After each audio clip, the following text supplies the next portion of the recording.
the gods strike me down if I forsake you. Frate meus, you're beautifully made, and to you I'm forever grateful. I'll never forget that you showed me to make art, and I know the love you showed me came from a pure and noble heart. I love you, and if you want to call you king, but why do I lie awake each night thinking instead of you, it should be me? Something wicked this way comes, and as I said to face it, I'm unsure. Should I embrace it? Should I run? What motivates me? Hatred? Is it love? What's more wrong that I too wish to be greater? My mother wished she'd had a son, and even if I can't be the one, maybe I could at least help make way for him until the day that he comes. Maybe my name could also be known, that I help return good to the people, restore greatness to Rome.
The New Solitude of the Neoconservatives.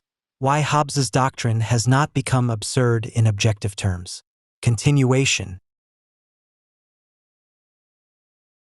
Every revolution takes place in two acts. The first is the destruction of the old order, the second the establishment of a new one. It seems self-evident that the second act cannot take place before the first, but that a second act must follow the first is often forgotten in the heat of the moment. In that case, however, it would not be called a revolution, but mere destruction. The storm of enthusiasm that the Arab revolutions of 2011 unleashed was such a state of distraction that processes that unfold as a logical consequence of individual but nonetheless interconnected events are no longer understood in their context.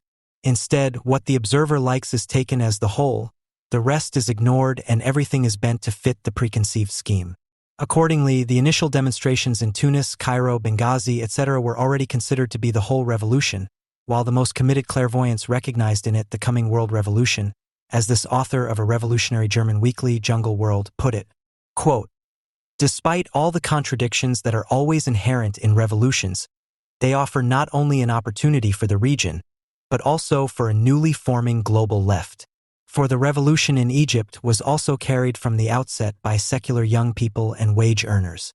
The Muslim Brotherhood was as surprised by the events as the government. For the left, one reason for optimism is that social movements have formed here that see themselves as part of a global resistance to the so-called reforms pushed through by neoliberal strategists." End of quote.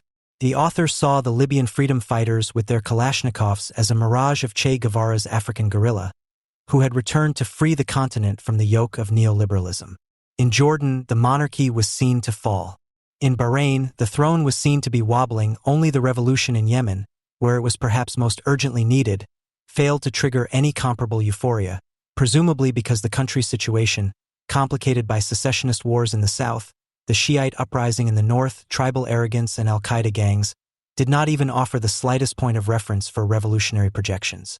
After the enthusiasm waned as the prophecies that had fueled it failed to come true, as if a counter-revolution had swept away the euphoria or as if only the hard work of the plain remained to be done, the Syrian revolution immediately presented itself as a new projection surface, so that the illusions already rejected by reality did not need to be corrected, but only repeated.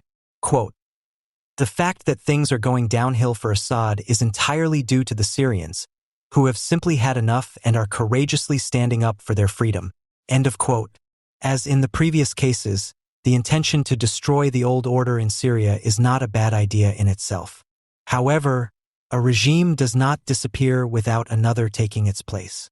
No one knows what the new order in Syria will look like, or rather, no one wants to know or should know. The revolutionary-minded foreign reporter is not interested because it would disrupt his enthusiasm, which is guided by projections. But in every revolution, the uncertainty of what will happen in the second act is the best prerequisite for the success of the first. The essential difference between the two acts is the same in every revolution. In the first act, all those involved agree on what should happen. In the second, they are all in disagreement. First of all, the participants themselves fall into various factions. The competing revolutionary groups, organizations, parties, etc. that lead the no less divided people hold together in the first act because they have a common enemy from whom they want to wrest power. The same unity is expressed in the people as a common hatred of the old order, forging them into a revolutionary mass. In the second act, the victorious revolutionary factions will fight each other for the power they have seized. The first act, therefore, has only one negative program of the revolution that unites everyone. The second act dissolves this negative unity, with each specific organization focusing on its own specific political program, which relates to a specific section of the people. If the rivalry between the organizations and sections of the people were to be fought out first, there would never be a revolution. The Syrian revolution is in itself a revolution of the Sunni population and Sunni organizations against the regime supported by religious minorities, so it has a Sunni Islamic program which is, however, interpreted differently by the various currents. During the first act of the revolution, this diversity of interpretations is covered up by the war against the common enemy. In addition, the Syrian revolution needs support from the international community in order to defeat its militarily superior opponent. International support is now available to all sides in the conflict, and so the uncertainty as to which interpretation will ultimately prevail, although a condition for victory over Assad, is also a real stress factor for the countries involved. For the Syrian revolution, it would therefore be advantageous in the short term if it had no political program, or at least one that was abstracted from its real content. It is the task of revolutionary propaganda to maintain this appearance. The Free Syrian Army, the military arm of the revolution, masters this task by pretending to have no political program of its own, because for it there is only one goal, namely to bring about the victory of the revolution. After the victory, it will serve a new regime as a politically neutral fighting force. The new regime, in turn, is to emerge from the Syrian National Council, the political arm of the revolution. What does the Syrian National Council ultimately want? Its political program consists, in turn, only of distracting attention with empty terms such as modern, peaceful, democratic, just, etc. If that were the point, one could certainly do without the revolution or leave it to Jungle World and Mahmoud Ahmadinejad, who for the Syrian people demands nothing more than the right to freedom, elections, basic rights, justice, respect, and independence. Of course, we know that those who speak like this have less to say than to hide, but what is that in this case? In the case of the National Council, it is the fact that it is supposed to represent the revolution to the international community without the leading role of the Syrian Muslim Brotherhood becoming too obvious, without the Syrian revolution appearing to the world public as what it is, another Islamic revolution. In May, the former leader of the Syrian Muslim Brotherhood, Ali Sadr al-Din al-Bayanuni, explained to a small audience how to do this using an example. Although it is the largest faction in the National Council, in 2011 the Brotherhood appointed a sociologist who is considered liberal, Bourrin Gallion, who teaches at the Sorbonne Nouvelle University in Paris, to the position of Secretary General of the National Council, where he acts as a representative for our national political action. We do not act as a movement of the Muslim Brotherhood, we act rather as a national front, as a national council that unites all political movements. We chose this man, who is accepted in the West and at home, to avoid the regime being able to gain a propaganda advantage from an Islamist being at the head of the Syrian National Council. However, the political thoughts and ideas that this man has are not ours. End of quote. In the meantime, Burhan has been pushed out of this position, partly because of his skepticism about the military possibilities of the revolution, so that since June the Kurd Abdulbasit Siada has been continuing the office as the Brotherhood likes it. The Kurd is a scientist living in exile in Sweden without political weight, whose ideas are neither those of the Kurdish parties in Syria nor those of the Brotherhood. But after the revolution, the politicians of the Kurds, a minority in Syria which is not respected outside revolutionary times, will probably occupy even less important positions, unless they succeed in conquering an area in northeastern Syria for themselves, as their Iraqi relatives did, which is not very likely. The Brotherhood has reserved for itself the less prestigious but all the more important posts in the National Council, which are crucial to the implementation of the first act of the revolution. Its most important representative on the Council's Executive Committee is Mohammed Farouk Taifour, the Brotherhood's second-in-command. Within the council structure, he also heads the department with the unsuspicious title of Relief and Development Projects Bureau, which is responsible for distributing the funds that the international community provides as emergency aid for the regions of Syria affected by the war, for food, shelter, medicine, etc. This is a considerable sum that is constantly growing as the war continues. The Brotherhood uses some of the money to win the sympathy of the needy population with generous aid deliveries, thus consolidating its political influence in Syria. The other part is passed on by Mohammed Farouk Taifour to the Free Syrian Army, whose headquarters in the Turkish city of Antakya is regularly visited by representatives of the Brotherhood, who always bring a few suitcases of money with them. However, the headquarters has so far had little influence on the multitude of armed revolutionary groups in Syria, which only obey their respective local commanders. The lack of a central command structure has been considered the decisive obstacle to further military progress of the revolution since at least the beginning of 2012, a deficiency that the Brotherhood has set itself the task of eliminating. In March, the Military Bureau was set up in the National Council to do just that. Its task is to collect, organize, and unite the armed opposition groups under a central command, determine their defense strategy, subordinate them to the political leadership of the Syrian National Council, and coordinate their activities in accordance with the overall strategy of the revolution. End of quote. The Brotherhood thus controls the only important components of the National Council, as Fawaz Al-Tayo once said, one of 20 prominent former members of the council who, because the revolution was progressing too slowly for them at the time, founded their own group, the Syrian Patriots Group, in February, which has since remained insignificant.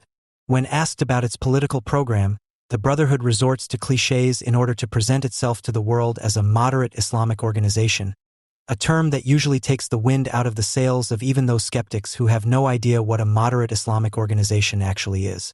Mohammed Riyad al-Shakfa, the organization's current leader, answered questions from a journalist from Dubai TV in June by saying that the Brotherhood wanted a civilian constitution, that the president should be elected by the people, and that the Brotherhood would accept a Christian, a woman, or anyone else as the future president of Syria if he is elected by the people. This is how you lie without lying. Like the Egyptian Brotherhood, the Syrian Brotherhood can count on democracy being a political weapon that plays into their hands, if only because they know how to use it.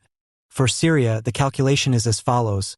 Christians represent a religious minority of 10% of the population, the Sunnis a majority of 75%, and most Sunnis, especially those from the countryside who are mainly driving the revolution, are very traditional, even when it comes to the division of roles between the sexes. It is simply not to be expected that a Christian woman could be elected president in Syria after the Ba'ath Party has been ousted from power, quite apart from the uncertainty as to how long the war will last, how it will end, and how many Christians will still be living in the areas controlled by the more or less moderate Islamic organizations. However, the imposed rhetorical compliance also ends with the statements on the future of the revolution in relation to Israel and the future common border. For example, the Brotherhood leader al-Shakfa answered the question, "Do you want to liberate the Golan?" with, "Of course. It is our right." Question, "By force?" Answer, "By all possible means. If it works, all the better." End of quote. This leader never loses his temper, and even when he cannot hide behind words, he knows how to emphasize the right, to which he can also resort peacefully by using the kind of phraseology that can so easily be used to turn the world's public opinion. At the same time, the Brotherhood must be careful not to offend the anti-Zionist sentiments of its followers, especially since the Sunni masses in Syria are also courted by political rivals, such as the Salafists. Under no circumstances should the Brotherhood undercut the Ba'ath regime's hostility towards Israel, which has set more aggressive standards here than the Egyptian regime, the regime of the peace treaty, the traitor. On the other hand, the war against Israel is not yet the issue of this revolution. If it were, one would have to ask what one would gain by opposing the old regime, which, on this issue, has been able to gain stature alongside its allies, above all the Iranian Revolution, which is striving to become a nuclear power.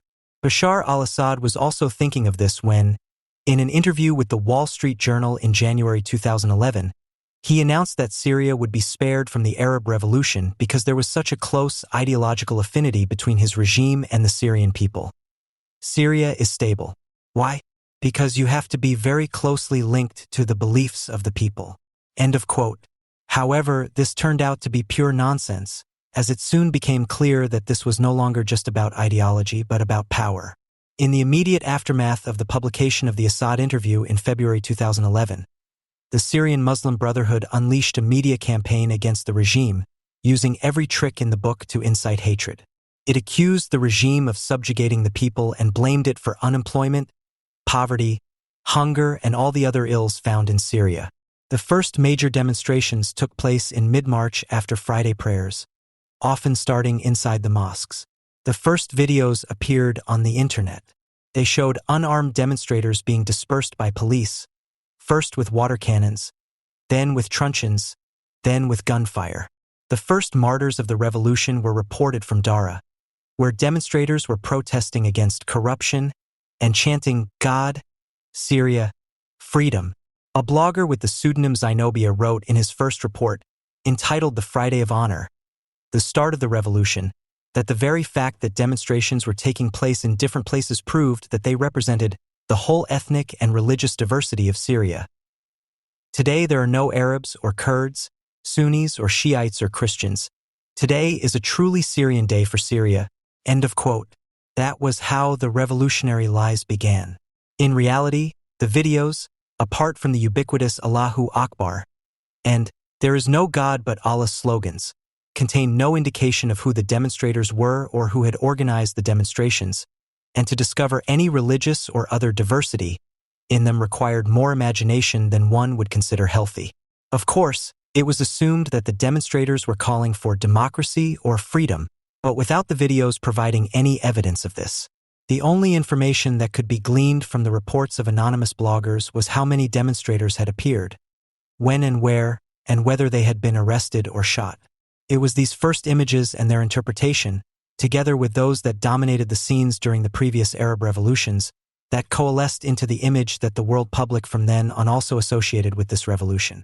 On March 25, 2011, a week later, while the largest demonstration to date was taking place in Dara with thousands of participants, Sheikh Yusuf al-Qaradawi finally called for a revolution.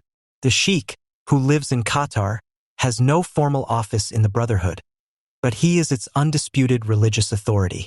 He enjoys, as the Israeli researchers from the Meir Amit Intelligence and Terrorism Information Center, who were observing the events at the time, noted, significant influence over Sunni Muslims worldwide, including Hamas.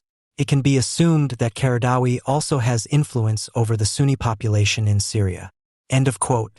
His call for revolution was his Friday sermon, which was broadcast live on Al Jazeera. The Israeli researchers quoted a few sentences from the sermon in their study on the role of the Muslim Brotherhood in the Syrian Revolution, which they published in April 2011. The revolutionary train, which had already passed through Tunisia, Egypt, Libya, and Yemen, had finally arrived at its destination, Syria. Syria needed the revolution even more than other countries because it was part of the Muslim nation and subject to the laws of Allah. Since the time of the Crusades, the fate of Syria had been linked to that of Egypt. By murdering demonstrators in the Al-Mari Mosque in Dara, the regime had shown that it disregarded the sanctity of mosques. But these murders only proved that the revolution had already triumphed. The sermon was intended to awaken the faithful to the religious significance of the revolution, a dimension that gave the statement quoted here its prophetic consecration. From now on, every single martyr would mark a step forward in the revolution, every massacre a milestone on the road to power, which the Syrian Sunnis under the leadership of the Holy Brotherhood were called upon to take. On April 1, 2011, Mohammed Riyad al-Shaqfa, the leading phraseologist of the Syrian Muslim Brotherhood quoted above, held a press conference in Istanbul, which was also broadcast live on Al Jazeera, in order to call on the Syrian people to intifada and revolution against the oppressive regime, this time not beating around the bush. It is our assessment, the Israeli researchers conclude in their study, that the activists and supporters of the Muslim Brotherhood are involved in the protests in Syria, while, similar to Egypt, they are trying not to appear as a closed organization or to downplay their affiliation with the Brotherhood. End of quote. The fact that Mohammed Riyad al-Shaqfa was able to hold the press conference in Istanbul led to diplomatic tensions between Damascus and Ankara, which the Turkish government did not seem to be particularly keen on resolving at the time. However, it was not until a few months later that Turkey's support for the revolution became clear when it opened its borders to refugees from Syria, including the first deserters from the Syrian army, who became the first soldiers of the Free Syrian Army to be allowed to set up their headquarters on Turkish soil. This was the time of the transition from revolutionary demonstrations to revolutionary war. At the beginning of June 2011, deserters had joined forces with revolutionary militias and armed residents of the town of Jisr al-Shafawar, which is located just a few kilometers from the Turkish border. Fighting broke out with units loyal to the regime. Government buildings and police stations were attacked and burned down, and 120 soldiers and police officers were killed. It took an army of 15,000 soldiers, tanks, artillery, and attack helicopters to retake the city.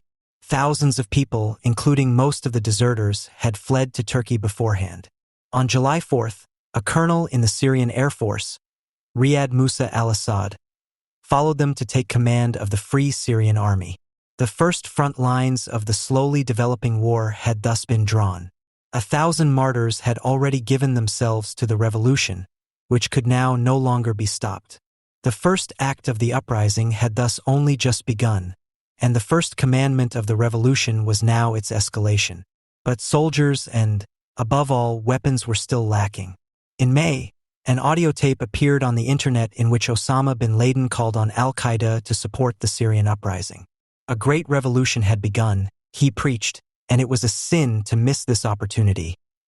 Remember, those who go out with the sword are the true believers. End of quote. The tape was made before he was tracked down by the Americans in Pakistan, but was not distributed until 2 weeks after his death, which must have made it seem like a legacy to other martyrs. In July, a video of the new al-Qaeda leader Ayman al-Zawahiri followed, then another in which he praised the Syrian revolution and advised the faithful, "Go to your deaths, so that you may be given life." End of quote. It is not known how many al-Qaeda fighters have followed these calls so far. What is certain is that al-Qaeda cells in Iraq have been smuggling weapons across the border into Syria and joining the revolution. After the fall of the Iraqi Ba'ath regime, the Syrian Secret Service itself had maintained contact with al-Qaeda cells, allowing them to set up training camps on Syrian territory, letting them march across the border unmolested and supporting their war against American troops in Iraq. Now they have returned to help the Syrian Sunnis in their revolution against the infidel Alawi regime. Cells from Jordan and Yemen, Lebanon and Libya, Pakistan, etc. have probably joined them. The first attack indicating the activity of international Islamic terrorists took place on December 23, 2011. 2 coordinated suicide bombings with car bombs in front of a building of the Syrian Secret Service in Damascus killed 44 and injured 166 people. The second attack occurred 2 weeks later, on January 6, when a suicide bomber blew himself up next to buses in front of a police building in Damascus, killing 26 and injuring 60 people. The majority of the victims were civilians. The attack was claimed by the previously unknown terrorist group Al-Nusra Front, which from then on regularly made public statements via the well-known al-Qaeda channels on the internet, with professionally produced videos claiming responsibility and calls for attacks. The group is probably made up of a merger of Syrian and Iraqi al-Qaeda cells. However, its exact composition or size is not yet known. Similar attacks took place on February 10th in Aleppo, on March 17th again in Damascus, and finally with increasing frequency. The majority of the victims of these attacks were civilians. If it had not been for the al-Nusra's claim videos, it would have been necessary to roll the dice each time to determine the perpetrators. Because before the videos appeared, the regime always blamed the terrorists for the attacks, while the revolutionary media accused the regime of having carried them out itself. Since there was never any proof of this, the accusations were based on the technique of indirect proof through calculation. One asks the question popular with Leninists: who benefited from it? For example, in the case of the first attack, which took place on the day the observer mission of the Arab League arrived, the regime's calculation was to show the observer mission that terrorists were involved in the revolution, which, according to the revolutionary reporters from Jungle World, is a propaganda lie of the regime. Quote, "The propaganda war surrounding the mission was lost for the regime from the outset, and it is only getting worse. A bomb attack on a secret service center in the middle of Damascus with 44 dead shortly before the arrival of the observers seems to fit the timing a little. Even though the perpetrators are still unknown, neither Al-Qaeda nor the Muslim Brotherhood are at the top of the list of suspects, as the regime would like, but the regime itself." End of quote. Until then, there had never been a single case in the history of war where a regime that is fighting for its survival and therefore has to be careful to show its strength to its opponents would choose its own security forces as the target of a fake attack in order to demonstrate its weakness by making them vulnerable. But no one knows what and everyone knows. While everyone sees through the regime's propaganda with a lightness that only betrays how thoroughly everyone understands the modern methods of twisting facts, the revolutionary media enjoy the privilege of being believed, so that everything that is known and thought about the revolution comes from their daily video uploads on Al Jazeera and YouTube.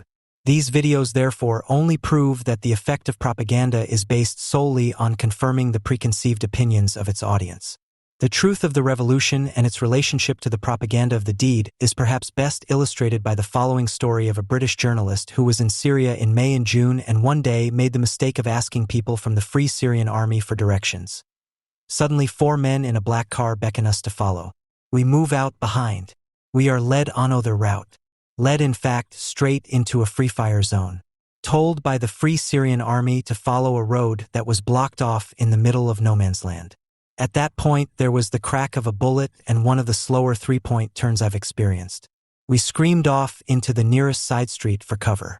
I'm quite clear that the rebels deliberately set us up to be shot by the Syrian army. Dead journos are bad for Damascus. End of quote.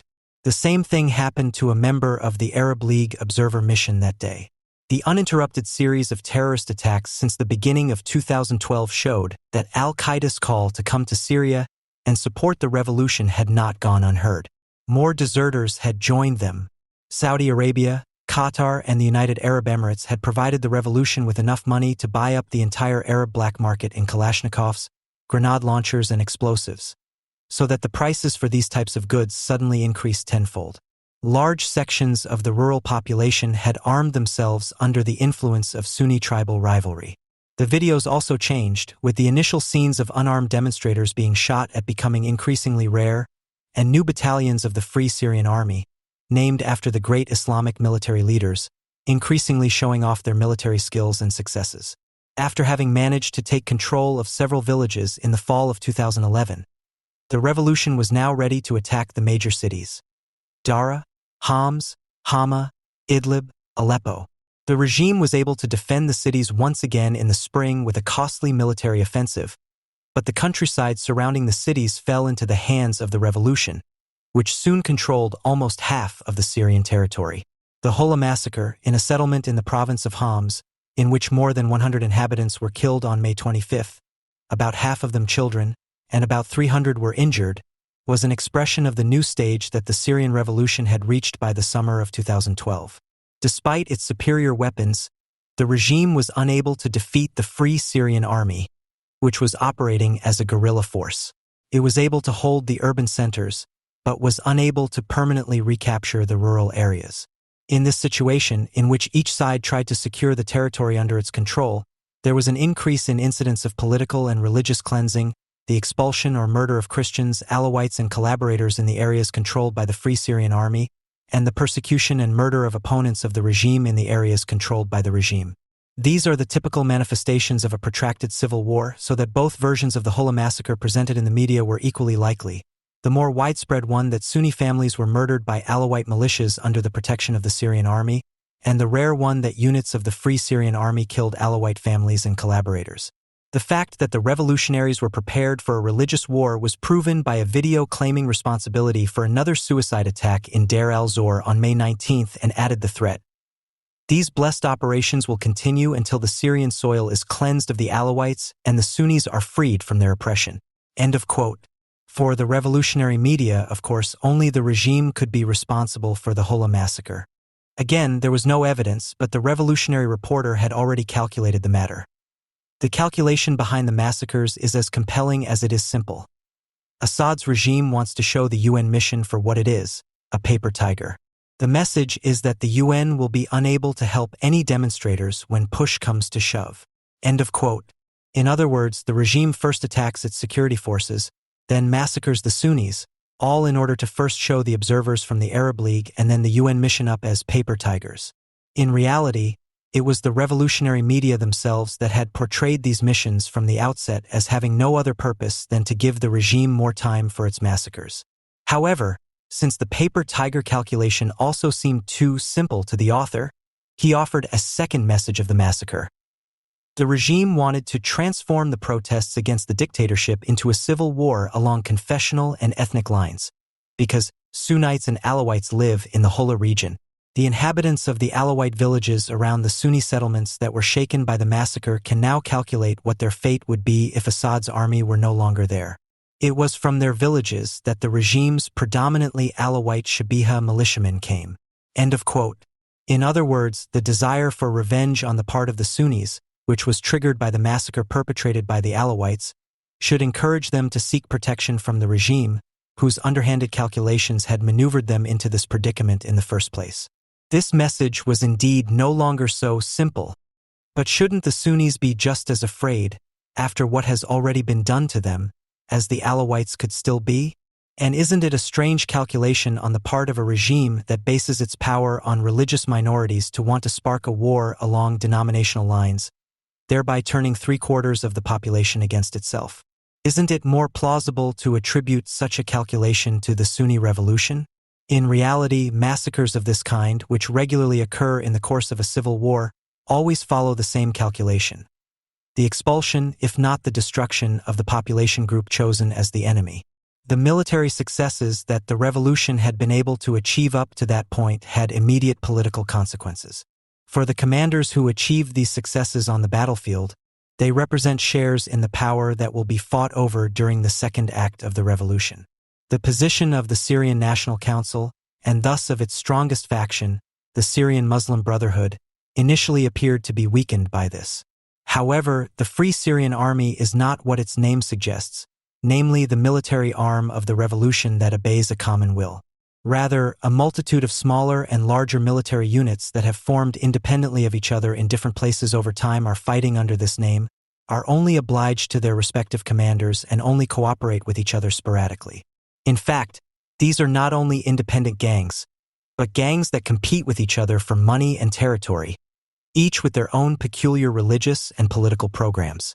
For the Brotherhood, the strong Salafist-oriented associations are a particular political challenge, such as the Farouk Battalion under the command of ex-lieutenant of the Syrian Army, Abdul Razak Tlas, a relative of the former Syrian defense who gained some notoriety in the Arab world in the 1970s and 1980s for his anti-Semitic statements, and has found a worthy successor in his nephew Abdul. The Farouk Battalion is currently the largest and most powerful single fighting unit within the Free Syrian Army. However, the involvement of the revolutionary associations with the Sunni tribes that determine social life on the ground also poses a problem for the Brotherhood, as it must assert itself against these local power structures as the organizer of national unity, not least because the religious tradition cultivated in tribal kinship is more inclined towards the Salafist interpretation of Islam. The equally strong al-Qaeda cells and the similarly minded brigades of international Islamic terrorism from North Africa and the Middle East, on the other hand, will only play an indirect role in the upcoming power struggle, doing everything in their power to prolong the war that is favorable to their prosperity and to prevent the transition to the second act altogether. At the same time, these same military successes triggered a dynamic that ran counter to the fragmentation of the revolution, because further military advances, the attack on the major cities, and ultimately the conquest of Damascus would require the integration of the battalions, which are currently striking out on their own, in favor of a common strategy under a higher command. This was precisely the task of the Military Bureau, which the Brotherhood established in March as an institution of the National Council. The CIA agents who are cooperating with the Muslim Brotherhood in southern Turkey, among others, in order to influence the distribution of military equipment to the Free Syrian Army, appear to be supporting similar efforts. In the summer of 2012, the integration began to take shape. In the liberated areas around Dara, Horns, Hama, and Idlib, regional military and political councils were formed, which placed the associations active in the areas under a common command. The individual regional councils are ultimately to obey a common Supreme Revolutionary Council. Significantly, the Faruk Battalion has so far refused all attempts at national integration. As uncertain as the outcome of the war and the rivalry between the various revolutionary organizations in Syria remains, it is certain that if things go downhill for Assad, it will not be solely due to the Syrians, who have simply had enough and are courageously standing up for their freedom, but also to those activists who have additionally contributed to deceiving people like our revolutionary reporters about the real content of this revolution. For at least on one point, the regime's propaganda is difficult to refute. The success of the Syrian revolution is also the result of international interference by, among others, Saudi Arabia, Turkey, and now the United States. If it succeeds, it will have far-reaching consequences beyond Syria, such as in Iran or Russia, if a further Islamic revolution causes the collapse of the last bastion of Arab socialism, which was so popular after the Second World War and which was promoted by the Soviet Union with all its might. If this happens, Russia will lose its only remaining ally in the Middle East and its only base in the Mediterranean. Iran, which would also lose its direct control over the two most dangerous terrorist organizations along Israel's borders, Hezbollah and Hamas, faces a similar fate. While for Israel the prospect of the Ba'ath regime being replaced by one dominated by the rivalry between Muslim brothers and Salafists resembles a choice between the plague and cholera, the dramatic restriction of Russia's global economic, political, and military maneuverability that the Islamic Revolution in Syria threatens represents an enticement for the USA. Syria is also the battleground of a proxy war in the Cold War between the USA and Russia, Saudi Arabia and Iran, in which Turkey, China, and a confusing collection of other regional and global, larger and smaller actors are playing. As a candidate for the 2008 presidential election, Barack Obama embodied the self-critical world power that admits its mistakes, learns from them, and will in future keep out of all the global madness that does not concern it anyway. He won the election with this program, but the hope that the world would now be a better place, or at least that the number of critics of America would decrease, has not yet been fulfilled. Instead, the USA has since been criticized for not interfering everywhere. For example, the USA is being held responsible for the failure of the Arab Revolution, for the course of events in Egypt and Syria, precisely because it did not get involved. In Egypt, a power struggle is taking place between the Muslim Brotherhood and the military apparatus. The military apparatus is the most powerful organization, the Muslim Brotherhood the most powerful opposition in the country. This was the case even before the revolution, and the revolution has not changed this situation in the slightest. For this reason, the Egyptian revolution did not provide the USA with any reason to intervene. After all, the Egyptian armed forces were and are an important ally of the USA. After the Second World War, Egypt was initially an ally of the Soviet Union and during this time lost several wars against Israel. The alliance with the USA came about after the ceasefire between Egypt and Israel brokered by Jimmy Carter and is based on treaties signed by all three governments, in which the Egyptian armed forces undertake to guarantee the free passage of ships through the Suez Canal, including Israeli ships. And anyway, if the military apparatus had Egypt and the Muslim Brotherhood under control before the revolution, during the revolution and after the revolution, shouldn't we first ask whether or at least what kind of revolution has taken place in Egypt? The critics of the USA believe that there has been a revolution in Egypt beyond the military and the Muslim Brotherhood. However, this democratic revolution was so weak or its enemies were so strong that it was unable to assert itself on its own. The democratic forces needed the support of the USA to be able to play a role at all, but they disappeared into insignificance when this support failed to materialize. But how could the USA lend significance to a democratic revolution that is so powerless that it cannot even help itself? In Syria, the US is even said to be responsible for 100,000 deaths and the gassing of children in a war in which not a single American soldier is involved. However, the responsibility for all the war victims is said to stem precisely from the fact that the US is keeping out of the war. The war in Syria was also confused with a democratic revolution that had simply not been able to assert itself. The fact that the Muslim Brotherhood and terrorists have gained the upper hand can only be explained by the refusal of American aid. But this only says that the democratic revolution in Syria must have been just as meaningless as the Egyptian one.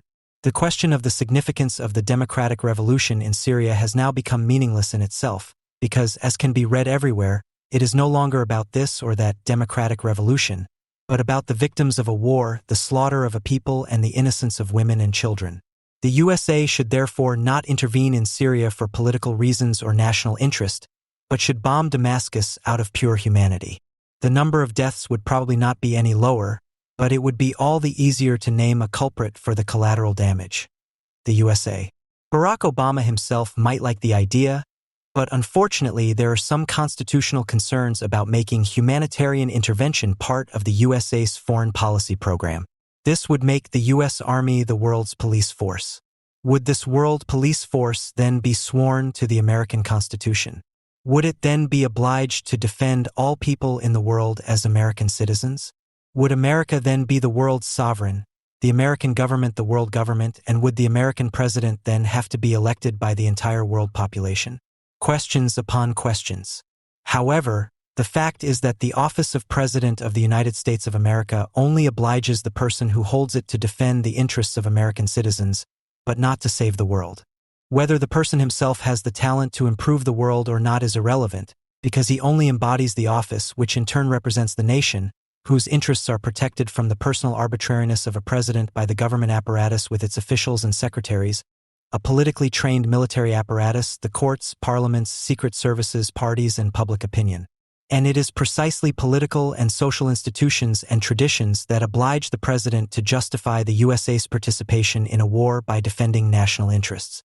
The USA is a world power, and that means that it is not just a state that is located on a continent somewhere in the world and has interests elsewhere in the world, but a nation that has the power to defend its interests anywhere in the world.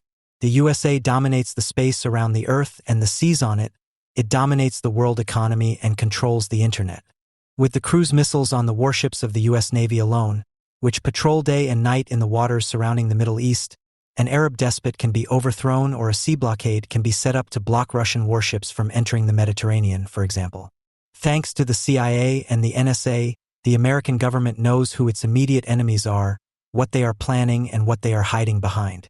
No state can build nuclear missiles, and no one can use chemical weapons in Damascus without being observed by an American Secret Service. And no leader of a terrorist gang operating in Syria can hope to escape an American drone. But what interests are there to defend in Syria? The fact that the USA is a world power does not mean that it could or even wanted to rule the world, because world domination is a delusion and not an interest. A national interest is the cumulative interest of the citizens of a nation.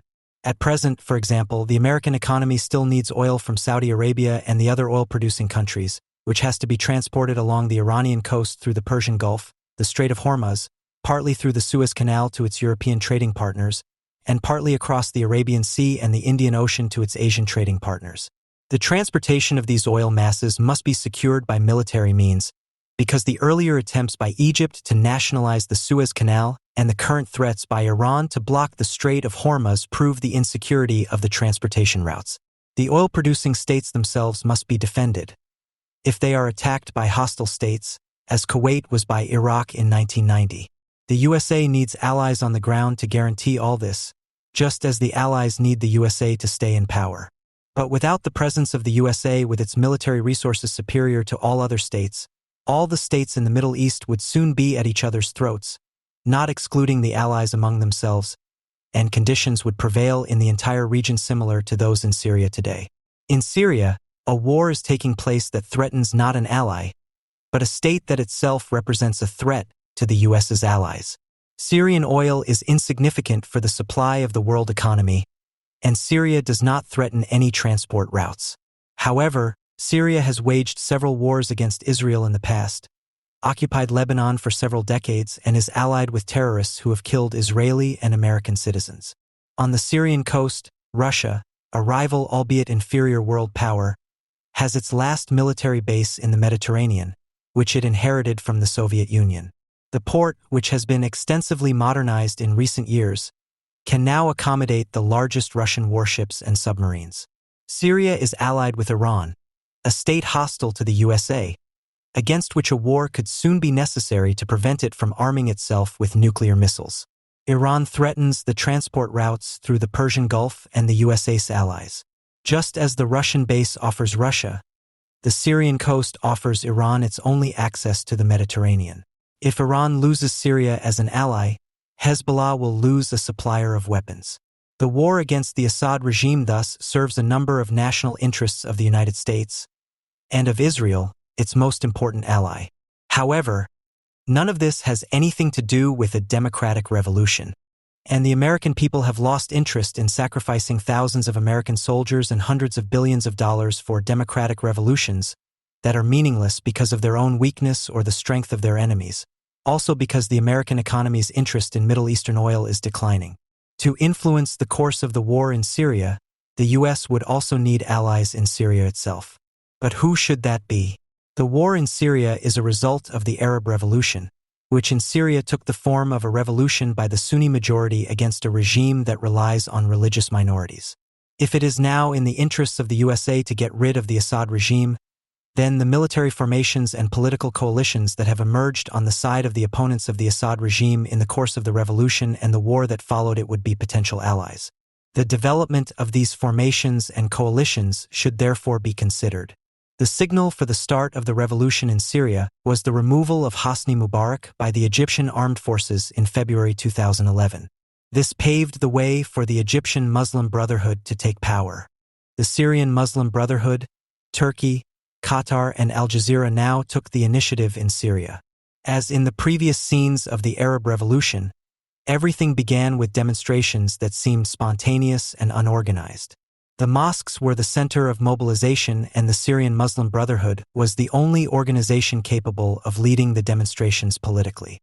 From the outset, the Muslim Brotherhood was determined to bring about the downfall of the Assad regime by force, and there was no shortage of violent supporters of the Muslim Brotherhood at any time. One place after another joined the mobilization. Soldiers shot at demonstrators, government buildings were set on fire, and within a few weeks an uprising had formed that gripped the entire country. The uprising clearly showed the characteristics of the Sunni revolution, for which it was the prelude. It was not a popular uprising. During the first weeks of the uprising, the Assad regime demonstrated several times that it could call as many as 100,000 supporters onto the streets as its opponents. For the religious minorities, especially the Alawites and Christians, the revolutionary movement represented nothing more than an attack on their security. If they were to win, they would have to expect to be persecuted as infidels. But even parts of the Sunni majority, for example the Sunni middle class in the large cities, did not join the uprising, which originated in the rural areas outside the urban centers and in the Sunni-populated districts where the workers lived, who the richer Sunnis regarded as traitors and collaborators. The Turkish Prime Minister, who knows a lot about domestic politics but little about world politics, had advised Bashar al-Assad to follow the example of Egypt or Turkey and allow elections, which everyone assumed would be won by the Muslim Brotherhood. Such elections would have been an overdose of democracy for a regime that found 3/4 of the population already set against it for religious reasons, regardless of any other political differences.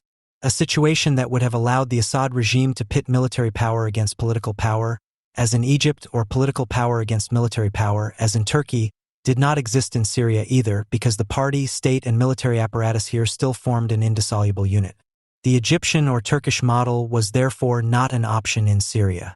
However, because the fall of Bashar al-Assad would also affect the national interests of Russia, Iran, Saudi Arabia, Turkey, Lebanon, Jordan, Iraq, etc., the Syrian revolution was from the outset not only a civil war that had to be fought along religious lines, but also a war that could not be confined to Syria. Initially, however, the demonstrators only had the rifles that most Sunni men keep in their closets at home, but with which you cannot win a war against an armed force equipped with fighter jets, tanks, missiles, and chemical weapons. The uprising's political orientation therefore meant that its armament had to be organized. Money was needed for this. The Emirate of Qatar, which is allied with the Muslim Brotherhood, financed the first weapons deliveries, which crossed the Turkish border into Syria. The first real battles, which lasted several days and in which not only rifles but also more warlike weapons such as bazookas and booby traps were used, took place at the end of May in Al-Rastan. The fighting took place in the town of Al-Rastan, which is located on the main road between Homs and Howrah and has a population of 50,000, and in Jizr Ash-Sugar, a similarly sized town on the Turkish border, at the beginning of June. Almost all of the inhabitants of both towns were Sunnis. A large group of deserters from the Syrian army arrived in Turkey with the refugees from Jizr Ash-Sugar. In a video posted on YouTube, the leaders of these defectors announced the formation of a Free Syrian Army, FSA. The FSA's headquarters were set up near Antakya, a Turkish city near the Syrian border. Its commander-in-chief was the defector Riyad al-Assad, a former colonel in the Syrian Air Force. He no longer plays a role within the FSA.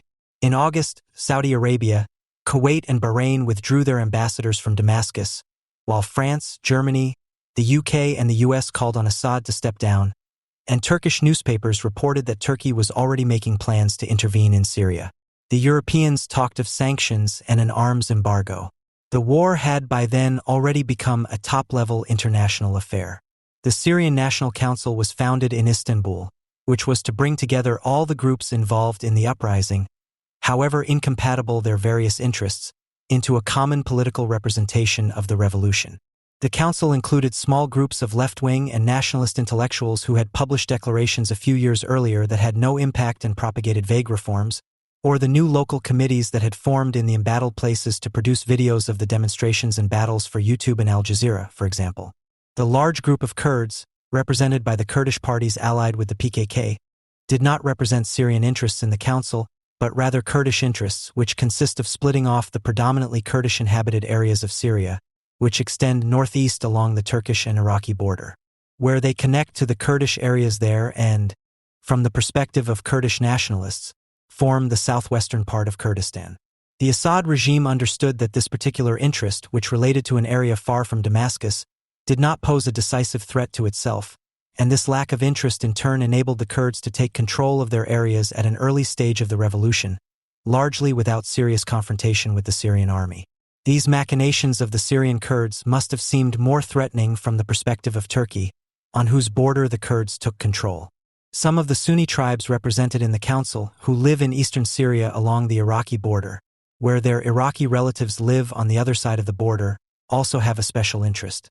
For these tribes, the border between Syria and Iraq does not exist, because citizenship here does not primarily represent the assignment of an individual to the surrounding society or, rather, community.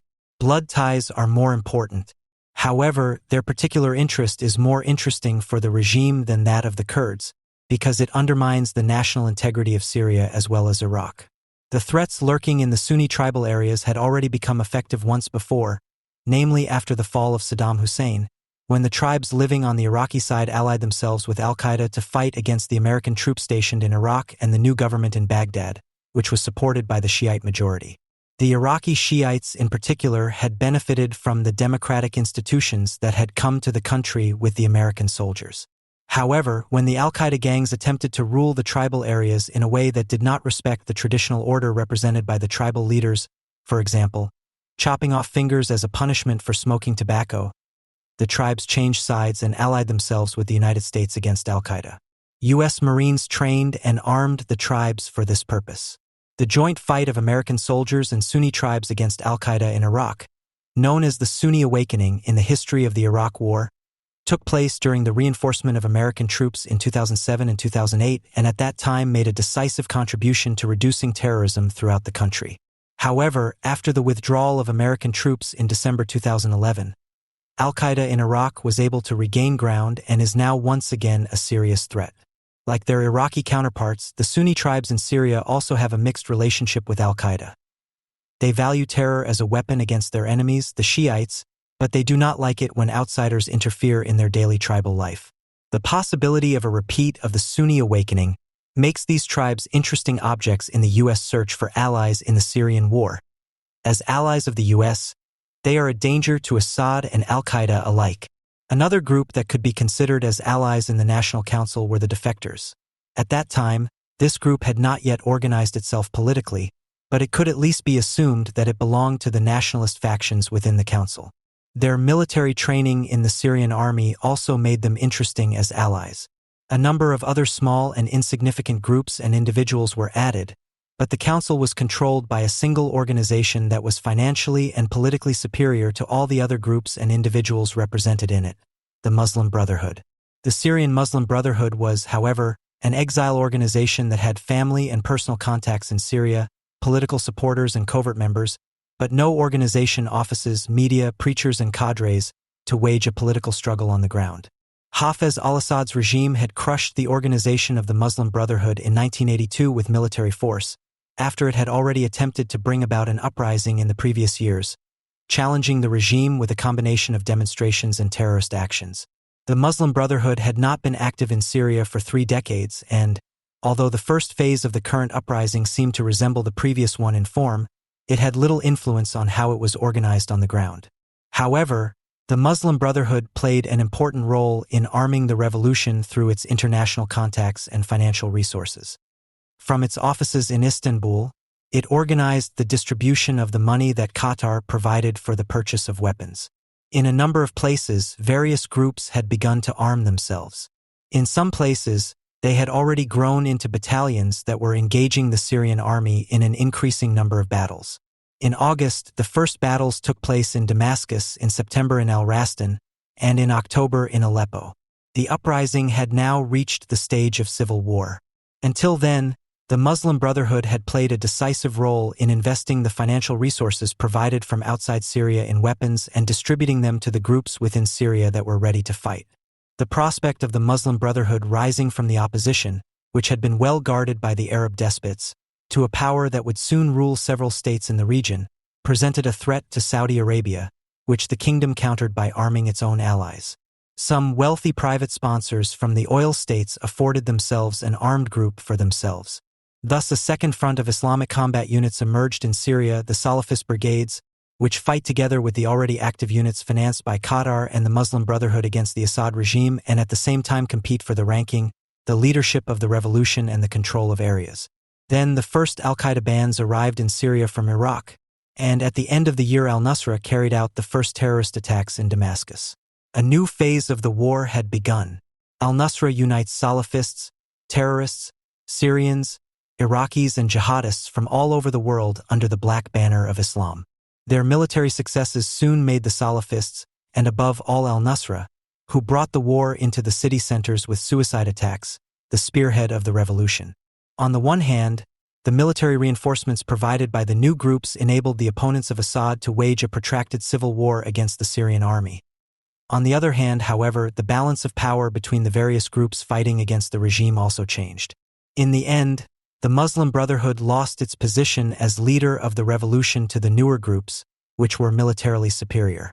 A year after the start of the Syrian revolution, the U.S.'s search for allies was thus subject to new conditions. It would be in the national interest of the U.S. to weaken or eliminate the Assad regime, but a regime led by the Muslim Brotherhood or, as was now more likely, a gang rule of Salafists and terrorists in its place would run counter to the national interests of the U.S. An ally was nowhere in sight. It was therefore in the interests of the USA that neither side should win the war. But if neither side can win, the war would never end and would even spread, threatening more and more of the US's allies, since the war was also a proxy war from the outset between Iran and Saudi Arabia, the Sunnis and Shiites in Lebanon, the Muslim Brotherhood against the Egyptian military regime and the Kingdom of Jordan, the PKK against Turkey, Al-Qaeda against Iraq, Yemen, Pakistan, etc. It was therefore in the interests of the USA to see the war end soon. So at some point, either someone had to win it or a balance of power had to be established between Assad and his opponents that neither side could overcome, and which would therefore force both sides to negotiate the division of territory. But with whom could the USA ally itself? Initially, it was the CIA's job to find out. During the war phase, when the Muslim Brotherhood, Qatar and Turkey were setting the course of the Syrian revolution, the work of the CIA agents sent to Turkey was focused on monitoring the weapons shipments crossing the Turkish border. There was nothing more to do at that point. The fighting units organized by defectors and small groups in the contested areas, and supplied with money and weapons by the Muslim Brotherhood, were still too weak at that time to pose a serious challenge to the Syrian army. For the USA, They were not only too weak to be taken seriously as allies, but there was also no interest in the USA to choose between the Assad regime and a regime of the Muslim Brotherhood. However, there was no other choice at that time, and considering the weakness of the Assad opponents, there was not even this choice. The US had no interest in the Syrian revolution at that time, except to observe it. When the Salafists and al-Nusra began to dominate the revolution, it became interesting. The opponents of Assad were now strong enough to force the Assad regime into a protracted civil war, and the war could be won by Assad, the Muslim Brotherhood, or Al-Qaeda. From now on, the distribution of weapons had to be not only observed, but also monitored and controlled. In the course of 2012, the CIA developed a plan to arm the FSA into an ally that would be able to fight a war on two fronts at the same time, against the Assad regime and the terrorists within the ranks of the Assad opponents. The first part of the plan involved splitting the revolution. The second part was about training and arming the allies. The implementation of the plan initially required the creation of political and military structures that could be used to exclude al-Nusra from the revolutionary organizations. The USA now took the initiative itself. The first condition for the successful implementation of the plan was the coordination of weapons deliveries, which until then had been not only haphazard but also deliberately directed against each other by the Muslim Brotherhood, Qatar, Turkey, Saudi Arabia, and the private sponsors from the other oil-producing states, with the result that the overall success of the cause was less of a priority. The first tangible result of this coordination was the reorganization of the political representation of the revolution. With the founding of the National Coalition in Dubai in October, the National Council organized by the Muslim Brotherhood a year earlier was replaced by an alliance that now also included the groups armed by Saudi Arabia and installed as a counterweight to the Muslim Brotherhood. The defectors were thus pushed even further into the background, but in return there was now a political structure that better represented the military situation on the front and at the same time sealed the exclusion of the terrorist elements of the revolution. Only on the front itself was there no sign of such a split. The National Coalition, which was based in Istanbul, was supposed to be the precursor to a future transitional government in Syria, but it was unable to influence the course of the war in Syria itself. Here, each military unit fought on its own. Military coordination between the units was limited to individual battles in terms of time and place, with the strongest military unit involved in the battle dictating the strategy and tactics. However, military coordination between the various units was the order of the day in this limited context of individual battles. In fact, larger military operations were carried out less and less by a single unit. In practice, cooperation between the units of the defectors, the Muslim Brotherhood, individual tribes, towns, districts, and al-Nusra was the order of the day.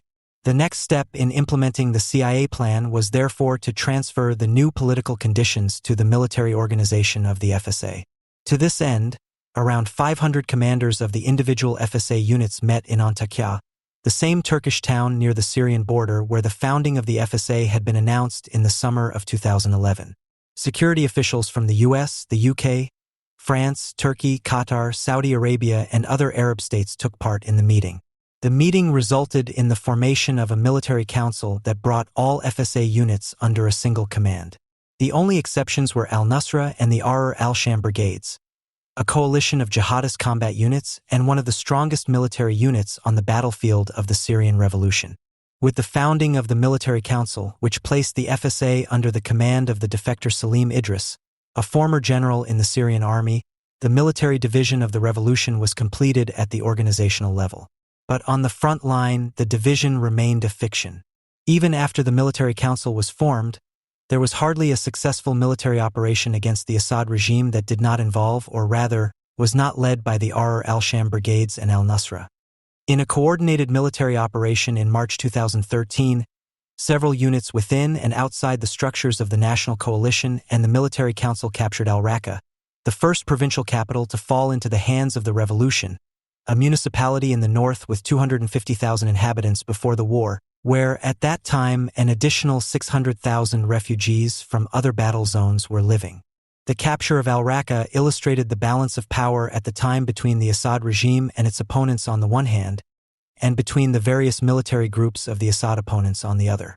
Initially, the event demonstrated the weakness of the Syrian army on the front in the north and east of the country, where the regime had already lost almost all the territory, including the largest oil fields in Syria, half a year earlier.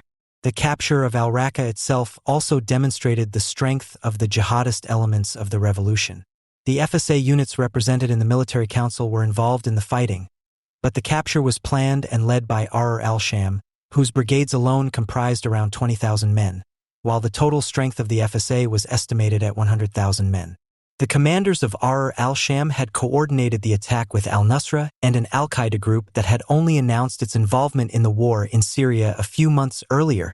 This group calls itself the Islamic State in Iraq and Syria, ISIS, and is an alliance of al-Qaeda gangs in Iraq with their Syrian comrades.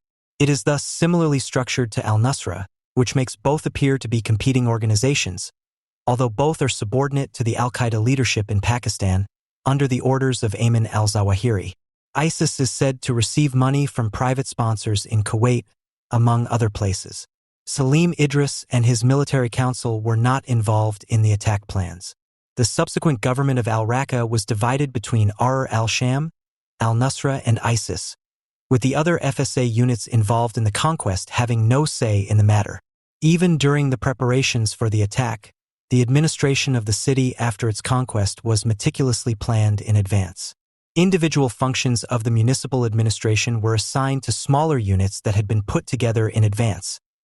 These were to be responsible for supplying the city with food and energy, for waste disposal, public transport, etc. Police-like units were responsible for protecting private and public property, so that the bank safes are said to have remained undamaged and there were fewer lootings after the conquest than is usual with attacks carried out by smaller and inexperienced groups. Journalists who visited the city afterwards reported unusually little rubbish on the streets. The conquerors' cleaning squads also cleared out their opponents, who were either summarily executed or sentenced to a later execution by a Sharia court. The Islamic brigades impressed friends and enemies alike with their military obedience and political discipline, virtues that they also demanded of their subjects, the citizens of the city. Dozens of cities in northern and eastern Syria were conquered in a similar manner this year. On the one hand, the virtues mentioned are only an expression of the arbitrariness with which the most powerful associations of the revolution, the Salafist and terrorist ones, govern the areas under their control as military means allow. But they can also be understood as an indication of the political weakness of these groups. At least their leaders are aware of the experiences of al-Qaeda in Iraq. If they do not respect the conservative traditions of the tribes, they could provoke another Sunni awakening, which could become dangerous for them at the moment when the angry tribes would arm themselves. So far, there have only been isolated demonstrations. In any case, in order to implement the division of the revolution on the front line, the military superiority of the jihadist groups had to be overcome. Consequently, the units selected by the CIA as allies of the United States had to be strengthened militarily. The jihadists had been in control of the northern front, the areas along the border with Turkey, for months. It therefore made sense to build up the front from the south. To this end, the CIA set up a training camp in Jordan. Training began at the beginning of the year with a hand-picked group of FSA soldiers, who were also to learn how to use weapon systems that should not fall into the hands of terrorists under any circumstances. In particular, the distribution of shoulder-fired anti-aircraft missiles had to be restricted to a small group of trusted soldiers, because such weapons can also be used to shoot down passenger aircraft. Israel, whose aircraft would then be an obvious target for terrorists, supported the establishment of the front in the south. Israel's interests in the war in Syria are hardly distinguishable from those of the United States. Neither the Assad regime nor al-Qaeda should win the war, but the war should end at some point so that it does not spread. On the other hand, Israel is also more threatened by the war than the U.S. due to its geographical proximity. So Israel's task in the training camp is to be very careful in selecting its allies. In addition to Israelis, French, British, and Jordanian instructors work in the camp. Some Sunni tribes from southern Syria provided the recruits. Saudi Arabia paid for the training program and the weapons. The weapons for the new front were delivered across the Jordanian border. The Saudi royal family purchased a large quantity of equipment from Soviet and Yugoslavian production in Croatia, including not only light weapons and ammunition such as Kalashnikovs, but also machine guns, rocket launchers, grenade launchers, mortars, artillery, etc. Turkish and Jordanian aircraft transported the weapons. This large-scale transfer of weapons from the Balkans to the Middle East began as early as December 2012 and continued in regular batches. For one delivery alone, at the beginning of March 2013, which a Croatian daily newspaper published some details of, 75 Turkish and Jordanian transport aircraft are said to have landed in Zagreb and returned to Jordan with 3,000 tons of equipment. The purchase of Soviet-style weapons also had advantages when it came to selecting recruits for the training camp, where defectors were given preference for political reasons. Because the Syrian army was also equipped with such weapons, the defectors were familiar with them, which meant that they could be recognized on the one hand and their training took less time on the other. One of the first groups of several hundred soldiers who had completed their training in Jordan is said to have been deployed in Damascus in August, where the units of an Islamic brigade belonging to one of the most powerful FSA units, the Liwa al-Islam Brigade, which is part of the FSA and the Military Council, had been conducting an offensive in East Ghouta since the end of July, where the regime attacked with chemical weapons a few days later. FSA units had already carried out several successful offensives in 2013. But with the support of the Iranian Revolutionary Guard Corps and the Lebanese Hezbollah, the Syrian army was able to regain some territory, including strategically important places such as Al-Qusair, a city between the Lebanese border and Horns, which was recaptured in June. Despite several attempts, the Syrian army was unable to take the suburbs of East Ghouta, southeast of Damascus, which were held by FSA units. Instead, the counteroffensive launched by the FSA from there was able to advance further towards the city center, in some cases within range of central military installations of the Assad regime. During the fighting, a few Syrian army fighter planes were shot down by shoulder-fired anti-aircraft missiles. However, the FSA was not equipped to deal with chemical weapons. The possession of chemical weapons gave the regime a strategic advantage that could only be counterbalanced by U.S. intervention. Perhaps the threat of such intervention was enough. The U.S. could also have used the use of chemical weapons in Damascus as an excuse to bomb the Syrian Air Force and thus deprive the regime of another strategic advantage. If necessary, another excuse can be found later. The CIA's plan to find allies in Syria and train and equip them for a two-front war against Assad and al-Qaeda can be seen as an alternative to, or preparation for, military intervention. However, in August 2013, it was still too early for this, as the US's allies were not yet in a position to fight a war against these two opponents. Although the mere possibility of a direct military intervention by the US led to an increase in the number of smaller skirmishes between the FSA, al-Nusra and ISIS, the FSA would not have been able to cope with a showdown with the al-Qaeda groups or al-Sham brigades, either militarily or politically, because the division of the revolution still appeared to be an open-ended project, not only on the front line itself. This was demonstrated by the founding of a new alliance, the Islamic Alliance, on September 24th. The alliance includes some of the strongest Islamic brigades within the FSA and the Military Council, i.e. allies of the USA, including Liwa al-Islam and the Tawhid and Soghar al-Sham brigades, as well as al-Nusra and al-Sham. The alliance's founding declaration states that its political goal is to establish an Islamic state. It considers the National Coalition and the Military Council to be puppets of the West and traitors. The alliance claims to represent 50,000 Islamic fighters. At first glance, it looked as though the Salafists, both within and outside the FSA, were allying themselves with al-Qaeda. The only strange thing about this was that although al-Nusra was part of the alliance, ISIS was not, which could be explained by the power struggles between these two groups. But the very next day, al-Nusra revoked its membership of the alliance, which thus turned out to be an alliance of Salafists against al-Qaeda. 3 days later, on September 29th, another alliance of Salafist brigades formed an Islamic army, distancing itself from the National Coalition and the Military Council and excluding both al-Nusra and ISIS. It unites 50 Islamic associations and is led by Liwa al-Islam, one of the most powerful Salafi brigades, which is supported by Saudi Arabia and is mainly active in and around Damascus. This reorganization of the Revolutionary Front, which emerged in September, to the detriment of al-Qaeda on the one hand and the political and military organizations of the groups supported by the United States on the other, could have been read as a sign of the failure or success of the CIA plan. However, either interpretation would have had to ignore the fact that the war had only just begun. In fact, the U.S. allies still have a bargaining chip that promises them an advantage in the future that the others cannot match: having the U.S. as an ally. This advantage just has to materialize on the battlefield at some point. After the lost battle for Aleppo, the Syrian revolution seems to have been lost in its entirety, at least insofar as its goal was to realize a national social order that would claim the entire territory of the state and limit itself to it. The establishment of a Sunni state in Syria. To hold on to this would require the will to wage war against Russia, a repetition of the jihad against the Soviet Union in Afghanistan, so to speak. And why not? In its commitment to a Sunni Islam, the revolution has already gone beyond its goal all by itself, just as its brigades, assembled on the battlefield, have militarily and practically broken through Syria's borders with Turkey in the north and Iraq in the east. The Syrian revolution is, as a local event, just as much a part of the larger context of the Islamic world revolution as the goals of the two opposing revolutionary perspectives in Syria meet. The local goal is a global milestone. The revolution, which has been pushed out of the city into the provinces, is therefore not over yet. Politically, it has been reduced to its Sunni core and militarily to the rural guerrilla forces that it relied on before the attack on Aleppo. It has now only matured in the experience that it can destroy cities, but not conquer them permanently. The major Syrian cities, from Aleppo in the north to Homs and Damascus in the south, now roughly mark the eastern border of the western part of Syria, which is securely controlled by Assad.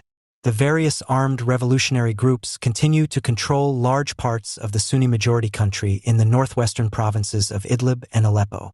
The advance of the Islamic State IS years ago extended the territory of the Sunni-dominated country in the east of Syria to include the Sunni-dominated territory in the west of Iraq, which, from the perspective of the global jihad, remains part of the expanded battlefield of the Sunni revolution in Syria, even after the defeats of the IS. The revolution must therefore continue for the time being on the territory it still holds, i.e., if it is to be capable of new offensives, it must close ranks and first defeat the enemy that threatens it from within, those comrades who want to give up, end the war and betray the revolution. Al-Qaeda took the initiative to do this immediately after the lost battle for Aleppo. After Al-Qaeda's ally in Syria, Jabhat Fatah al-Sham, JFS, was able to demonstrate its political and military qualities in Aleppo, the organization is well equipped to continue to push the Syrian revolution forward even after the lost battle. The fact that it believes it is capable of playing this role was demonstrated by a JFS offensive at the end of January 2017 against units of the Free Syrian Army, FSA, in the northwestern provinces, which were accused of negotiating with the enemy in Kazakhstan. Some FSA units were suspected of having provided the U.S. with coordinates for the bombing of JFS positions. After a group of traitors, who were also on the CIA payroll, were completely wiped out by a JFS commando, the beleaguered FSA units joined the almighty Ahr al-Sham brigades for self-defense. Until now, the most important ally of the aggressor, but now forced to show its colors by the attacks, and in the process threatening to split into two camps. The attacks are therefore aimed at dividing the revolution. On the one hand, the traitors, and on the other, the authentic Syrian People's Revolution, which is rallying around al-Qaeda, supported by the Sunni masses and progressing from a local to a global war. The bombing of JFS positions, which was ordered by Barack Obama, is obviously aimed at the same division, except that the resulting parts are portrayed as the Sunni people on one side and the terrorists on the other. However, this portrayal has the decisive disadvantage over al-Qaeda's propaganda that it deliberately ignores a political factor: Sunni Islam as the element that unites the masses and its avant-garde. The protagonists of the Syrian revolution will remember that al-Qaeda has already helped them out of a state of confusion once before. In the spring of 2012, barely 6 months before the battle for Aleppo and less than a year after the revolution began, the latter seemed to have lost almost all of the initial momentum it had gained from the Egyptian uprising, without any prospect of taking over the state in the foreseeable future. In the previous short first phase of the revolution, in which the protest escalated into a civil war, things were still moving at a pace that was actually no longer controllable. After the first demonstrations in March 2011 and the bloody escalation in Horns in April, armed groups appeared throughout the country in May, which joined together in June to form the Free Syrian Army and declared war on the Assad regime.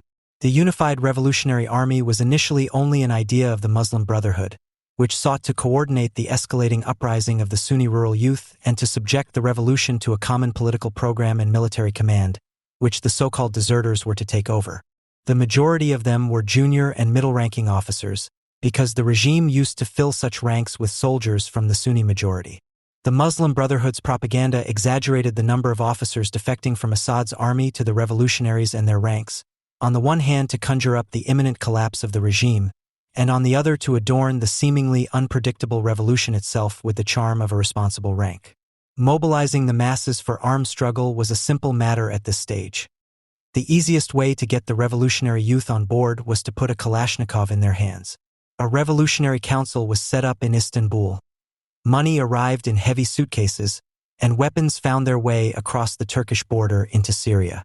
Since the summer, fighting has been taking place on several fronts, while the propaganda department of the Revolutionary Council has been presenting the daily expanding battlefield as if Assad's army were on a rampage of revenge against the Sunni majority, which was obviously only half the truth. The Revolutionary Council, in which the Muslim Brotherhood set the tone, hoped that this propaganda would inspire the Western public to support the revolution and thus bring about an intervention like that in Libya. The bloody images that were used to underline the message were provided by the battle that had begun.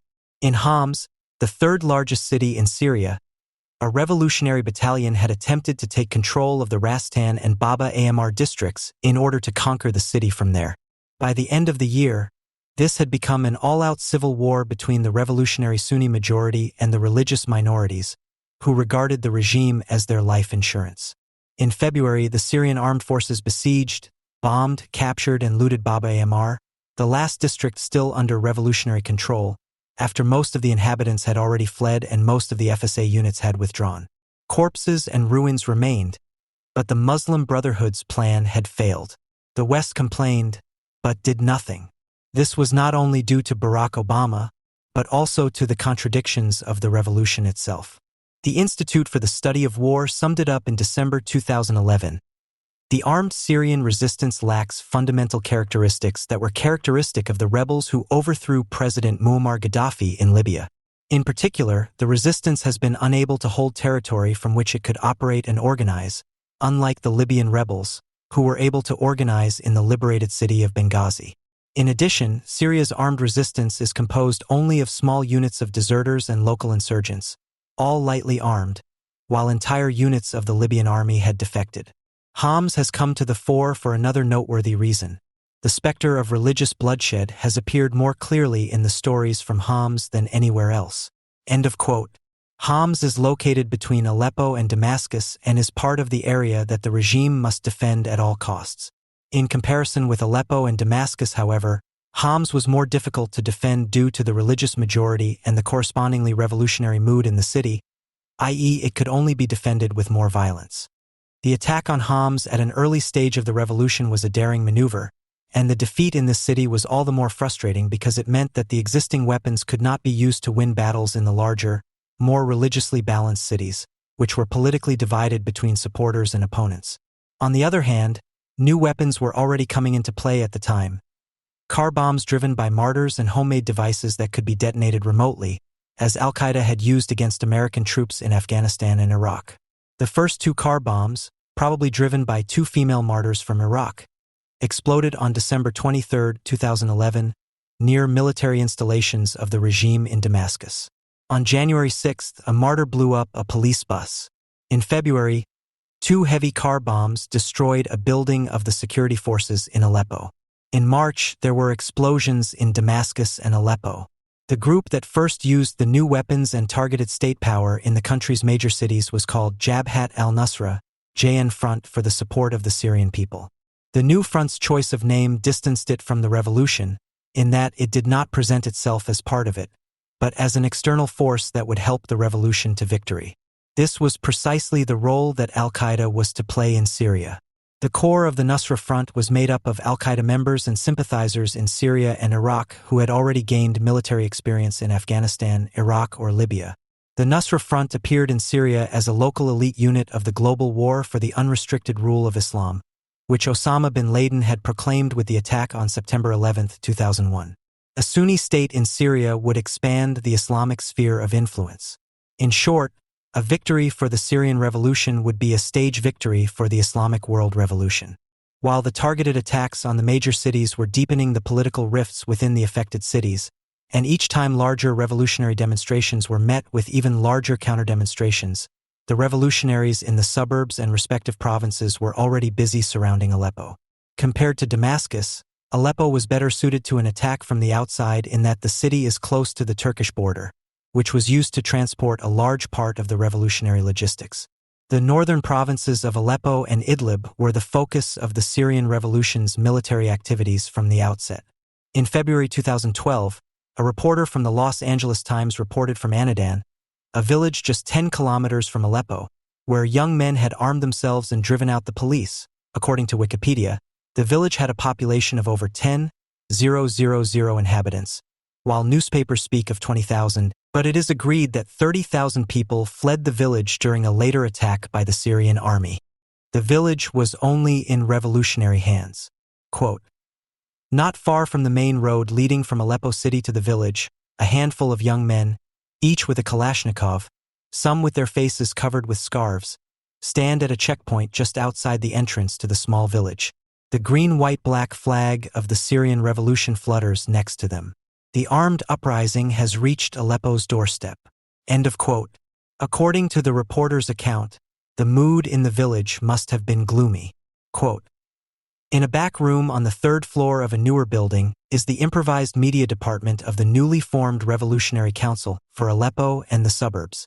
The people here don't want a peaceful revolution. They want war," says Faraj, who works for the council. End of quote. In the summer, the hotheads were almost impossible to stop, if you believe another reporter who visited the place in July 2012.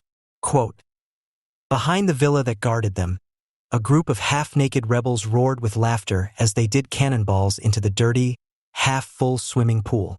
Their commander, a 24-year-old illiterate, joked that while the war raged all around them, the people of Aleppo were only worried about the barbecue. He swore that the rebels who were currently roaming the countryside would soon find their way to Aleppo. He promised that Aleppo would burn." End of quote. The reason for this confidence was the first successes in bringing together the many armed groups that had been operating more or less independently around the city. The attempts by the Muslim Brotherhood to unite with the FSA as the military arm of a national council that was controlling the revolution from Istanbul had been unsuccessful because they did not correspond to the balance of power on the battlefield. The front was no longer dominated by the FSA, which did not even exist as a unit, but by the jihad. Those who wanted to be at the forefront joined it. In July 2012, dozens of revolutionary groups active in the province of Aleppo placed themselves under a common command and called themselves the Tawhid Brigade, the Unity. Their common goal was to establish a Sunni state throughout Syria. The new formation was open to all revolutionaries who wanted to fight for the realization of this goal, whether they came from the FSA or from Al-Qaeda. That was the new thing about it, although the unity of local and global war was already present in the Sunni Islamic character of the Syrian revolution, albeit initially only as an idea that still had to prove itself in the reality of battle. It was actually the Nusra Front that made the new unity possible, although it would never submit to any commander other than the Al-Qaeda leadership in Pakistan and the Prophet.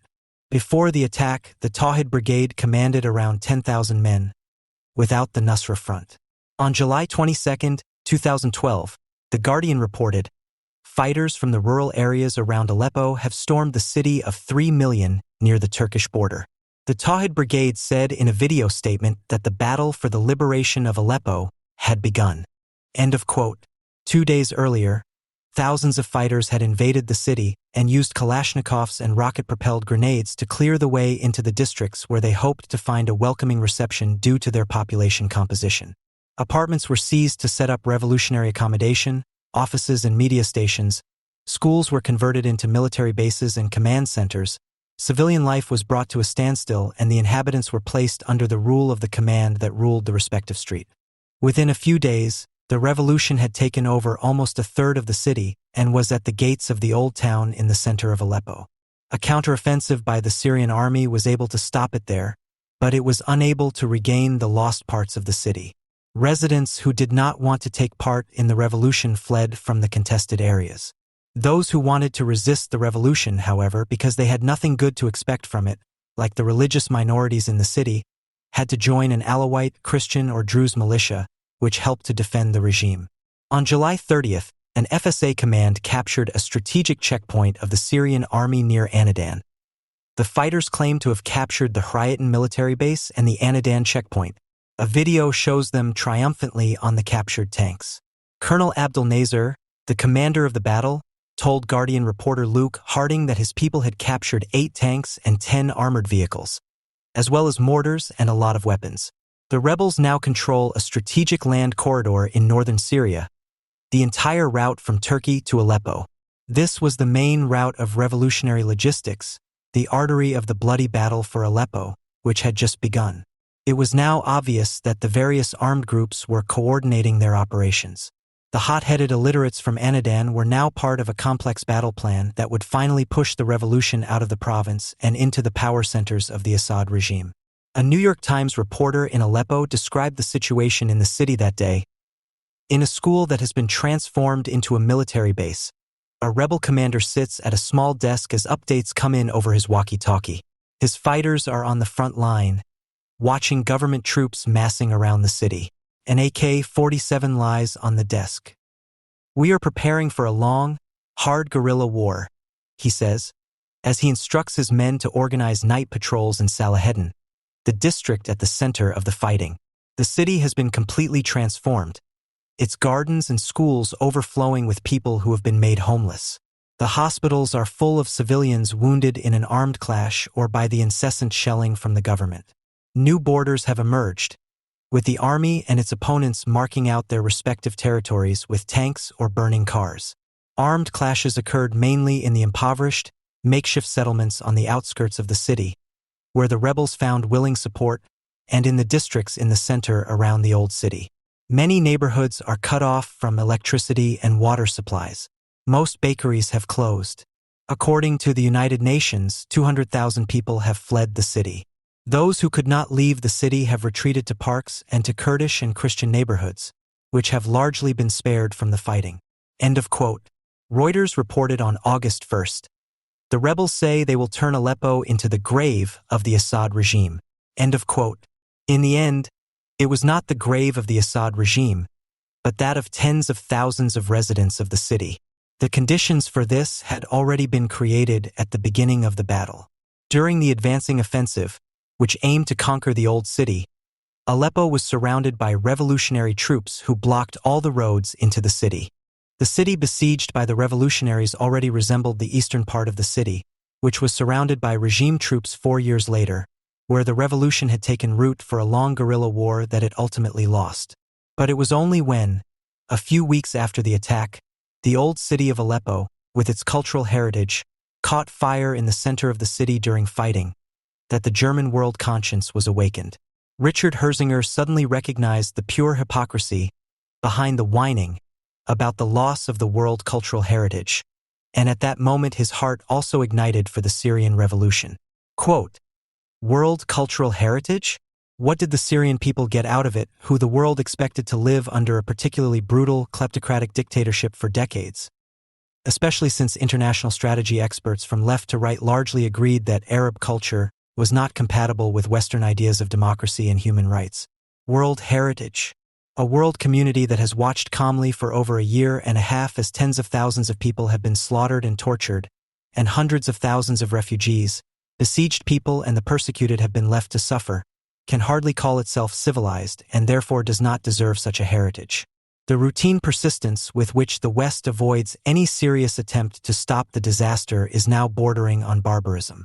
The shock to the world's cultural conscience emanating from the smoking ruins of Aleppo's old city will not change this determination to do nothing. It is uncomfortably reminiscent of the Balkan War, when the bombing of Dubrovnik, the cultural pearl of Dalmatia, by the Serbian army at the end of 1991 provoked a fierce worldwide outcry. End of quote. The world's conscience continued to sound like this for another 4 years. On the battlefield of propaganda, the Syrian revolution remained victorious to the end. The Nusra Front's task during the first phase of the attack was to challenge the regime with targeted bombings of strategic targets in the city.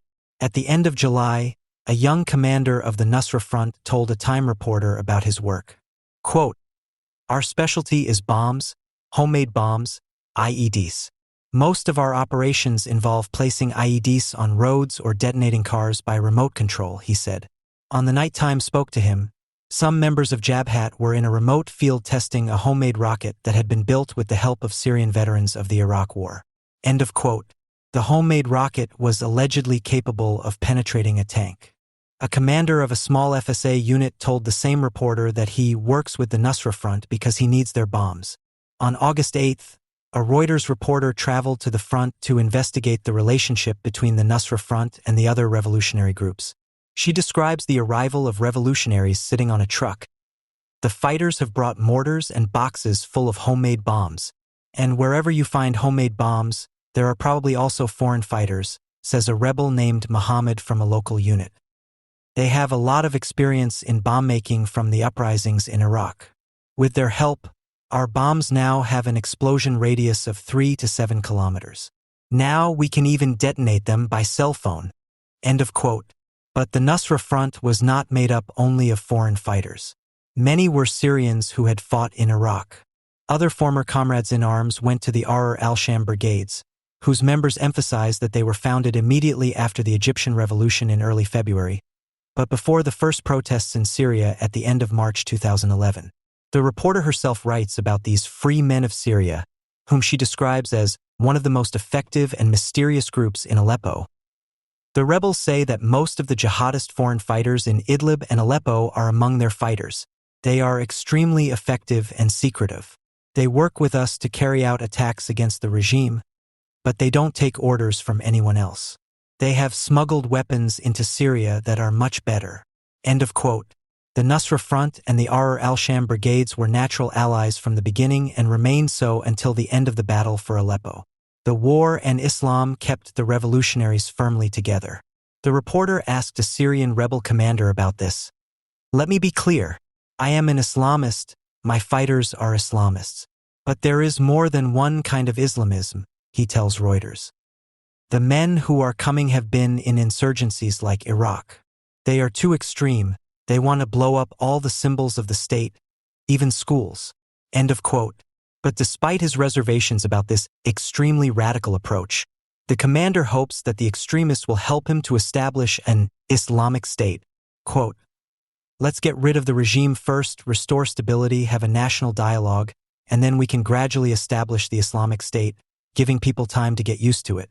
I don't want to introduce Sharia law immediately and chop people's hands off if they steal something. I believe in Sharia law, but if we force it on people, we will create fear.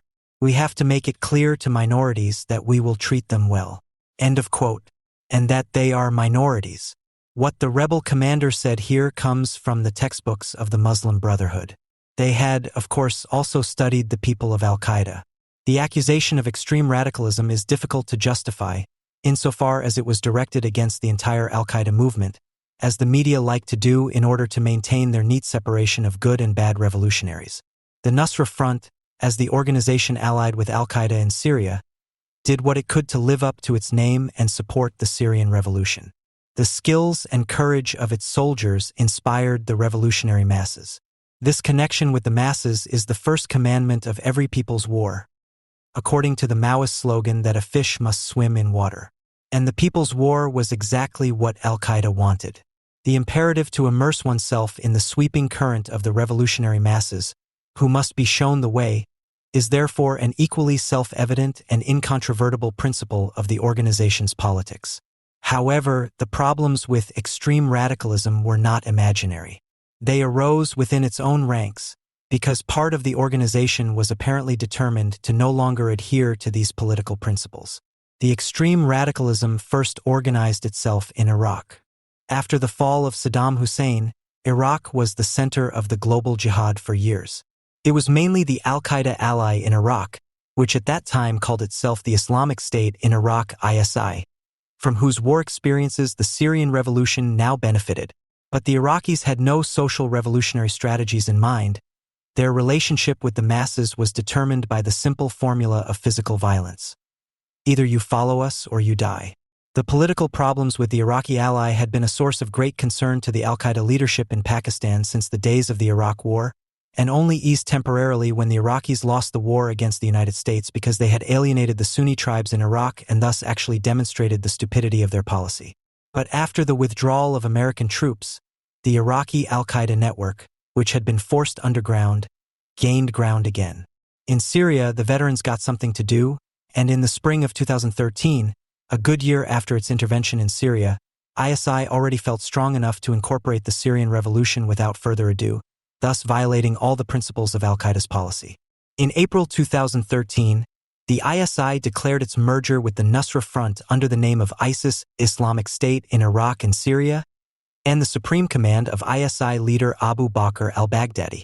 The Nusra Front and the al-Qaeda leadership rejected the attempted embrace, which amounted to an internal coup attempt, which in turn led to a war between the hostile factions.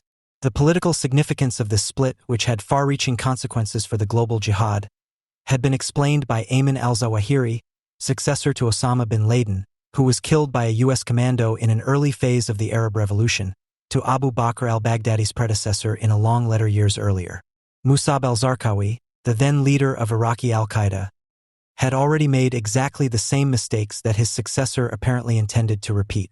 He had introduced beheading on camera, terrorized ordinary Muslims, attacked Shiites without provocation, and ignored the customs of the Sunni tribes. In the letter, the al-Qaeda leader asks the leader of the jihad in Iraq to always remember that the strongest weapon that the mujahideen can enjoy, after the help and success of God, is the support of the Muslim masses in Iraq and the surrounding Muslim countries. The support of the masses is the decisive factor that determines victory or defeat in a people's war, in jihad or in an intifada. The enemies of the Islamic Revolution do not intend to destroy the movement of the mujahideen, but rather to secretly separate it from the misguided and fearful Muslim masses. End of quote. Then he wrote something else to him about the violent videos of the Iraqi comrades. Among the things that hurt the feelings of the Muslim people who love and support you the most and with which they will come to terms are the scenes of the slaughter of prisoners. And I tell you, we are in a war, and more than half of this war takes place on the battlefield of the media. We are in a media war for the hearts and minds of our ummah, and however far our capabilities reach, they will never be 1,000th of the capabilities of the satanic empire that is waging war against us. And we can kill a prisoner with a bullet. That achieves what we want without the need to expose ourselves to the questions and doubts of the public. We don't need that. End of quote. But Abu Bakr al-Baghdadi had no interest in this eternal doubt. ISIS began its campaign of conquest on its own initiative and, precisely because of the violent videos and the triumphant proclamation of the Islamic State in Mosul in the summer of 2014, became the most spectacular event in the global jihad since 9/11. While the Islamic State was conquering the Syrian east and the Iraqi west, it was being violently driven out of the provinces of Idlib and Aleppo by the Nusra Front, which is loyal to al-Qaeda and almost all the other groups of the Syrian revolution. In the north, the Kurds stopped it. An international coalition fought against it in Iraq. The Nusra Front's determined fight against IS in Syria had meanwhile helped it to even greater popularity, because it was now no longer just the vanguard of the Syrian revolution in the war against Assad, but also a sovereign that protected the Muslim masses from the terror of extreme radicalism. Together with the Ahrar al-Sham brigades, the Nusra Front thus became the strongest political and military organization of the Syrian revolution in Aleppo. In the battle, which was designed as a protracted guerrilla war, the Nusra Front had introduced a new weapon tailored to this type of battlefield. Together with other militant Islamists, the Nusra Front detonated a huge tunnel bomb near the headquarters of the Air Force Intelligence Service in the northwest of the city. It was just a month ago that dozens of people were killed when the Nusra Front and other rebel groups used a similar tactic to attack the same intelligence headquarters. First detonating a tunnel bomb and then attacking government troops. The placement of bombs at the end of a tunnel dug into government-controlled territory has become a popular tactic among Syrian rebels, especially in Aleppo. End quote. A former car mechanic from Anadan invented a weapon he called the Hell Cannon. Could shoot gas cylinders filled with shrapnel balls several kilometers away. Their military function, the terrorization of the inhabitants in the enemy territory, resembled that of the regime's barrel bombs. But despite all the mutual military efforts, the front line in the years-long war of position had solidified. Every day that this battle lasted undermined the authority of the regime. The world's conscience was on the side of the revolution, all the more so as the misery in the parts of the city ruled by it grew with each passing day. It was only the Russian intervention in the fall of 2015 that interrupted this state of gradual decline of the Assad regime, of which the destruction of Aleppo had become a symbol. With the support of Russia and Iran, the regime's troops first advanced into the surrounding area in order to separate the revolutionary positions in the province from those in the city and to cut off their supply routes to Turkey. By the summer of 2016, the regime had completely surrounded the city. The revolutionaries also knew that the final episode in the drama had begun. The politically educated people of Al-Qaeda also knew that this would be a media battle. The media were already accustomed to portraying the Syrian revolution either as the suffering of the unjustly persecuted or as the resistance of desperate victims. This fit perfectly with the role of savior in need that Al-Qaeda wanted to play. At the beginning of the media battle, the Nusra Front changed its name to Jabhat Fatah al-Sham, Front for the Conquest of the Levant. In a statement, the new front declared that it had nothing to do with Al-Qaeda and was solely committed to defending the Syrian people. Fatah al-Sham and Ahrar al-Sham formed a joint high command and planned a counteroffensive to break through the enemy siege, which allowed the world public, who were staring spellbound at the spectacle taking place in Aleppo, to breathe a sigh of relief for a moment. A model of the old city of Aleppo was on the table at the headquarters of the high command. After the counteroffensives north of Aleppo had been unsuccessful, the revolutionary forces attacked the southern outskirts of the city. The Syrian opposition has shifted the focus of its operations to break the siege in urban terrain in the southwest of Aleppo in order to neutralize the asymmetric advantage that the Russian and Syrian Air Force gives the regime. The closure of the siege in the north on July 28 used this relative advantage that the Russian Air Force and the regime's artillery have in flat, rural terrain to force the opposition to defend Aleppo under what they see as unfair conditions.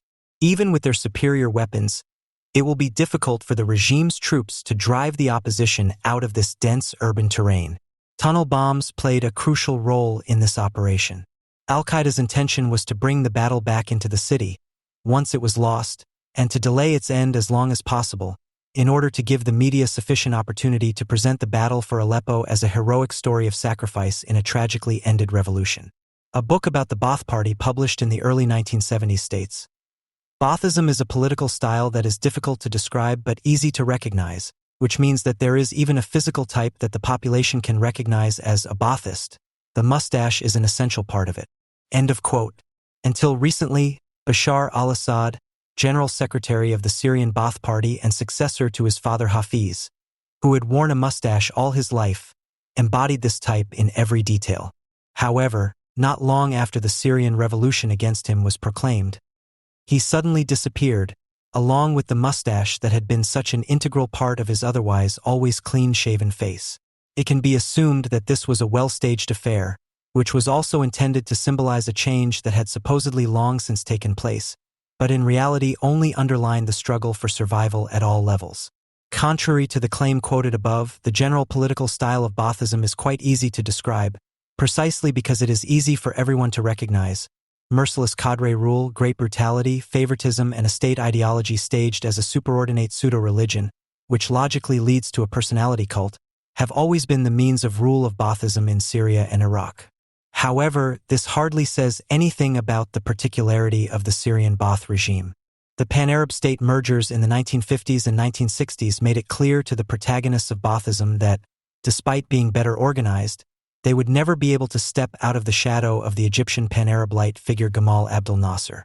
Nasserism proved to be the more successful of the competing Pan-Arab movements.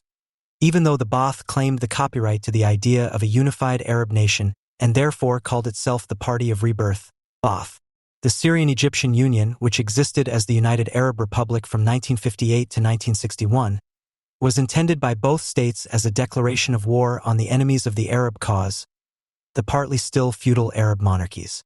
However, the state fusion broke down not only due to power politics and intrigue, but also due to ideological differences. When Michel Aflaq, the Syrian Christian founder of the Ba'ath idea, spoke of a rebirth of the Arab nation, he was suggesting an ideological return to the roots, which Nasserism, which was prepared to put the current political decision on the ultimate goal of the great nation-building process above all else, was never able to accept. This difference in radicalism also expressed a different relationship to Islam. Thus Nasser's socialism was given the epithet Islamic, and thus prefixed with an adjective that equated the Ba'athist socialists with a betrayal of the cause. The Ba'athists saw Islam as a movement for the spread of the idea of Arabism, but at the same time it was considered by them to be the cause of the decline of a mythologized Arab heyday. Quote, "The idea of Arab unity drew its inspiration from the distant past, when Arab supremacy extended from the Atlantic to the Persian Gulf.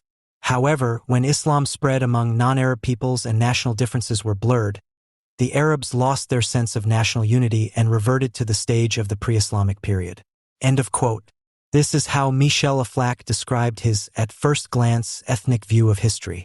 However, he was not classically ethnic in the sense of a racial doctrine, because everyone was considered an Arab whose language is Arabic, who lives on Arab soil or wishes to live there, or who, after being assimilated into Arab life, believes in his belonging to the Arab nation, as Article 10 of the First Constitution of the Ba'ath Party read. In view of the differences over the status of Islam in Pan-Arabism, the Nasrists and Ba'athists could only agree on the common rejection and fight against the Muslim Brotherhood, in addition to the enemy images of the West and, of course, Israel. The latter rejected the idea of an Arab nation radically and therefore fought bitterly against the Pan-Arabists in both Egypt and Syria. The Ba'ath Party's non-denominational Arab self-image led to the party finding particularly large numbers of supporters among the religious non-Sunni minorities, because they had always feared a nationalism that was too heavily influenced by Sunni Islam. This decidedly non-Sunni self-image was a Syrian peculiarity, both in the Pan-Arab movement in general and in the Ba'ath movement in particular, which can be attributed to the fact that the movement relied on a number of relatively strong minorities to counterbalance the predominance of the Sunni majority population. Little has changed in this policy of pushing back the Sunni claim to power to this day. This circumstance is of central importance in the Syrian civil war. The approach in Iraq was apparently quite different. There, the Ba'ath Party was dominated by Sunnis from the outset, who represented only a minority in the country compared to the Shiites. When the Ba'athists seized power in Baghdad in 1963, there was immediately a new, but even more disastrously failed attempt to create a united Arab Republic expanded to include Iraq 1966. After the failure of this attempt at unification, a military coup in Syria deepened the differences within the Ba'ath movement, which grew into a deep enmity between Ba'athist Syria and Ba'athist Iraq. This enmity is also the main reason for the partnership between Iran and Syria, which has continued to this day and began in 1980 with Syria's support for Iran in the war against Iraq. The coup in 1966 was carried out by so-called neo-Ba'athists, who are said to have finally turned away from the traditional Pan-Arab idea and towards the idea of a greater Syria, which, in addition to the current territory of Syria, would include Jordan, Lebanon, Israel, and the Palestinian territories. However, there are several reasons to doubt this, even with regard to Syria's dealings with Lebanon. The invasion of Syrian troops in 1975 at the behest of the Arab League to quell the civil war there became an occupation that lasted until the withdrawal forced by the Cedar Revolution in 2005, during which Syria played a significant role in Lebanese politics, not least through its active support of Hezbollah. However, there was no question of an ambitious greater Syrian policy of incorporation. The split in the Ba'ath movement turned the Iraqi faction into the so-called Old Ba'athists, which included the party founder Michel Aflaq. While the Syrian neo-Ba'athists subsequently expelled him from the party in absentia and declared him persona non grata, he made a career for himself among the Old Ba'athists. He became Secretary General of the party, was considered a supporter of Saddam Hussein, and held the office of Iraqi vice president under him until his death. While Saddam's predecessor, al-Bakr, had also made serious attempts at secularization in Iraq, which failed due to the resistance of Shiites and Sunnis, Saddam gradually implemented the Islamization of his Ba'ath Party. One need only think of the addition of the inscription Allahu Akbar to the Iraqi national flag in 1991. In doing so, he did not even stop at Michel Aflaq's legacy. When his death was announced in 1989, Saddam spread the rumor that Aflaq had converted from Christianity to Islam, which gave him the legitimization for a large-scale Muslim funeral for Aflaq. Neither Assad Sr. nor Jr. can be accused of similar attempts at Islamization.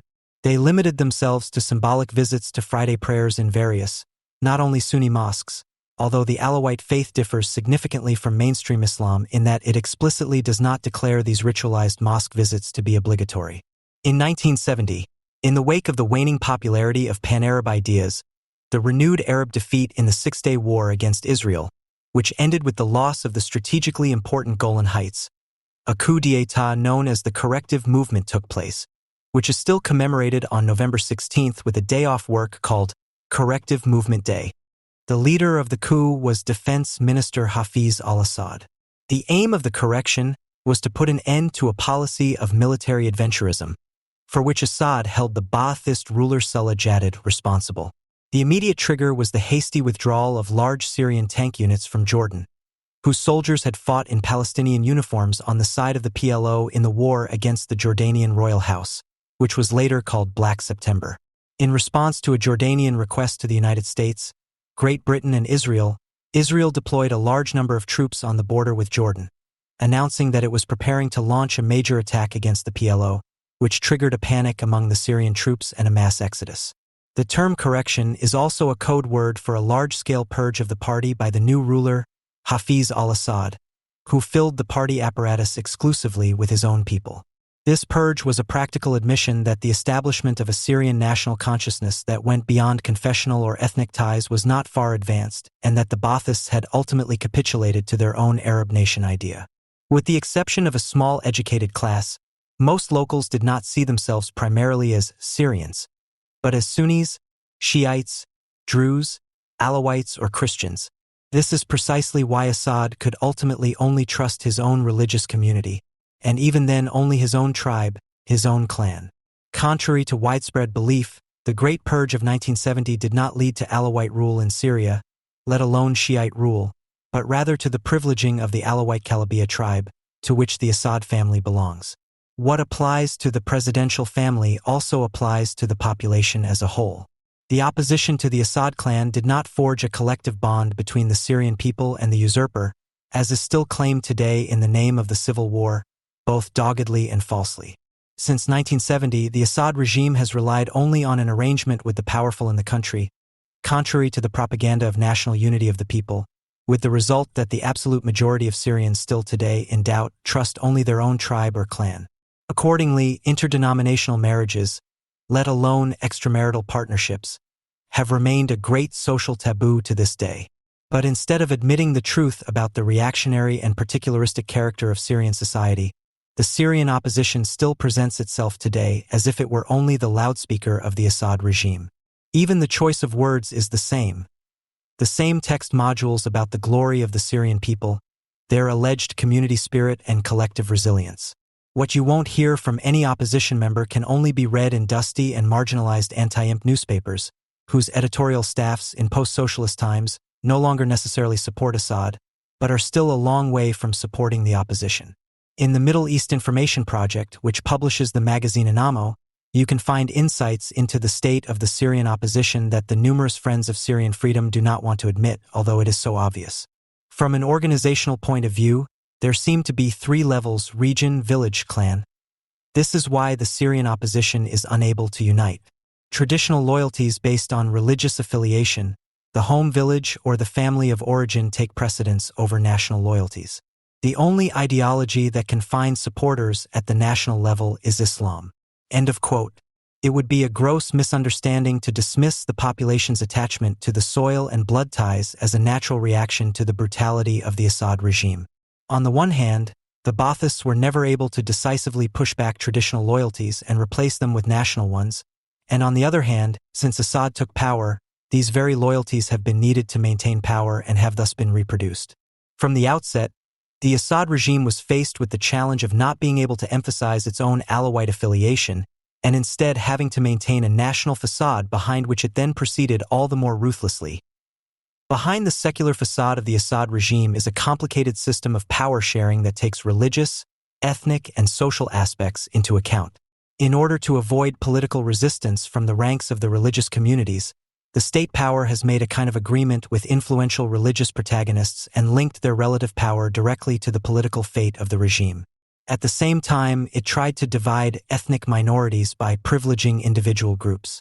A similar strategy was pursued to divide the political opposition and the business community. Thus, in Syria, one can find both communists loyal to the regime and those opposed to it, nationalists, Christians, Druze, Alawites, Sunnis, civil servants, and businessmen. In view of this particular way in which the Syrian system functions, speculation about an exclusive Alawite rule should be self-defeating. In an interview with the Frankfurter Allgemeine Zeitung in 2013, Bashar al-Assad summed up the regime's authoritarian secularism as follows. For us in Syria, secularism means the freedom of religions, Christians, Muslims, and Jews, with all their diverse denominations. Secularism is necessary for the unity of society and for the sense of citizenship. There is no alternative. End of quote. Even if one disregards the lie that a Western medium likes to serve up, that there is still a relevant number of Jews, as if they had not long since been driven out of the country by the combined forces of anti-Semitism, and as if the hatred of the Jewish state, which has been felt across all camps to this day, were not the only point in which the unity of society has succeeded, even then Assad's celebration of secularism remains untrue. For decades, authoritarian secularism was the bulwark against the claim to power of Sunni Islam, which thus secured not only the Alawites, but also and above all the Christians, a life free from Sunni impositions. But Assad's secularism was never anything other than an instrument for maintaining power, which meant that the fragmentation of society into tribes and clans and the competition between diverse denominations was precisely its prerequisite. Certainly, the instrumental relationship to secularism is not Assad's worst offense.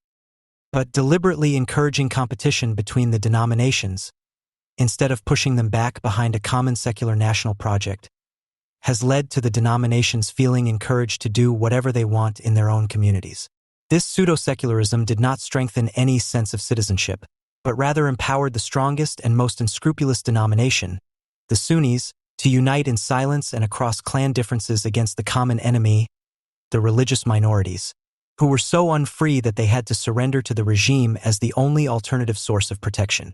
During my travels in 1994 and 1995, I discovered that a relatively large number of Christians demonstratively professed their allegiance to the Ba'ath regime because the current president, at that time still Hafiz al-Assad, defended the rights of Christians against the demands of radical Muslims more than his predecessors. Only the Alawites praised the Ba'ath regime more unequivocally, they who a few decades earlier still had to fear hostility from Orthodox Sunnis and Shiites on suspicion of apostasy. And it is not only in recent times that a Christian Syrian sounds implacable when he believes he has to defend authoritarian secularism as the only alternative. In the Christian quarter of Damascus, the Syria traveler Gerhard Schweitzer met a Christian of Armenian descent who had fled to Syria because of the Lebanese civil war. He had only found a home in Syria. Syria was the only Islamic country where Christians could really live without threat. Yes, he was Syrian, he was a convinced Syrian. All Christians here were convinced Syrians. In Syria, there was real religious freedom. The government, he emphasizes, has taken a hard line against all radical Muslims who question religious peace, and that is a good thing. Here, the iron broom must be used. Syria is not Europe. Here, only those who can assert themselves with the utmost severity are obeyed. He does not dare to imagine what could happen if this government were to be overthrown or if the Ba'ath Party were to disappear altogether. Then typical Muslims would come to power again. Narrow-minded, intolerant. End of quote. If you compare these views, which are not at all based on social romanticism, with the speech Navid Kermani gave at the award ceremony for the Peace Prize of the German book trade in mid-October 2015, you would be very interested to know what the Syrian friend of iron brooms and extreme harshness would say to him. In his speech, which was unanimously and frenetically celebrated in the German media and culminated in the trivializing thesis that Islam was actually only waging a war against itself, rather than against the West, Kermani asserted that Christian-Muslim love had recently been a reality in Syria, and that it was still in the hearts of many Syrians. An event from the year 1860, which has only been etched into the collective memory of Syrian Christians, and thus not particularly many Syrians, testifies to this warm love, and helps to explain why not a few of them would rather see Assad take a hard line than preach love of one's neighbor. At that time, a mob recruited from the Muslim-majority population murdered around 6,000 Christians in Damascus, looted 2,400 houses, and destroyed all the churches. Shortly before that, the French Mandate had forced an end to the dhimmi existence of the Christians by ending their special taxation as protected persons. While researching demographic developments related to this crime, Gerhard Schweitzer found an entry in Myers-Gross's Conversations lexicon from 1908. At the beginning of the 20th century, Damascus had a population of 154,000, of whom around 7,000 were Jews and 10,000 Christians. The rest were fanatical Muslims, as I read. This completely unscientific diction is undoubtedly a reflection of the massacre of 1860. A few lines later, I read a direct allusion to the bloody events. Before 1860, there were still around 32,000 Christians living in Damascus. End of quote. Of all the Syrians Gerhard Schweitzer spoke to about the events of 1860, only 2 Christians independently confirmed that they were aware of the events. These 2 seemed to be the only people with a historical memory, Schweitzer concluded, referring to the rampant Syrian amnesia that Navid Kermani was apparently also infected with. In view of this loss of memory, which is certainly also desired and encouraged by the state, it can be assumed that little will be known about a similarly cruel event 10 years earlier, in 1850, which went down in history as the Aleppo Massacre, and in which hundreds of Christians were also murdered and numerous churches, homes and businesses were destroyed. Although nothing is known about the persecution of Christians in Syria, everyone knows an episode about the model Christian Faris al-Khoury, who is often referred to as the founder of the Syrian state.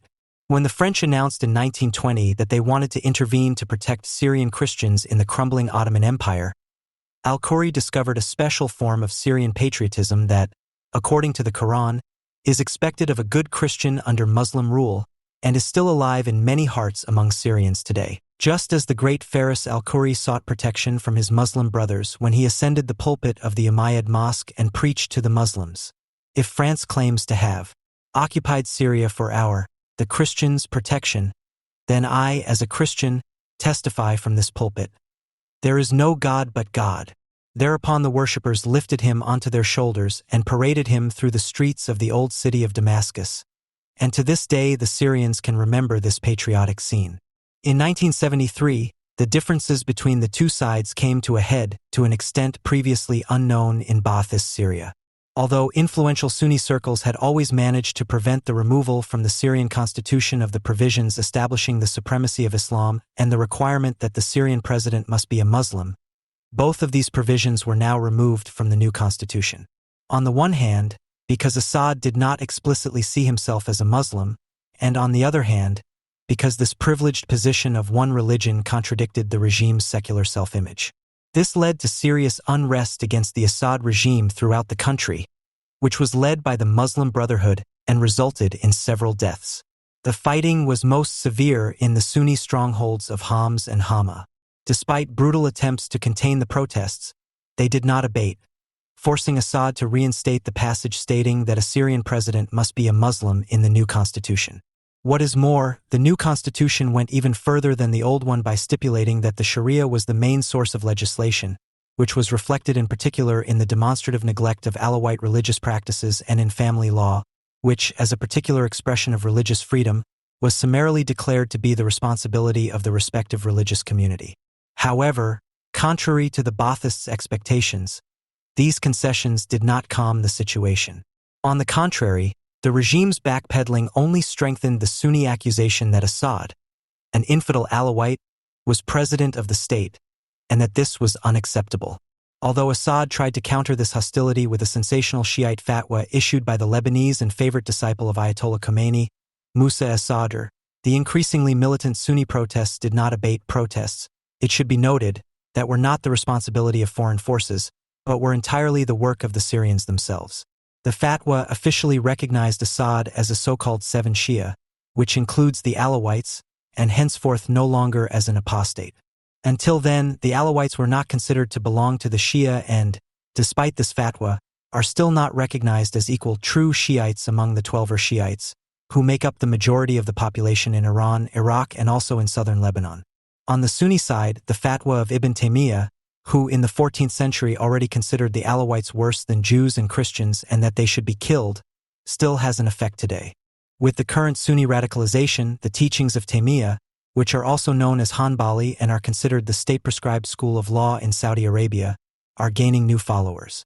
As a result of the fierce Sunni protests against the establishment of a secular Syria, Assad expanded the security and surveillance apparatus to the point where it has since become infamous. Although the Muslim Brotherhood has been considered the Syrian people's archenemy since that time, they have not been able to replace Zionism as the main enemy, at least in propaganda. Every morning, school children are drilled to be good Syrian citizens, and to oppose the Muslim Brotherhood as agents of Zionism and imperialism. The more tensions grew between the Sunni majority and the regime, the more members of the Syrian minorities sought protection from Assad. They sensed that Sunni radicalization could not bode well for them. In light of this social polarization, the question of how to hold society together under the given circumstances became all the more pressing for Assad. Especially since the Yom Kippur War in October 1973, anti-Zionism has been used as a propaganda tool to hold society together. To this end, Syria's defeat in the war was turned into a victory over Israel. The vast majority of Syrians are still convinced of this today. The relevant propaganda in Syria gradually reached a level of absurdity that even exceeded the state propaganda of other Arab states or Iranian propaganda after 1979. Despite, or rather because of state repression, the Muslim Brotherhood was able to expand its following among the Sunni population in the 1970s. Their popularity was further boosted by the intervention of the Syrian army in 1975 in favor of the Maronites, who were considered Christian, in the Lebanese civil war, as the majority of Syrians rejected the invasion. The fight against the Assad regime had long since been waged militarily. In 1979, the Sunni resistance succeeded in carrying out a massacre of cadets at the Aleppo Artillery School, thanks to defectors from the Syrian army. Only Alawite officer cadets were targeted and killed. Motivated by the events in Iran, the crime was intended to be the signal for an Islamic revolution under Sunni auspices. The swift and extremely brutal action taken by Assad's troops nipped this attempted uprising in the bud. Thousands were arrested, tortured, and murdered on the slightest suspicion. Nevertheless, the country did not return to peace. There were serious mass riots, particularly in Damascus, Aleppo, Homs, and Hama. An assassination attempt on Assad that was only just thwarted, and an attempted military coup escalated the situation. The clashes finally reached their peak in Hama in 1982.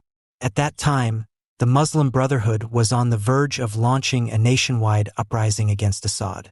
For reasons that have not been fully verified, however, the Holy War was declared in Hama, isolated from the rest of the country, and the entire city was conquered.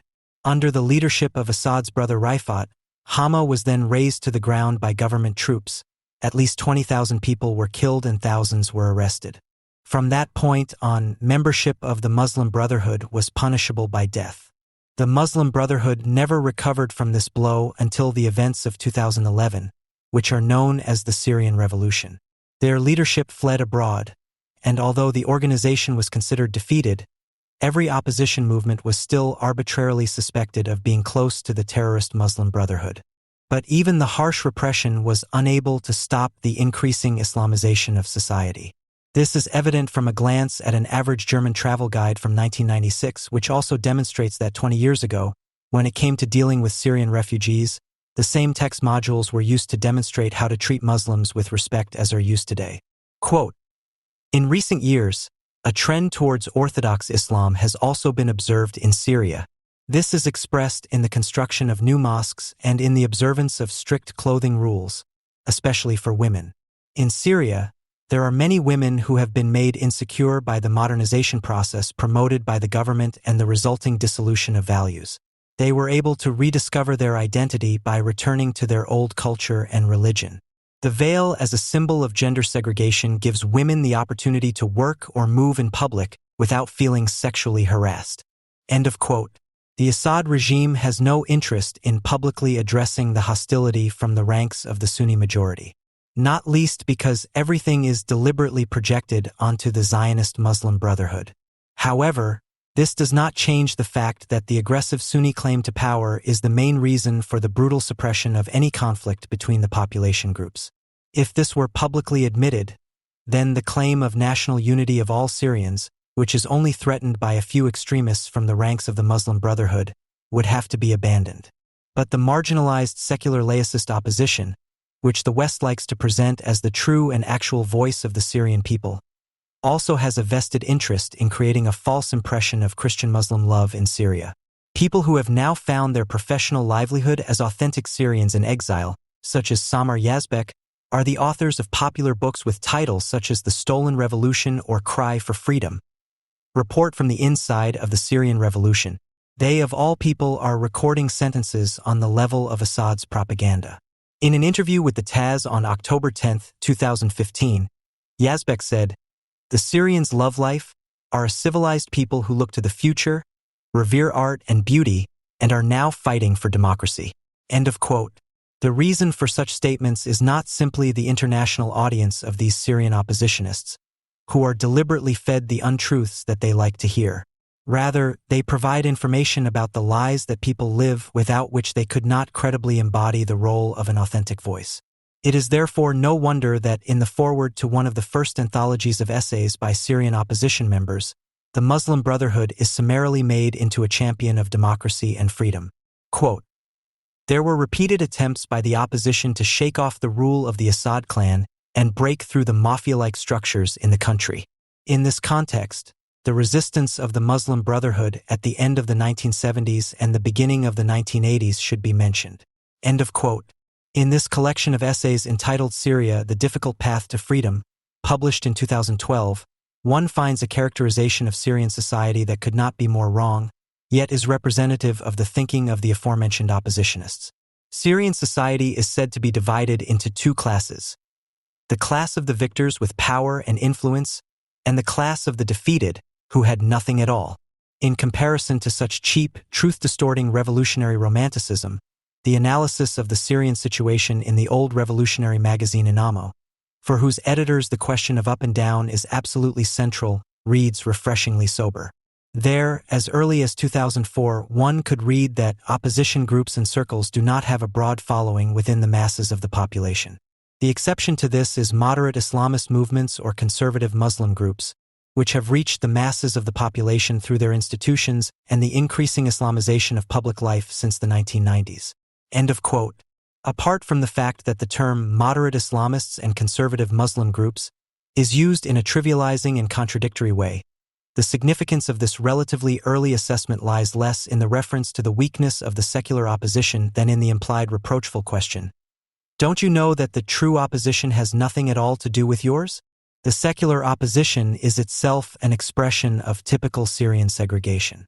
They largely come from an elite urban middle to upper class, whose secular orientation would not exist without the Assad regime. This reference to the actual and, in some cases, ideological origin helps to explain why and how these opposition circles interpret their own people. The ignorance with which they grope around is reflected in the inflationary use of terms such as revolution, freedom, justice, and democracy. In contrast, they talk so little about the all-dominant and threatening role of Sunni Islam that it seems as if no one has been taken in by Assad's propaganda about the secular nature of Syrian society as much as this opposition. A particular example of this is 75-year-old Michel Kilo, the gray eminence of the secular opposition. He represents in almost pure form everything that has always characterized the Ba'ath system: hatred of Israel and the West, conspiracy theories, and an inability to self-criticism, all the things that people have pretended to themselves and others in order to avoid talking about their own failures, in this case, Assad's failures.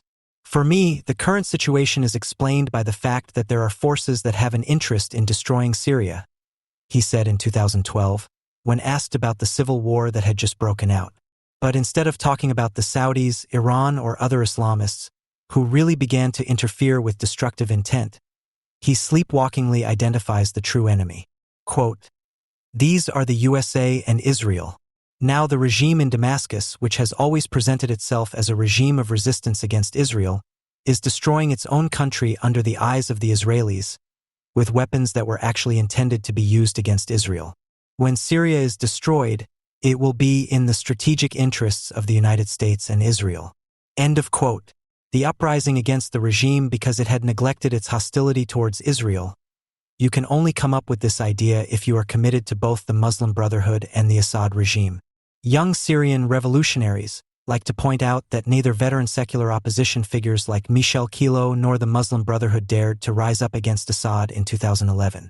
A large part of the old opposition was unable to do so because its protagonists had to flee abroad before Assad in order to work against him from there. But now everything is different. Quote, "The generation of 15 to 35-year-olds is the engine of the revolution. 70% of Syrians are under 30 years old. They think pragmatically and are fed up with ideologies, hierarchies, and centralism. They don't want to obey, they want to shape things themselves. And unlike the older, established opposition, they have no time to get caught up in infighting, vanity, and political strategies. End of quote.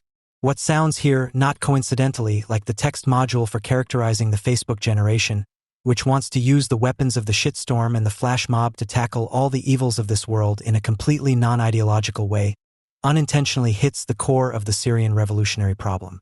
The young and wild are young and wild, as so many revolutionaries before them. However, unlike in the past, their revolutionary zeal is no longer based on a real utopia, a cause worth fighting for. This absence of a revolutionary goal fuels the suspicion that in 2011 it was not ideologies, hierarchies, and centralism that people were fed up with, but in reality they understood none of these three things any more than they understood the Syrian trench warfare, the vanities, and the political strategies. On the other hand, they understood all the more about the fascinating thing called Facebook, as a young wild revolutionary named Rami Nakla enthusiastically reports about the beginnings of 2011. Now something was happening on Facebook. Day after day, dozens, then hundreds of new people joined our group. Their pseudonyms already revealed what their goal was: Free Syrian, Syrian Revolutionary, Freedom for Syria. I sensed that our dream was slowly coming true. It was a real Syrian revolution on Facebook. On Facebook, the revolution was in full swing, and tens of thousands of people were networked as if they were sitting at the same table. They considered, planned, and discussed publicly with each other, and they suggested places where demonstrations should take place. End of quote. Today, people like to talk about how the young and wild were gradually deprived of their revolution. But you can only deprive someone of something that they previously owned in the real world, not just in the virtual world of Facebook. However, this was not the case with these revolutionaries. In reality, nothing was taken from the people with the revolutionary pseudonyms. Rather, they acted as the useful idiots for others who were not fed up with ideologies and took the time to develop political strategies. As in Egypt or Tunisia, the Islamists were not the actual instigators and supporters of the protests against the regime, but they were able to dominate them quite quickly. The dominance of the strategists was not the result of a precisely definable sequence of events, but rather arose from the very beginning from their synchronism. The protest that is considered to be the actual beginning of the uprising in Syria proves this. Significantly, it all began in the spring of 2011, not in a large city, but in the rural town of Dara, a small place where a Sunni clan is in charge. When a group of young people, including one of the sons of the clan leader, was arrested and tortured for spraying anti-Assad slogans, the father organized a protest march from the mosque immediately after Friday prayers, demanding the immediate release of the young people. Quote, "After the mosque door closes, there are only 30 men shouting, 'Allahu Akbar. God is great. We want our children back.' But the crowd is growing," reported Die Welt. On YouTube, after entering the words, "Syria, Dara," no comment. These are the children of Dara. You can see how a boy of about 10 years of age, with constant success, incites a gathering of men to chant Allahu Akbar. The rally was shot down by Assad's henchmen a few moments later. This set in motion a cycle of demonstrations and their brutal suppression, which quickly spread throughout the country. It can be assumed that the demonstrators in Dara were not exclusively professing, let alone organized, Islamists. What is worse is that the unceremonious transformation of the protest against the brutal actions of the police into collective invocations of jihad, which was also observed in Homs and elsewhere, refutes the legend that Sunni jihadism was not the guiding force from the outset, but rather came into the country out of despair over the previously freedom-loving men. This is the legend that is being spread in Germany, for example, by the respected ARD Middle East expert Jörg Armbruster, who writes in his book published at the end of 2013, 2.5 years after the beginning of the conflict, the call for a more just society has become the battle cry Allahu Akbar. End of quote. In fact, he could have read in a study by the notorious German Institute for International and Security Affairs, SWF, albeit in typically convoluted language that does not name names, that the events in Dara had a strong sectarian dimension. However, Armbruster is right in one respect when he says about the role of the Facebook revolutionaries. The peaceful demonstrators of yesteryear see themselves pushed to the margins of recent Syrian history, when all they wanted was respect, dignity, political participation, and a better life. End of quote. In fact, they did not want more, but also not less. Nevertheless, they have unthinkingly hyped their demands into a revolution, which they stubbornly and unreasonably defend to this day, instead of recognizing it as a serious mistake. In doing so, they have given the Assad regime a gift. After all, what else can revolution mean, not only in the eyes of Assad, but also in the eyes of the people, other than the overthrow of the system? If the Syrian Facebook friends had taken more interest in the peculiarities and recent history of their country, and less interest in Tunisia and Egypt, where great revolutions had been started via Facebook shortly before, then they might have realized what the SPW study mentioned above surprisingly and precisely pinpoints as a Syrian peculiarity. Regardless of the strategic calculations of the regime, the speed and force of the sectarian escalation in Syria can only be explained by the deeply rooted fear of other faiths, which has its origins in the violent conflicts of the 1980s and has been deliberately stirred up by the practice of political rule in the following 3 decades. Regardless of the regime's strategic calculations, the speed and force of the sectarian escalation in Syria can only be explained by the deeply rooted fear of other faiths, which has its origins in the violent conflicts of the 1980s and has been deliberately fueled by the practice of political rule in the following 3 decades. Even the most carefully planned and implemented master plan could not have conjured up such a climate of terror and hostility out of nothing. Memories of past, sectarian-motivated or perceived acts of violence and injustice combined to form an extremely volatile mixture.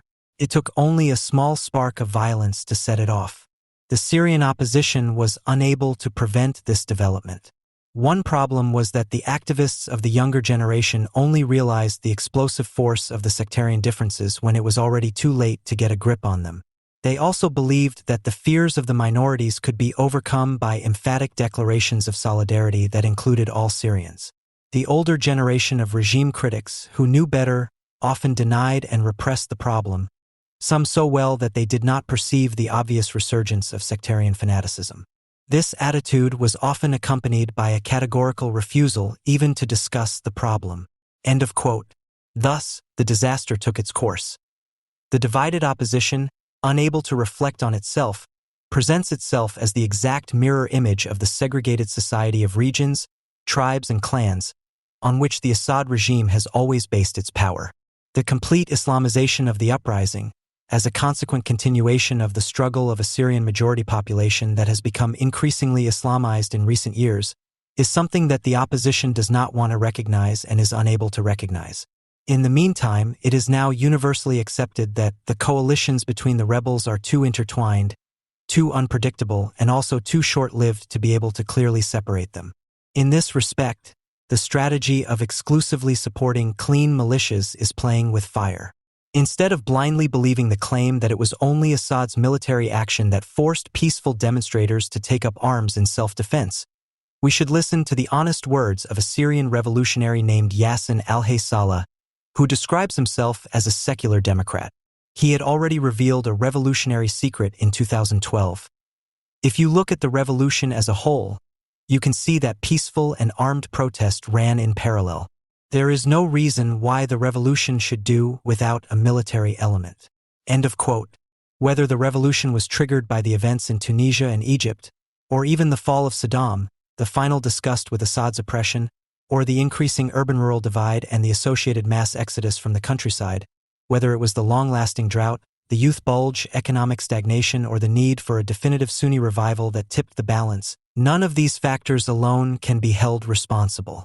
The fact that Saudi Arabia, Qatar, and Turkey, as Sunni powers, gradually became involved and that, in response, Shiite Iran and Hezbollah sided with Assad, was certainly not the beginning of the Islamization of the revolution. It was clearly Sunni from the outset. The following description of an ugly incident supports this. Homs, the beaten city, was the heart of the Syrian revolt from the very beginning. In some neighborhoods, demonstrations took place several times a day for months. In the summer of 2011, well-known names joined the protests, including the actress Fadwa Salomon and the footballer Abdelbasset Saraut. They usually appeared together, led chants, sang and cheered on the crowd. Each time, there was a burst of frenetic cheering. It is now not only the dangers from outside that threaten the protest movement. This is shown by the pictures from February 2012. Saraut can be seen, now without Fadwa Solomon. He stands on a podium with the crowd spreading out in front of him. "We are all jihadists," he shouts. "We will destroy all Alawites." The booming echo of the crowd fills the city. End of quote. The claim that this only happened in response to Assad's brutality only serves to sweep a homemade Syrian problem off the table with conspiracy theories and murmurings of foreign powers. What is certain is that Saudi Arabia and Qatar only adopted an active stance, Behnam T. said, in the conflict from 2013 onwards, supporting the opposition in line with their own interests. But would this very intervention have been the right time for American intervention in Syria on the side of the opposition, to prevent the worst, such as the al-Nusra Front, which had already taken over the leadership of the military arm of the revolution a year earlier, or even IS? Or would it have been better right after the events in Dara? Was it absolutely wrong for Obama to ignore the red line that Assad crossed by using chemical weapons when he accepted the Russian offer to destroy the entire Syrian chemical weapons arsenal, which no longer poses a threat to Israel? In short, the right time for the Americans to take decisive military action never really existed, and anyone who claims to be able to name it and therefore reproaches the Americans for letting it pass is fooling themselves and others. This does not absolve Obama from criticism for his anti-Bush obsession with an absolutely multipolar world order, either in the case of Syria or in the case of the Iran agreement. Anyone who wants to pass judgment on the case of Syria would also do well to note that Russia's intervention and geostrategic insistence that Syria should not become a Sunni or Shiite theocracy neither automatically strengthens Iran nor weakens Israel's ability to defend itself, nor does it secure Assad's rule forever and ever. Some people with the very best of intentions declared some time ago, "We, like so many others, had hoped that peaceful protests and demonstrations in Syria would lead to an end of the Assad regime. Given everything we know about the situation in Syria over the past few decades, one wonders where this optimism came from, that the end of the terrible Assad regime, which was undoubtedly necessary, would lead to something better for the Syrians. Did this optimism perhaps not express anything more than a vague sense of guilt in the face of one's own powerlessness? And did it really contain more than the confirmation of the stupid saying that hope is the last thing to die? The British are different from the Germans." The following, thoroughly self-interested and strangely unexcited introductory reflection by Jonathan Spire on an article that appeared in The Spectator on August 20, 2016, under the title "Who Should Rule Syria?" Nobody would have earned one a scolding and disgrace in Germany in the same month. The long civil war in Syria is still far from over. Any real chance of a rebel victory ended with the intervention of Russian forces last fall. But while the initiative now lies with the Assad regime, the government forces are also far from a decisive breakthrough. Who, if anyone, should the United Kingdom now support in the Syrian slaughterhouse, and what could progress in this broken and bleeding country consist of? End of quote. In Germany, such frivolous questions are not asked. Here, one begins one's considerations with the axiomatically stated answer. The Syrian people must be supported in their desire for freedom, which they have so bravely demonstrated in a civil war against a Hitler-like figure that has claimed so many victims. Full stop. The British author, in his question, which appears to be based purely on a calculation of benefits, perfidiously allows for the possibility of Western support for the Assad regime as a way of resolving the conflict. Most Germans would also willingly agree with his answer to this option, even if they instinctively reject the anti-people reference to two variants of Islamism that threaten world peace. Quote, "It should be obvious that a victory for the Assad regime would be a disaster for the West. Assad, an enthusiastic user of chemical weapons against his own people, is allied with the most powerful anti-Western coalition in the Middle East. This is a coalition dominated by the Islamic Republic of Iran. It includes Hezbollah in Lebanon, the Shiite militias of Iraq, and the Pakistani Islamic Jihad. If Assad were to win, the Iranian alliance would consolidate its dominance over the entire area between Iraq, Iran, and the Mediterranean, a decisive step towards Iran's hegemony over the entire region.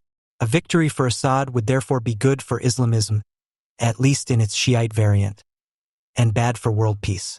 It should be prevented." End of quote.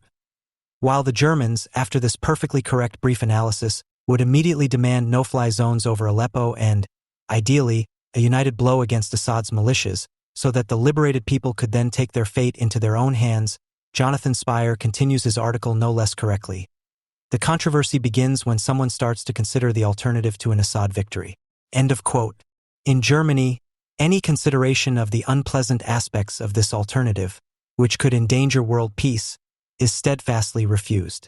But also in Spire's home country, where not only the Labour Party under Jeremy Corbyn and evil European propaganda machines of The Guardian and still large parts of the BBC, but also conservative people have been campaigning for years for the victory of a politically moderate people fighting for Western values, which does not exist. Quote, in November last year, David Cameron claimed to have identified 70,000 moderate rebels who were ready to challenge the Islamic State in eastern Syria. This figure was a myth. The editor who devoted himself to them was among the very first Western journalists to spend time with Syrian rebels. I recently returned from a trip to southern Turkey, where I interviewed fighters and commanders from the main rebel alliances. Without any particular joy, but with considerable conviction, I can report that the Syrian insurgency is now dominated by Sunni Islamist forces across the board. And the most powerful among them are also the most radical. End of quote. After a brief analysis of the gangs that dominate the events under the umbrella of Jaish al-Fatah, Army of Conquest, namely Ahr al-Sham, Free Men of the Levant, a Salafist jihadist group, Jabhat al-Nusra, until recently the official branch of al-Qaeda in Syria, now renamed Jabhat Fatah al-Sham, and Falak al-Sham, Legion of the Levant, whose ideology stems from the Sunni branch of the Muslim Brotherhood. Spire concludes, the small groups of the Free Syrian Army that still exist do so only with the permission of Jaish al-Fatah, and even then only as long as they are useful to them. In the currently very unlikely event that the Islamist rebels defeat Assad's regime and reunite Syria under their rule, the country would become a Sunni Islamist dictatorship. The question remains all the more pressing. If there is no British or Western interest in a victory for either the regime or the rebels, what should be done about Syria? End of quote. In Germany, where this question does not arise because people do not want to talk about the impending Sunni Islamic dictatorship, because they have long since accepted it and are campaigning for the victory of the people under the leadership of Sunni rebels, who are of course moderate, strong images and even stronger words are needed for a dishonest and extremely dangerous campaign. In the summer of 2016, the ideological triad was found: Little Omrin, Srebrenica, and Auschwitz. Little Omrin, as the boy is known, who was pulled from the rubble of a bombed house in Aleppo in mid-August 2016, was doubly lucky. He survived the collapse of the house and was only 5 years old, not 12 like the Palestinian Abdullah Taysir al-Issa, who was beheaded by militants of the Nur al-Din al-Zanki movement in front of a camera in the same district of the city a month earlier. The fates of the two children converge in the person of Mahmoud Raslan, a member of an Aleppo media center whose Facebook page suggests that it is a center for holding out for the final victory of the jihad. Raslan is the proud photographer of Omrin, who is sitting in the ambulance and apparently in shock, a picture that went around the world and made it onto the front page of Springer's Berlin tabloid BZ, among other places, where it appeared on August 19th under the title Aleppo, a disgrace to our civilization. The SZ, for whom the pictures of maltreated children are just as much ammunition for the attack on the remaining rationality of all of us, as for Springer's competitors, did not stop at the heart-rending reference to the fact that the English Telegraph had managed to conduct an interview with the activist. I started to tear up when I took the photo, said Raslan. Rather, it embarrassed the actions of its own house as well as those of the entire competition by adding the following note. On Friday, various bloggers pointed out Raslan's Facebook page, where he publishes snapshots of his missions. In one picture from August 5th, he is wearing the same conspicuous t-shirt as in the snapshot of Omrin and posing with Zanki militia fighters, grinning. Two of the men in the picture can be identified without a doubt in other photos from mid-July that have gained notoriety. The men participated in the beheading of a 12-year-old boy whom they accused of being a child soldier of the ruler Assad. End of quote. The fate of Abdullah Taysir al-Issa was hardly worth more than a brief news item, which ended with the butchers of Harakat Nur al-Din al-Zanki distancing themselves from the incident and promising to investigate the background. But Omrin became Aleppo, and Aleppo became our shame.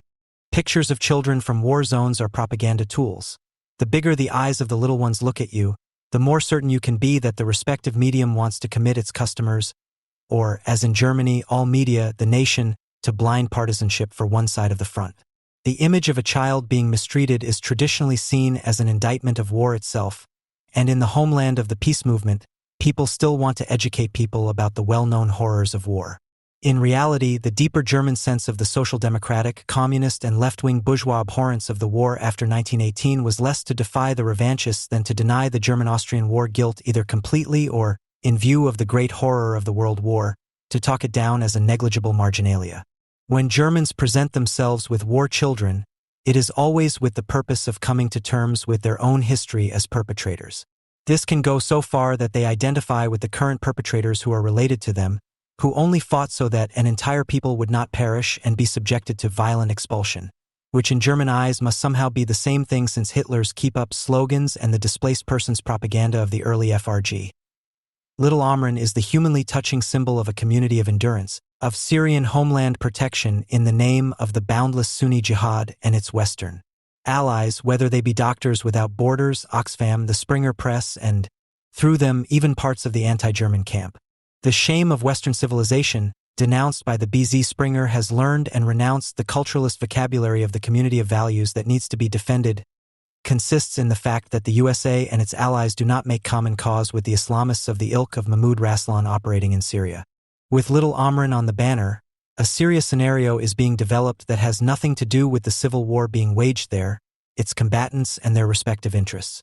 Those who do not join in the holy war against the genocide of Aleppo, picture July 20, 16, are said to have lost at least the last vestiges of empathy, or, worse still, to be secretly allied with Assad, the destroyer of the people. In the past, these were the words of Doctors Without Borders or Oxfam, directed against the US and UK-led Axis of Good, who wanted to recognize the bombing of Baghdad by the US Army in 2003 as genocide. Today, people who are unable to recognize the city limits of Aleppo in the smoke of their own barrel bomb propaganda, let alone who lives in this city, are writing this.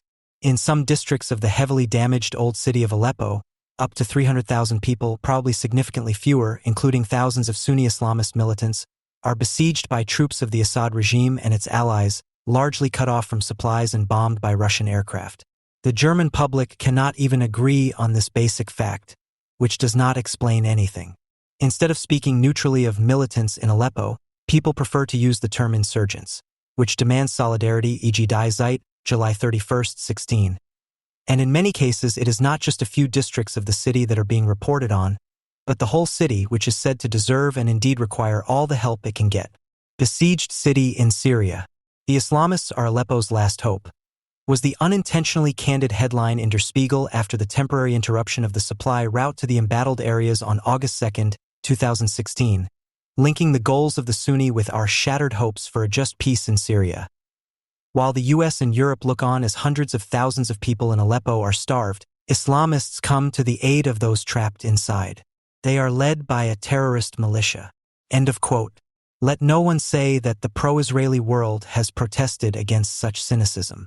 In the minds of the top commentators of the Springer Group, who are often referred to as noble pens, the deepest German resentment is rumbling in the Syria question, even worse than in the anti-American and anti-Israeli Spiegel.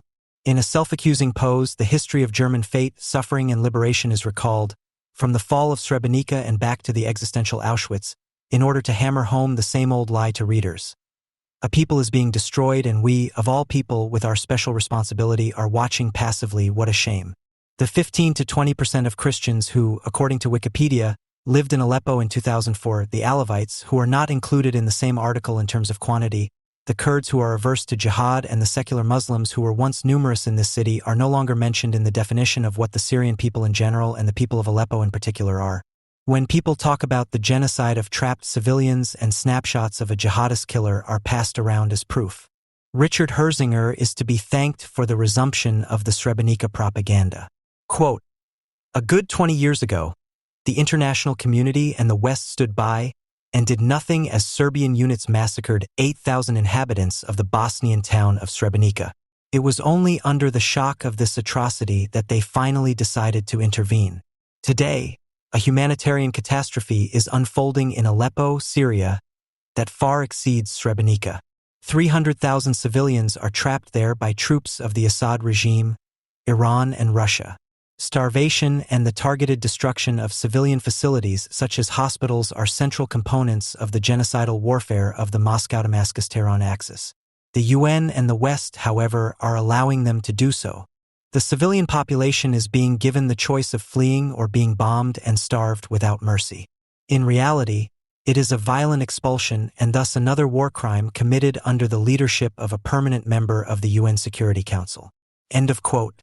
This outrageous equation and mixing of genocide and expulsion, as it relates to Aleppo, was not enough for him. 6 days later, Herzinger imagined the destruction of all Syrians by those Syrians who do not belong to the people. Quote, "The Western democracies seem determined to let an entire people perish in the Syrian conflict rather than risk a confrontation with the Damascus-Moscow-Tehran axis of war criminals, who are primarily responsible for the mass deaths." End of quote. However, to bring the matter of destruction, which Herzinger still describes as genocidal warfare or letting an entire people perish, to the formula of Aleppo is Auschwitz, you need an expert who has been designated by blood a case for Henrik Broder. He had already stated on July 31, 2016, "I don't want to offend anyone or hurt anyone. I know how cautious you have to be with historical comparisons, although in principle you can compare anything with anything and anyone with anyone. Trump with Hitler, a chicken farm with a concentration camp, the EU with the Holy Roman Empire of the German nation." End of quote. Delicious again and again, this Broder. His even more stupid fans must have thought, who were not horrified by the steep continuation, but on the contrary, waves of pleasant shivers ran down their backs. Quote, "I just want to say, for me, Aleppo is worse than Auschwitz. Auschwitz is history, documented down to the last detail. Auschwitz cannot and will not be repeated. It will remain the sin of the European history of the 20th century." End of quote. Now, as a seasoned newspaper reader, you know what's coming, the breaking of the taboo. But Aleppo is the present. The killing and dying is being broadcast live. No one will be able to say that the slaughter took place behind closed doors.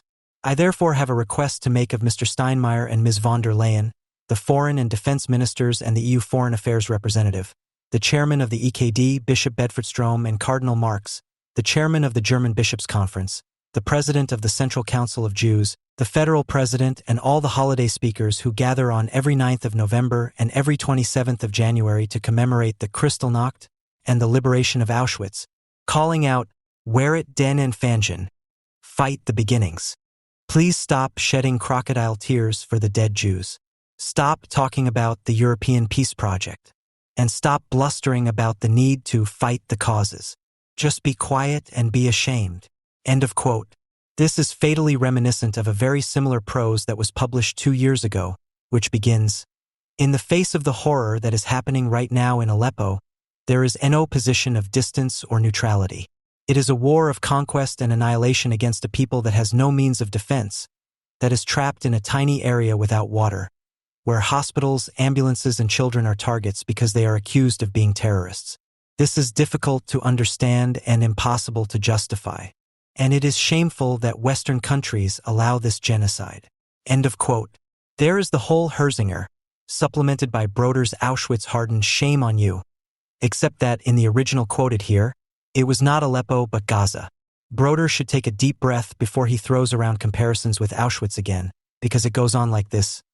"I cannot understand this barbarism, which seems even more cruel and incomprehensible in view of the terrible events that the Jews had to go through in the past. Only geopolitical alliances, the hypocritical mask of business, for example the arms trade, can explain the shameful attitude of the USA, the EU, and Spain. I know that certain people will, as always, discredit my right to express my opinions with personal attacks. Therefore, I would like to make the following points clear. Yes, my son was born in a Jewish hospital because I have very close friends there who are Jewish, and because being Jewish does not automatically mean supporting massacres, just as being Hebrew does not mean you are a Zionist, just as the fact that you are a Palestinian does not automatically make you a Hamas terrorist. It is as absurd as saying that being German makes you a Nazi." End of quote. This was written by the probably most European actor ever, Javier Bardem, in eldiario.es on July 25, 2014. But back to the starting point, the Western sin of Srebrenica. The peacekeeping troops, specifically the Dutch contingent, could not have imagined or did not want to imagine that the cronies of the seemingly so affable Radkomladik would slaughter the 8,000 Bosnians between the ages of 12 and 70, including a minority of Bosnian militiamen who had been handed over to them. The subsequent intervention by the West, especially the USA, which Herzinger praises so much, resulted in the lasting weakening of Serbia and also of its militias operating in Bosnia. At least it meant that no second Srebrenica occurred. Today, the West is faced with a Bosnian rump state, which is already largely a Sharia area and from which the largest European contingents have left for Syria to join the IS. Added to this is an unpredictable, partially Islamized gangland called Kosovo and a highly questionable Republika Srpska in the Serbian-claimed part of Bosnia. The civil war may be history, but the former Yugoslavia has not become more Western since the West intervened. You can sometimes find information about this in country articles that do not impress a strategist like Herzinger, because he applies German ideology in the battle for minds in the highest doses, just like his buddy Broder. The Allies were aware of the existence of Auschwitz and its purpose, but they did not draw any conclusions from their detailed knowledge. However, reflecting on the reality denial that certainly took place in British, American, and Soviet Russian headquarters could be part of historical research on antisemitism. The demands for European consequences from this failure, which are always raised with very questionable assumptions about a mysterious complicity between the Western Allies and Germany's old elites, are a cause for concern. The Germans themselves never tire of insinuating that the Allies were never interested in saving the Jews, but only in destroying German cities, even in letting an entire people perish, Herzinger. For, to continue with Javier Bardem, today they are not really concerned with Israel but with the destruction of Gaza in a dishonest game of oil and to the detriment of the people which is Arab and Islamist and which is not to be defended our shame. Srebrenica as a propaganda figure is not possible without Auschwitz. Broder only takes up what Joseph Fischer so heroically said in 1999, when it was about the Kosovo War. I stand on two principles: never again war, never again Auschwitz, never again genocide, never again fascism. For me, the two belong together. The comparison between Auschwitz and Srebrenica or Kosovo was about the same as it is today in Aleppo. The rescue of little Omrans, many of whom are quite large and heavily armed, and who incidentally ensure that no one dares to leave the combat zone in the center of Aleppo as a civilian. In 1990-91, it was German foreign policy that, by unilaterally recognizing Slovenia and, above all, Croatia, not only turned Germany into a warring party on the ideological front, but also forced the EU to follow suit or to be exposed to the world as a ridiculous bunch. The option for Yugoslavia, which was denounced as an artificial construct, was not only rejected by Germany at the outbreak of the Civil War.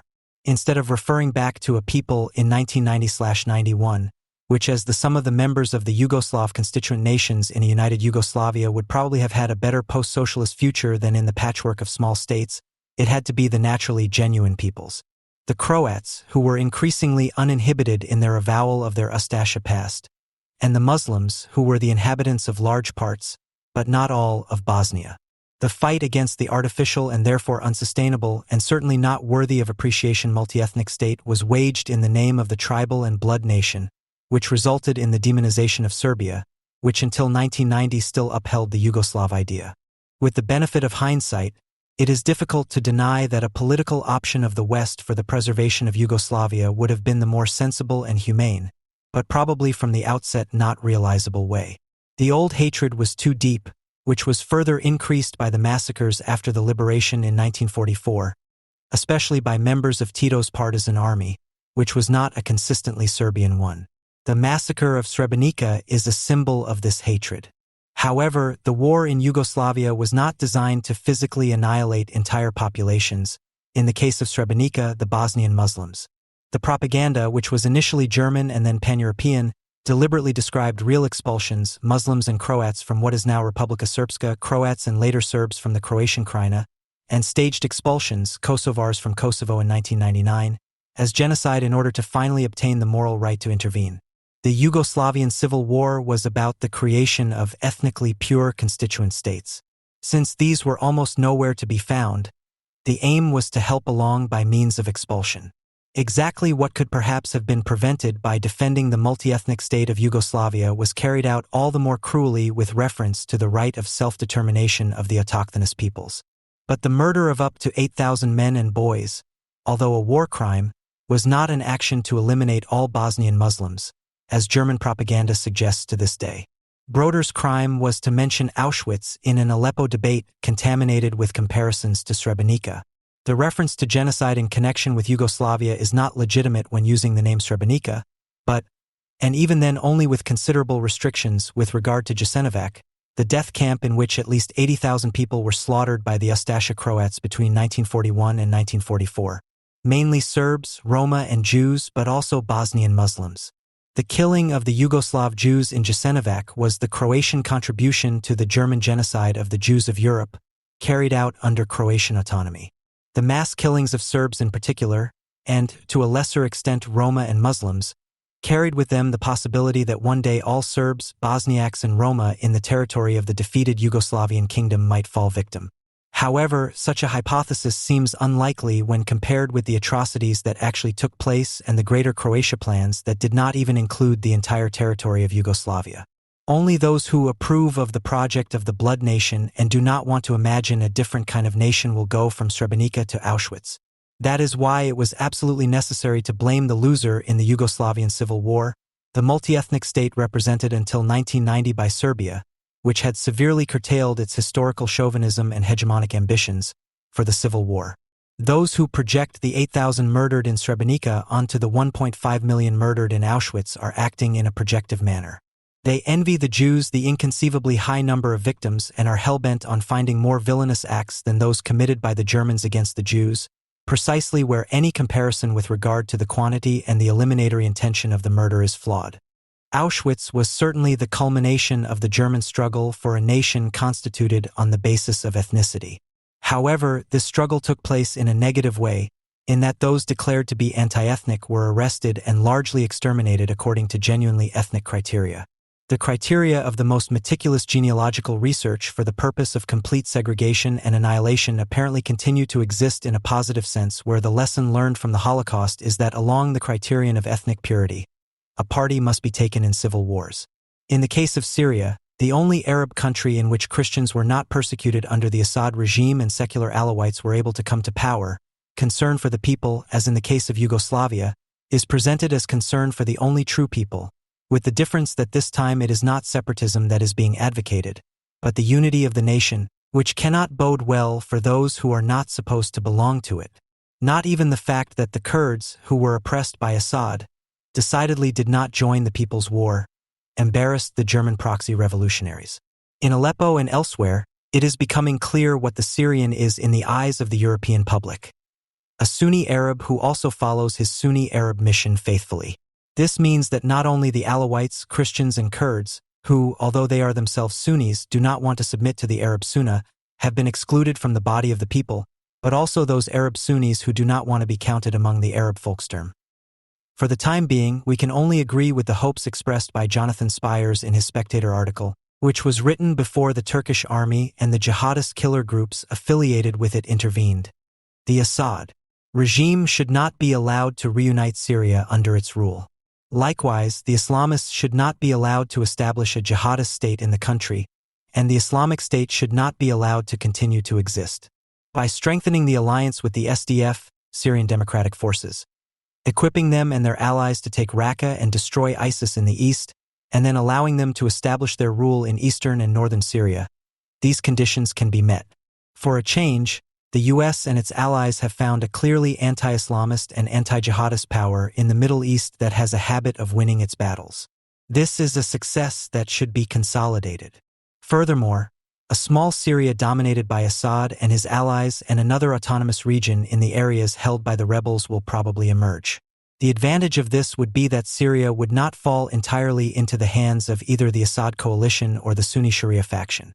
There was no other way in 2011 or afterwards, because the Syrian uprising was, from the outset, what it was always praised for being: an Arabellion that had no progress for this broken and bleeding country on its agenda. And the little Amrans from Aleppo? Are they then just pawns in Western geostrategy, defenseless against Assad's and Putin's barrel bombs? Not at all. Today they are the human shields of murderous gangs who are waiting for their relief and are prepared to continue their lost war not just until the last fighter, but until the last 5-year-old child. The Amrans are being deployed against extremely ruthless besiegers whose methods include the dropping of barrel bombs. Contrary to the excited cries, however, the West has not been idle. We can and must demand that the Western states do more than they have done so far to ensure that civilians can leave the old city of Aleppo and are provided with the bare necessities until then, even if this gives the jihadists an advantage. For months, such demands have been met, at least to a certain extent. Under pressure from the West, relief supplies, albeit too few, have reached the besieged districts. On September 11, 2016, at the instigation of the West, a further temporary ceasefire was agreed in negotiations with Russia, and access for aid organizations to the combat zone was not only agreed for Aleppo. The fact that the West has not complied with the demands, which once again come from Germany, for recognition of the renamed al-Nusra Front and continues to fight it together with Russia, that too can only be in the interests of little Amrans. You have to be a rabble-rouser from the Springer Press to deny that the emerging division of Syria into 3 territories is significantly more progressive than a victory for the United Sunnis in the People's War. Whether or not mixed-sex swimming pools that are accessible to all and free of the burqa are built in the emerging Kurdish autonomous regions should be the litmus test for the all-too-promptly promised Kurdish progress. The left, including the anti-German left, loves revolution. That is to say, they do not see revolution as an act through which society can be improved, a richer content can be given to human coexistence, and history can be given a meaning after all, that is, not as a means to an end. Rather, the form already creates the entire content at the same time. Form and content coincide in the self-sufficient struggle that everything revolves around. There was never anything more behind the slogans invented by the avant-garde for their own encouragement, such as permanent revolution and revolutionary struggle. It is all just tautology. It was clear long before the Red Army faction signed its declaration of surrender in the early 1990s that there was no longer any state to be made at home. No doubt the Baader-Meinhof gang, when it began to take the revolutionary madness of the 68 heirs seriously, had nothing more to do with the revolution they talked about, but all the more with themselves. The class struggle that they wanted to carry into the metropolises in the name of Asian, African and Latin American anti-imperialism soon petered out in the prisons, but only reached its climax when it was continued from the cells, because from the beginning it took place mainly within the fighting group itself, whose members, living underground, felt all the more connected to the masses outside the revolutionary cell, the sooner the number of supporters could be counted on the fingers of one hand.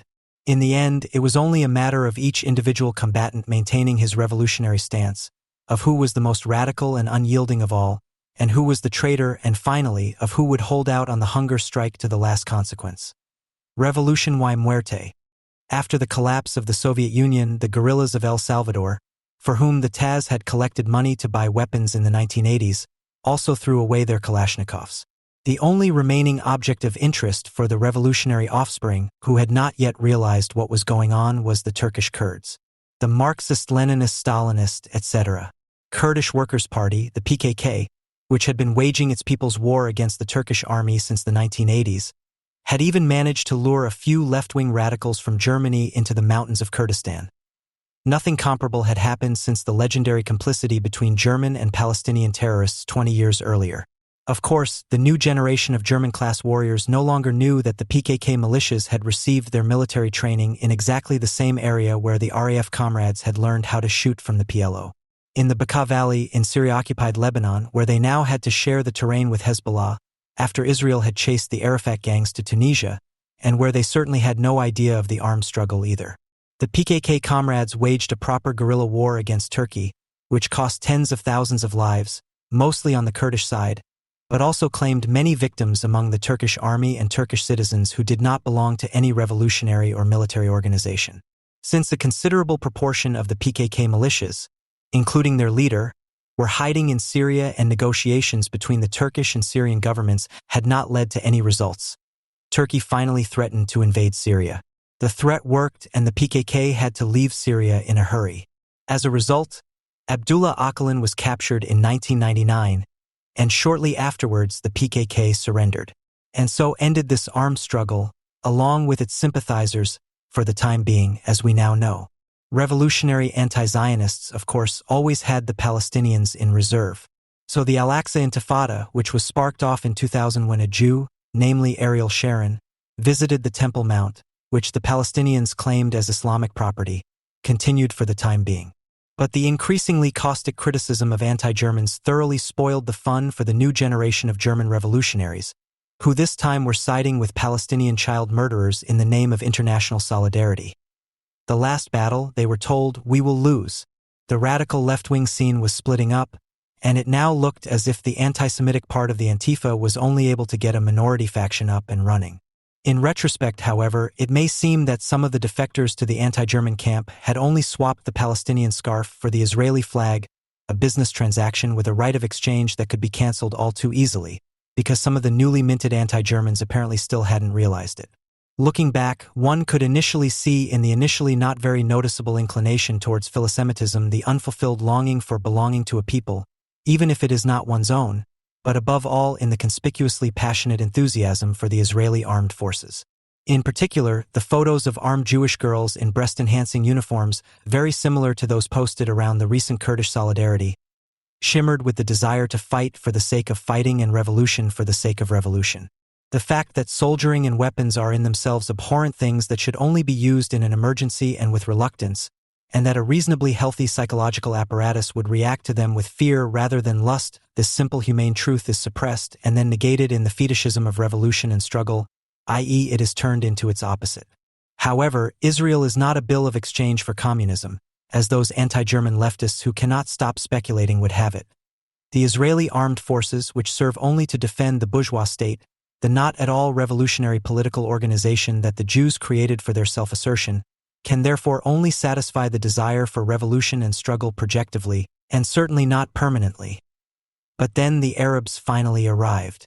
Their revolution also attracted many anti-German leftists and drew them back into the spell of the popular uprising in the old manner. The revolutionary urge, which had been in a state of enforced abstinence for a while because the world stage no longer offered it a suitable projection surface, had finally found a suitable object again when the rebellious crowd gathered on the streets of Egypt like the autonomous May Day demonstrators in Kreuzberg. All that was needed now was for banners with slogans such as democracy, justice, and freedom to be held up, photographed and shared on Facebook to convince the willing foreign reporter at Jungle World, Taz or ARD, that a revolution a la 1848 was underway. The Muslim Brotherhood hiding behind the banners was hard to see, especially because no one wanted to see them, for the love that had been denied for too long was too sweet. In Libya, it was even young boys with a cartridge belt over their shoulders, tanned by the African sun, and the tried and tested Kalashnikov in their arms, who reminded people of the almost forgotten dream of armed struggle. Who would have known that these were possibly tribal warriors and Islamic terrorists who, just a few years later, would establish a province of the Caliphate which had been revived after a 100-year coma. When the second round of the revolution began in Egypt, again a popular uprising, but this time preparing a counter-revolution, namely the overthrow of the Muslim Brotherhood, which had come to power in the first round and with whom international solidarity was not quite on friendly terms. They fell in love with it again. This time, however, the revolution culminated in a coup. The new bride was the old military, and the former power relations were restored. The lust for battle was thus completely satisfied. Since then, silence has reigned in the left-wing and anti-German left-wing press, not to mention the gang war that emerged from the Libyan revolution. Thankfully, the Syrian revolution still had a few surprises in store. When it was claimed at the beginning of this revolution that it was not a bourgeois, Western, or any other kind of revolution that could at least be expected to bring about some improvement, however small, in comparison to the existing conditions, but rather just another Islamic revolution, in which this time Al-Qaeda and related gangs might even win, that this revolution threatened to drastically worsen the situation for citizens in Syria. Such a gloomy prophecy could only be interpreted by those who had previously demonstrated their willingness to deny reality in any way as counter-revolutionary propaganda or complicity with the Assad regime. As if there was something to catch up on or to cover up, the projection work this time performed its duty more thoroughly and persistently than ever before. The true character of the Syrian revolution had to be denied even after the proclamation of the Caliphate. What does not fit into the revolutionary pathos is simply bent to fit. Accordingly, it was either claimed that it was not the revolution but the Assad regime that had created the Islamic State with the intention of serving the international community as the lesser evil, and or that the USA was responsible for it, either because it had intervened in Iraq or because it had not intervened in Syria. The message of these kinds of explanations is always that the revolution started so beautifully and would have ended just as beautifully if some dark forces or foreign policy dilettantes had not interfered or, alternatively, had not interfered, i.e. had not condemned the good cause to failure by doing nothing. In short, the products of projection had to be defended against the products of reality. How delusional this is became symptomatic when the Islam experts at Jungle World finally accused the USA of complicity with the Assad regime because the American airstrikes against IS, which had initially been concentrated on Iraqi territory, in September 2014, the US airstrikes also hit positions of al-Nusra, the Syrian al-Qaeda offshoot to which the revolutionary troops of the Free Syrian Army actually owe their greatest military successes. The aimless intervention of the US, the papers. Chief strategists analyze, mainly benefited IS itself.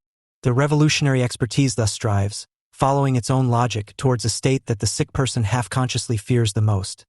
That the world, as it presents itself to him inside his head, no longer finds any points of reference in the outside world to which the projection work could attach its links in order to bridge the gap between the two worlds in a makeshift way, thus ultimately revealing the loss of reality. In the summer of 2014, with the offensive of the Islamic State IS, it seemed to have come to that. At first, it was not at all clear what the left had against the IS. Is what is happening not a proper revolution? The IS warriors not only look like the living embodiment of Che Guevara, they also understand something about armed struggle that can hardly be denied. Do they not take the slogan popular at revolutionary demonstrations, "Fire and flame for the state"? Literally? Do they not smash the traditional tribal relationships and turn the social order upside down even more thoroughly than any 68er would have dared to dream of? But, oh no, it was suddenly said the slogans were not meant to be taken so seriously. A different revolution, not entirely uncorrupted but still in fresh clothing, helped out of this dilemma. It was the Rojava Revolution, which was just waiting to be embraced by the advocates of international solidarity. The PKK, the former subject of the Kurdish people's uprising in Turkey, which served the radical left-wing scene in the 1990s as the object of their revolutionary projections, had to keep its revolutionary spirit alive with great perseverance over the past 15 years after fleeing from Syria and the capture of its leader.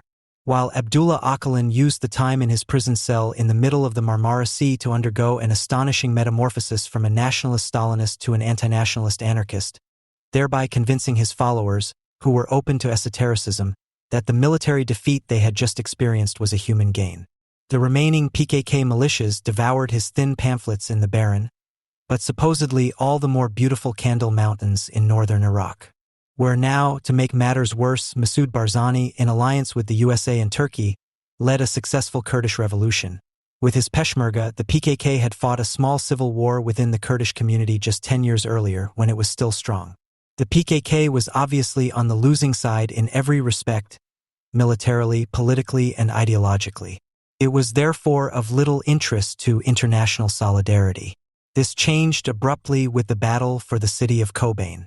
From one day to the next, Kurdish solidarity was back in fashion, and not only did it attract the radical left as it had in the past, but this time it also had a magical effect on the anti-German, indeed the entire German left, including the Social Democrats and the peace movement, and even on the CDU. Solidarity demonstrations were organized, solidarity accounts were opened, the cultural capital Berlin declared nightlife for Rojava, and in Kreuzberg there was Kobane kebab for quick consumption, with a solidarity surcharge, of course. The most impressive thing about it, however, was not the extent of the new Kurdish solidarity, but its justification. While the commander of the IS troops attacking Kobane had told the city's defenders via YouTube that none of them would survive the battle, none of the organizers of the demonstrations, none of the authors or signatories of the appeals, even came up with the idea of justifying the Rojava solidarity with the rescue of the lives of the people trapped in the city. A simple human life was not enough, it had to be at least a revolution, which is why people demonstrated, donated, or ate a Kobane kebab, so that no call for solidarity could get by without pointing out that a progressive and emancipatory project, including ecology, feminism, and council communism, was at stake here. Every time, the entire revolutionary esotericism from Abdullah Öcalan's brochures had to be dragged out as motivation for Rojava solidarity. Rojava solidarity can therefore be taken as a prime example of how much a human life is worth in revolutionary times. Of course, the PKK, known for its cult of martyrdom, never even thought about fleeing from Kobane. What was truly surprising was how quickly criticism of the Rojava Solidarity movement found its way into Jungle World. Just 2 months after the start of the battle for Kobane, Felix Klopotek was already asking uncomfortable questions in an article with the same title, Jungle World 47/2014.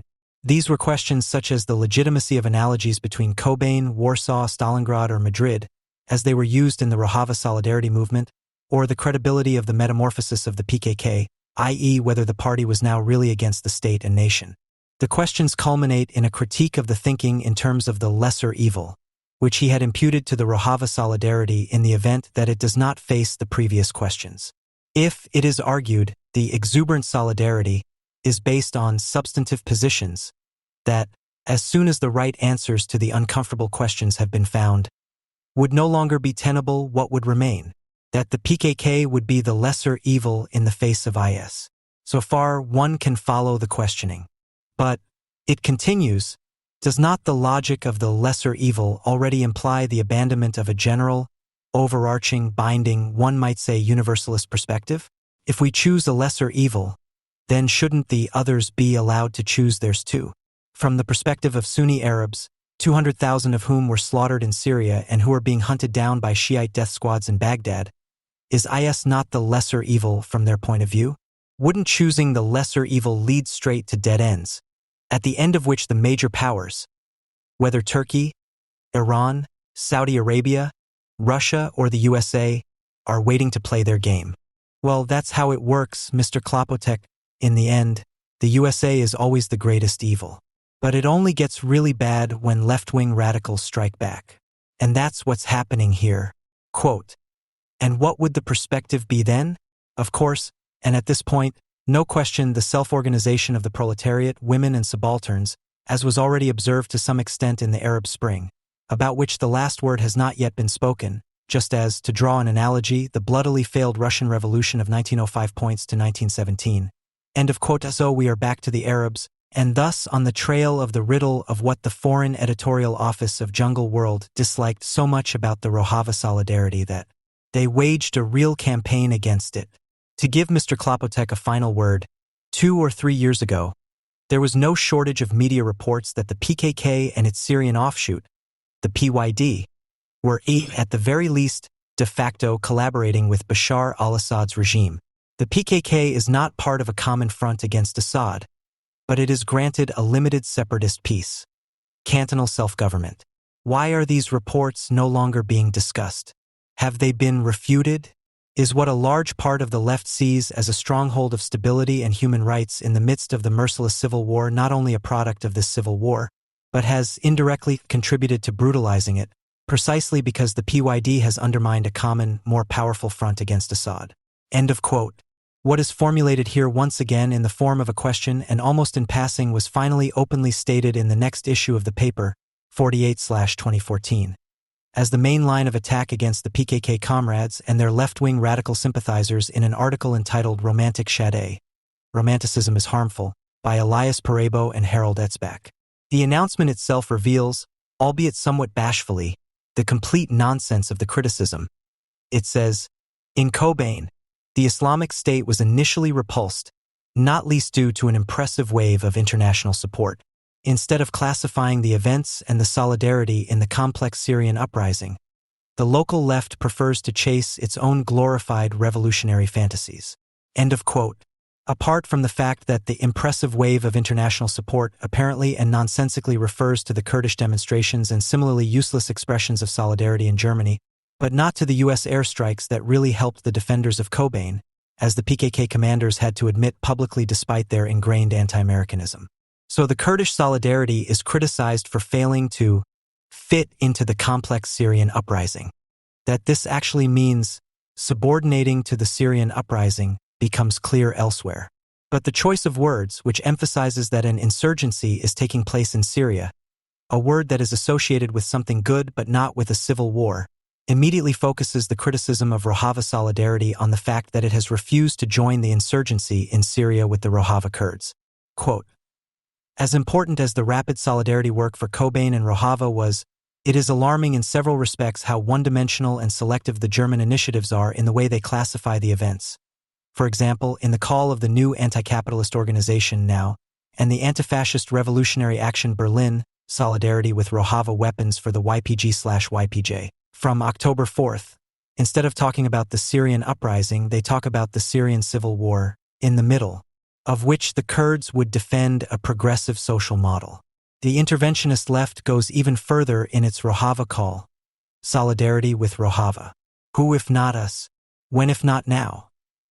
And actually manages to avoid mentioning Syria altogether, except for a parenthetical reference to the fact that Rojava is located in northern Syria. This is not only ignorant and unsolidary towards all other forces in Syria, it also shows how little interest there is in the background in the Middle East and in Syria. End of quote. This is, of course, particularly ignorant and unsolidary towards other forces in Syria such as al-Nusra, IS and the Salafist brigades of the Free Syrian Army, apart from which there is nothing in Syria that could achieve anything, except the general forces of nature or Assad's armed forces, which are presumably not what is meant here. The soldiers of the so-called Southern Front, who have been trained in Jordan since the fall of 2013, might still be considered, if they were not armed by the CIA, which would put them in the service of the greatest evil of all. As for the interest in the background, however, the editorial team of Jungle World seems to have such confidence in the disinterest and ignorance of its readers that it believes it can foist any nonsense on them, even if it is a little hidden on the disco page. In a subsequent section, it says, "The Syrian uprising has not only created the space for today's Kurdish experiment, but rather the people in northeastern Syria themselves were, and are part of this revolution. It seems to have been forgotten that the people in Kobane, Amuda and Kamishli have also been taking to the streets since 2011, at great risk, to join the nationwide protests for bread, dignity, and freedom." End of quote. No one in Syria started a revolution because of a lack of bread. You might be confusing this with Lenin's April Theses and the October Revolution of 1917. There was plenty of bread in Syria. In any case, there was more of it before the revolution than there is now, especially in the rural areas of northern Syria, where most of the Kurds live, because wheat was traditionally produced in abundance in this area and sold to other parts of Syria. The rest is a blatant lie. Individual Kurdish youth organizations had tried to organize demonstrations during the course of 2011, but these were partly suppressed by the PKK, sometimes with violence. Because whatever one may reproach the PKK with, the comrades have seen one thing clearly from the beginning. The Kurds had nothing good to expect from a Sunni revolution. They had to fear it. Consequently, this is also an insinuation. Quote, "Even leading figures of the PYD, such as Salih Muslim, quite naturally place the democratic experiment of Rojava in the context of the larger upheaval in Syria." End of quote. Of course, the article does not provide any evidence for this claim, because there is none. However, it is worth taking a look at an interview that Salih Muslim Muhammad, who is not, incidentally, one of the leading figures but the chairman of the PYD, the Syrian branch of the PKK, gave to a journalist from Kurdwatch.org in November 2011, just under 6 months after the start of the revolution, a website, incidentally, that Mr. Klopotek expressly recommended as a source of information critical of the PKK. Quote, question. "There are many voices in Syria calling for the overthrow of President Bashar al-Assad and his regime. What is your demand?" Salih Muslim Muhammad: "We demand an end to the system of oppression. There are some who call for the overthrow of the regime. In contrast, we demand the overthrow of the oppressive authoritarian system. Our problem is not a problem of power. Those in power in Damascus come and go. That is not so important for us Kurds. What is important for us Kurds is that we secure our existence. The current regime does not accept us, nor do those who might come to power after it." End of quote. This is such a clear distancing from the Syrian revolution that it cannot be misunderstood if you do not want to misunderstand it. The Kurds never wanted to have anything to do with the Syrian uprising because they had their own uprising in mind. They acted accordingly. There is a tacit non-aggression pact between the PKK and the Assad regime that has benefited both sides. When the Syrian army withdrew from the north in the summer of 2012 because the units stationed there were needed elsewhere, namely to defend Damascus, the PKK militias, who had moved in from the Iraqi Kandil Mountains, took control of the Kurdish communities in northern Syria. That is the whole secret of revolutionary Kurdish self-government. There were no military conflicts between the regime and the PKK. The only opponents that the PKK encountered in the areas under its control were the rival Kurdish parties loyal to Masoud Barzani, but they had no weapons. In this way, the Kurds were spared the civil war in Syria until the Syrian revolution in the form of IS finally got under their skin in the late summer of last year. The PKK was thus criticized in Jungle World for the only sensible decision the party had ever made. This is, as already mentioned, even more stupid than all the Rojava kitsch. Quite apart from the question of who this appeal is actually aimed at and what practical success it is supposed to achieve, it is rather unpleasant to note that it does not derive its justification from a proposal that in turn was based on an analysis of the Syrian civil war, but rather operates with a seemingly long-buried axiom of the philosophy of history that requires no justification. It is apparently enough to decree, for there are still armed democratic forces in Syria that keep the ideas of freedom and individual happiness alive, which European governments deny any help, in order to encourage them to continue. If that were really the intention, which it is not, then this call would be a cynical attempt to maintain the morale of rebel groups that have long since lost. Then it would be the ideological marching orders for an inevitable heroic death for a democratic cause, which certainly would not be issued to us, but to unknown democratic Syrian fighters who have long since been dismissed as martyrs. We know the style, and the callers give the compelling hint when they start, as once in the Spanish Civil War. Some people remember that even then, the majority of passionate supporters of the Spanish Republicans did not mean their concrete armed participation when they said "it's up to us," but rather the organization of solidarity congresses, the launching of appeals, and the consolidation of class struggle cohesion with Soviet power. Between 1936 and 1939, thousands of young men from almost every European country in the USA, and even a few from Turkey and Latin America, went to war without their governments sending them a draft notice. They went to Spain voluntarily and often almost entirely on their own to fight on the side of the Republic against Franco's troops. The significance of the brigades, which were made up of men who had not received any military training, for the situation on the front is disputed, but they certainly could not prevent the defeat in 1939. These international brigades were already of importance during the Spanish Civil War, but more on a symbolic than a practical level. The governments of neutral countries, such as the United Kingdom and even more so France, which was temporarily governed by a popular front, came under strong public pressure from the highly regarded activities of their citizens, without the Republic intervening as many had hoped. Even more important than this realpolitik aspect of the largely symbolic action was the ideological one. In Germany and Italy, but also in some Eastern European countries, fascists were in power and the communist and social democratic left were banned and persecuted.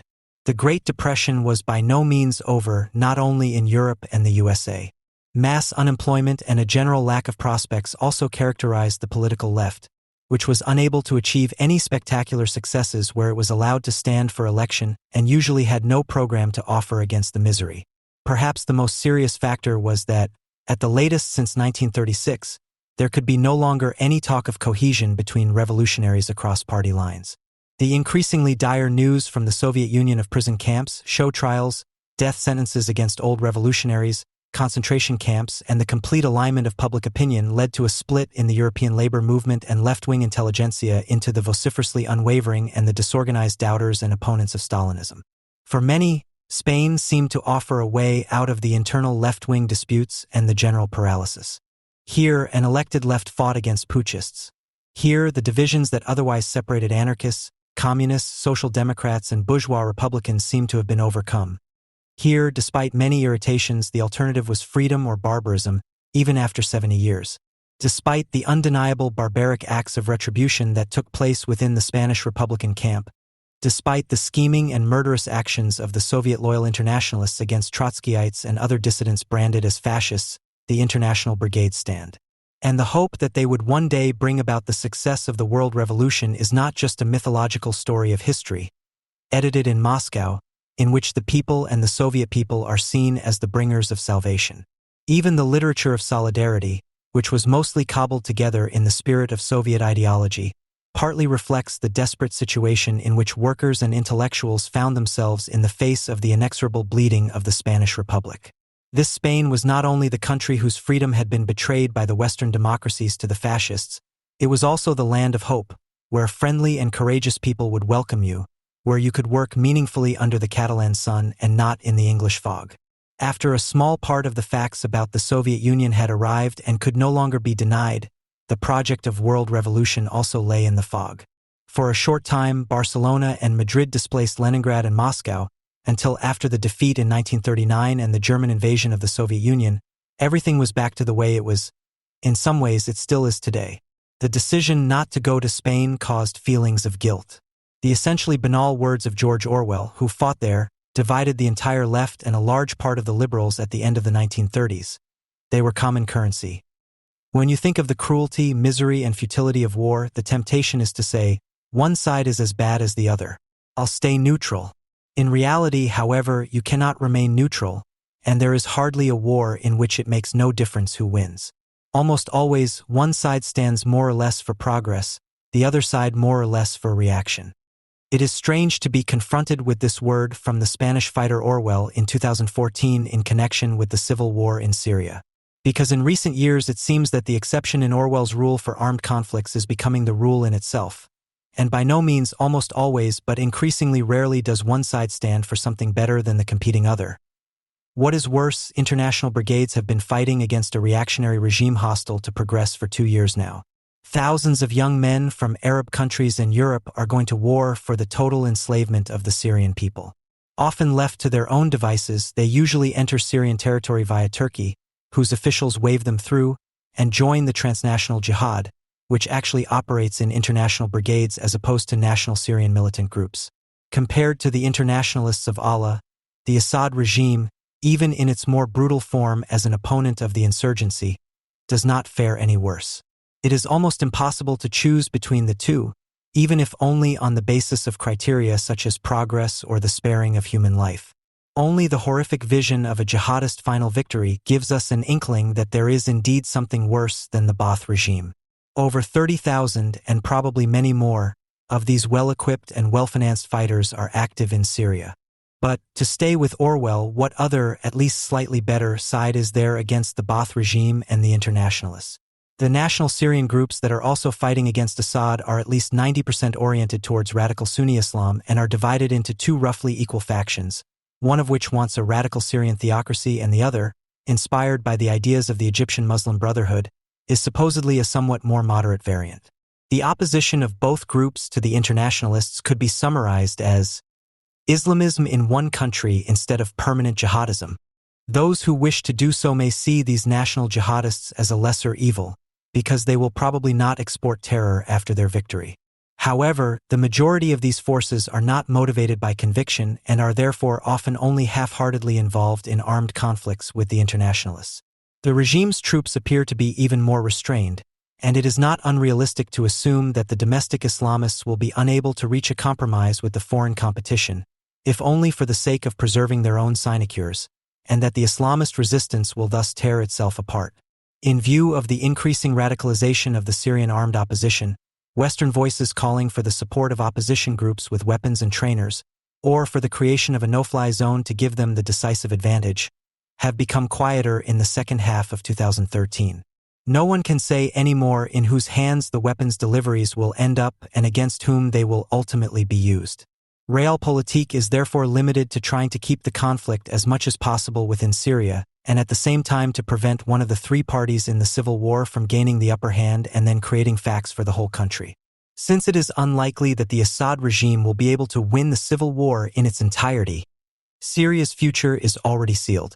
Either the country will be reduced by the Kurdish provinces, with the remaining provinces, after the population transfer, being united under a central government that is barely capable of acting, with Sunni Islamic and non-Sunni provinces dominated by Ba'athist cadres. Or the Alawites and Christians will be defeated, murdered and driven out by the Ba'athist power, or tolerated as disenfranchised minorities in a Sunni theocracy that would have to conclude a fragile separate peace with the internationalists. This theocracy could in turn develop into an authoritarian and reasonably stable state, or, comparable to the Afghanistan of the Taliban, into a barely controllable gangland, at the same time a deployment area for the fighters of the worldwide jihad. The freedom for Syria called for in the appeal is therefore not an option. because there were and are not nearly enough supporters in Syria in 2011 or 2014 to help it achieve a breakthrough through military and logistical support from outside. The blame for this bleak outlook has long since been laid. With varying justifications, it is always the West that is to blame. Syrian national Islamists accuse the West of supporting Assad and the internationalists because it does not supply them with any weapons, or only a few, or weapons that are not effective enough. Assad blames the West for the spread of terrorism because of the weapons it supplies and the logistical support it gives to his enemies. And in Europe, people are already thinking retrospectively about the point at which the West should have intervened on the side of a freedom movement that has now been worn down by too much hesitation. Despite all the evidence, people are sure that in 2011 there was initially a peaceful protest against the dictatorship, whose goals are easily equated with their own hopes for the establishment of a democratic republic. The only thing that is true is that, at the time, all those involved protested against the Ba'ath regime for good reasons.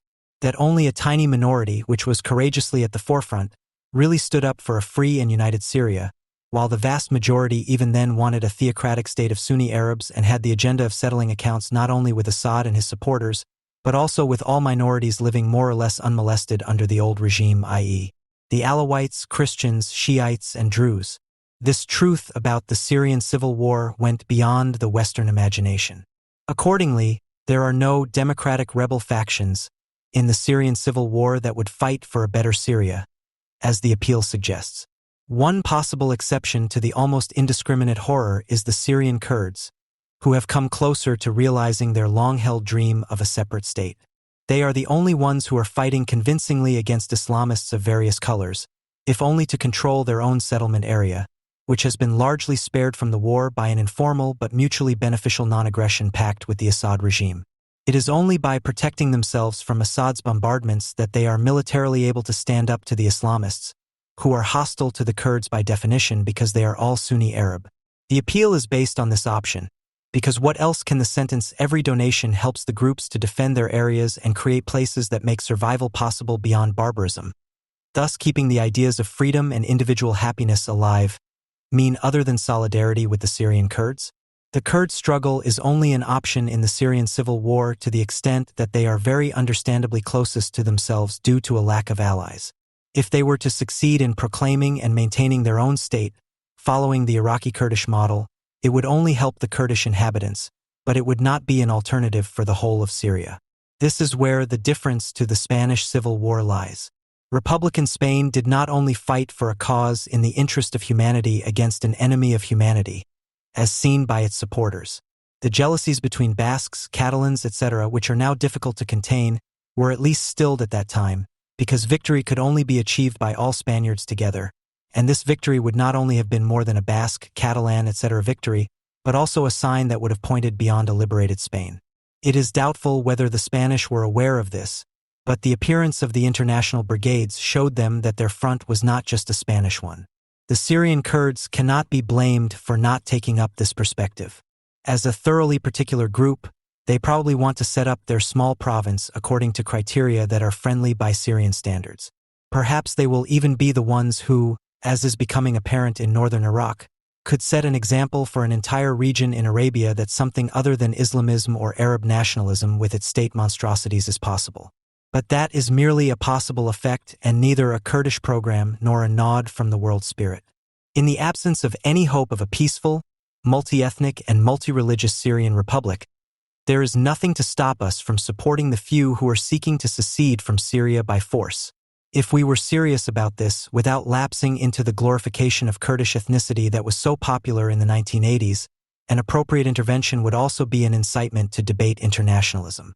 The callers did not want to face this, because they know full well that demanding or even endorsing one or soon perhaps even several Kurdish states does not fit in with the usual thinking of other Democrats, who repeatedly deal with ominous historical philosophy. There are enough reasons for mistrust regarding the Kurdish option.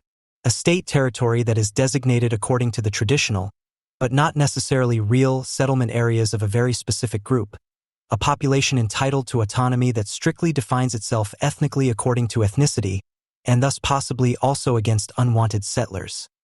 A society that is actually organized according to tribes and clans, These are no more the pipe dreams of a world revolutionary than they are of a self-confessed Republican. The fact that the authors of the appeal and its approximately 300 signatories do not even address such limitations, and do not defend their own reasonable proposal, is an embarrassment.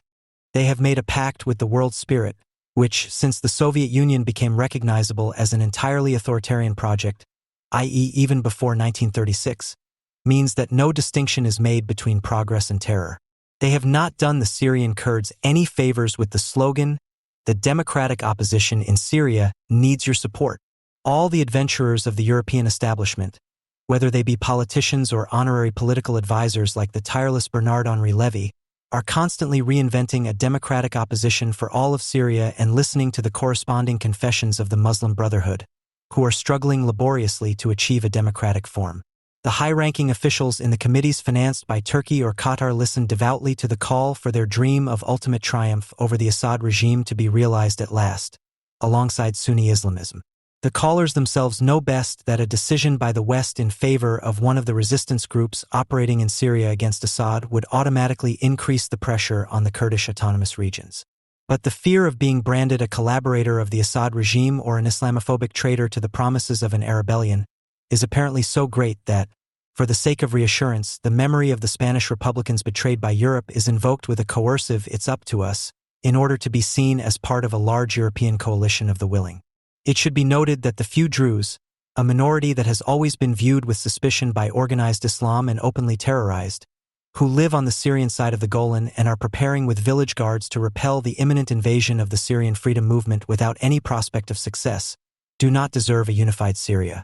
It would be their downfall.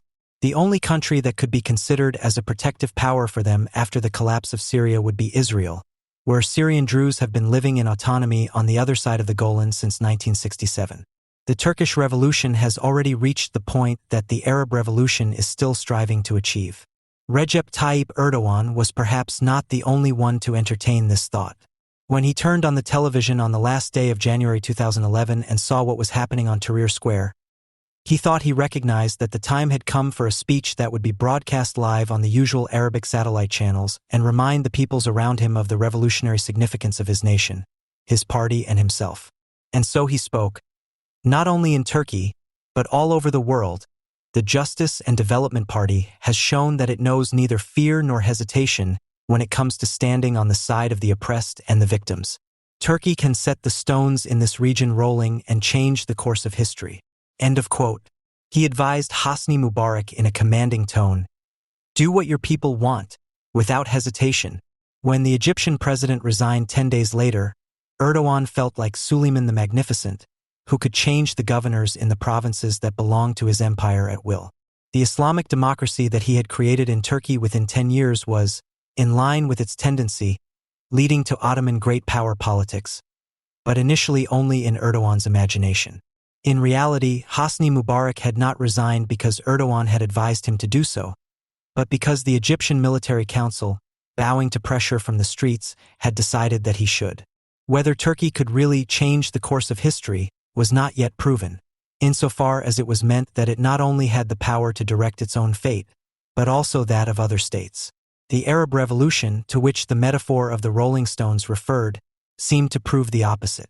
Turkish foreign policy had only followed the events in Egypt, just as it had followed those in Tunisia. Just 2 months before the start of the Libyan civil war, Erdogan had accepted the International Gaddafi Prize for Human Rights from Muammar Gaddafi and then tried to prevent NATO from intervening in Libya. 2 months after the start of the Syrian civil war, Erdogan admitted, "Bashar is a good friend of mine," and he believed that his friend would get away with minor reforms, which he advised him to implement. It was obvious that it was not Turkey that changed the course of history, but that history went its own way without any interference from Turkey, and that it ran counter to its previous foreign policy and its principle of good neighborliness with the Arab despots. As a formerly secular state in which Islamic democracy had already been realized, Turkey was widely regarded as a model for the Arab Revolution, but it had never tried to export the model itself. Turkey's foreign policy had two components, an economic and an ideological one. Over the past 10 years, it had concentrated on developing economic relations with the regions that once made up the Ottoman Empire, the Middle East, North Africa, the Balkans, and the Caucasus. Economic exchange with Syria had developed very well. After the signing of a free trade agreement in 2007, trade between the two countries multiplied, and it was expected that it would reach a volume of $5 billion by 2012. The relationship with Syria also played an important role because all Turkish goods transported overland to other Arab countries, with the exception of Iraq, had to pass through Syria. After the visa requirement was abolished, 1 million tourists from each country crossed the Turkish-Syrian border every year, which also benefited the retail trade near the border. The governments of the two countries got on so well that they occasionally held joint cabinet meetings. The civil war put an end to this exchange. This is probably one of the reasons why Erdogan hesitated for a long time before saying goodbye to Bashar al-Assad. Exports to Syria accounted for less than 2% of Turkey's total exports, and were of less value to it than the Turkish-Syrian friendship in ideological terms. The new Islamic democracy is even less compatible with the close ties to the West, to NATO, to the USA, and above all to Israel than the secular republic. The friendship with Syria showed that Turkey belonged to the camp of resistance, and that went well with some other maneuvers of Turkish foreign policy, with which it tried to demonstrate its independence from the West. In spring 2003, the parliament dominated by the AKP had forbidden the U.S. armed forces to open a second front against the troops of Saddam Hussein from Turkish soil. Although this forced the American forces to reorganize their attack plans, it did not stop the attack itself. In the end, the ban had no impact on the further course of the war, but it did have the highly symbolic effect of suggesting that something had changed. The AKP had won the parliamentary elections only a few months earlier, and this was its first major foreign policy decision. The diplomatic spectacle that Turkey and Brazil put on in spring 2010, when they intervened in the international negotiations on Iran's nuclear program without being asked, had an equally immediate but highly symbolic impact. What others had failed to achieve after many years, they claimed, and to the astonishment of the world, they had achieved within a few weeks. An agreement with Iran. Iranian uranium was to be enriched abroad, processed into fuel rods, and then returned in a form that could no longer be used to make bombs. On closer inspection, however, the agreement turned out to be so full of holes that instead of the hoped-for applause from the Europeans, Turkey was given a lesson by the USA about how Turkish diplomats had been taken for a ride. Since no such agreement was ultimately reached, all members of the UN Security Council, including Russia and China, voted in favor of sanctions against Iran in the subsequent vote. The representatives of Turkey and Brazil, who insisted that the negotiations between their heads of state and the leadership in Tehran had been successful, were left standing alone. Turkey also failed in its initial resistance to the stationing of a radar system that is part of NATO's missile defense shield, which is distributed across various countries to counter the threat of Iranian nuclear missiles. In the end, it had to give up its resistance because it could not justify the absurdity of being against a war that would eliminate the threat while at the same time being against a defense system that would be the alternative to such a war. Instead, Ankara now argued that the data obtained from the radar system could be passed on to Israel. The U.S. responded to this objection by pointing out that this was not necessary because Israel already had its own missile defense system. After Turkey had run out of arguments and signed the deployment agreement, officials in the U.S. involved in the matter assured them that the data would of course be shared with all allies, including Israel, because it is a U.S. radar. In this way, Turkey's foreign policy amounted to little more than an external vision, as the minister responsible, Ahmet Davutoglu, once described it. Ultimately, it only produced tangible results in its relationship with Israel. Within a few years, the Islamic democracy ended its once extensive economic, political, and military cooperation with Israel, at least for the time being. Driven by its own vision, Ankara had finally found the occasion to freeze diplomatic relations with Israel in the events surrounding the Mavi Marmara. Despite all the failures that Turkey's foreign policy had suffered up to that point, anti-Zionism remained a reliable reason for Recep Tayyip Erdogan's popularity across borders. This was the main reason why, when he traveled to revolutionary Cairo in September 2011, he was greeted at the airport by an enthusiastic crowd, who welcomed him with the usual Allahu Akbar cries and slogans such as, "Turkey and Egypt are one fist." 10 days before the visit, on September 2nd, the Turkish government had expelled the Israeli ambassador and cancelled all remaining military agreements with Israel. 3 days before the visit, on September 9th, a revolutionary mob had stormed the Israeli embassy in Cairo. Several thousand people had forced their way into the embassy compound and threatened to kill the embassy staff who had taken refuge in a security room. It was only after Benjamin Netanyahu called Washington and Barack Obama called Cairo that the Egyptian military leadership sent a special commando unit to the embassy to rescue the trapped staff. During the welcoming speech on a popular Egyptian talk show, where he was introduced to the audience as a hero not only of Turkey but of the entire Arab and Muslim world, Erdogan only indirectly referred to the incident at the Israeli embassy by calling Israel a spoiled child of the West. The next day of his visit to Cairo, he gave a speech to the Arab League, which was again broadcast by the Arab television stations, in which he this time invoked the Palestinian Revolution. We must work hand in hand with our Palestinian brothers. The Palestinian cause is a matter of human dignity. It is time to hoist the Palestinian flag at the United Nations. End of quote. On the streets of Cairo, the revolutionary masses greeted him with huge billboards showing him in front of the combined flags of Egypt and Turkey. One banner read, "If Erdogan were our leader, we would have liberated our Jerusalem long ago." On the third day of his visit, he gave a speech to the newly founded Egyptian-Turkish youth organization Horizon, whose members represent the typical conglomerate of so-called liberal activists, April 6th movement, Trotskyites, socialists, Nasserites, other anti-Zionists, and Muslim brothers that characterized the early days of the Egyptian revolution. To this audience, Erdogan said that Egypt and Turkey are the two most important and leading countries of the Eastern Mediterranean, and that Egypt and Turkey will silence Israel hand in hand. There it was again, the vision. But at the very historical moment of the dawn of an Islamic revolution led by both, the limits of Turkey's power became visible again.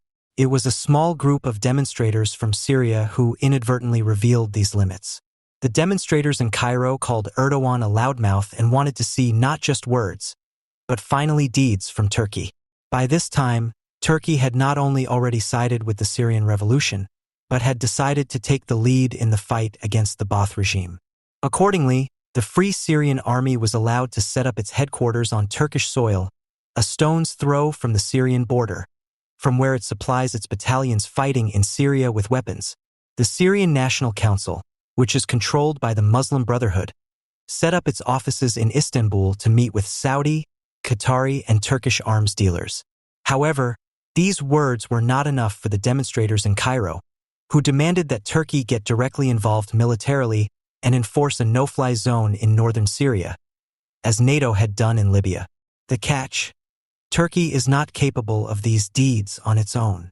For a politician who represents an Islamic democracy and therefore depends on being seen as a strong man by the Muslim masses, it is a personal insult to be accused of doing more talking than acting. It is all the more so if this politician is the head of state of an emerging regional power that still has to prove its ability to exert power beyond its national borders. The hesitant and wavering reactions of Turkish foreign policy to the Arab Revolution, especially in the case of Syria, the unsuccessful attempts to demonstrate its independence from the West, and, finally, the inability to enforce its political intentions, which have been adapted to the new circumstances, militarily if necessary, only testify to the fact that Turkey does not have the power to play such a role. Nevertheless, it has been confronted with corresponding expectations from various sides. The reasons for these high expectations should not be sought outside, but rather within its borders.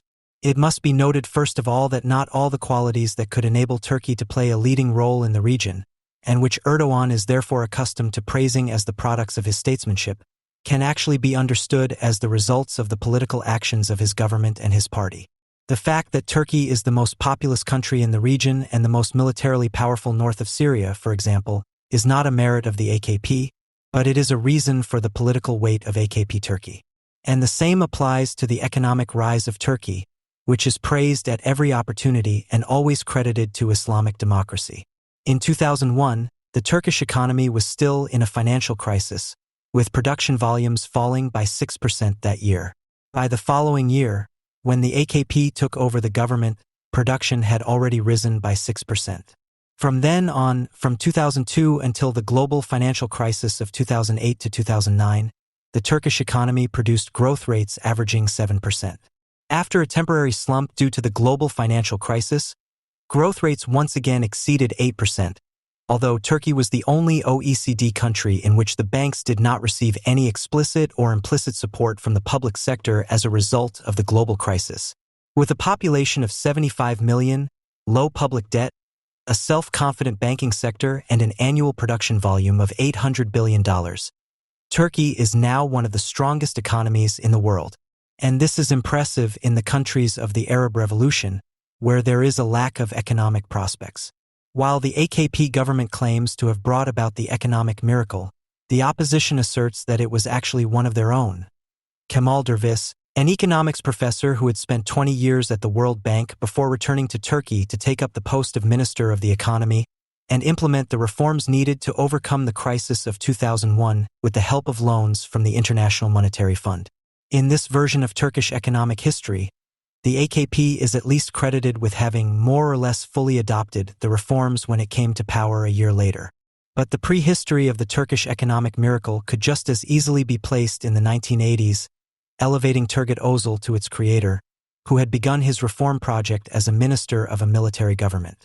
Even then, the Turkish economy was astounding experts with growth rates of over 7%, and foreign investment in particular rose sharply, contributing to the accelerated industrialization of a production sector that had previously been dominated by agriculture and handicrafts. Whatever the truth of these stories may or may not be, they do make it clear how little Islamic democracy has to do with it. Because the Turkish economic miracle occurred during the AKP's time in government, the party claimed it as a homegrown success. With economic growth, the AKP met with growing support, and this popularity gave it the backing for the changes towards Islamic democracy. There have been strong Islamic parties since the introduction of party pluralism in the 1950s. However, the Islamic movement had never been strong enough to assert itself politically against the will of the military, which is still known today as the guardian of the Kemalist secular principle. For the time being, the AKP has won the political battle with the military, and not least this victory is also seen in the liberal revolutionary Arab world as a model for the successful fusion of Islam and democracy.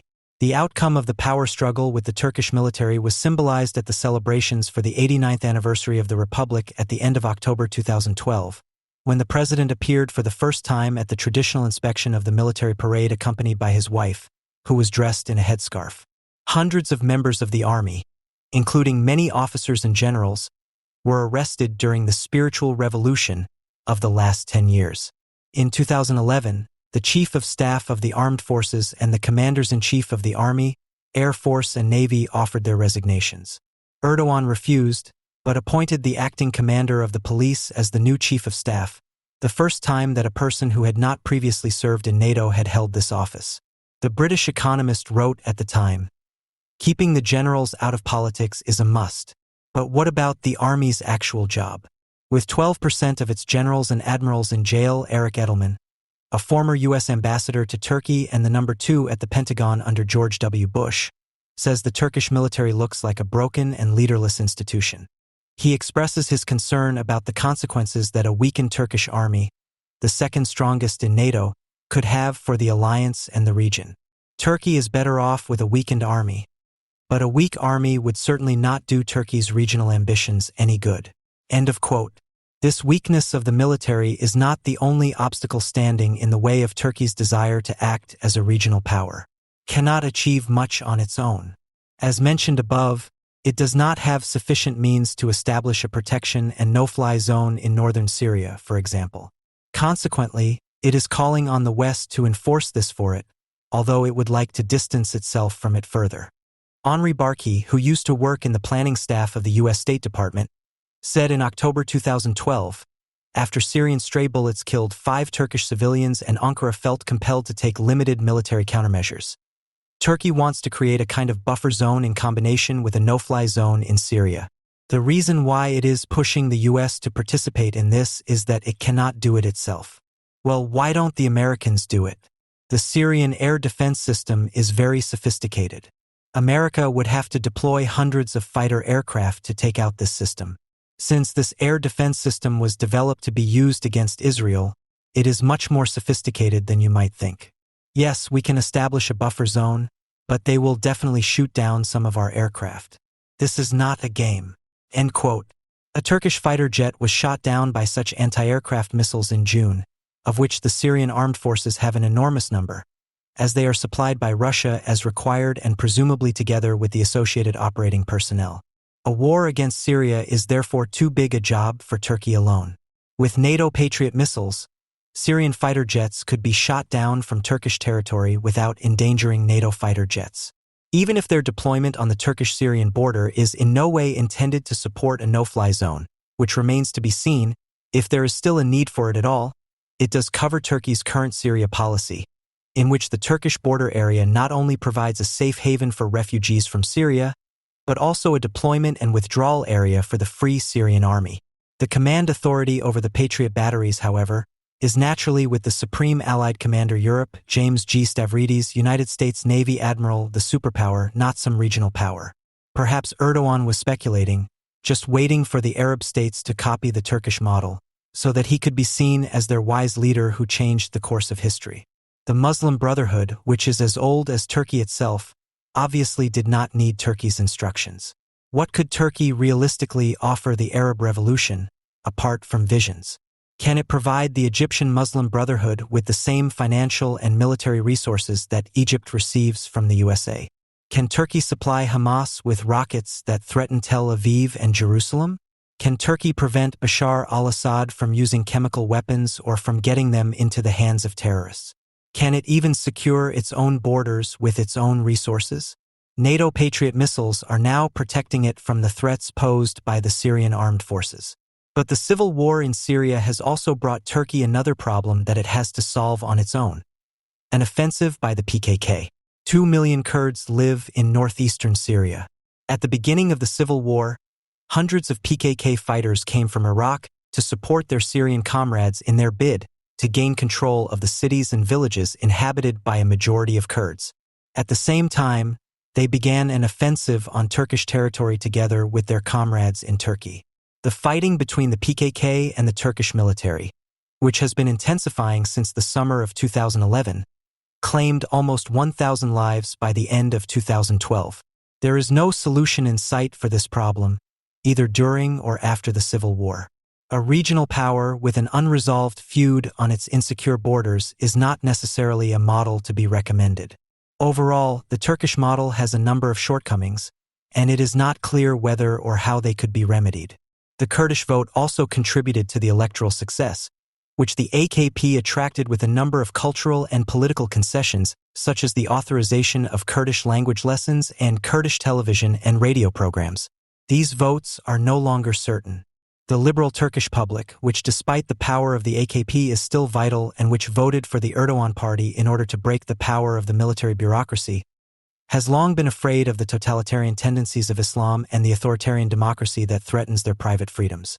And even the economic growth rates, once the great attraction of the Turkish model, are already falling to a level that makes Turkey's dependence on the European and American markets more apparent. In other words, Turkey currently has little to offer the Arab Revolution. The real regional power that the Arab Revolution has brought forth is not Turkey, but the Muslim Brotherhood, the subject of an almost 100-year-long Islamic counter-revolution in a region whose modernization once began with the founding of the Turkish Republic, the Turkish Revolution. But even if it is not a real regional power, Turkey is still a strong part of an Islamic upheaval in the region. For Israel, the Green Spring has already become a reality. It has lost Turkey as an ally, in Egypt, the most important Arab state, is no longer the model for a ceasefire based on concrete agreements that can last for more than 30 years. The consequences of the civil war in Syria are uncertain under the ugly jihadist banner. All we can say is that they are part of the Islamic, or more precisely, the Sunni revolution, which certainly does not bode well for Israel. Several million Germans spend their holidays in Turkey every year, and over 4 million people of Turkish origin live here. And yet we are so free to know nothing. People like Jürgen Gottschlich, who like to be called Turkey experts, are responsible for this ignorance. On September 26, 2013, he wrote in the Taz, "It was not long ago that Turkey was considered the world's most successful synthesis of a predominantly Islamic society that respects the values of a pluralistic democracy. The economy was growing, as was its worldwide recognition. People spoke of the Turkish model, and after the first positive phase of the Arabellion, Prime Minister Recep Tayyip Erdogan traveled through Egypt, Tunisia, and Libya and was enthusiastically celebrated. It seemed clear, Turkey will be the coming regional power between the Balkans and the Middle East. End of quote. The task of a journalist specializing in a country would be to contrast what a country stands for worldwide with what is really happening in that country. It would be up to him to prove the most successful synthesis of Islam and pluralistic democracy not by the acclamation of cheering Tunisian or Egyptian Islamist mobs, which may well represent the Arabellion very well to this day, but are probably not so positive. The Turkey expert could have known, independently of any protests, that the Turkish economic miracle was largely exaggerated and, even worse, largely built on sand. He could have found out about pluralistic democracy by asking in any of the increasingly rare shops that still sell products from the state-owned beer and liquor company Tekel. Of course, Gottschlich and his colleagues at the FAZ, Süddeutsche etc. did not do this, which is why, in the summer of 2013, after several weeks of enthusiastic and consistently distorted reporting on the protests in Istanbul's Taksim Square, which includes the small Gezi Park that was temporarily occupied by demonstrators, they were amazed and asked, for example, how could this crash happen? And then to give a false answer. The main reason is that when it really came down to proving himself as a Democrat for the first time in his 10-year term of office, Erdogan showed that he doesn't think much of democracy, and in fact doesn't understand what democracy actually means. Of course, even before the Gezi uprising in May/June of this year, there had been repeated justified doubts about his democratic convictions. But in the course of the Gezi protests, he was suddenly no longer dealing with backward-looking Kemalists or puppets of the military. Suddenly, the democratic, progressive, and most educated part of Turkish society took to the streets and demanded the rights that should be a matter of course in a democratic society.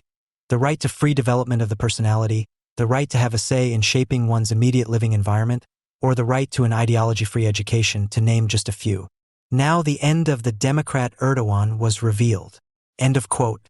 Of course, it was a concern of the TAZ and with it the entire journalistic establishment for almost 10 years to portray the AKP as an Islamic CDU and the anti-democratic villains as backward-looking Kemalists and puppets of the military, and to meet in Istanbul's Bar district Beyoğlu, which includes Gezi Park, a lot of relaxed, innovative party people who supposedly confirmed to them that everything was fine.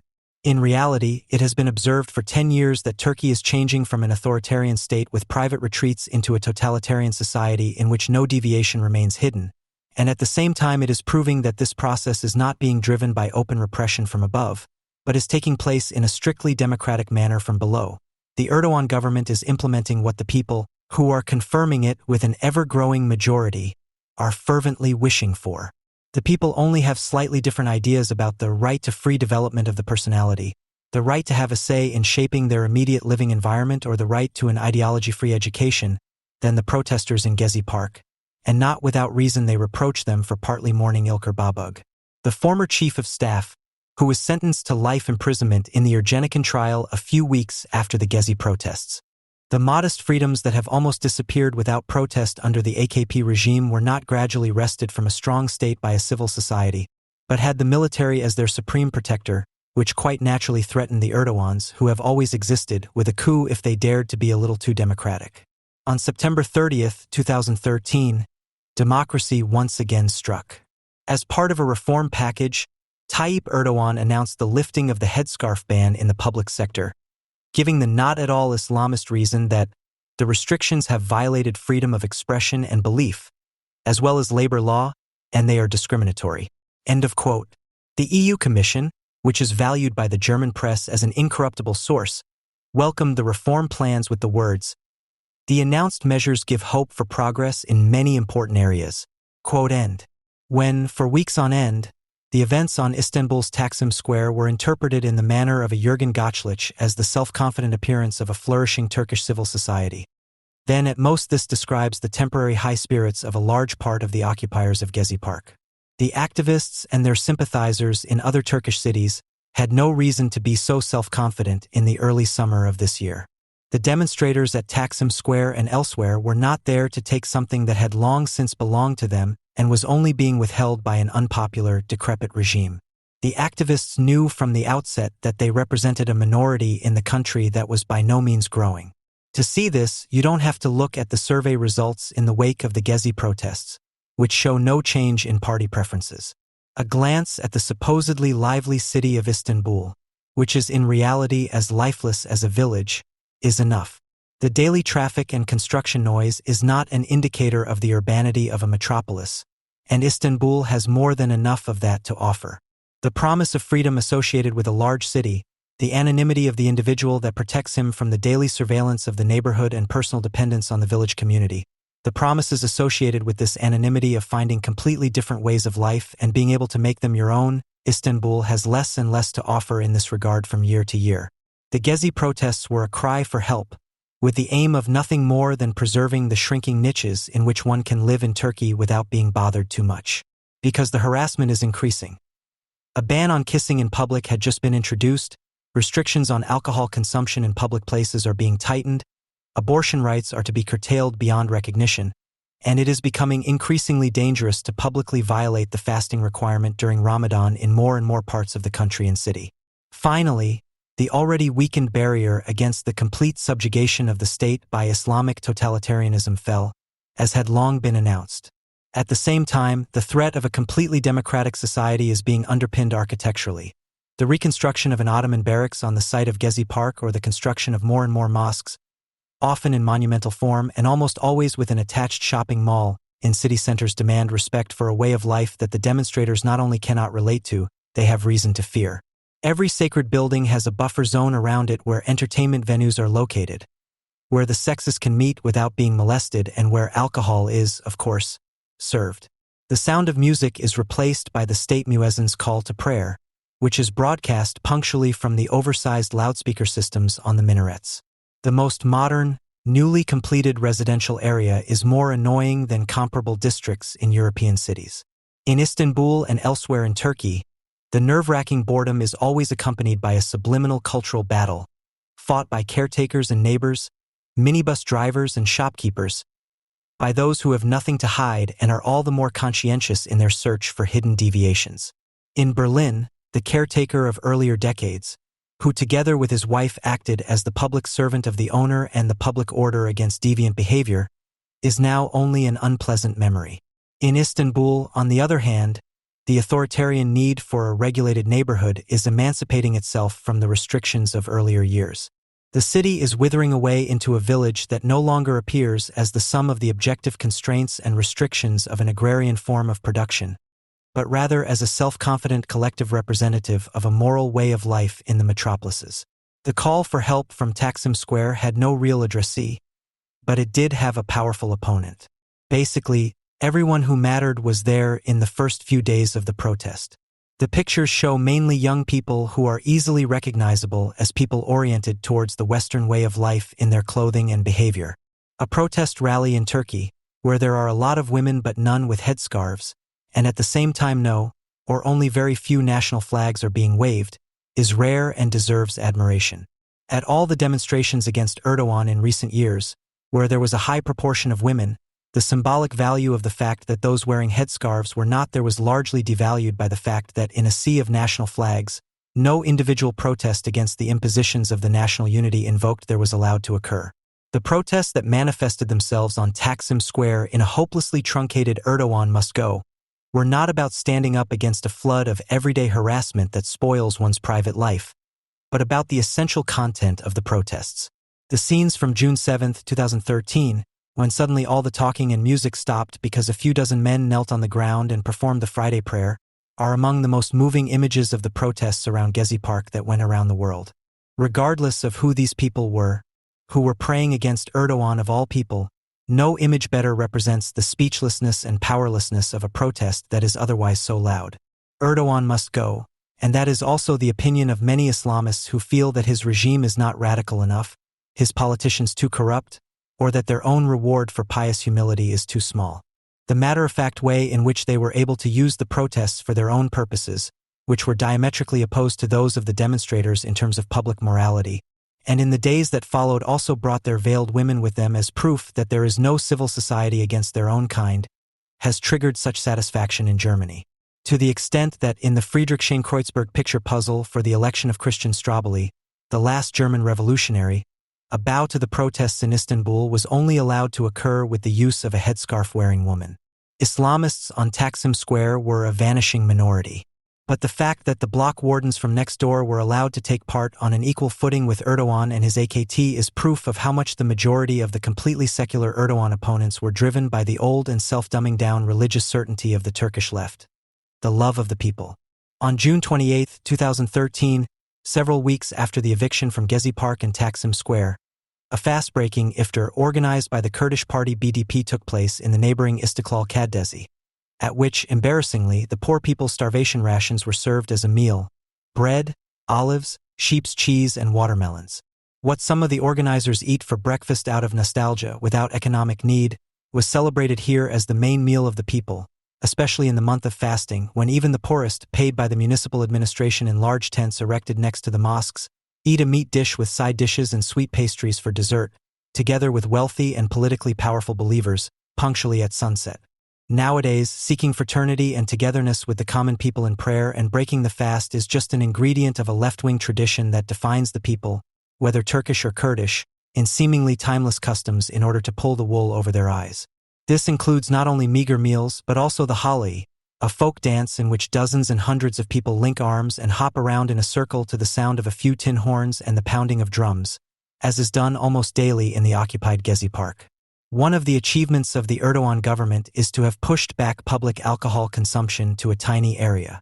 In this discipline, too, it was not revolutionary because the process had been taking place at a lower administrative level since the 1990s, when more and more city administrations enforced a ban on alcohol in the popular meeting places of ordinary people, the family tea gardens which they mostly operated. Under Erdogan, such efforts received a huge boost, and the openly religious orientation of the campaign did the rest. While it was still normal in the 1990s to see tea and beer drinkers sitting peacefully next to each other on simple tables in gravel areas surrounded by a few trees and a hedge, this has now been almost completely eradicated. A public bar advertises what it definitely does not have. Where the Pepsi sign shines invitingly, there is definitely no alcohol. The family tea garden has thus degenerated into a permanently convened iftar table, and that too was carried out democratically. The fascist content of the Islam that is being enforced is best characterized in its apparent family bliss.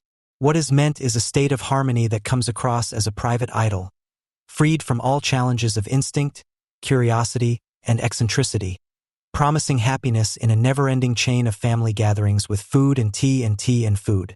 The women thus prove their chastity, the men their willingness to be faithful to their wives, the children their eternal obedience. Since everyone knows that there is no more boring offer, it is enforced as a ban on deviation. The young men who walk aimlessly and hopelessly through the streets of the villages and small towns in search of a non-existent diversion after the endless meals of the nights of Ramadan are a sign of the world that has been brutally brought to a standstill. Even though many people thought that the evil was named with Prime Minister Erdogan and his AKP during the summer of protest in 2013, they still sensed that the horror they were rebelling against was deeper and that the leading stallion could be replaced. They all had reason to be afraid, and not just because they had to fear that the regime would take revenge on anyone it had identified as an opponent, for example by denying them jobs in the public sector or scholarships.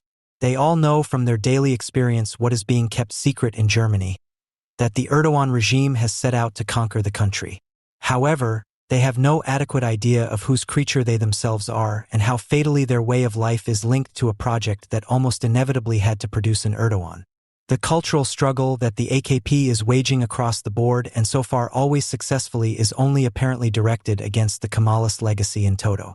What the Islamists hate about the Republic of Turkey are the efforts, which have had little success, to give the successor state of the Ottoman Empire a Western face, not themselves. They are no less attached to the process of its creation than the Kemalists. Above all, they share with them an understanding of history that is based on the insult that the Ottoman Empire was smashed to a rump Turkey in the aftermath of the First World War. The Turks, whether Islamist or Kemalist, are absurdly proud that their country exists at all, but at the same time they are unspeakably offended that the Ottoman Empire lost the World War. Neither in traditionally secular nor in Islamic circles would anyone admit that the complete destruction of the old empire was a prerequisite for something better, and that this better has not come about because no one has even mentioned the horrors of the Ottoman past and the atrocities of the founding of the Republic, which are so fatally similar. The protesters in Gezi Park have an inkling that Kemalism had set itself the goal of replacing the representatives of the Western way of life, who had been almost completely murdered or driven out by 1923, with genuine, i.e. Sunni Turkish, successors. They know that the very place where they protested tells of the monstrous lie on which their country is built. Taksim Square was part of the country's largest Armenian cemetery, which was demolished in the 1930s. The Republic paved its Freedom Square with the gravestones and slabs from the cemetery. The commitment to a Western way of life is apparently inextricably linked with the commitment to the founding crimes of the Republic. In the party district of Beyoğlu, Christians and the majority of the once large Jewish community had lived until the 1940s. Among the Christians were thousands of Armenians, who had far greater chances of survival in Istanbul than their brothers and sisters in the traditional northeastern settlement areas.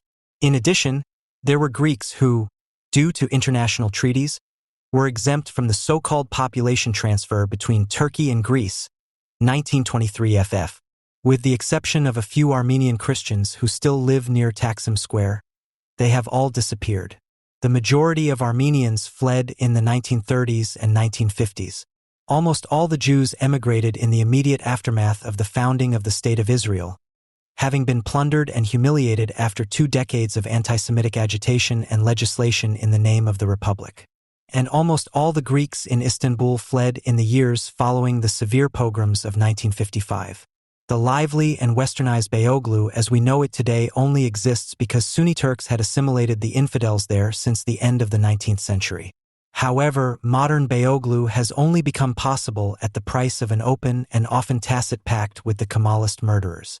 Kemalism not only tolerated the Western playgrounds in Beyoğlu or the similarly structured district of Kadıköy, but actively promoted them, just as it did the related developments in the holiday metropolis of Antalya or Izmir, which still has a somewhat Greek feel to it, although what was reminiscent of the Greek city of Smyrna was brutally eradicated there. Although it was necessary to fight left-wing radicalism with all the power at their disposal, it was also clear that the radical left would not abandon the ideals of Kemalism any more than they would abandon the myth of the Turkish people as a decolonized nation. The Kemalists, not unlike the Bolsheviks, acted in the knowledge that their cultural revolution was never shared by the majority of the people.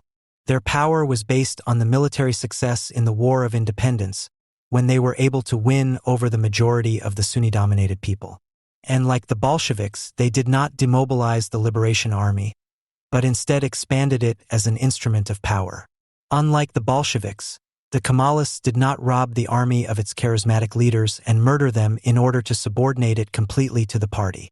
On the contrary, they made the state party CHP an appendage of the military, which was considered to be the stronghold of the Republic more than the party. Democratization since 1950 and 3 coups that were unable to turn back the clock have finally given Erdogan the opportunity to disempower a politically dried-up and coup-averse general staff and to stage a show trial lasting several years as a deterrent.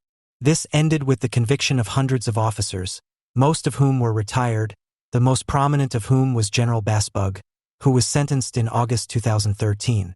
For many Turks and Kurds, the participation of the majority of the Sunni population in the War of Independence was associated with the prospect of loot. Ultimately, the leading officers under Ataturk and Inonu turned against the infidels in the spirit of jihad, not only those who were occupying the country, such as the Greeks, Italians, and French, but also their alleged allies in the country, the infidels. The mass murders and expulsions added to the stolen property of the murdered Armenians, which had already been appropriated from 1915 onwards, and increased the property of the non-Muslims living mainly on the coast. Neither the loot nor the ethnic cleansing in the wake of the civil war have silenced the underlying paranoia of the internal enemy, which is always also a sign of repressed guilt.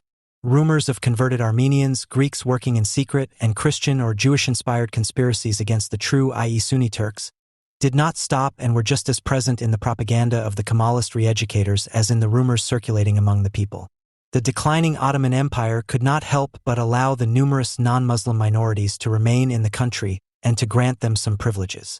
At the same time, care was taken to ensure that resentment, envy, and hatred continued to simmer. With the victory of the Kemalists, the internal enemy was finally defeated and reduced to humiliated, tiny minorities. If the country was to make economic and cultural progress, it was necessary to cultivate the spirit of these minorities, which was anti-Ottoman and therefore also anti-Islamic. This created a contradiction with the people and at the same time revealed a contradiction in the project itself. Paranoia was only cultivated to a small extent as a means of rule. It was inherent in the new rulers.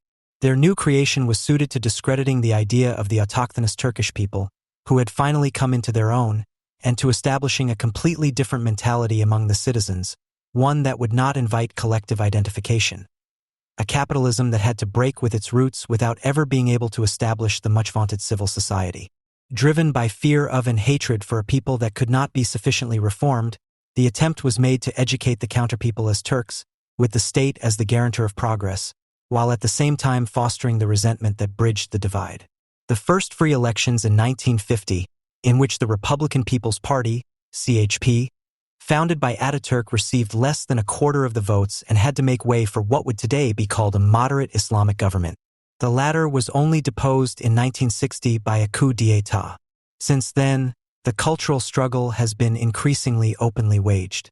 As a struggle for religion, tradition, and language, which is being deliberately re-Arabiized by the Islamists. Today, those who rightly reject Kemalism and yet demonstrate in Taksim Square for a secular Turkey are unwittingly helping to dismantle the last bastions that stand in the way of unrestricted democracy. The influential entrepreneur Sem Boyner, for example, was right at the forefront of the protests, the same Boyner who had already tried to make a name for himself in the 1990s with a short-lived Liberal Party that had also pledged to abolish the headscarf ban. The government critics from Gezi Park hate the way they are being patronized by the old ruling circles, as well as their corruption and chauvinism, and for good reason. But they have not found a way out either. Unwillingly but necessarily closer to the old elites than to the awakening people, subjectively longing for conditions that only the old order could guarantee for a minority, they had to realize that they were not worth anything.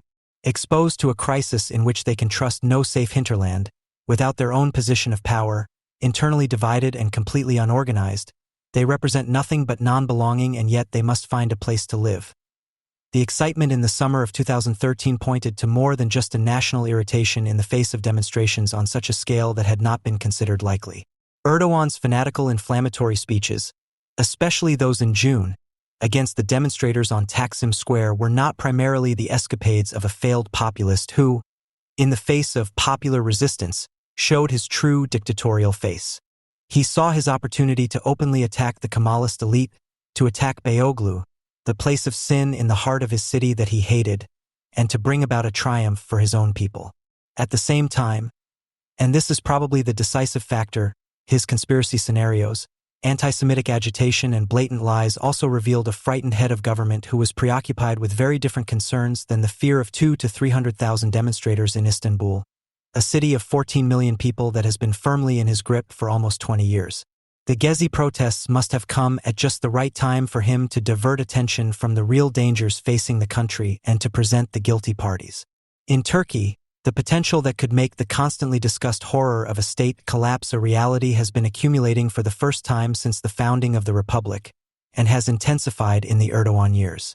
The danger of separatism, which could even lead to the loss of a third of the country's landmass to a new Kurdish state, is greater than ever before, given the no longer controllable borders to the largely autonomous Kurdish areas in Iraq and Syria. The return of terrorism, which has been marginal for over 20 years, this time in its extreme Islamist variant, has become probable due to the possibility of jihadist internationalists spilling over the unsecured borders. And finally, the civil war has become conceivable for the first time due to the deep-seated conflict between the armed forces, on the one hand the AKP-controlled police force, which has been deliberately Islamized, and on the other hand a humiliated military that is still officially strictly secular. The fact that the military leadership is unwilling to stage a coup does not mean that the military is completely in the hands of the government. The Ergenekon conspiracy, which was greatly exaggerated and partly falsified by the judiciary, which is also largely Islamized, was not just a staged event designed to humiliate and disempower the military. As the daily newspaper Taraf revealed, conspiracies and even war games involving irregular units of military personnel with the rank of officer have been taking place under the cover name Beyliaz. The fact that demonstrators injured by tear gas and police batons in Istanbul in June were able to escape from the pursuing police to military hospitals and were treated there is certainly not a mere marginal detail. These scenarios are becoming more explosive against the backdrop of a severe recession that is beginning to take hold in Turkey, which has been suffering from a precarious foreign trade deficit for years.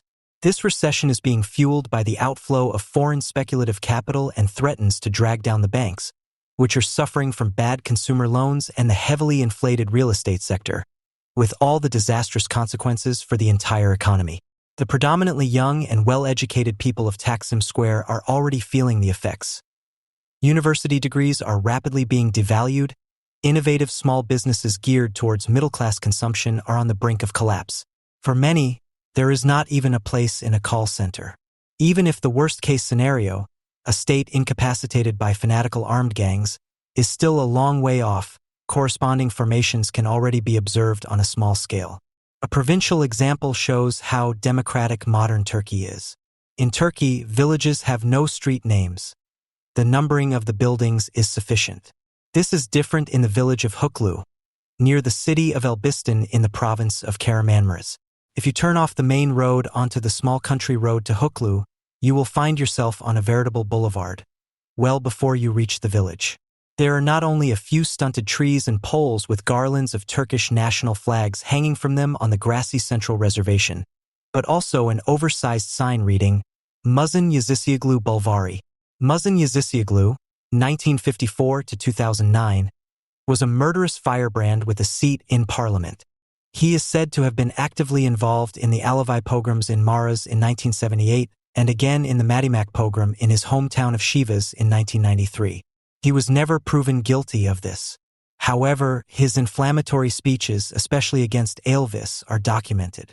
The involvement of high-ranking officials from his influential small party, the Great Unity Party, BBP, in the Madımak pogrom and in the 2007 assassination of the Armenian journalist Hrant Dink has also been proven. Yazıcıoğlu died in a helicopter crash near Huklu in March 2009, thus becoming a hero and martyr. Even today, a minority in the country still refuses to believe that it was an accident and assumes that it was sabotage and murder. The indications of the fighting press, such as Yeni Şafak, remain cloudy. Traitors, dividers, forces controlled from abroad, which nevertheless means as much as Kurds, Alevites, and missionaries, were at work as saboteurs. Muzin Yazıcıoğlu, who was elected to parliament by the citizens of Sivas directly after the pogrom of 1993 in Sivas, had already raged as a militant ultranationalist in the late 1970s as a loyalist of Alparslan Turks, the Green of the Grey Wolves, as a militant ultranationalist. He had raged so cruelly that he was taken into custody and sentenced immediately after the coup of 1980 and had to spend more than 7 years in prison. After his release from prison, he combined the militant chauvinism of his earlier years with such a fundamentally anti-Western attitude that he became estranged from Turks and his newly founded MHP, which once again became part of the Kemalist establishment and became an Islamist. When the residents of Huklu built their boulevard in 2011, they were looking to the west, where the road becomes a country lane again and, after a few kilometers, reaches the municipality of Bakis, which was only founded in 1994 from 3 small mountain villages. In the 5,000-strong town of Huklu, the Bulvar, a huge Turkish flag erected on a flag hill and 2 equally oversized mosques from the recent past are the only indications of where to go. In the 3 villages of Bakis, there are neither national flags nor mosques. Instead, on the hill above Huklu stands a small, rather inconspicuous round building from 2004, the Semavai, because in Bakis there are no Sunnis and no professing Turks. No votes go to the AKP or the MHP, as is almost the case in Huklu. Only a few old women wear headscarves there, nobody fasts during Ramadan, and a wedding without rakhi would not be a nice wedding. The Muzin Yazıcıoğlu Bulvarı, which they have to use if they want to go into the city, was built for these Kurds, who nevertheless mistrust their Sunni brothers and sisters because their morals hardly differ from those of the Islamist national chauvinists in Huklu, as a constant threat of pogrom. The fear of civil war and state collapse has not yet culminated in a pogrom against suspicious groups. However, the pattern for this remains virulent. The whole of Turkey is littered with warning signs, aimed at those whose predecessors have already been affected. When, in Trabzon on the northeastern Black Sea coast, the local Hagia Sophia is currently being equipped with prayer rugs, with the warm support of the local AKP, after decades in which it had served as a museum, and tourists are being aggressively driven out of the once Muslim house of prayer, then this is only partly aimed at the Christians in Turkey, of whom there are hardly any left in Trabzon. Such manifestations, like the Muzyazisiyaglubalvari in Hukluth there, are said to be more than a dozen others, including one in Shivas, are a frightening sign that Islamism and national chauvinism are reconciling and could soon howl green wolves against an AKP that appears to them to be unreliable as a nation and an MHP that is too Western for them. Cheekiness always wins when a scornful violator of the good manners of consideration for a friend encounters those very good manners. It is never about anything big, but about the small violations of public order that are not even punishable by law. We are all familiar with the situation. In an already overcrowded commuter train, someone declares the 5 seats in his compartment to be occupied because his buddies will be getting on at the next station. Sitting down anyway would result in loudish behavior and, if the worst came to the worst, a fight. Who would want to risk it? The attack on public order can also be purely verbal and even take place without explicitly naming an opponent. For example, like this: "Believe me, Sarajevo won today just like Istanbul, Beirut won just like Izmir, Damascus won just like Ankara, Ramallah, Nablus, Gaza, the West Bank and Jerusalem won just like Diyarbakir." End of quote. This is what the then Prime Minister and current President of Turkey, Tayyip Erdogan, told his enthusiastic supporters after his election victory in 2011. The non-Turkish cities and regions listed outline the map of the Ottoman Empire, which was defeated in 1918 and finally fell in 1923. The megalomaniac fervor of the head of state of an internationally extremely unpopular country is at the same time an expression of a close complicity between him and his voters, who derive satisfaction from the periodic insolences of their leader, which they can otherwise only enjoy on a small scale, with the prohibition of alcohol sales or the construction of ever more mosques, knowing full well who will suffer from this without being able to defend themselves. They're Western-oriented compatriots. The Western world can be humiliated, if not immediately, then at least publicly, because its governments, as the leader and his followers know full well, will remain silent in embarrassment at the revanchist burps from Ankara. And that is precisely what creates the elation of having shown them up once again. Wikipedia says, in general usage, insolence is understood to mean disrespect. This includes, above all, arrogant and impudent behavior. It is mainly a reproach against children, but in older literary language it also has the connotation of insubordination, with impudent courage. The modern sense of impudence has only developed in modern German. In Old High German, the word frech meant something like untamed, eager, and then underwent a transformation in Middle High German to become vrech, meaning brave, bold, lively, cheeky, audacious. This definition is not scientific but ideological, and it consistently views so-called taboo breaking in a positive light. The fact that untamed and eager could change into lively, bold and cheeky is already an aspect of the unease in civilization.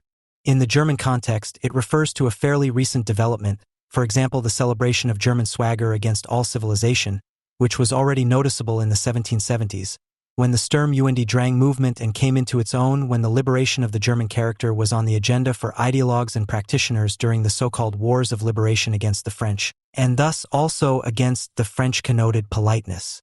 People then feel free or cheeky enough to get on other people's nerves by slurping and smacking their lips, speaking loudly, laughing loudly in bursts or making speeches in their own defense. Cheekiness has only been increasingly seen as a lack of respect for the last 50 years or so, and initially it did not mean attacking the taboos of tribal associations of Islamic or ethnic origin that had found themselves. The positive connotation of cheekiness as a taboo breaking that no one is allowed to defend themselves against because it supposedly comes from nature is what makes respect in the modern sense possible in the first place. Respect for conventions that make a reasonable coexistence possible in the first place, such as mutual consideration and discretion, but also self-control and a sense of reality, especially with regard to one's own, necessarily imperfect personality, is a civilizing achievement and thus completely unnatural. If we wanted to define human nature, insofar as it is a species-specific existential factor that is set against artificial restrictions, we would arrive at the state of nature which is untamed and eager. In the name of a state of nature, the disrespectful person wants to free himself until nothing remains of him but a vegetating something that cries out to exist with others under the no longer discussable dictate of the tribal association against foreign impositions. Once this point has been reached, the much-lamented disrespect is over. To taunt the natural association is a crime, committed out of a lack of respect. This is what Erdogan's politics are aiming at, and it is also what makes him so successful with the masses. There is always a little of this in the child, which comes into the world untamed and eager, and which, on the frustrating path of personality development, which never takes place without violence, pushes back to its natural state, the time when it could still have everything without having to bring along any lovable qualities. Every child has to endure the impositions of socialization into a human being, and this path is paved with prohibitions and discipline. It has to learn to be dry, that is, to react preventively to the urge to urinate and defecate. It has to learn to name things and express desires in complete sentences, and so on. What it learns in the process goes beyond the skills necessary to ensure immediate survival. These cultural techniques are very much mediated in a much larger, no less unnatural context in which the child will have to exist at some point. The child wants to be untamed because it shies away from effort. It is eager because, as the unauthorized reach for the jam pot shows, it is basically out for prey that one apparently only has to acquire. This is also reflected in the cheeky answer, which disqualifies the educator and the categories he holds dear and appears as an unbridled, convention-defying arrogance. Those who have not processed this regressive element from their own socialization and unconsciously cling to their early childhood rebellion against the effort it takes to be lovable to others confuse their own regressive elements with legitimate protest against a poorly organized world, and, if he pushes his insolence, which reacts to narcissistic insults, too far, he will not only not receive any encouragement, but will also make himself unpopular.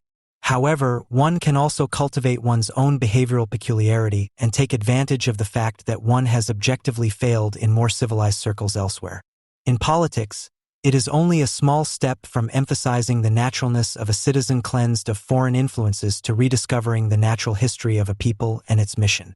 On July 16, 2014, the Süddeutsche Zeitung reported, in addition, Erdogan accuses Israel of state terrorism in view of the bombing of the Gaza Strip and criticizes the international community for remaining silent on the matter.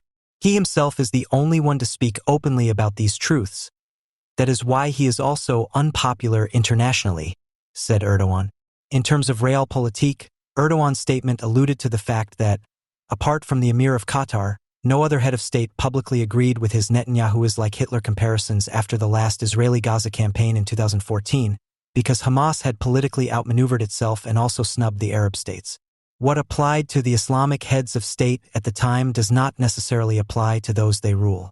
It was to them that Erdogan called at a meeting of the Organization of Islamic Cooperation, COMSEC, in Istanbul on November 27, 2014. Those who come from outside the Islamic world like oil, gold and diamonds, they like cheap labor, and they like discord and strife. They don't want us to question things. Believe me, they don't like us. They look like friends, but they want us dead. They like to see our children die. End of quote. When he declares himself to be internationally unpopular, he not only fails to distinguish between leaders and the led in the Islamic world, but also winks at the fact that this is by no means the case nationally. Erdogan not only wants to denounce the Western states, which quite obviously remind him of strong father figures against whom he has long rebelled in vain, as eternal patronizers and disrespectful intruders in the autochthonous sphere of Turkish, and at some point generally Islamic self-assurance. He is not just the humiliated child who tries to rationalize the constant educational measures he is subjected to and seeks a reason for his hateful opposition. Erdogan has been able to present himself as the father figure of the eternally patronized and humiliated, who willingly acknowledge that they can only overthrow the old father with the new one. He wants to conquer the world and is starting at home by fighting a system whose personnel trigger negative reflexes in every one of his supporters. They are teachers, officers, civil servants, or nurses, in other words, the representatives of a bygone era, those who still sit in their villas on the Mediterranean, as Erdogan never tires of emphasizing. On May 29, 2015, the 562nd anniversary of the conquest of Constantinople, and shortly before the election on June 7, 2015, which he was to lose, he called out to his supporters. Conquest means Mecca, conquest means Sultan Saladin, it means letting the flag of Islam fly again in Jerusalem. Conquest means getting Turkey back on its feet. Conquest is 1994. Conquest is June 7th. End of quote. The year 1994 has long since become a code for the beginning of a new era. That was the year Erdogan was elected mayor of Istanbul. Since then, the focus has been on expanding what has been achieved, preventing a rollback and, as a result, on ever more new excesses. In fact, the feeling of many Turks of being constantly patronized and treated like children, of being disqualified from the top down with a contemptuous gesture as a quasi-protective comrade of the law instead of as a fully fledged legal subject, is almost always based on experience. The Turkish Republic has established a ruling class whose representatives, fully committed to the Kemalist educational mission, see themselves as the real Turks who have made something of themselves that the others have yet to catch up with. They make the others feel that. It starts with the High Turkish, which everyone can understand but not everyone can speak properly, as a lack of education and the extremely strong, grammatically deviant regional dialects distinguish their language from the desired norm.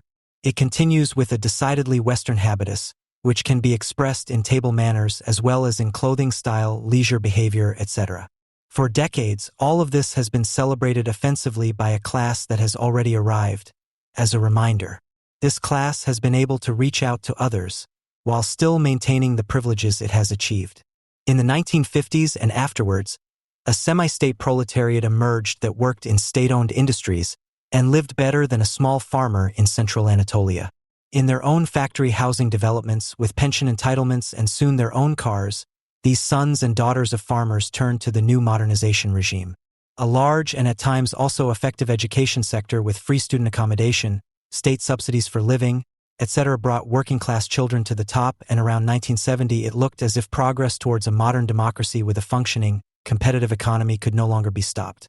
The Kemalist programs for progress were still present in the minds of the revolutionaries of the late 1960s and 1970s, most of whom were children of workers and farmers who studied at the new universities and studied Marxism-Leninism alongside their studies.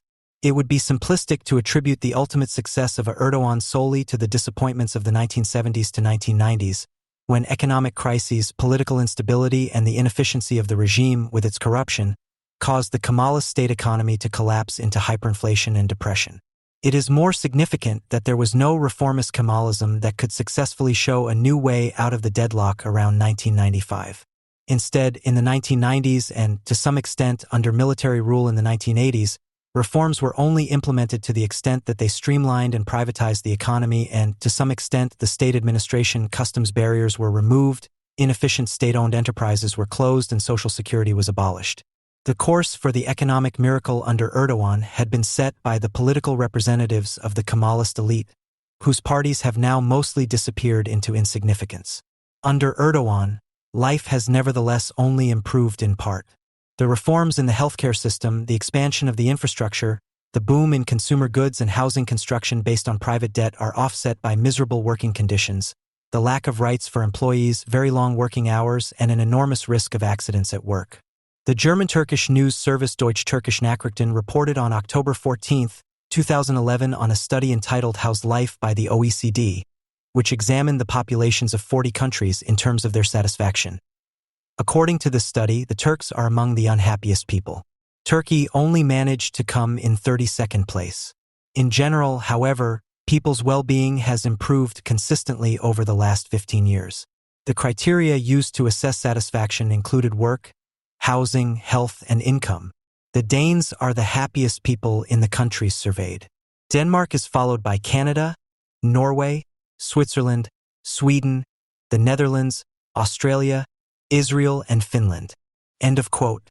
However, private misfortune and a lack of prospects seem to encourage Erdogan's supporters, who are also affected by these factors, to cheer their leader's adventurous foreign policy and authoritarian domestic policy even more fervently, while the secular opposition camp does not benefit from this. Erdogan has gathered together the marginalized and those whose identities have been violated, in other words, all those who were never willing to recognize a largely salvageable educational program behind the presumptuous and often laughable behavior of the Kemalist paternalists. Although Erdogan and his supporters never left any doubt that the journey would lead to an Islamic republic, he would have failed if he had always just pointed people in the direction of God's will in a schoolmasterly manner. First of all, Erdogan must also be understood as a person who has been offended and has taken refuge in a role in which personal and political demagogy merge. The son of ordinary people who makes it to the top, the temporarily successful young footballer, the man who does not deny his origins and stands by his own, the man who also stands up for them all in defense of their original rights. This meant and means only to a very small extent the right to participate in the material sense, but above all the diffuse right to be recognized as one is, regardless of one's own merits. The Erdogan type, whom Murat Yorick has compared with a popular figure from Turkish cinema, Recep from Kasımpaşa, is a person who has been deprived of his rights, whose path is blocked by envious people, bigwigs and the powerful, who want to rob him of his honor and who rises up against them to defend his honor, basically a bandit. These roles were common in Turkish cinema in the 1960s and 1970s. The most important Turkish filmmaker, who started out as the most famous actor of his time, Yılmaz Güney, portrayed countless such criminals driven by lost honor before he made his great films, in which he rejected collective honor as an expression of the destruction of the happiness and hopes of individuals. Güney, a left-wing radical laicist with Kurdish leanings, did indeed become a criminal out of lost honor in the 1970s when he shot a prosecutor who had come too close to his wife during a boozy evening. This did nothing to diminish the popularity of Güney, who was in prison at the time.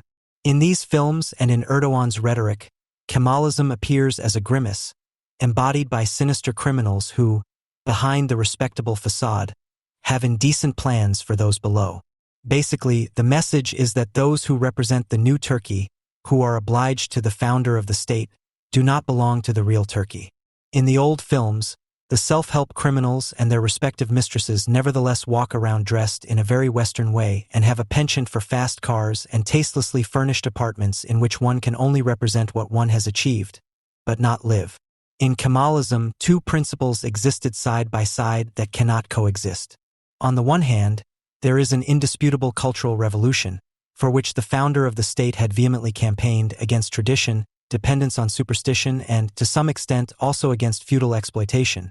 On the other hand, there is the reorientation of the country's view towards a culturally and therefore also economically superior West, turning away from the Ottoman dream of an Oriental empire. And there is a bitterly poor country, partly devastated by the War of Independence, whose leadership was desperately searching for a founding myth, which it found in a Turkishness that was so close to the late Ottoman, young Turk-charged empire and its concept of salvation that all reforms had to be at least seen in a distorted light. The transformation from Ottoman to Turkish concealed the modern rationalization of a disparity that is as old as the transfer of the caliphate from Baghdad to Istanbul. While the Ottomans were always considered occupiers who were fundamentally alien to the religion and people of the Arab world, the Kemalists used this contradiction to justify the creation of a nation that was now charged with ethnic identity and had apparently completely abandoned the idea of the caliphate. On the other hand, the Ottoman Empire, which had been completely defeated and crushed by military force, remained a point of reference against the West. The Turkish Republic pays homage to no military success with greater fervor than the Battle of the Dardanelles, when in 1915 the Ottoman troops stationed at the Straits under Kemal Pasha, later Ataturk, managed to repel an invasion by the British Navy. In this respect, the Republic has always acted in an anti-imperialist manner, without even hinting at the fact that the Ottoman Empire had fought against the West in the First World War, alongside Germany and Austria-Hungary. Similarly, Turkish Republican historiography deals strangely with the losses of European conquests suffered before 1914, especially the loss of the Balkans and Greece or territorial losses that the Turks consider to be illegitimate. The Turkish Republic, not unlike the Ottoman Empire, rests to a considerable extent on mass murder and robbery.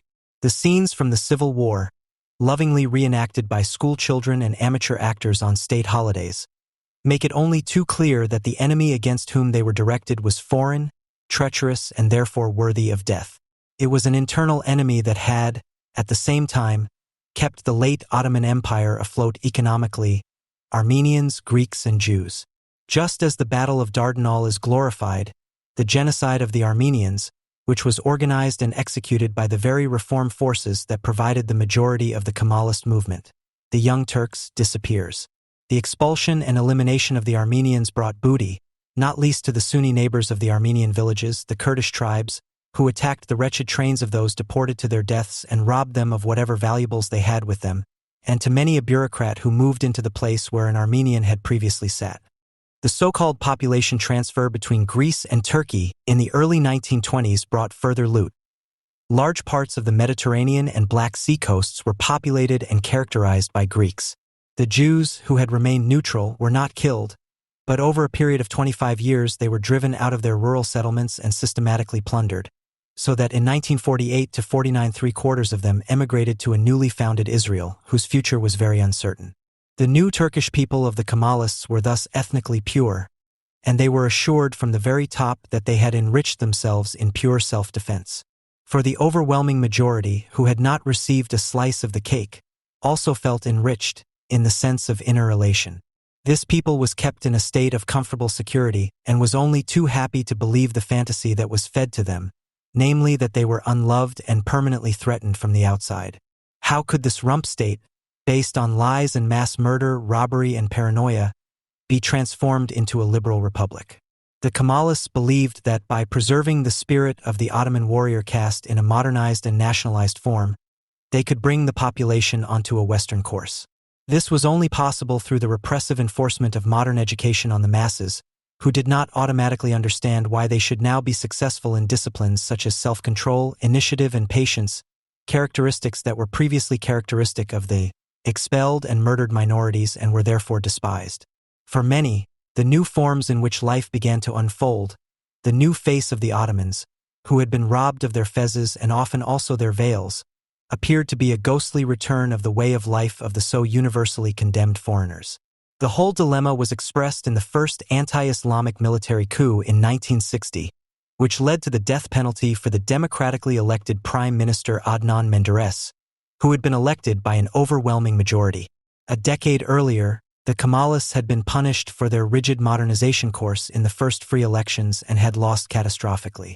In the years that followed, the new government began a creeping Islamization that was reminiscent of the Ottoman tradition in terms of domestic and foreign policy, but at the same time it was quite cunningly shaking the cultural standards that the Kemalists had established in an authoritarian manner. Every re-import Arabic word from Ottoman Turkish, for example, became a success in the resistance against the Kemalists and their language reform, something that Erdogan and his fellow campaigners would later build on. At the same time, in 1955, a devastating pogrom took place in Istanbul, directed against the approximately 50,000 Greeks who were mostly living quite well there and who had been exempted from the so-called population transfer in 1923 on the basis of international treaties. The reason for the pogrom was an arson attack in Thessaloniki, which destroyed the house where Ataturk was born and which was probably carried out by Turkish agents. The result was more than 100 dead, thousands of looted and burnt down residential and commercial buildings, and the mass flight of more than 80% of all Greeks. In the trial against Menderes, the military court blamed both the Islamization and the pogroms on him, an all too transparent enterprise. The Kemalists were obviously unable to hold back the ghosts that could be summoned at any time, which are both the content of the fallen empire and part of the founding myth of the Republic. They believed that they could only counter the stubborn will of the people to return to a just, original order by bowing to the old glory in a now patriotic way, and yet to make progress other than by force. That is why they had to stage the Greek pogrom as a conspiracy, even though it was also a product of their own rule. Although the years after 1960 were certainly the most progressive in Turkey and the Cultural Revolution led to a lifestyle that was very Western, at least on the surface, the dilemma that had existed since the coup in 1960 was not resolved. The image of the unloved Turk began to reproduce itself. There are enemies outside, especially the Greeks, who were then told off quite confidently and in violation of international law with an invasion and a massacre of the civilian population in Cyprus in 1974, led by the Social Democrat Esevit. Then there was the Second Front, whose supporters increasingly recognized the reemergence of the enemy Greeks, Armenians and Jews in the self-confident administrators of their own country and began to point accusingly at them. And yet, the overlap between Erdogan's men and the Kemalists was and is considerable in matters of national security against foreign threats, that is, the invocation of the great national past against enemies of Turkishness, from the very beginning. The brutal conquest of Cyprus in 1974 took place at the height of secular self-assurance and faith in progress, and at the same time, right down to the rhetoric, it went down in the history books as a great peace mission. It foreshadowed Erdogan's Islamist insolence towards foreign countries. The return to Islam under Erdogan, which is often suggested, did not actually take place. The Turkey of 1930 was certainly deeply traditional and religiously influenced, but faith was largely a private matter. There was a lack of communities and places of worship, and almost all the mosques in the country are less than 40 years old. After the Second World War, Turkey, like the whole of the so-called Islamic world, was confronted with a renewed Islam that had no tradition among the faithful in this form. The new mosques, cemeteries, and foundations were regulated by the state, which believed that it had them under the control of its Ministry of Religion. What appeared to be a sign of moderation and reflection, and which was ostensibly under the control of the people, became independent even when the imam in charge was Kemalist. Erdogan only had to take up what, especially after the last coup in 1980, had established itself as a project of return in the form of more and more minarets and the blaring loudspeakers installed on them. While on the other hand, Kemalism has been noticeably more moderate for over 20 years, its younger supporters are just as fed up with the elite rule and muscle flexing as they are with the rampant corruption and the dual rule of elected government and the deep state, that is, the parallel government run by the military and the associated illegal putschist structure, which soon proved to be linked to organized crime. The Islamic alternative has emerged as a totalitarian project. On the one hand, all those who stand for a civil life are found in a diffuse coexistence. On the other hand, what no longer needs a program is growing together all the more firmly. A movement of the aggrieved, living out its grievances with unconcealed insolence against everything that could once have made up the republic. In the 1980s, for example, a casual laborer in Ankara who wanted to take a bus to the vicinity of the Ataturk Memorial and told the bus driver that his destination was Beton Mustafa was sentenced to several years in prison. Nowadays, a video clip that insults a drink is enough. What should I drink with my meal? With sarma, sot, noodles, and borek. That's how the clip begins. The offending words follow shortly afterwards. I tried Aaron. It makes me fall asleep. The Ministry of Trade thought that was going too far and imposed a fine. The tea producer Kaker must now pay 70,000 euros. The beverage was insulted without reason. In the commercial, Deutsch-Turkisches Journal, November 9, 2015. They proceed according to the motto Reclaim the Street and liquidate the already marginal social life on streets and squares. Nothing can stand up to them and no one needs to pull the strings. The leader promises cleansing and rebirth, without himself being quite aware of where the journey must go. As much as the opponent is lost, who in the Gezi Park protests 2013 had to be almost constructed by rigorous declaration of enmity, so clearly the goal of mocking and humiliating non-conforming lifestyles becomes apparent without their representatives being able to join forces to resist promising success. In the power struggle with the Islamists over the exiled preacher Fethullah Gulen, it has become clear that the insolence that is based solely on triumphantly proclaimed knowledge, that one is only hated because one courageously speaks the truth, necessarily prepares the way for a march without limits.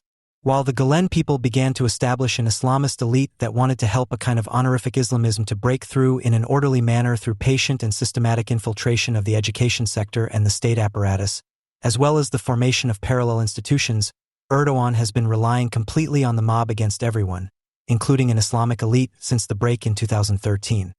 His supporters recognize themselves in the gestures of the wildly flailing, enraged man at the top, or at least what they would like to do to the outside world, a need for punishment that, unlike the leader, can only be expressed in infantile, swaggering insolence. Nothing can stop Erdogan's one-man show. His followers are not interested in revelations about the considerable misappropriation of state funds by himself and his sons. They are concerned that the right person makes the booty and not about abolishing the mixing of theft and politics as part of the political culture. They behave as if they had nothing to lose. They were never free. Trapped in a web of family and regional dependencies, dependent on relationships that have their price, and discouraged from striving for anything else, they follow their front man's rampage. Erdogan's plans are nearing their logical end. By turning his back on his former partner Fethullah Gulen, he has taken up arms on the completely apocalyptic side of Islam and no longer supports the IS project in a clandestine manner. The gangs of pure Islam must appear to the leader of a diffuse people's band as a means to an end.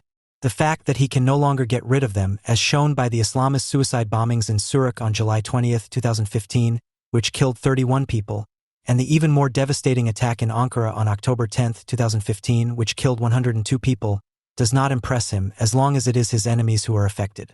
The rapid rise in inflation over the past 2 years is probably the beginning of a recession that could be accompanied by bank failures, a crash in the real estate sector, and mass unemployment. However, there is no alternative in sight that could at least unite the country to the extent that state collapse and Islamization could be stopped. 70 years of Kemalist rule have produced an insecure and unstable type of citizen who not only justifiably complains about the lack of legal certainty, but also, only partly justifiably, has a pronounced tendency towards paranoia and thus towards publicly expressed conspiracy theories. The fervor with which initially perfectly normal Turks with a Western outlook refer to suspicious connections and conspiracies between countries, factions, and institutions when the subject of foreign policy is raised is certainly due to all too much ominous backroom politics, with some openly terrorist consequences. And yet there is more to it than that.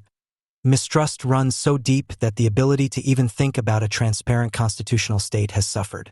For many, the Turkish and international world appears to be a conspiracy, with the USA as the eternal puppet master and Israel as either a compliant puppet or an omnipotent instigator of the USA.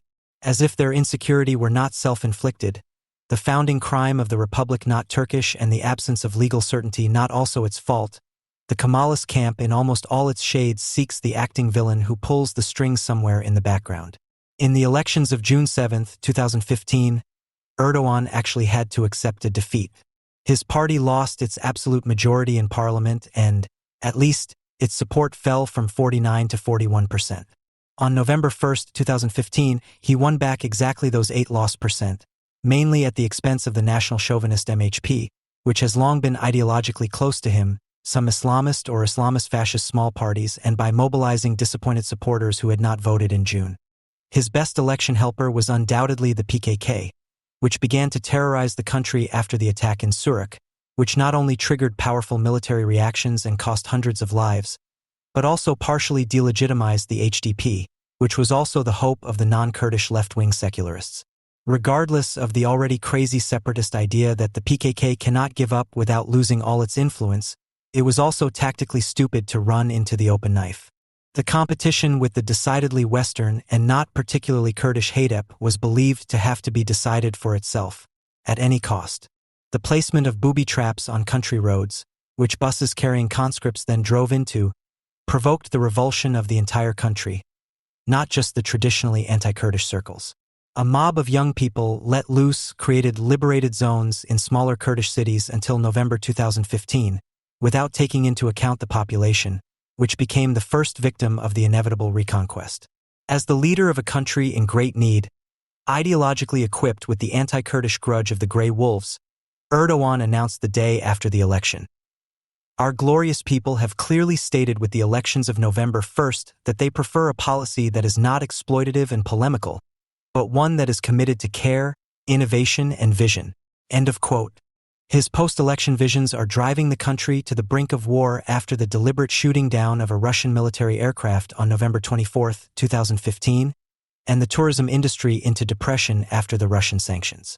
Once again, he has united the country behind him, except for the chauvinistic PKK supporters and part of the left. His Valley of the Wolves is playing out in Syria, where Islamist death squads called Turkmen and operating as Sunni Arab are waging war on behalf of Erdogan for a Turkish zone of influence on Syrian territory, and in northern Iraq, where 150 Turkish soldiers are wreaking havoc uninvited. What he proclaimed on February 10, 2008, in the Cologne arena in front of 20,000 Turks and Germans of Turkish origin living in Germany, is by no means only valid for the diaspora, but could, instead of being directed against the German majority, could also be directed against those Western-oriented exploiters and polemicists that he has so effectively defeated in his homeland. Assimilation is a crime against humanity. I understand very well that you are against assimilation. You cannot be expected to assimilate yourselves. End of quote. What would this scornful sentence, which encourages segregation in Islamist counter-societies and bundles all hatred of civilization, be if it were not for the particularly brazen insolence that no one can match, and that is the real secret of his success? The Turkish community and the Turkish people, wherever they may go, bring only love, friendship, peace, and security with them. Hatred and enmity can never be our thing. We have nothing to do with conflict and confrontation. End of quote. Around 3 weeks after the start of the Turkish Operation Peace Spring against the territory of the Democratic Union Party, PYD, and its People's Defense Units, YPG, a Pentagon spokesman announced at the end of October 2019 that Contrary to the planned complete withdrawal, a few U.S. troops would remain to protect oil fields from IS and other destabilizing actors in northern Syria. If the world of anti-imperialism were still in order, this withdrawal from the withdrawal, Tagesspiegel, would have elicited the familiar slogan, "No blood for oil." This did not happen because, as a consequence, the immediate withdrawal of U.S. troops from northern Syria would have been emphasized. This time, all camps in Germany were united in calling for the strongest possible U.S. presence in the region instead of a withdrawal of U.S. troops. Only the FAZ, in a touch of traditional anti-Americanism, wanted to recognize Donald Trump's intention to have oil fields guarded by his military like spoils of war in the Pentagon's announcement, November 7, 2019.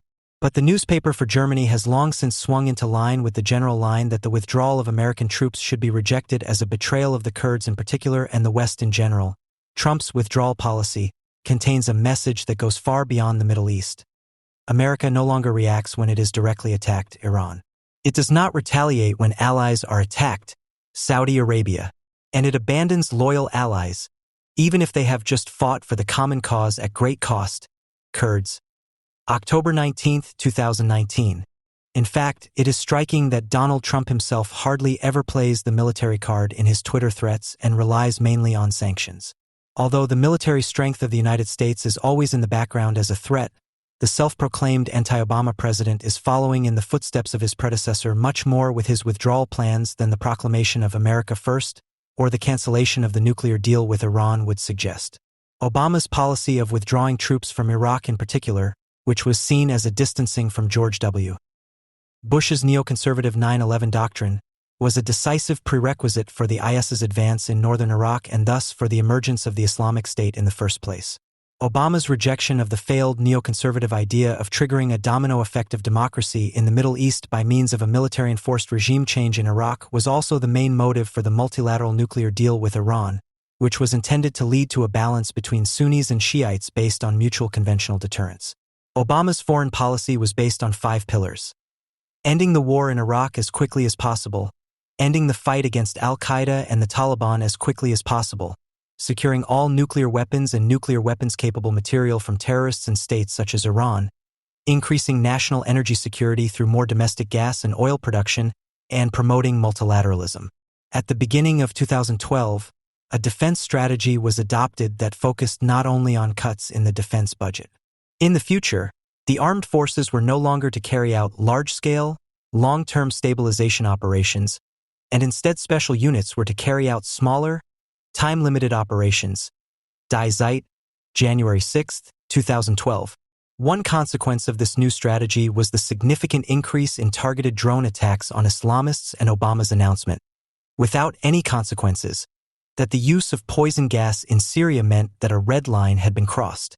With regard to Syria, which was shaken by a Sunni uprising, the new defense strategy meant that the U.S. would not deploy a larger number of troops from the outset, although the U.S. had announced that its goal was to topple Assad.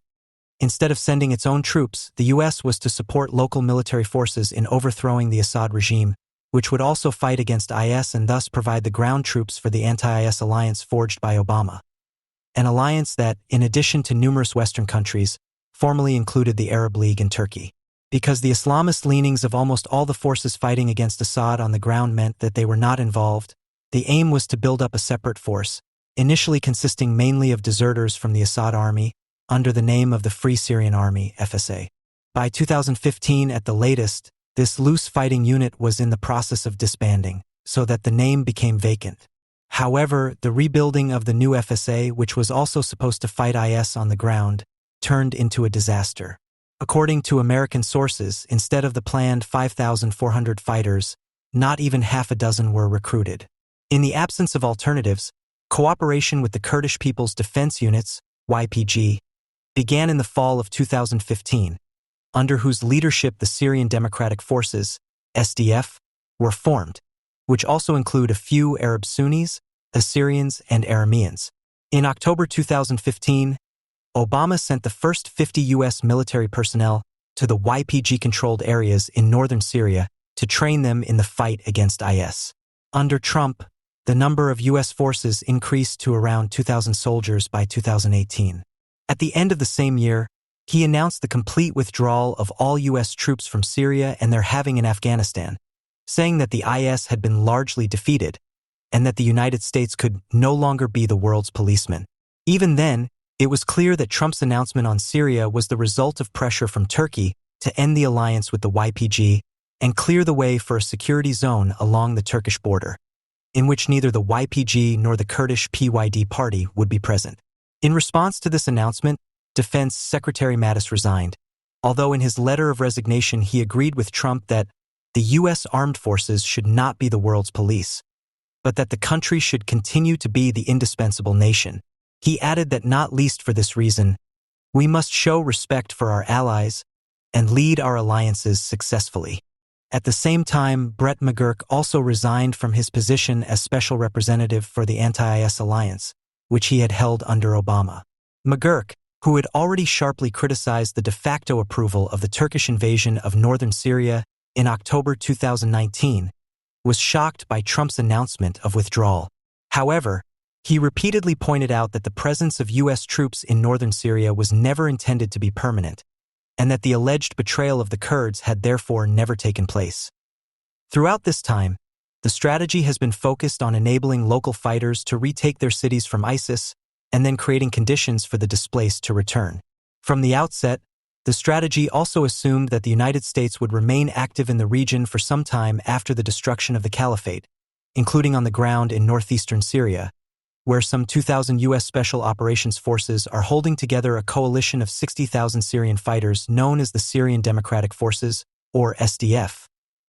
From the outset, U.S. diplomats made it clear that this would not be an open-ended campaign to build a nation or reshape the Middle East.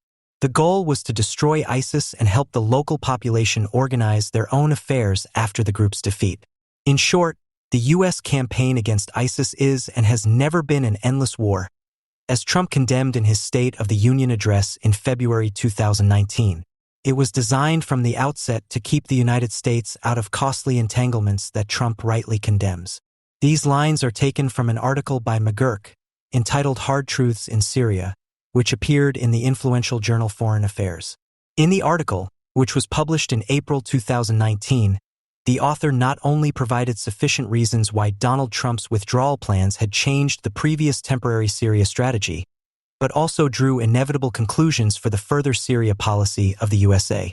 In doing so, he also referred to the dissent that had prompted John Bolton, who is often referred to as one of the architects of the Iraq War, to resign as Trump's national security advisor. Bolton had called for a U.S. military presence until all Iranian forces had left Syria and the country's civil war had ended, which McGurk dismissed as hollow saber-rattling. For McGurk, Trump's change of strategy had consequences that he called hard truths. The first is that Assad is not going anywhere. He is a mass murderer and a war criminal, but at this late stage there is no chance that the U.S. or anyone else will remove him from power. Washington does not have to accept Assad's rule or engage with his regime, but it should no longer undermine the U.S.'s credibility and prestige by insisting that he must go. A second, related truth is that the Arab states will now resume working with Damascus. Washington's resistance to this trend will only frustrate the Arab states and encourage them to conduct their diplomacy behind Washington's back. Finally, the U.S. must recognize that Russia is now the most important broker in Syria. Washington has no relations with Damascus or Tehran, so it must work with Moscow to achieve anything. Russia and the U.S. have some overlapping interests in Syria. Both want the country to maintain its territorial integrity and not provide a safe haven for IS and Al-Qaeda. And both have close ties with Israel. The Syrian crisis cannot be resolved without direct engagement between Moscow and Washington, and the U.S. should isolate the Syrian problem from other aspects of its problematic and controversial relationship with Russia. Quote, end. There is nothing to suggest that Donald Trump has recognized these truths. However, he did not want to accept another truth that the former special representative for the anti-IS alliance also expressed. The U.S. must also accept that Turkey, although an ally of the alliance, is not an effective partner. U.S. diplomats continue to hope that by working with Turkey in Syria, they can break Ankara's drift towards authoritarianism and a foreign policy that runs counter to U.S. interests. End quote. McGurk's demand that the Turkish claim to northern Syria not be conceded fell on deaf ears with the president. Ankara should be made clear that a Turkish attack on the SDF, even after the withdrawal of the U.S., will have serious consequences for the relationship between the U.S. and Turkey. End of quote. Apart from the president's boastful Twitter announcement that he would completely destroy and wipe out their economy, nothing has been heard of any consequences for Turkey since Erdogan's Operation Peace Spring.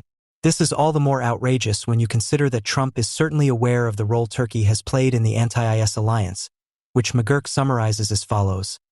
In 2014 and 2015, Obama repeatedly called on Erdogan to control the Turkish border with Syria, through which IS fighters and material flowed freely.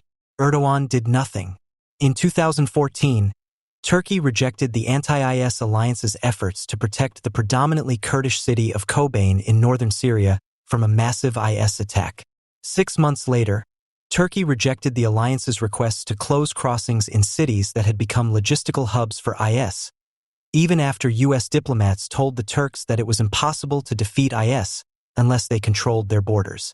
In the face of Turkey's intransigence, the United States began working more closely with Syrian Kurdish fighters known as the YPG, who had defended Kobane. Although Washington never found evidence of YPG members crossing the border to fight in Turkey, nor evidence that the PKK had operational control over the SDF or that U.S. weapons were entering Turkey, U.S. politicians sought to address Ankara's concerns. The United States limited its military assistance to the SDF, leaving its fighters to go into battle without protective vests or helmets, and with only limited anti-mine equipment. Washington even sent its top military strategists to Ankara, where they drew up a plan to liberate Raqqa with fighters from the Turkish-backed Syrian opposition. In the end, it became clear that a joint plan with Turkey would require up to 20,000 U.S. soldiers on the ground. Both Obama and Trump rejected this option, and in May 2017 Trump decided to arm the PYG directly to ensure that they could take Raqqa. End of quote. Although the PKK may not have played as restrained a role in the Rojava project as has been portrayed, this does not change the fact that Turkey is partly responsible for the fact that the USA had to rely on the YPG for lack of alternatives. Since then, U.S. officials have either denied or played down the ideological congruence and extensive personnel union between the PYD and the PKK, much to Turkey's annoyance. The latest proof of Turkey's lax anti-IS stance is the operation to liquidate the IS Caliph al-Baghdadi at the end of October 2019, who was tracked down in the area around Idlib of all places, where the Turks, in agreement with the Russians, act as a protective power for the Islamists, who are often referred to as rebels in this country. It was significantly Kurdish and Iraqi intelligence sources, but certainly not Turkish ones, that played a decisive role in tracking down al-Baghdadi. The only legitimization of Turkish security interests is that northern Syria has always been a quiet PKK hinterland from which attacks on Turkish territory have been launched in the past. The northern Syrian Kurds, who had remained neutral in the Syrian war at the behest of Abdullah Öcalan, have since 2011, the beginning of the civil war, succeeded in gradually expanding their territory far beyond the traditional Kurdish Syrian area and, following the PKK ideology, creating a state-like entity based on democratic confederalism. Under the leadership of the PYD, the YPG sees itself as waging a mixture of a war of conquest and a war of liberation, which the commander of the YPG, Maslam Abdi, who is also a high-ranking PKK official, has described as our war because the jihadist terrorists of the Islamic State have occupied our country, plundered our villages, killed our children, and enslaved our women. The Kurds have never seen themselves as wards of the Americans, nor did the Americans assume that. What the FAZ reported on October 16, 2019 about the views of Brett McGurk's successor can therefore be considered as still consensual for American policy, beyond all differences. While Washington valued the Kurds as allies in the fight against IS, it did not want to support their ambitions for their own state. And that was no secret. The American Special Envoy to Syria, James Jeffrey, for example, has repeatedly stated this. At the end of May, he told the House Foreign Affairs Committee about the Kurdish allies. We have no political future to offer them. The future that America offers, Jeffrey continued, lies in a peaceful and democratic Syria. End of quote. Those who still believe that the U.S. has betrayed the Kurds should note that the Americans have not abandoned the Kurds, but rather the supporters of a certain ideological current among them, who have been busy expanding their territorial influence in the wake of the fight against IS. Not only in the case of the strategically unimportant Kobane, the Kurds were happy to let the Americans save their ideological showcase projects from certain destruction. The establishment of a Kurdish pseudo-state on the Turkish border is the weak point of the U.S. strategy, which Turkey is so stubbornly criticizing, because the Americans were actually serving a certain current that is threatening to Turkey against their will. In other words, the only thing in favor of the PKK's Rojava project, which is celebrated by so many as particularly emancipatory, is the fact that there is currently hardly anything better to be found in the Islamized region than this ethnic Kurdish project. Although Operation Peace Spring was not a complete victory for Turkey, thanks to Donald Trump it has got what it wanted without sanctions. A PKK-free security zone along its border, guaranteed by the Russians and Americans, including a population exchange, the expulsion of Kurds and Christians in favor of the settlement of Sunni jihadists. The PYD and its People's Defense Units are now indirectly under Assad's command, so their dream of ethnic autonomy in a nationally liberated zone is likely to be over. Republican Senator Lindsey Graham, who is actually considered to be loyal, criticized Trump's decision to withdraw troops, saying that it represented the mentality before September 11th, which paved the way for 9/11. What happens in Afghanistan is none of our business. Trump countered with the stereotypical response that Graham wants to stay in the Middle East for the next 1,000 years to fight other people's wars. He wants to get out. The bitter experiences of the United States in Afghanistan and Iraq make Graham's criticism vulnerable, but he has addressed the obsessive nature of Trump's thinking. Brett McGurk summed it up this way: he doesn't want to be there. He doesn't want to be in Syria. He is very clear and consequent in this regard. With this attitude, Trump undermines his own national security strategy adopted in 2017, which states for the Middle East: the United States has learned that neither efforts at democratic transformation nor withdrawal offer a way to protect us from the region's problems. We must be realistic about our expectations of the region, without allowing pessimism to obscure our interests or our vision for a modern Middle East. End of quote. This new U.S. realism, which ultimately only continues what was started under Obama, is also expressed in a policy on Iran that, while marking a break with the policy of Trump's predecessor, is far from the idea of regime change. In his speech in Berlin on the occasion of the 30th anniversary of the fall of the Berlin Wall, Secretary of State Mike Pompeo expressed this as follows: the only thing that matters is to urge the revolutionary regime in Tehran to return to the negotiating table and to do something very simple, namely to behave like a normal country. Europe does not even want that, which says it all about the state of this community of nations, which is tired of civilization. Israel, on the other hand, would be well advised to continue to rely only on itself, or rather, especially under a Donald Trump who is particularly friendly towards Israel and whose modest ambitions towards Iran. It would then also not be, in itself, regrettable that the United States has given up its claim to be the world's policeman. The tragedy lies in the concomitant renunciation of the claim to preserve the global order with world standing, which the West should stand for. If it were possible to determine what the emissaries of the West, who primarily deal with average tribal people, should convey spiritually, I believe that nothing better could be desired than the image of a person who has his own judgment, respects every other person as a human being, hates injustice and subjugation, the gestures of freedom. In order to properly understand what happened in Afghanistan after September 11th, two military campaigns must be distinguished from each other, despite their proximity in time. Operation Enduring Freedom, which led to the fall of the Taliban in 2001, and Operation Iraqi Freedom in 2003, which led to the fall of Saddam Hussein. Unlike the Iraq War, the war against the Taliban was not yet under the influence of the neocons and their, as it was called in the U.S. security strategy of 2002, American internationalism. Neither Operation Enduring Freedom, which was declared over in 2014, nor the International Security Assistance Force, ISAF, which began as a NATO stabilization mission for the Greater Kabul area in 2001 and lasted until 2014, had the goal of creating an Afghan nation. Operation Enduring Freedom, in which up to 70 nations participated at its peak and whose operational areas extended beyond Afghanistan to the Philippines, Somalia, the Horn of Africa, and the Sahara, was preceded in the case of Afghanistan by around 30 unsuccessful American requests to the Taliban to extradite Osama bin Laden since 1996. These requests show that, despite the uncompromising announcement after September 11th that it was no longer intended to distinguish between terrorists and their hosts, the Taliban were never regarded and treated as an enemy of equal rank to al-Qaeda. The fact that Operation Enduring Freedom was not called Operation Infinite Justice as planned also indicates that the USA did not want to completely alienate the Taliban and other radical Islamic regional powers from the outset. As early as September 26, 2001, the New York Times reported, Islamic scholars complained that only God was capable of inflicting infinite justice, and administration officials feared that allies in the Middle East would take offense. September 26, 2001. This kowtow to Islam is a fundamental birth defect of all American efforts after September 11th. Even the neoconservatives agreed that the terms terror and Islam should be kept as vague as possible. George W. Bush set the tone in his first two keynote speeches to the U.S. Congress on September 14th and 20th, 2001.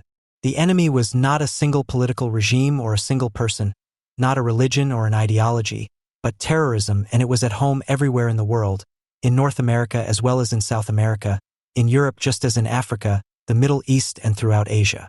At the latest, when South America was mentioned, it became clear that the term terror should also include groups such as the Colombian FARC, which operated in a country and on a subcontinent that is certainly not Islamic. The axis of evil propagated a few months later also included the largely isolated North Korea, in order to place a non-Islamic villain at the side of the Islamic states of Iraq and Iran. In his speech of September 20, 2001, Bush made it clear who was not meant to be an enemy. Groups like al-Qaeda had perverted the peaceful teachings of Islam by a fringe form of Islamic extremism, which amounted to a betrayal of their own faith and had to be seen as an attempt to take Islam hostage. This unwillingness to define an enemy is not only due to the pragmatic motive of not completely antagonizing the Islamic world and keeping rentier states such as Saudi Arabia on board. It also goes back to a fundamental aspect of the American self-image, according to which the idea of freedom and the pursuit of happiness are central guiding principles in every religion. This belief in the equality of all religions emerged after September 11th as both a weakness and a strength of U.S. society. The inability to conceive of Islam as anything other than a variant of Christianity and its secular practice met with the idea that the idea of individual freedom and happiness as a universal one must also seize the masses in the Islamic world.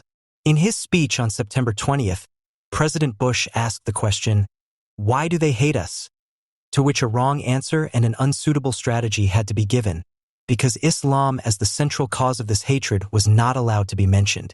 This is evidenced by an episode from Konstantin Schreiber's book, Children of the Quran, from 2019. Schreiber had examined teaching material from various Islamic countries and also took an Afghan schoolbook for the 10th grade with the title Interpretation of the Holy Quran, which was published in 2011. According to the imprint, the Afghan Ministry of Education, which was responsible for a country in which, according to figures for 2018, only about half of all teachers had the official qualification to teach and 83% of all women are illiterate, the rate for the overall population is 69%, was responsible for the publication. Right in the first chapter, which is entitled Man is Not Created in Vain, Schreiber says, "I notice that the Muslim God is portrayed as an angry God. He demands accountability. He punishes. Whoever calls upon a God other than Allah, for whom he has no proof, will give an account to his Lord." It says there. These threats run like a red thread through the entire book. Another lesson in the textbook particularly irritates me.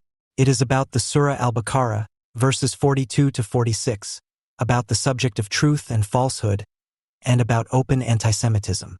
Because the interpretation of the verses says, in particular, the Jews who had known the law changed it on the basis of prejudice and revenge in order to keep people from the right path, by covering up the law and mixing it with nonsense, knowing full well that the truth is what Muhammad, the prophet of Islam, brought. The religious book also contains references to secular life, the state, and society. In the chapter on trust and its significance in Islam, I noticed a passage in the back of the book.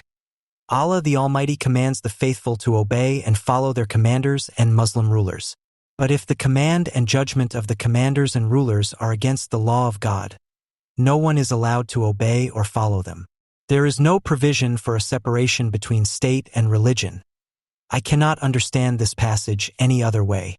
Muslim leaders are to be obeyed as long as their commands are in accordance with Islam. Muslims are not to follow non-Muslim leaders anyway. Furthermore, I notice that the texts repeatedly refer to the superiority of Muslims over infidels. In his final judgment on the content of the textbook, Schreiber states, "It divides the world into good and bad, with Muslims being good and the others bad. Overall, I wonder how such a textbook can be used in the classroom at all. The way it is designed, it is intended for a teacher or a pupil to read the book aloud and for the others to listen and internalize it.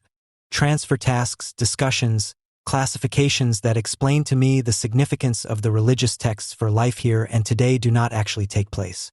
If a student is exposed to these texts not just once but over and over again, then you have to be very well-grounded and well-informed about sources outside of school so that nothing of the crude religious content sticks.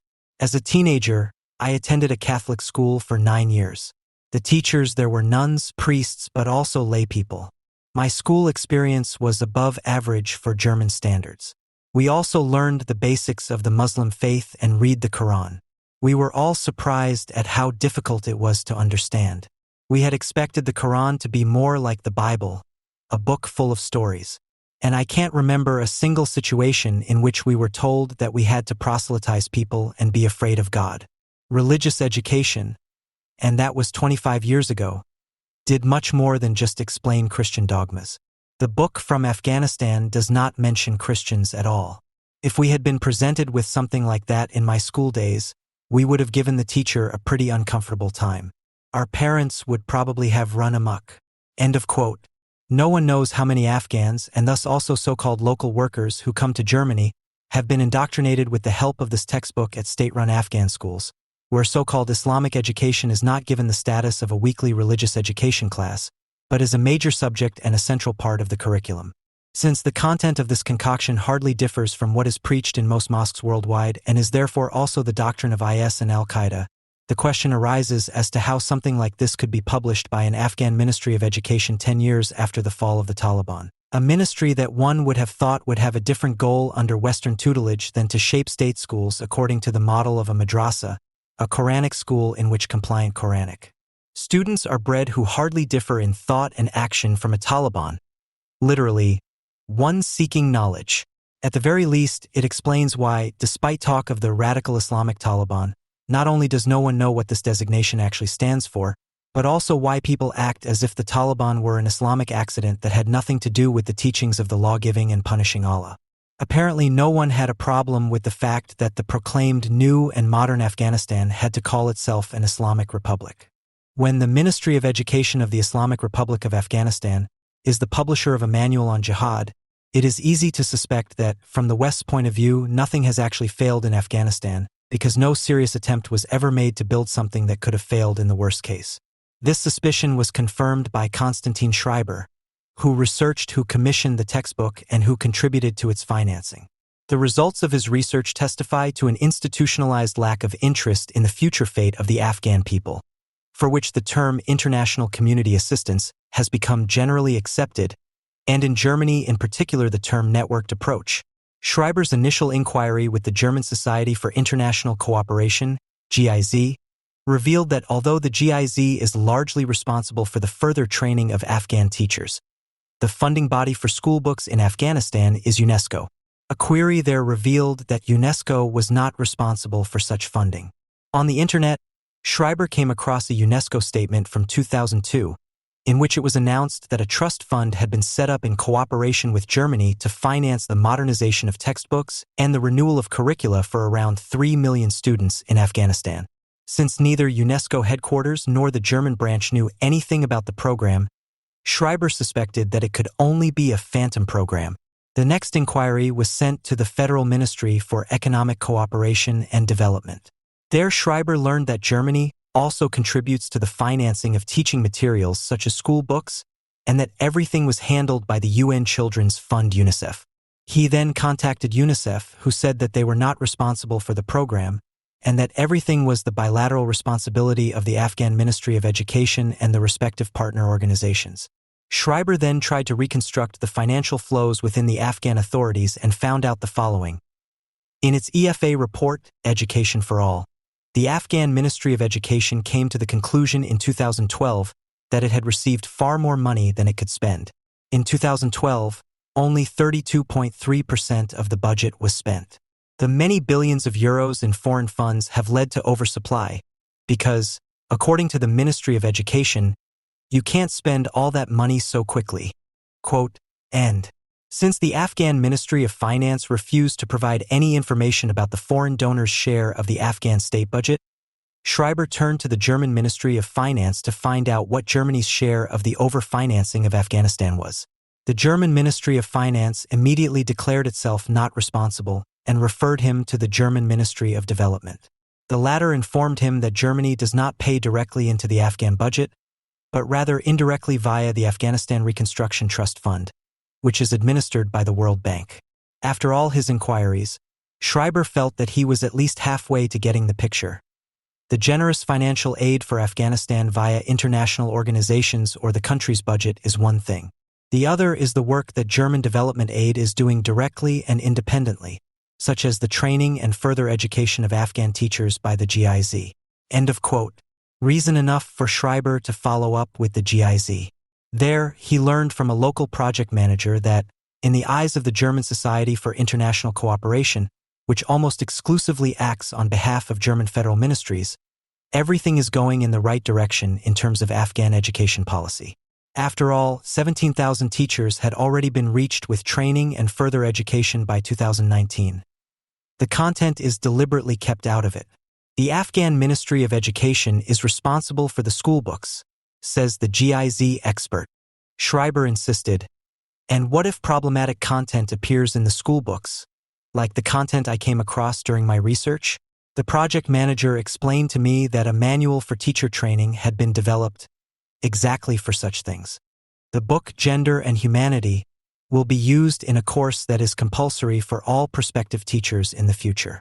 This book is also well received, because it has been checked that this manual does not contradict Islamic values, according to the GIZ representative. After Schreiber expressed his astonishment that Afghan teachers are therefore confronted with anti-Semitic textbooks that were co-financed by Germany on the one hand, and learn from the Islam-compliant manual that German development workers give them how they should react to this on the other, he is keen to take a look at the manual in question, and is told, unfortunately, the GIZ tells me that this is not possible because it is not yet available. Quote, end of quote. After presenting the Afghan schoolbook to the educationalist Suzanne Lynn Klitzing for inspection, who, after examining the content, concluded that it would be better to do without education altogether before teaching the contents of the book to young people in Afghanistan, Konstantin Schreiber drew his conclusion. After all these years, all the billions, all the work of development aid workers and political summit meetings, one of the results is that children are being taught with a schoolbook. Like this one, the impression is indeed forced upon us that, with the multitude of projects, organizations and partners for the reconstruction of Afghanistan, one hand does not know what the other is doing. Germany transfers billions of euros in blank aid to Afghanistan without knowing specifically what happens to it and without sufficiently critically examining the use of the funds. It can be assumed that the anti-Semitic textbook in question has reached Afghan schools with German financial assistance and is causing damage there. End of quote. Schreiber's descriptions not only reduce all left-wing and right-wing accusations to absurdity, but also show that an imperialist or neo-colonial project has been pursued in Afghanistan since the fall of the Taliban in 2001. Those who, like Sarah Wagenknecht, proclaim via YouTube channel that the West has been pursuing economic and geopolitical interests there for 20 years, August 26, 2021, do not want to understand the difference between the haphazard overthrow of the Taliban in 2001 and the Iraq War of 2003, which was committed to the neoconservative domino theory, in the manner of leftist self-righteousness. Obviously, the widespread lack of interest in the fate of the country and its people was the reason why a Ministry of Education could act like a Ministry of Islamic Affairs and why the Afghans in charge were apparently given far too much freedom instead of being seriously restrained by the civilizing reins. A devastatingly effective multilateralism, which carried all the ugly outsourcing and NGO ingredients of the globally managed UN world of misery, has replaced and prevented a much-needed unilateral approach, a delusion that even the U.S. Army did not stop delegating sovereign military tasks to private security service providers. In Afghanistan, a self-serving Caritas mob, which was able to act and operate in the name of gender and humanity in a manner that was always in line with Islam by distributing money and recruiting so-called local workers, raged in the slipstream of the U.S. troops with their expressed tolerance and support. The far too few Afghans who really wanted more than a perpetuation of Islamic misery systematically encouraged by overindulgence were cheated of their hopes from the outset by the favoring of corruption and well-remunerated tribal loyalties. All the political and feuilleton chatter about the establishment of a strong Afghan civil society in some sectors and other progress made in the last 20 years is put to shame by Schreiber's descriptions of internationalized development aid, which is to be accused of criminally promoting an education that leads to immaturity. Schreiber's research is proof that for 20 years, the establishment of basic civilizational standards was not the issue in Afghanistan, according to which one need not fear God.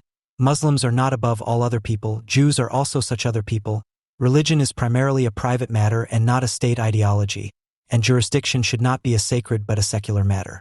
All these failures cannot be explained by a general reference to the West's ideological, but not material weakness, which is expressed in the 20-year multilateral disinterest in Afghanistan.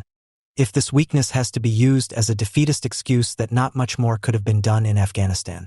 To put it in the words of Margot Kassman, nothing was good in Afghanistan.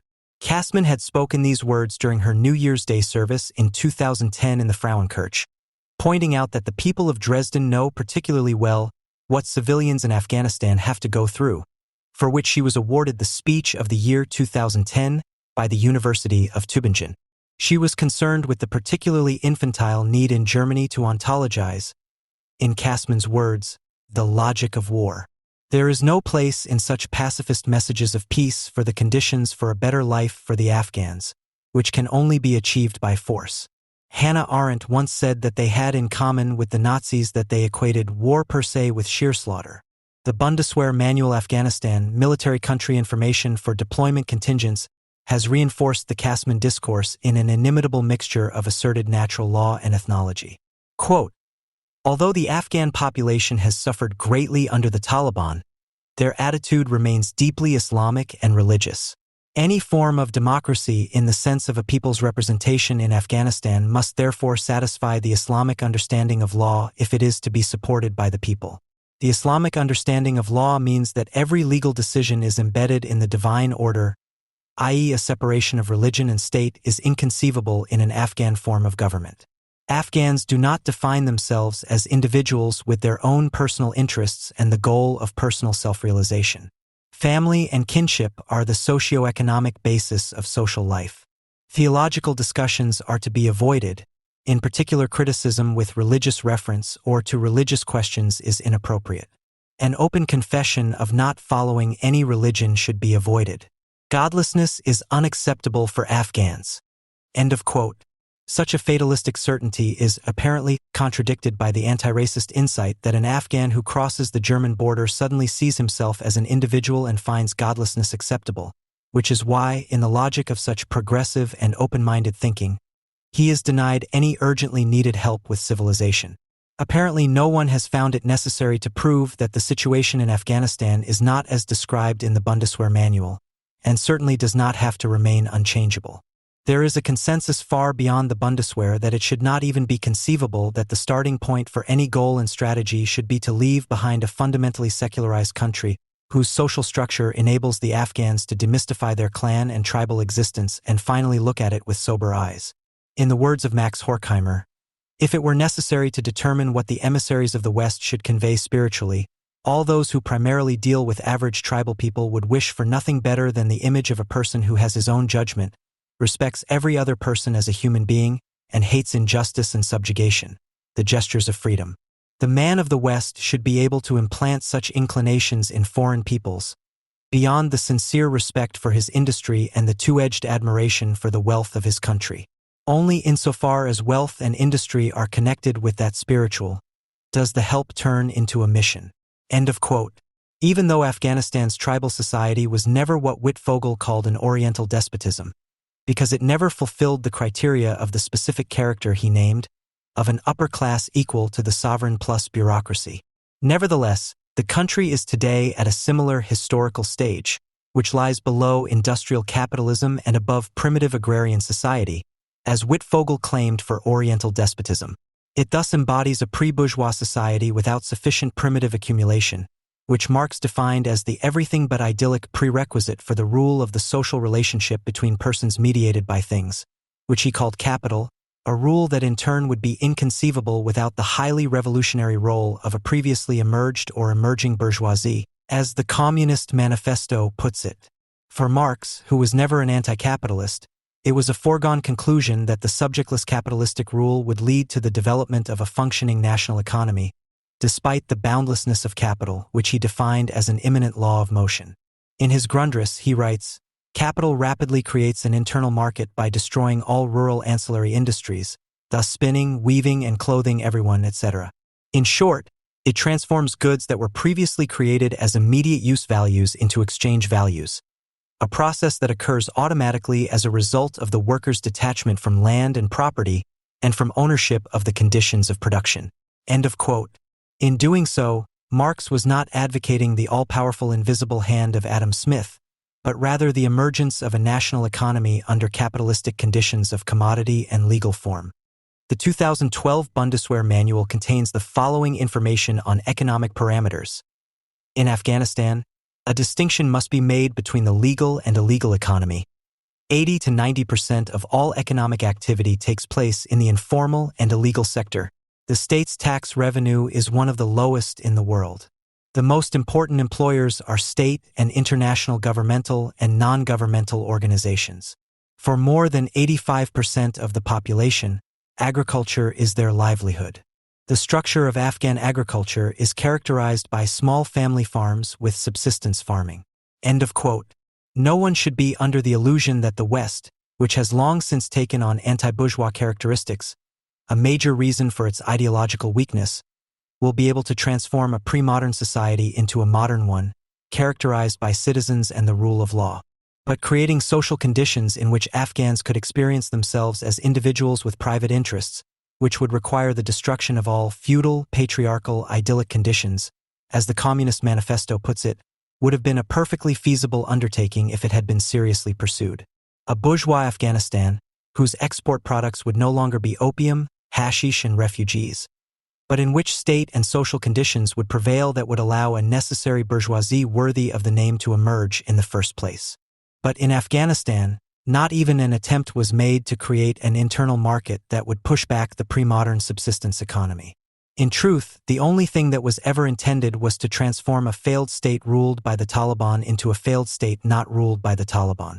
The GIZ Germans and their ideological UN friends have called their actions the networked approach to founding a nation and, with their accompanying feeding of the country and its people under the conditions of their traditional oppressors, have caused far more massive damage than any out-of-control mission by the U.S. Army or the German military's airstrike near Kunduz, which killed dozens of civilians, could have done.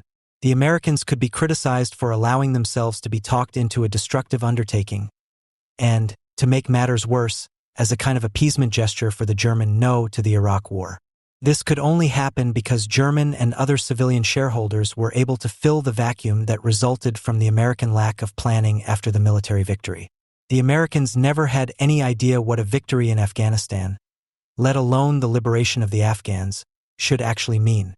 In the words of neocon Robert Kagan, Bush had no idea what he wanted to do with Afghanistan. In truth, the Bush administration would have been satisfied with any stable government that was able to take care of itself and prevent the return of the Taliban, Al-Qaeda, and other terrorist groups. Washington Post, August 26, 2021. The Germans, who only took part in Afghanistan because they had no choice, were willing to use any means to avoid the impression at home that the defense of Germany's security in the Hindu Kush had anything to do with the logic of war. Kassman. For this reason alone, President Kohler had to resign in 2010, having dared to point out to his fellow countrymen, who had learned to rely on the Americans, who were still caught up in the logic of war and hated for it at the same time, that in doubt, in an emergency, military action could be necessary to safeguard our interests in Afghanistan.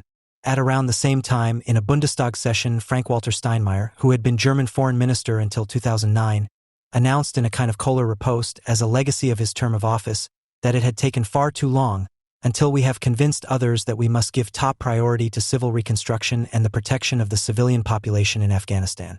In order to be able to sideline people who even remotely thought like Horst Kohler, Even the astonishingly realistic Afghanistan analyses of the otherwise well-liked in-house foundation, the Stiftung Wissenschaft und Politik, were ignored. In May 2010, the foundation had not only criticized the German debate on Afghanistan as highly self-centered, but also warned urgently of the possible destabilizing effect of networked development aid. One person who demands an honest discussion about Germany's role in Afghanistan from a country that is intent on achieving a foreign trade surplus and thus demonstrates that he has little understanding of how a cosmopolitan and always honest, never at a loss for strong symbols Germany works, is Joseph Verbowski. Nevertheless, we would agree with this doctoral student at the University of the Federal Armed Forces in Munich in his conclusion about Germany's role in Afghanistan. German policy did not want to recognize that the demands of stabilizing the entire country of Afghanistan through a networked approach required significantly more resources and, above all, the willingness to fight for these demands. Germany continued to hope to set a strong symbol of German responsibility between the military and civilian actors without actually being involved in the war. Tagesspiegel, July 9, 2021. Not a few American politicians and experts take the view that it would have been more sensible to leave Afghanistan a few years after 2001, when the Taliban had largely been defeated and were ready for a peace settlement, rather than allowing the Germans in particular to foist a strategy and goal-less, but all the more noble-sounding nation-building venture on them. In particular, former Defense Secretary Donald Rumsfeld is said to have been strictly opposed to this, as we learned from Carter Malkasian in Foreign Affairs, 4/5, 2020, who even states for the period immediately after the fall of the Taliban. The first mistake was the Bush administration's decision to exclude the Taliban from the political settlement after the invasion. In December 2001, high-ranking Taliban leaders tried to negotiate a peace agreement with Afghan President Karzai. They were willing to lay down their weapons and recognize Karzai as the legitimate leader of the country. End of quote. On several occasions between 2002 and 2004, the Taliban approached Karzai with the request to be allowed to participate in the political process. Without question, a peace agreement would have been extremely fragile and would have resulted in a loss of personal freedoms, especially for women, which has demonstrably occurred under the Karzai government as well as under his successor Ashraf Ghani, in comparison to the Taliban regime. The Americans apparently decided against including the Taliban in a post-war order because they still adhere to the false notion of the Taliban as an anti-Afghan foreign body, which is largely accepted in the West. The then German defense minister, Struck, for example, was carried away by the claim that the Taliban had only occupied Afghanistan until 2001, so they were basically nothing more than a kind of occupying power. Richard Herzinger, a journalist who is often referred to as a model liberal, reinforced Struck's thesis when the Taliban took power in August 2021, saying that the Afghans were exposed to the arbitrary rule of Islamist extremists. In 2001, the Americans' most important Afghan allies were not only a motley collection of tribal leaders and warlords, but also explicitly anti-Pashtun lobbyists. The very name Northern Alliance points to this, because there are hardly any Pashtun living in the north, in contrast to the south and east of Afghanistan. The Pashtun south and east, the region to which Afghanistan owes its name, in Persian, Afghan means Pashtun, is home to around 40% of the total population and is where almost all the Taliban are recruited. The fact that the Taliban and a significant part of Afghanistan were not included in the peace process during their weakest phase is part of the history behind their resurgence. This is also linked to the deterioration in the security situation and the mood among the Afghan population, which has worsened over the years. Until the end, the ranks of the Afghan security forces included only a few recruits of Pashtun origin, who had to live with the fact that, for example, Karzai, who always ruled as a patron, spoke of the Taliban as our brothers, who the Afghan army and police nevertheless had to fight. When the German Institute for International and Security Affairs, SWP, stated in spring 2006 that the security situation in Afghanistan had deteriorated to an alarming extent, it also noted that Karzai had failed to eliminate one of the most important obstacles to security and stability in the country, the alienation of Pashtun population groups. In 2007, the Taliban already felt strong enough to boycott and attack with rockets the so-called Peace Jirga with 1,600 participants, which was convened at the beginning of June and at which a peace and reconciliation plan was adopted in consultation with international partner countries, including the USA and Germany, which primarily provided for negotiations with the Taliban. Since then, the Taliban have rejected all attempts by the Afghan government to enter into direct negotiations with them. Karzai's advances also increasingly earned him criticism within Afghanistan, which led to a break between Karzai and the head of the Afghan Secret Service, Amrullah Saleh, in 2010. Saleh later became Karzai's deputy in the Ghani government and has seen himself as his boss's legitimate successor since Ghani's abrupt escape. In 2011, it became known through Karzai's channels that the USA in particular was pushing for negotiations with the Taliban. Under Barack Obama, they thus adopted a demand that had already been vehemently raised by the UN envoy to Afghanistan, Kai Eid.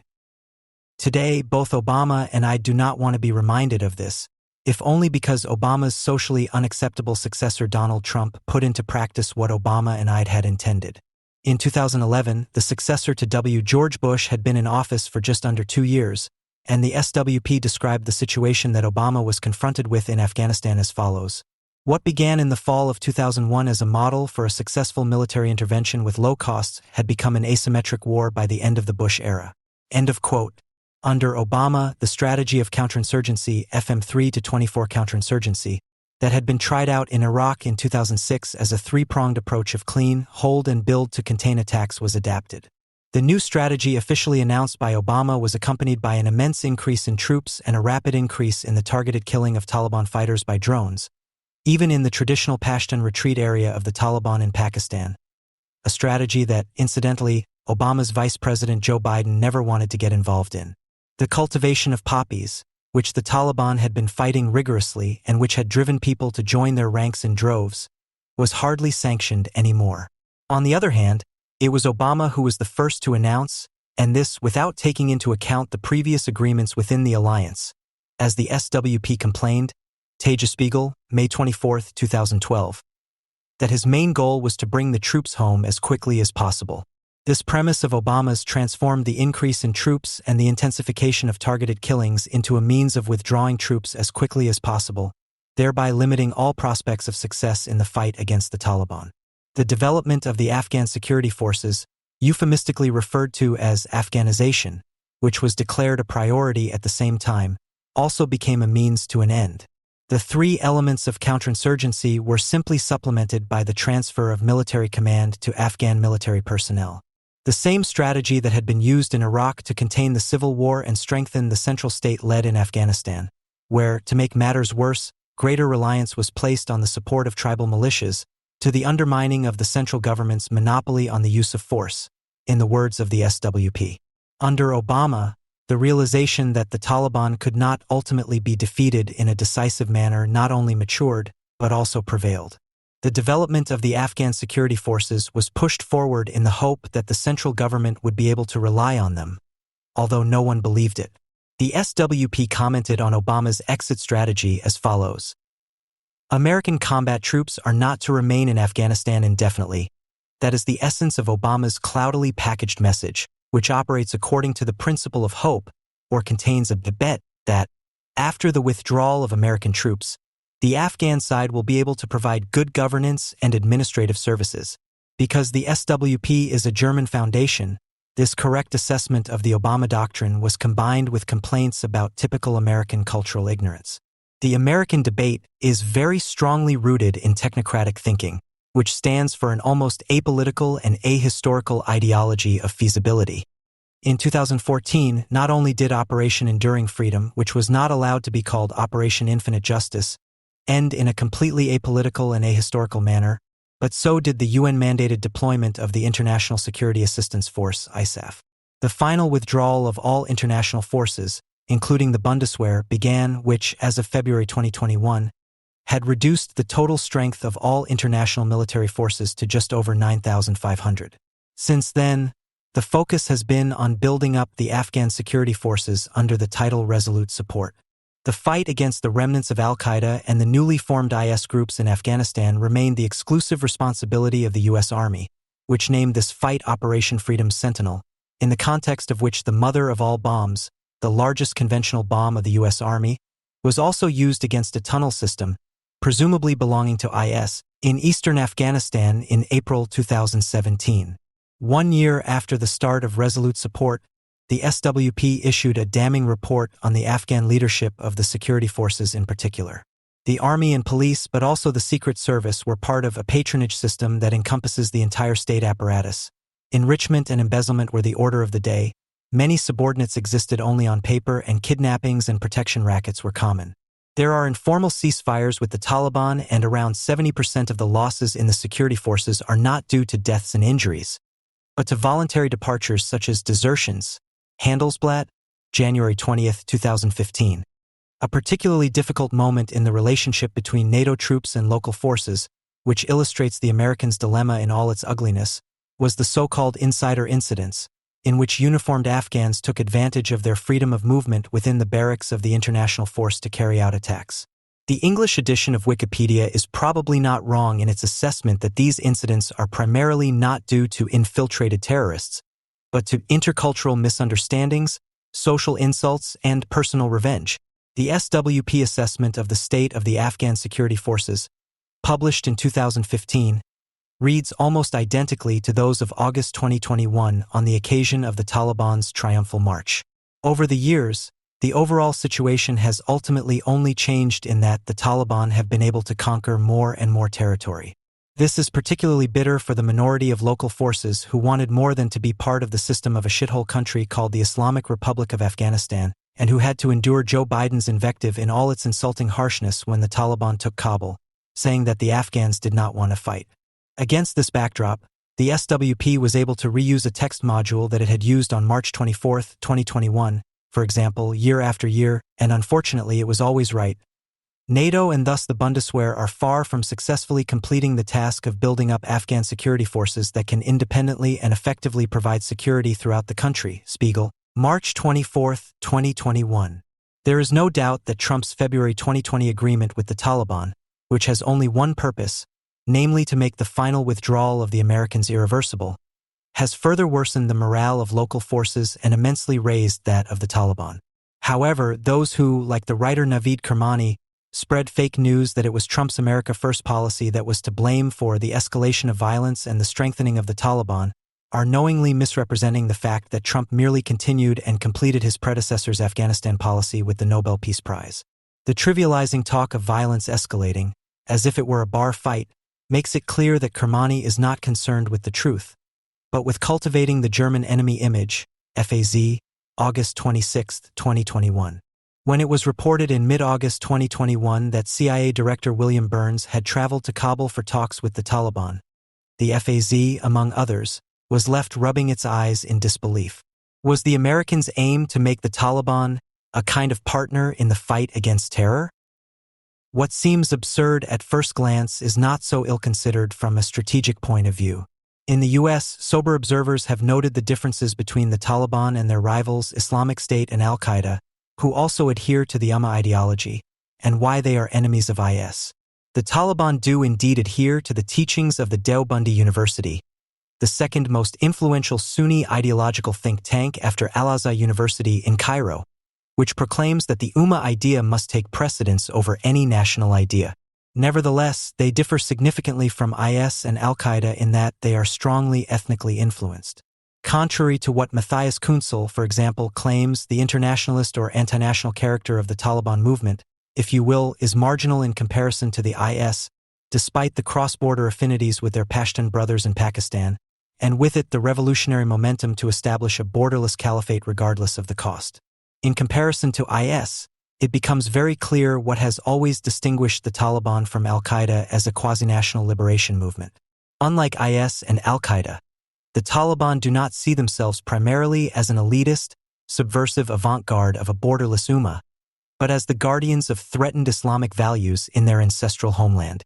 The three fighting groups are the result of the deep crisis of Islam, but the IS followers embody a new type of mujahideen, who are usually urban and thus more uprooted than a Taliban. Al-Qaeda, which under bin Laden always aimed to conquer Saudi Arabia and thus the home of Islam, and only then the borderless caliphate, is strategically between the IS and the Taliban. The different interpretations of the Ummah doctrine are also reflected in the esteem in which these murderous gangs are held by the supporters of a jihadist international in the West.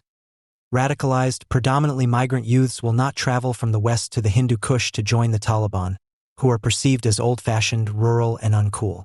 The IS is far more attractive in this milieu, and it is no coincidence that its protagonists stage themselves like true gangster rappers and promise murder, robbery, and rape without end as the internationalist avant-garde of Islam. All over the world, but especially in sub-Saharan Africa, where a jihad of unprecedented proportions has been raging against Christianity for years, a fact that is largely acknowledged in the West with a shrug of the shoulders or, as in the case of Mali, is intended to be covered up with a little military political cosmetics, the murderers are ideologically oriented towards IS. It is not even a question of investigating whether the Taliban have changed. What has changed since 9/11 is the jihadism, which has since become so radicalized that it only recognizes national borders in order to eliminate them. Its pop factor makes the Taliban, who still struggle with the modern means of communication of the infidels instead of fully using them for themselves like the IS does, look old. At least a glimpse of the division within the jihadist scene and its consequences can be seen in the statements made by Joe Biden in August of this year, when he emphasized that it was about the threats of today, not those of yesterday, and talked about living in a new world in which the terrorist threat has spread across the globe. Biden, who was merely pursuing the exit strategy that Obama and Trump had initiated, also asked the rhetorical question in his speech on August 31st as to whether we would have ever gone to Afghanistan if we had been attacked from Yemen on September 11, 2001. His hardly surprising answer is no, but it includes a yes in the case of Iraq. In Iraq, under the influence of the neocons, the aim was, at least according to its own claim, to build a nation in an entire region, so that it is logical to speak of a failure here. Against the background of the different objectives for Afghanistan and Iraq, especially in the case of an anti-terror alliance between the Americans and the Taliban, which is not unlikely, the question arises as to the very purpose of the Afghanistan enterprise. In 2001, the Taliban were friends of the once most important terrorist group, Al-Qaeda, but today they are enemies of the most important terrorist group, IS. And that is supposed to be the end of the story after 20 years? The Taliban were at least as surprised by their advance to Kabul as the rest of the world. This is closely related to the fact that large sections of the Afghan security forces, who were willing to fight, did not surrender to the Taliban, but simply gave up in the face of the self-fulfilling prophecy of Western policy. Whether the Taliban will be able to hold on to power in the long term is irrelevant, because there will be little Western support for those Afghans who want to remain in the country to fight against the Taliban. This is not only because, after the experiences of the last 20 years, the priority in the USA is to prevent a repeat of a second Afghanistan, but also because of a realignment of its own interests. In his two speeches in August, Joe Biden emphasized unequivocally why the era of large-scale military operations to transform other countries should be ended. According to Biden, the true strategic competitors are China and Russia, with China being a serious competitor and Russia being confronted on several fronts. It is obvious that the Americans do not want to compete with the Chinese for spheres of influence in Afghanistan. However, it is not unlikely that, given the disastrous investment conditions in Afghanistan, the Chinese approach to the Uyghurs on the border with Afghanistan and the huge opium problem that Afghanistan presents to China, even the Chinese, who are known for their ruthlessness, will ultimately be better off leaving the country alone and diverting the Silk Road away from it. The fact that China is now recognized in the United States as the great competitor, whose containment and repulsion are to be subordinated to all strategic considerations, also has to do with the devastating American misjudgment of the country's development, which has decisively favored China's rise. In the 2002 National Security Strategy, which was dictated by the neocons and which prescribed preventive interventionism for the Iraq War, it is stated, for example, that China is on the right path to social and political freedom under the power of market principles and the requirements of the WTO. The fact that the Americans, unlike the Europeans with the Germans in the lead, are now prepared to prevent the possible hell of Chinese world domination, as Max Horkheimer once described the threat when he took the side of the Americans in the Vietnam War, may also have persuaded the Australians to place more trust in the reconstruction of an old Western anti-fascist alliance with Great Britain and the USA than in the submarines of France, which has always been a dubious partner when it comes to anti-fascism. As for Afghanistan, to paraphrase a phrase from the SWP, for 20 years the country was not entangled in a networked approach, but rather constantly acted in a state of strategic disorientation. The main reason for this was that if the aim had been to seriously build up a civil society or to engage in nation building, the main question would have been how to create the conditions under which both would be possible. This would have meant not only defeating the Taliban but also an entire society which would then not have had to be rebuilt but created from scratch, among other things, by not re-educating but educating for the first time so that local people of all shades would have an idea of what they were actually fighting for, if something better was to emerge than choosing between an Islamic republic and an Islamic emirate. It is wrong to assume, as Peter Solitude does, that too little was known about Afghanistan, which is why the mission failed. Rather, the abundant knowledge about the social role of Islam was not recognized and was glossed over, as for example by Ahmad Milad Karimi, a guy with a professor title who is considered one of the formative minds of Islam in Germany, Deutschland Radio, and therefore should say what everyone wants to hear. The Taliban were grossly abusing religion and had perverted Islam beyond recognition. Deutschlandfunk, August 25, 2021. Not only did no one want to see the need to radically push back Islam in Afghanistan, it was also difficult to do so thanks to an excessive production of morality and ideology, which has made the refugee its civil society fetish for years, objectifying contempt for the Western bourgeois nation-state and, as a result, the aversion to any form of genuine nation-building. This fetish of cosmopolitanism is proof of how literally finished with the world those are who no longer want to waste a thought on effectively combating the causes of flight and certainly do not ask themselves whether perhaps not everything was bad about the idea of national liberation. What remains is a view of the world that only extends as far as the Libyan coast and the emergency rescue operations that are necessary there, combined with the devastating message that anyone who fights for a better life in their own country instead of becoming a refugee is to blame for their own fate.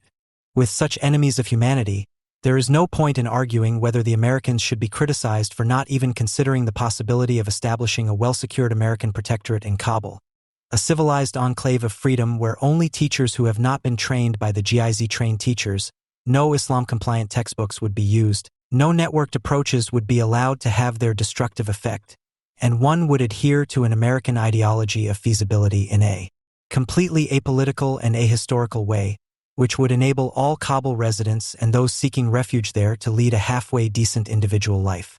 If you want to make such an accusation against the Americans, then you should always bear this warning in mind. It can lead to serious errors if the promise of the USA is equated with the reality of the USA, if the promise of civilization is confused with the reality of civilization. The Germans are democratic in the sense that each individual seeks to fulfill the collective will and feels a sense of obligation to the national mission, without any reflection. The result of this constitution of the post-Nazi subject is an astonishing ideological homogeneity, which is only superficially glossed over by alleged political conflicts of interest, which then give the appearance of the Federal Republic being a conventional Western democracy. In fact, these conflicts of interest always revolve around the center, which is oriented towards the common good, and thus drive the political form of negative socialization to an alarming extreme. Claims are only considered legitimate if they benefit the production community regulated by the welfare state. The insistence on individual happiness is tainted with the aura of anti-people egoism and thus attracts anti-capitalist resentment. The extent to which the Germans are united in defending this raison d'etat is evident in their common enemy. The enemy seems to be imbued with diabolical malice and thus embodies the antithesis of the warming and protective collective. The most extreme embodiment of this antithesis over the past 8 years has been a man who has been criticized for being one-sided, arrogant, violent, and dishonest. He has been accused of dividing the world into good and evil in a childish manner and of leading it into a crisis with this dangerous obtuseness. His imperialistic and missionary behavior has been blamed for terrorism and for forcing German soldiers into war. He even stopped at nothing, even nature, and was to blame for the fact that deserts are expanding and icebergs are melting because he did not sign the Kyoto Protocol. This delusion, which is characterized by a particularly brash simplicity of mind, was once again made clear in all its drastic harshness when the syrupy talk show host Johannes B. Kerner had 6 real experts discuss how the election results should be evaluated on November 5th, on the occasion of the U.S. elections. It goes without saying that each of the panelists, the elderly journalist Professor Dieter Kronzucker, the former head of the ZDF Hoot Journal, Wolf von Lejewski, Henrik M. Broder, the Washington correspondent Werner Sohn, the managing director of the Hertie School of Governance, Professor Michael Zern, and the supposed U.S. expert Klaus Kleber, was an enthusiastic supporter of Barack Obama. After all, why should a dissenting opinion be allowed to be heard at a discussion round when, according to empirical studies, around 92% of Germans would have voted for Obama? Apart from the fact that Obama was certainly better than Bush, the discussion partners, who actually had nothing to say to each other, could not think of any particular reason why they should be so happy. Kleber, who was on the line from Washington and grinned from behind a monitor, claimed that Obama's victory was the end of a story that goes back over 100 years, which began with Abraham Lincoln's abolition of slavery. He could have said what indie media has known for a long time. The only good thing about the future U.S. president is that he is an African American, and Henrik M. Broder, who should sometimes just keep quiet, casually remarked that Obama was bringing sex appeal back to politics. There was nothing more positive to report about Obama, because none of the participants were interested in political content at all, but only in acting out a deeply rooted anti-Americanism, against which Broder, who was probably only invited for that reason, at least tried to protest.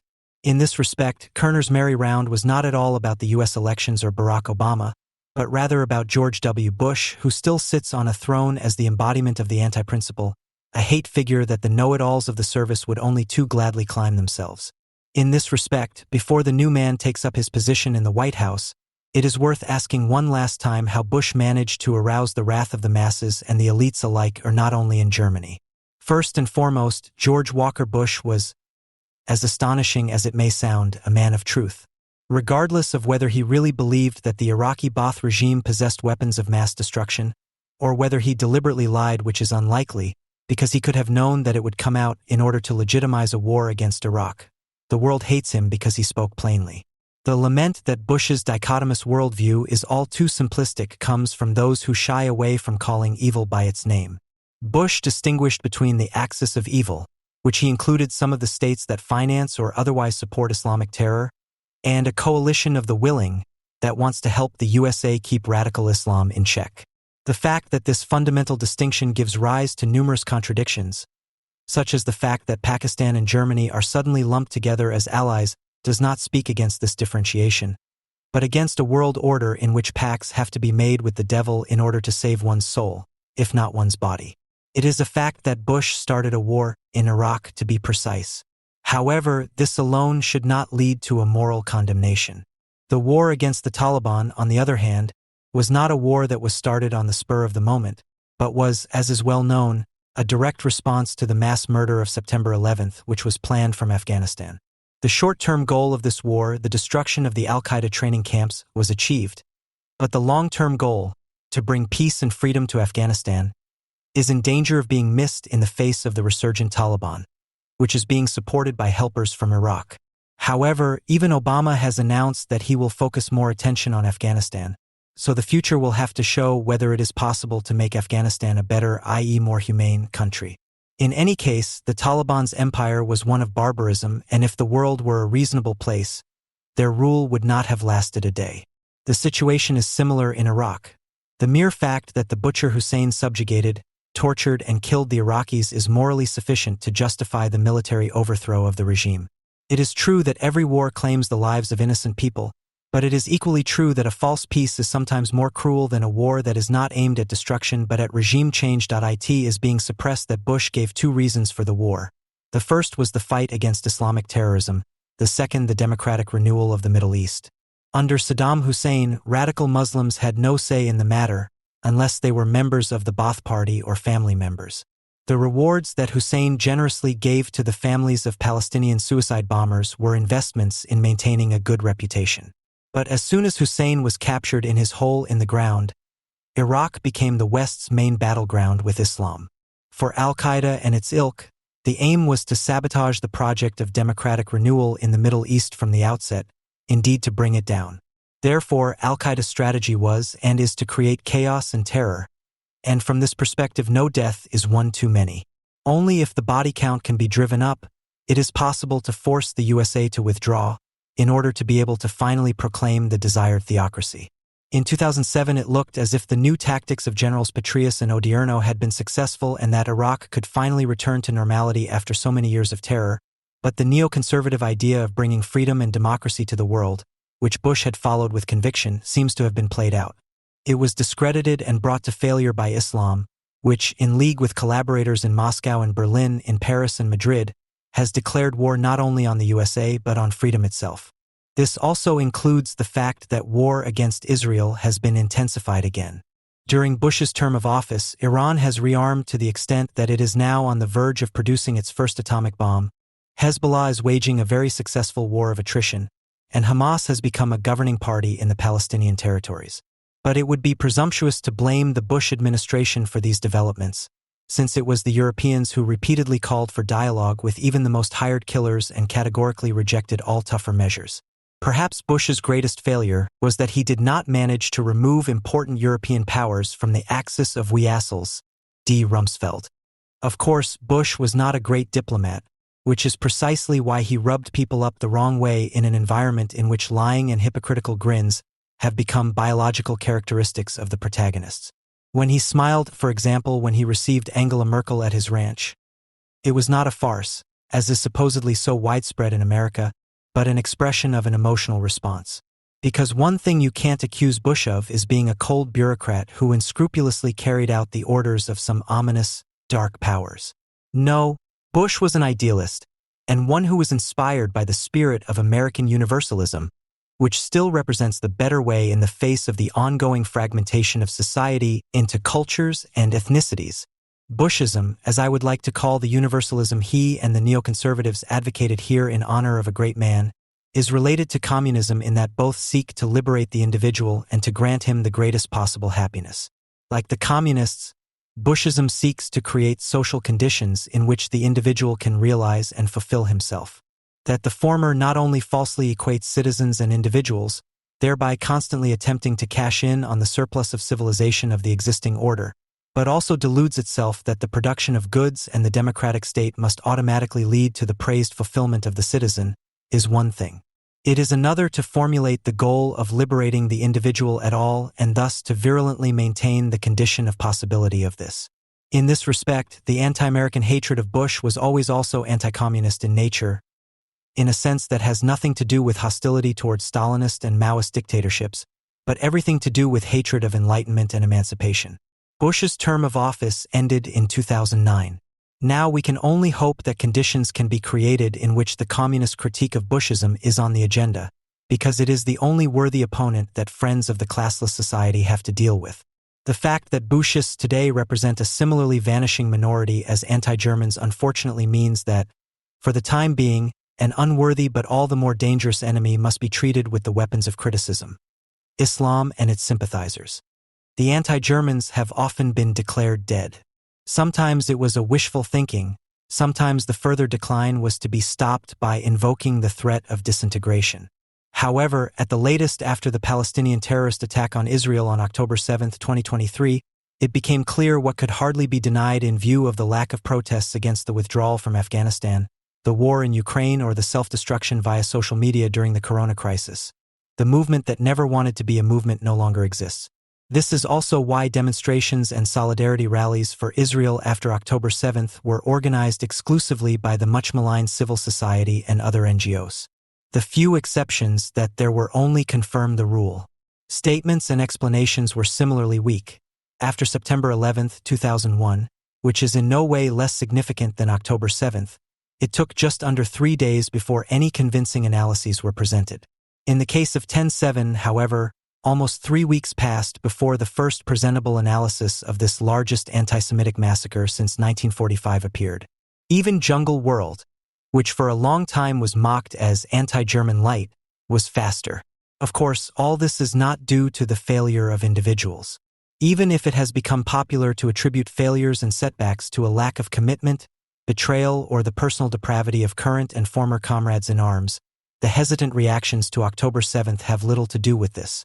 Rather, they are reminiscent of Wolfgang Port's description of the decline of the APO in the 60s. At the height of the protest movement, he once wrote, "People read and understood books in a few nights that would otherwise have taken months, perhaps even years." The same applies to the analyses. If you believe those involved, some of the best discussions on the Vietnam War, the emergency laws, or post-fascism emerged in just a few days, sometimes even hours. The belief that you have the wind of history at your back, or, alternatively, direct access to the emergency brake of the historical process, sometimes has astonishing psychodynamic consequences. If this kairos, as it was once called, is over, major successes fail to materialize, or the wind of history turns out to be a storm in a teacup, then the hangover sets in. The ability to mobilize and one's own enthusiasm inevitably wane, and the intellectual level often drops. It has been a long time since there was an anti-German group in almost every major German city. At a networking meeting of anti-fascist groups from the east of the country that had been set up in 2005 under the daft name of Zahal Ost, over a dozen groups were represented. Even more had announced their intention to attend, but had to cancel due to time constraints. The names of all these and other initiatives, associations, and alliances are now almost unknown. They often had French or English names, sounded thoughtful or well-read, often martial and mostly unintentionally silly. Sur l'eau, Liberté Toujours, T34, Gruppe Morgenthau, No Tears for Krauts, Antideutsche Action Berlin, Association Pomme de Terre. Many of them, to paraphrase Brecht, were concerned with the simple things that are difficult to achieve. They sought to synthesize the three original guiding principles of the French Revolution: liberty, equality, security, in the manner of the Frankfurt School's critical theory, from the utopian and contractual path to modernity, or more broadly, materialism and idealism. One of the most important starting points was Max Horkheimer's conviction that modern society can only be understood through antisemitism. For this reason, they, not to say we, broke with many left-wing certainties.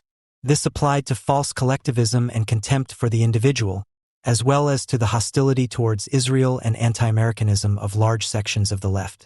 The name was borrowed from an article by Jürgen Elsässer, who has long since defected from the far left to folkish socialism. Sometimes people called themselves anti-German, sometimes they were given that label.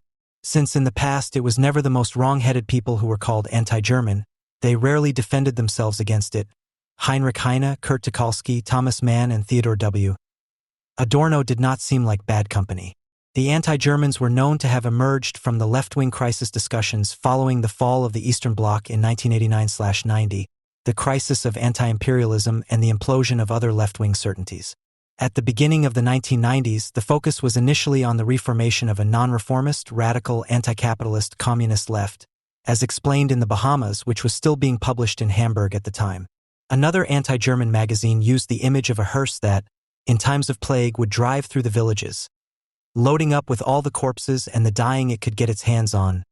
That's more or less how we see our situation, except that we're not sure what we'll get in the end. End of quote. It soon became clear that it wasn't much.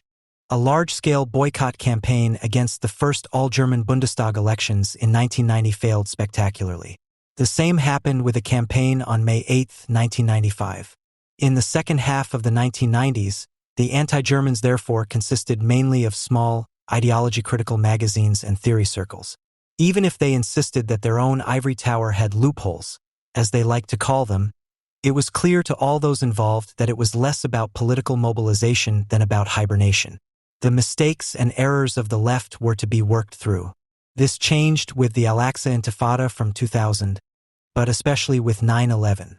As a reminder, between 2000 and 2005, more than 20,000 terrorist attacks took place in Israel, killing over 1,000 Israelis. More than 7,000 were injured. The suicide attacks in New York on September 11, 2001, killed almost 3,000 people in a single day and injured 6,000. In the context of these events, the ivory tower was abandoned. The loose association of small anti-German or ideology-critical circles, groups, and individuals became a political movement. The high point of anti-Germanism began. The reason for this was not least the outrage at Germany's equidistance to the terror against Israel and the United States. In protest against the Afghanistan and Iraq wars, the largest anti-American demonstrations in the history of the Federal Republic took place, and there was cross-party understanding for the suicide bombings in Israel and the attacks on the World Trade Center. At the same time, a broad front of radical leftists, neo-Nazis, social democrats, and Hamas supporters formed against Israel and the United States.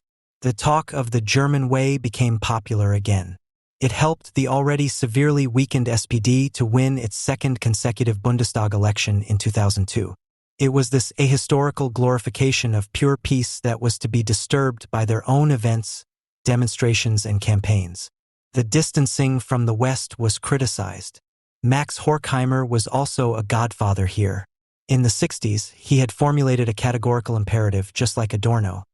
To measure the so-called free world by its own concept, to be critical of it and yet to stand by its ideas, to defend it against fascism of Hitler, Stalin, or other varieties, is the right and duty of every thinking person. End of quote. Despite its fateful potential, despite all the injustice within and without, it still forms an island, spatially and temporally, whose end in the ocean of tyranny would also mark the end of the culture to which critical theory still belongs.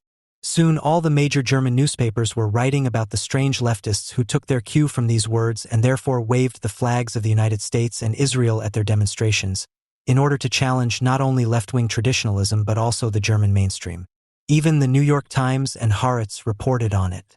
However, outrage was not the only reason for the transformation of the loosely connected circles and magazine circles into a movement. It was probably not even the most important one. The rise of the anti-Germans was also due to the decline of another political movement. We are talking about the anti-fascist movement. In the 1990s, it was the largest reservoir of the extra-parliamentary left. In the summer of 2000, shortly before the beginning of the Al-Aqsa Intifada, it entered a crisis. After an arson attack on a synagogue in Dusseldorf, Chancellor Gerhard Schroeder called for an uprising of the decent, as he put it. He called on his fellow citizens to no longer turn a blind eye to the activities of neo-Nazis. This had often been common practice in the 90s. Now the fight against neo-Nazis was declared a matter for the top brass. Hundreds of thousands of people came together to demonstrate and form human chains against neo-Nazis. When it was revealed shortly afterwards that the attack in Dusseldorf had not been carried out by German neo-Nazis, but by Arab anti-Semites, hardly anyone was interested. Only a few newspapers reported on it. The trivialization of anti-Semitism, which comes not from neo-Nazi but from Arab, Islamic, or more generally migrant sources, was inherent in the state and civil society activism from the outset. The federal government initiated a multi-million-euro action program to support civil society initiatives against right-wing extremism. The Civitas program alone provided more than 50 million euros by 2006. Countless anti-fascist activists, with and without a degree in social pedagogy, were able to continue their previous leisure activities, but were now paid for it by the state in the relevant associations. This meant that anti-fascism was suddenly no longer the fight for everything, as one of the country's largest anti-fascist groups had claimed in a brochure just 2 years earlier. Either against the state and capital Germany, the cops, or the pig system. Instead, it seemed to have become state-supporting. An anti-German circle from Halle soon wrote, "Anti-fascism is the application for membership in the community of decent Germans. Those who had not joined the Antifa because they had something against the Nazi clique at the Dobeln Ost gas station, but wanted to confront society, with the uncomprehended but nevertheless sensed connections between strange relatives, teachers, parents, politics, and economics, in short, with the horrors of everyday life. Those who, unlike many others, were not able to seal themselves off from reality at the same time, had to find a new field of activity from the summer of 2000 onwards. In this context, the movement's strategists spoke of, in their own words, new political fields that needed to be cultivated by the Antifa. At a large anti-fascist congress in Göttingen in April 2001, attended by around 700 people, not only was the dissolution of the AA/BO, the Anti-Fascist Action/National Organization, announced, it was also held under the motto "the year in which we make contact." The subject of desire, that is, the point of contact, was soon clear. It was the anti-globalization movement, which had been in the headlines since the late 90s due to mass militancy. The protests against the economic summit in Cologne in 1999 had hardly been noticed by anti-fascist groups. By the time of the major events in 2001, they were already mobilizing on a large scale. Around a dozen coaches full of anti-fascists who had become critical of globalization traveled to some of these events from Berlin alone. They declared that they wanted to intervene critically in the movement, and a large anti-fascist magazine spoke euphorically of the summer of resistance. However, the summer was followed by autumn. It began unusually in June. At the EU summit in Gothenburg in 2001, conditions were similar to a civil war, with police firing live ammunition at demonstrators. Several of them were injured, one of them critically. A few weeks later, at the G8 summit in Genoa, A policeman shot and killed the 23-year-old no-global activist Carlo Giuliani. The mass militancy critical of globalization had reached its limits. At the same time, the movement was confronted with an enormous wave of repression. For some people from Saxony-Anhalt, it was relatively mild. They were banned from entering the Czech Republic for about a decade because they had gone too far during the protests against the IMF and the World Bank in Prague. A member of a large Berlin anti-fascist group, who is now one of the editors of Jungle World, was much less fortunate. He was literally thrown behind bars for 2 years after being arrested on the fringes of the anti-globalization riots in Gothenburg. At the same time, the anti-fascist flirtation with the no-globals was challenged by September 11th. The attacks took place just 7 weeks after the Genoa summit. A political group from Halle made it known throughout Germany how difficult it was to intervene critically in the anti-globalization movement against this backdrop. Shaken by the suicide bombings in Israel, the attacks on the World Trade Center and the Islamist declaration of war on Crusaders and Jews, they had shown a banner against anti-Semitism and anti-Zionism at demonstrations against the EU summit in Copenhagen in 2002. They were then abused as Nazis by opponents of globalization, attacked and excluded from the protests. Even criticism of anti-Semitism was considered pro-Israeli. Those who did not want to dismiss such outbursts as a marginal phenomenon, but who did not want to dispense with political practice, often found themselves automatically forced to the side of the ideology-critical circles that had left their ivory tower after September 11th. They were now joined by anti-fascist movement experts who had lost their bearings as a result of the uprising of the decent and the crisis of globalization criticism. Even though some of the movement's leading thinkers repeatedly spoke out against identity politics and the cult of confession, attending a peace demonstration with Israeli flags often replaced the experiential educational kick that traditional anti-fascist demonstrations, which had long since received the blessing of the president of the Bundestag, the Lord Mayor, or the social studies teacher, could no longer offer. The need for unifying symbolism, which had driven many people to the Antifa, could also be fulfilled. The, of course correct, presentation of Israeli and American flags was soon followed by IDF trousers, commitment buttons, holiday trips to Israel, Hebrew courses, Middle East studies, Jewish history, and culture. However, the alliance between ideological criticism and the disoriented Antifa soon passed its peak. Of the almost 30 political groups that had mobilized for one of the largest anti-German demonstrations of the 2000s in Hamburg in 2004, not even half of them existed at the end of the decade. There are now only 3. At around the same time, the Bahamas declared that it wanted to dispense with the term anti-German. It was now only critical of ideology and nothing else. Even though it never managed to completely emancipate itself from this term, this decision was a first reaction to the emerging crisis of the anti-Germans. The term anti-German had often become not only a substitute for identity, but the already diffuse spectrum that had once been described with it had become even more diffuse. This crisis had at least 3 reasons. With the end of the Iraq War in 2003 and the Al-Aqsa Intifada in 2005-1, the immediate reasons for taking to the streets disappeared. The Lebanon War in 2006 provided a brief peak in mobilization. After that, the activist part of the movement fell into the famous campaign hole that is often lamented after phases of over-politicization, Oscar negged. Some comrades therefore withdrew into private life, while others discovered new fields of action for themselves. As they realized in the course of their numerous changes of course that it was not only the cause that they were fighting for that motivated them to take part in actions, but also the action itself, the cause eventually fell by the wayside. At that time, football and ultra games became attractive. Others went to martial arts more often than before. The Berlin anti-fascist, who had become critical of globalization and was sentenced to 2 years in prison in Sweden after his arrest during the riots in Gothenburg in 2001, became the East German champion in mixed martial arts and has been fighting for money in front of an audience ever since. In addition, with the end of the mobilization successes, too, the contradictions of the movement in terms of the history of ideas came to the fore. Freedom, equality, and security, contract theory and utopianism, materialism and idealism are difficult to reconcile. Since this tension is intellectually difficult to bear, the easy way became attractive. Some activists turned into Western liberals, others into conservative Atlanticists. Many returned to left-wing traditionalism.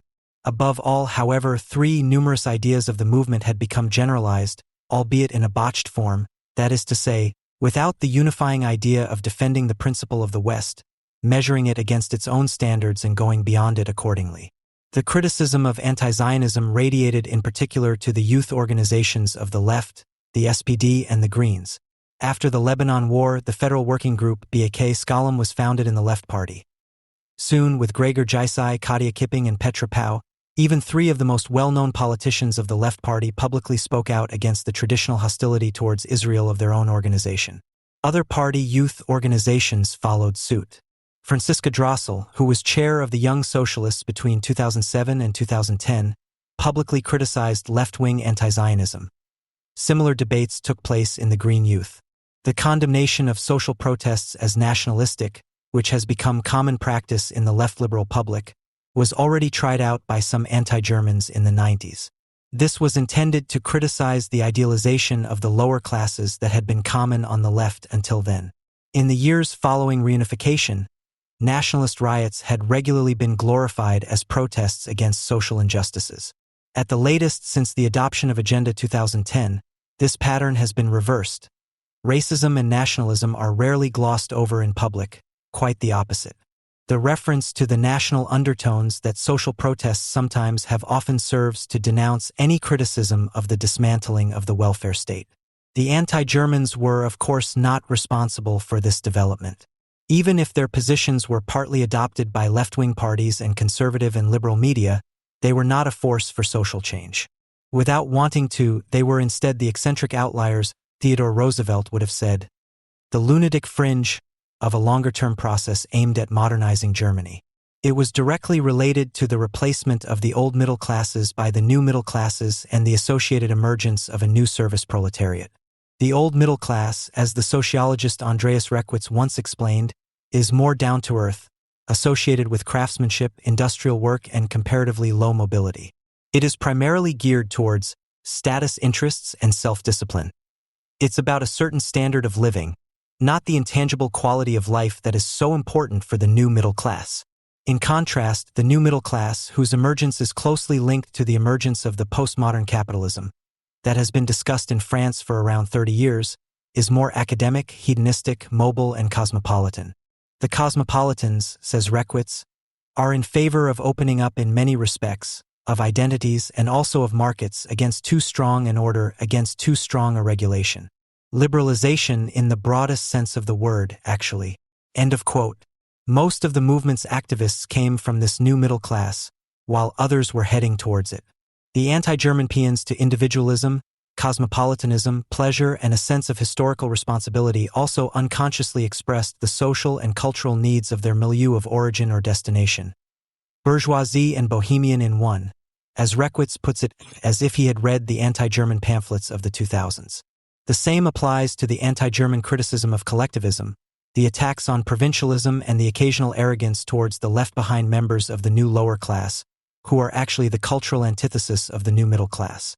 The anti-German slogans and ideas were well received by the disoriented anti-fascist audience, in other words, at times probably because they offered a double opportunity. With their help, one could unconsciously orient oneself to the socio-economic zeitgeist, but at the same time pretend to be fighting against it. This also corresponded in a distorted way to the imperatives of life and work that were associated with the rise of the new middle class, according to Reckwitz, the key milieu of this late modern society. It is an alliance of forced participation and permanent distinction, the pursuit of uniqueness and uniformity.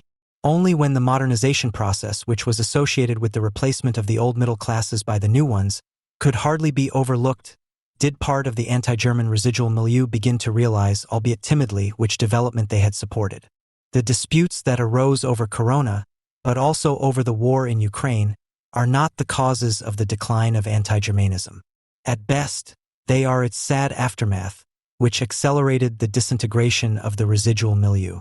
If we are to believe Marx, then the official motives and the actual functions of a movement often diverge significantly. All these conditions of origin and existence do not, of course, make the anti-German critique of false collectivism, Israel solidarity, or the synthesis of utopia and contractual thinking, materialism and idealism wrong. The genesis and validity of ideas may not be as clearly separable as is often suggested in introductory philosophy courses. However, they do not fall into one either. In view of the current threat to Israel and the anti-Zionist rollback, a collective critic who defends the West against itself, in the sense of Max Horkheimer, is urgently needed. However, most of the conditions for anti-German activism have disappeared. Antifa is no longer in crisis, but has long since been integrated into the ideological state apparatus. A quarter of a century of state funding for anti-fascist initiatives means that the rebellious gestures that are sometimes adopted hardly seem to contradict the state-supporting content. Where a faint inkling of one's own conformism could arise, the collective defense patterns that have been practiced for almost 25 years since the uprising of the decent was proclaimed take effect. Above all, however, the modernization process that was accompanied by the anti-Germans has already progressed far. The old middle class, which dominated the Federal Republic in the eras of Schmidt and Kohl, has lost its former importance. The rise of the new middle class has long since been completed. This means that not only the sociological but also the socio-economic conditions for the rise of the anti-Germans have disappeared.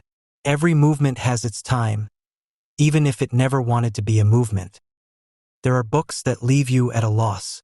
The volume edited by Gerhard Hanleuser on the critique of anti-Germanism is one of them. Not only is the writing off topic, which could be made entertaining, but it also remains opaque as to what the authors are actually trying to say. The book by Robert Kurz on anti-German ideology is an example of this, in that it misses the point in a way that is at least consistent and, given its desperate and self-exposing constant search for ever new swear words, amusing. They not only contradict each other, but often the respective author contradicts himself. If you look for consistent explanatory context, only one conclusion remains. Most of the authors don't care what they say or how they say it. The main thing is that the reader gets the message that they simply dislike the anti-Germans. However, there is one common feature in the essays that is not immediately apparent from the contributions themselves, but only when you consult the authors' biographies. They are all left-wing intellectuals who were socialized at universities in the shadow of 1968 Marxism, but who have not found a place in academia. This is of course not a shortcoming in itself, and at least the older members of the anti-Germans are likely to have had the experience of simply not being in demand in this field, despite their best efforts. But they have this experience behind them. Those, and this emerges formally and substantively from every contribution to this anthology, are still eager to maintain their ability to connect to the scientific discourse of the scientific community, always with the necessary slight touch of nonconformity, without which you can't sell anything today. The clearest indication of this basic attitude is the accusation of sectarianism, i.e. of non-connectivity, on the one hand, and of representing mainstream positions, i.e. the exact opposite, on the other, which is alternately attributed to the anti-Germans by all the authors. This article is therefore aimed at precisely that the critics of the anti-Germans have not and do not want to break with the scientific form of thinking. In this way, the dilemma of talking about texts whose concrete explanations cannot be addressed can also be solved. Not only because the contributions are not consistent in themselves and with each other, but above all because their authors strictly refuse to even remotely acknowledge the argumentative basis of the anti-Germans. The latter, unfortunately, also applies to the criticism of the anti-Germans by Ulrich Enderwitz in Konsum, Terror, Kritik. It does, however, stand out from the books quoted at the beginning in that it at least does not miss the point and argues consistently. In the following, when the criticism of the anti-Germans is addressed directly, Enderwitz will be taken as pars pro toto, according to the motto that you have to hit your opponent where he is strongest. The globalized left, even where it distances itself from Habermas, proceeds from the almost never reflected and therefore ideological premise that we should at least live in a consensus society in which the different interests could be carried out in the social institutions and brought to a common denominator, which is called peace, justice, distribution of prosperity to all. The object of left-wing criticism of Habermas is rarely his consensus theory, but rather his partisanship for the constitutional state as it exists in Germany. It is as if one could separate the one from the other. In practice, however, these critics soon prove that when they formulate demands, they address them to the state, and that their only concern is to denounce the non-realization of constitutional ideals, entirely in line with Habermas's consensus theory. By submitting the disputing parties to the compulsory force of the better argument, and then, if that does not help, to a neutral arbitrator, institutionalized worldwide in such bodies as the UN or the International Court of Justice. It is guaranteed that differences will be settled peacefully and that world society can appear as a unified, peaceful community. This basic attitude, which is based on appeasement at any price in the face of any practice, however hostile to civilization, in social science jargon called de-escalation of conflicts, was summarized in all its political simplicity by Roland Eckert in Leviathan, January 2005. The fact that the explanatory power of this ideal of peaceableness in the resolution of conflicts, which is recognizable at first glance as a transfer of the economic principle of competition into the political sphere, is not in good shape is shown by every conflict that is resolved by force of arms, regardless of whether it is internal, i.e. by the police, or external, i.e. by military means. But, from here, its cause can only ever be perceived as the somehow incorrectly implemented realization of this ideal, rather than as an expression that corresponds exactly to capitalist reality. But the left-wing thinker, and especially the left-wing feeler, is hardly impressed by such excursions into the crude reality of capitalist socialization. The class theorists among the authors of the anthology under discussion here may feel misjudged by this characterization, as they always emphasize that every conflict, whether peaceful or not, reflects the current power relations between the classes. That may be so, but a brief look at the goals of these struggles shows that they are always about distribution, whether of money or of rights. It takes a lot of long-winded contortions, as can be read in the Wildcat circulars, for example, to then project a radical critique of capital onto them. Because the militant worker, if one wants to accept him, switches from the logic of the economic to the logic of the political. The capital relationship itself remains unaffected by this, of course. Its moralism, cleansed of all pragmatism, helps it to quickly overcome all the hurdles of capitalist reality. It always knows the culprit who prevents its ideals from being realized. Imperialism in general, the USA and Israel in particular, in other words, all those who violate the noble ideal of consensus out of selfish interest. Anti-American resentment can be seen as a unifying factor for all the otherwise heterogeneous left-wing groups that exist side by side. And because this also makes them compatible with right-wing circles, it is all the more fascinating for the left, which is so obsessed with mass appeal. This also applies to those on the left who, whether they call themselves anti-German or not, distance themselves from the anti-Zionism of this left, but continue to regard the USA as their main enemy. These people are also lost to a radical critique of anti-Semitism, since they overlook that their anti-American resentment is nothing other than one of the current manifestations of anti-Semitism, which is constituted in the productive basis of capital. More on this below. But it is not only in this idealism, which virtually defines being left-wing, that the quality of the left's morality is revealed, but also in the spontaneous aggressive reactions to the counterposition formulated in opposition to this principle of consensus, namely when the essence of the political is not located in the balance and overcoming, but, on the contrary, in the elaboration of difference. Those who agree with Carl Schmitt, and the anti-Germans do, their critics are simply right that the essence of politics is in fact the determination of friend and foe, place themselves outside this consensus of the left. They are denounced as reactionaries, warmongers, and worse, that is, excluded as non-consensual. This exclusion alone, however, logically and inevitably proves Carl Schmitt right.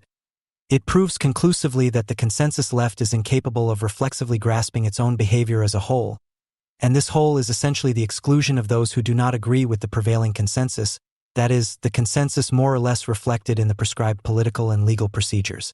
Since the left does not even reflect on its own principles, an insurmountable dilemma arises for the critic of politics in general, i.e. the communist. He is not even understood in what he actually criticizes. Anyone who supports a war for whatever reason is a warmonger, unless it is against those who disrupt the prevailing consensus, such as the Serbs. Anyone who does not subordinate themselves to the community of the peace-loving and the conciliatory is to blame themselves. Wars against these are not waged, as the USA's war against Iraq, but imposed, as the war against Serbia was by Serbia. It is that simple from the perspective of the left-wing moralist. Critics and consensus Democrats are therefore inevitably talking at cross purposes. In any case, the communist critic has one thing in common with enemies of emancipation such as Carl Schmitt, and this is what distinguishes both from the generally prevailing, publicly proclaimed understanding of politics. It is about the determination and practice of difference, not about the creation of unity, of consensus. This is what the critic is concerned with, and in this respect he differs fundamentally from Carl Schmitt, not owing to an ontology that applies to all societies at all times, but rather to the realization that in bourgeois society the essence on which it is based must always appear in a distorted form.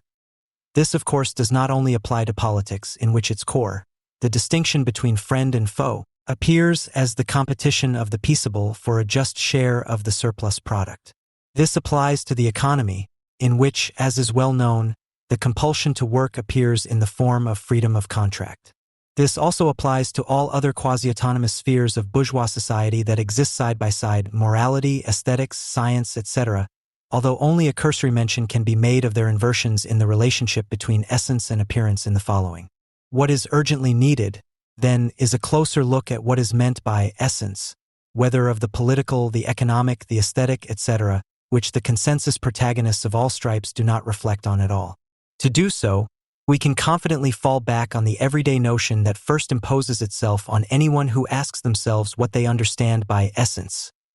An essence is something that does not appear empirically. Accordingly, a ghost is also an essence, at least in the modern understanding of empiricism. Furthermore, the essence does not only not appear in the sensory perception that is largely reproducible in a similar way for all people, but also in the generally recognized formal logic that is considered absolute, that is, valid in all conceivable worlds. For example, when someone talks about the essence of mathematics, they are referring to a fact that cannot be found in mathematics itself, but rather that is its intellectual basis, that is, precisely not logical. Not without good reason, given the nonsense that the educated classes have been making with the concept of essence since the 19th century. Determinations of essence are considered by scientific positivism, i.e. the scientific expression of political consensus theory, to be unfounded speculations that should be avoided at all costs. On the other hand, the rejection of any form of metaphysics is, if you exclude people like the aforementioned Carl Schmitt or the equally anti-emancipatory philosophers of being a la Heidegger, the royal road to truth.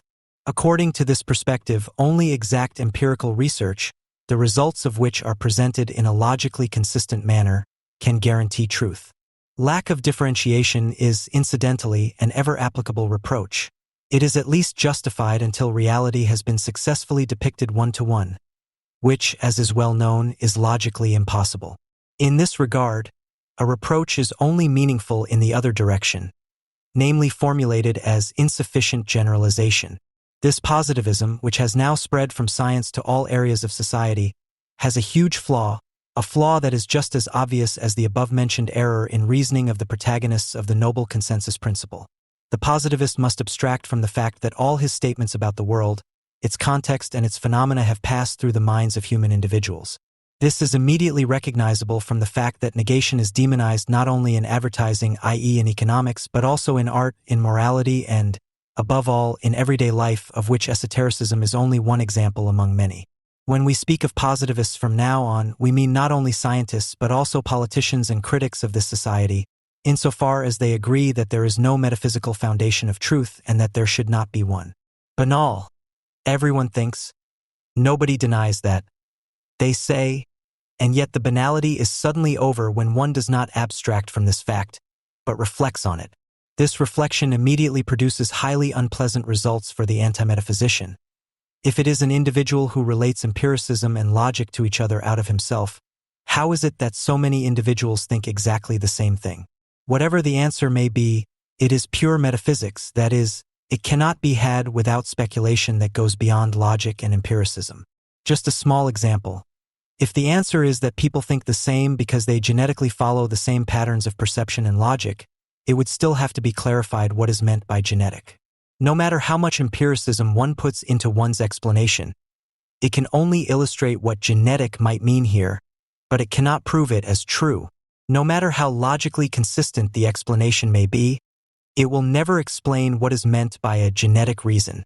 Any explanation that attributes the identical thinking of many individuals to a genetic or other ultimate reason is based on a metaphysical remainder that exposes any such ultimate explanation as unfounded and ultimately voluntaristic speculation. This applies to explanations of all kinds and is only made particularly clear by the example of the famous Big Bang in physics. Of course, as soon as they are pointed out, all scientists accept this, even if they have never dealt with the theory of science, but they are still not interested in it for their work. They are not responsible for such questions because they have only their task to fulfill, that is, to solve their problem, as Karl Popper put it. Those who want to avoid this dilemma by referring to the historical development of this thinking, which is common to all or most people, and these are usually left-wing social scientists, will meet the same fate. Then history is the underlying metaphysical subject. A subject, of course, that no one has ever been able to observe empirically or even determine using the methods of positivism, that is, formal logic and empirically correct procedures. In order to escape this dilemma of being dependent on metaphysical assumptions as an anti-metaphysician, in the days when the philosophy of science was still being practiced, a seemingly ingeniously simple trick was used.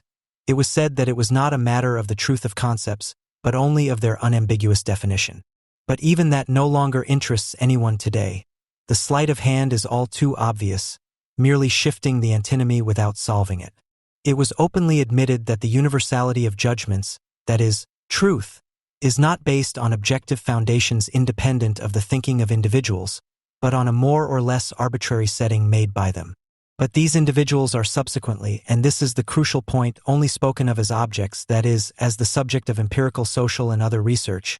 They themselves and their status as subjects of thought and action, and thus the principle of contingency inevitably inherent in them, are abstracted from. And it has to be abstracted if one wants to gain recognition in the scientific community. Otherwise one is simply not connectable.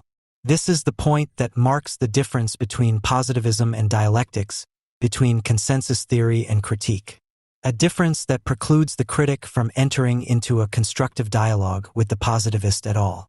For the dialectician, since Kant and especially since Hegel, the fact that thinking takes place in an empirically singular and contingent in terms of the principle of its thinking subject is the central place from which his reflection unfolds and must necessarily unfold if it is to gain knowledge. So for him, precisely that which the positivist abstracts from in principle is central. Understanding is therefore ruled out from the outset.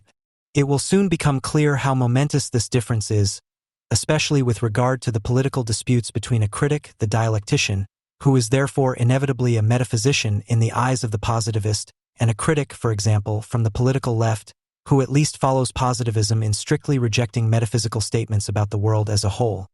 Let us take the concept of truth. For someone who assumes that all concepts only gain their content by passing through the self-reflection of the individual, truth has a completely different meaning than for someone who only regards truth as given where it is free from subjective determinations, if not completely, then at least to the greatest extent. Such a truth, cleansed of subjective determinations, is the exact opposite of truth for the dialectician, namely ideology as such. The invective so popular against anti-Germans can therefore be rejected as absurd at this point. They claim to represent an absolute truth. Insofar as every individual is always in relation to all others, it is particular. As a particular, it cannot claim any general truth that has not been reflexively suspended in itself. This is precisely what the positivist does not do as a matter of principle. He abstracts from the subject as a disturbing factor, George Lukács, in his theories. The most common objection to dialectics and its determinations of essence is to accuse it of arbitrariness. Both the fact that the essence eludes formal logical exact method and empirical verifiability, and the fact that the empirical individual, as it actually reflects, is at the center, it is concluded that dialectical determinations of essence are arbitrary and that they must therefore renounce the universality of their judgments. This is, philosophically speaking, at the latest since Kant's questions about the condition of possibility, that is, the constitution, to be qualified as nonsense. Be that as it may, in any case, those who live in glass houses should not throw stones. As the academic version of scientific positivism, so-called postmodernism, has shown, the claim to objectivity of positivism can be seamlessly translated into arbitrariness. A brief look at the political daily business is enough to realize that every empirical datum can be made logically consistent and fruitfully used for any party line. No dialectician in his right mind would dispute the validity of logic and empiricism, that is, their significance for knowledge. However, he is concerned above all with the definitions that, beyond these facts, first establish the validity of logic and history. Since time immemorial, such definitions of essence have been the business of philosophers, and, in political terms, even more importantly, of theologians. It is generally conceded that there has been progress in the history of philosophy since the beginning of antiquity up to Kant. However, the claim that there has been no progress since then, but rather, at the latest since Hegel, a regression to the theological thinking of the pre-modern era, is a myth of the positivists, which is, however, consequent, because they refuse to say a word about the conditions that make their way of thinking possible in the first place.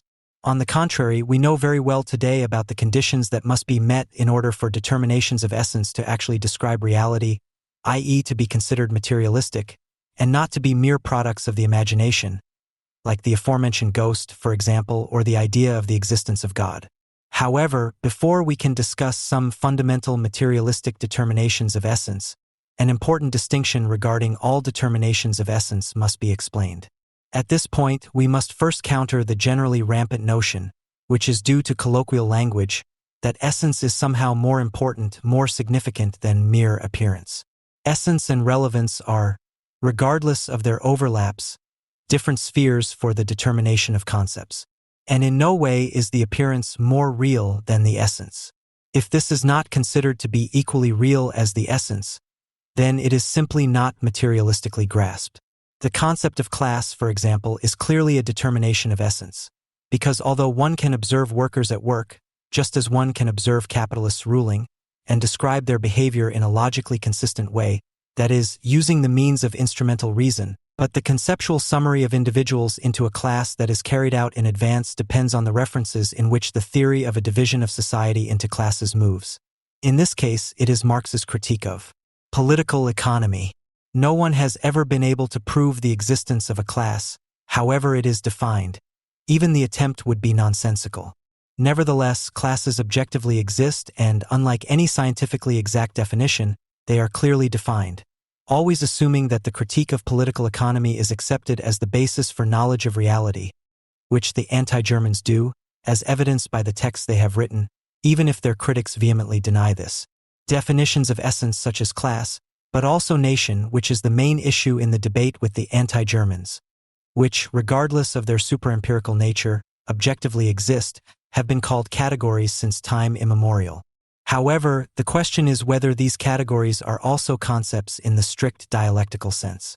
To prove this, it would be necessary to show that these categories are reflected in the consciousness of the empirical subject, that it can be shown, or, to put it more precisely in philosophical terms, that the condition of possibility can be shown for how the thinking and feeling of the subject is constituted on the basis of this category, how it becomes a moment of its self-perception. It is easy to provide this proof for the category of nation. Every individual is forced to refer to the nation on a daily basis, to identify with it or to deal with it. In the case of class, this is only marginally the case, despite the efforts of all revolution theorists who make this category the central point of reference of their thinking, thus elevating it to the status of a concept. At least since the beginning of the First World War, class has no longer been a truly central point of reference for the actions and thoughts of individuals, but the nation very much has. Class is therefore a category that, at least at the moment, is not a concept, whereas the nation is both a category and a concept. It follows from this that anyone who makes class the central point of reference for their actions has taken on a huge task, namely that of first making the category into a concept. They have thus made it their task to create class consciousness. He will sink hopelessly into this task that is not difficult to predict in view of the discussions about class consciousness in the 20th century. The progress of philosophy mentioned above includes the fact that, at least since Adorno's negative dialectic, there has been a series of statements about the relationship between essence and appearance, in Adorno's language, between concept and thing, which are superior to any positivist critique, because they are self-reflective and, precisely for that reason, can get to the heart of the matter. The most important definition of this relationship is probably what Adorno calls the primacy of the object, which is not set axiomatically, but rather arises from the object itself. From this primacy, it follows for the class concept, for example, that the class, as a category, remains much more fundamental for the knowledge of reality than all the empirical forms of expression in which the individual does not reflect this category, one has to say. For it does not follow logically from the fact that knowledge of the world only takes place through the individual mind that the objective world is constituted solely in the thinking of the individual, which is obviously nonsense. The individual could quite possibly be defined as such by class relations without knowing it. If this could be shown, then one would have to become a Leninist, found a communist party, or join the existing one which has the task of imparting the correct consciousness to individuals. It would then have to be shown that consciousness and thinking are the resultants of the individual's position in the social reproduction process. And where the reality does not correspond to this hypothesis, manipulation and intimidation by the ruling class are at work. The entire discussion of the last 100 years on this problem, which fills several libraries and revolves around the history and class consciousness of Lukács, has only one result: the, of course, completely false assertion that people think what they read in the newspaper can be better proven than the fact that consciousness is demonstrably linked to class affiliation. This unspeakable discussion can be dismissed with even less regret, as it is based on the premise that thinking can be derived from anything at all, thus concealing the fact that precisely this, where it should actually be the case, represents a scandal that must become the subject of criticism. Of course, such a policy is dangerous nonsense, but the point here is a matter of principle. From a social point of view, as the critique of political economy shows, the capitalist individual is and remains inevitably bound up in class relations. The fact that these relations do not find an empirical expression in the subject, from which they could be generalized, says little about their objective significance for its constitution. If, for the sake of clarity, we apply the ideal case of exchange of equivalents, as postulated by Marx in the first volume of Capital, to class relations, we would arrive at the paradox that even a completely leveled capitalist society reproducing itself, i.e. in the strict sense, the Volksgemeinschaft, i.e. the class society abolished on its own basis, would still have to be understood as a class society. In this case, the critic has to solve the same problem that Marx faced when analyzing the exchange of commodities on the surface of society, to decode how the essence, the exploitation of the commodity labor power, here class domination, appears on this surface as its opposite, that is, as an exchange of equivalents, here as legal or in this ideal case as actual, albeit repressive, equality of all individuals. It is precisely this task that the class theorists do not set themselves. On the contrary, their resentment of ideological criticism prevents them from taking this radical approach to the critique of class society from the outset. The critique of science of the Hohenloser authors is also limited to complaining that the concept of class is excluded from the currently prevailing sociology. But what has this sociology not done since its beginnings, and especially in the 1970s and 1980s, to reclaim this concept of class for itself? It simply did not work out. Not because the fashion has changed, but because scientific positivism simply cannot do anything with a category of essence such as class. It no longer plays a role in sociology. The problem for the critic is that categories, such as that of class, cannot be criticized in an immediate way, however aptly they may represent reality. One can only criticize the individual for accepting a category as valid for him or herself. The capitalist individual, his or her thinking and actions, is, as I said, the linchpin of materialist criticism. It alone can be its addressee. The prerequisite for any criticism is that it must refer to concepts, that is, to the categories that actually appear in the subjects, and with a clearly critical intent. Propaganda and pedagogy, the typically Leninist means of agitation, have nothing at all in common with this critical intent. For every pedagogy demands identification, which is the exact opposite of criticism, and also wants to put something into individuals that they would not develop from themselves. The notion that one has to meet these individuals where they are also has nothing in common with criticism. This implies a superiority that is presumptuous from the outset. Quite the opposite. The critic expects the criticized to subject his entire thinking and feeling to a self-reflection that is supposed to put him on his feet.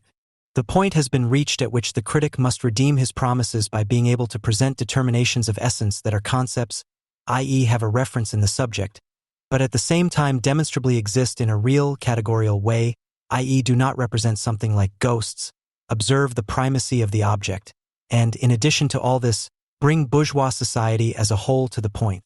We thus arrive at the decisive advance in the knowledge of the essence of things since Kant and Hegel, the analysis of the form of value. Marx found himself confronted with an insoluble riddle at the level of the circulation of commodities, which he had taken as his starting point because it represents the empirically accessible surface of capital. Despite the assumption that nothing but equivalents are exchanged, a profit is realized, that is, a quantity of value that exceeds the exchanged value volumes. This profit, as Marx shows, arises from the sphere of circulation, but it cannot arise here, because this violates the assumption precisely that only equivalents are exchanged.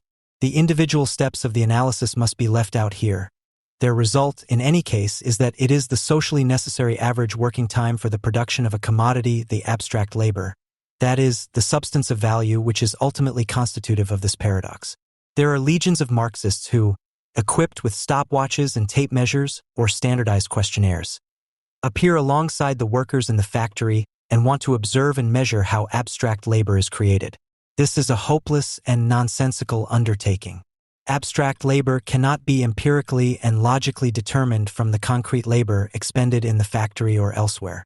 Rather, it must be subordinated to the sphere of circulation as, for certain reasons, I would like to call it a productive ground, so that the phenomena of the empirical surface and their formological relationships can also appear as they do. That this abstract labor is not just a category but, understood as a productive ground, a concept in the dialectical sense, becomes immediately clear from the simple consideration that this form of labor, just as naturally as the concrete actual lifetime and energy of individuals, consumes. Whether this exploitation is perceived negatively by the individuals or welcomed with joy is irrelevant. By working, the subject's concrete labor returns to the productive ground as an abstract one without further ado.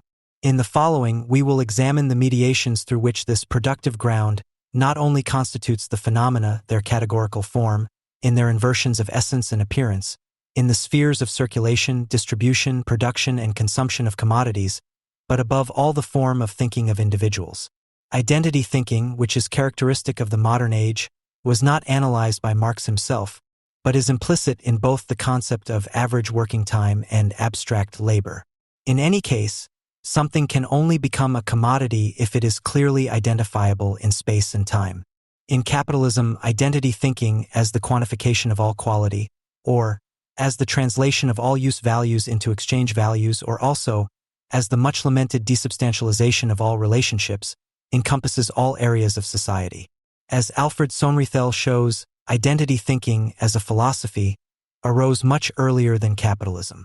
It arises at the level of circulation, namely at the moment when different things are equated in exchange, and this mental equating of the different takes on a material form in coined money. However, with the emergence of bourgeois society, this form of thinking enters the productive basis of society. How this has historically taken place cannot be explained here either, only the result, which is also obvious.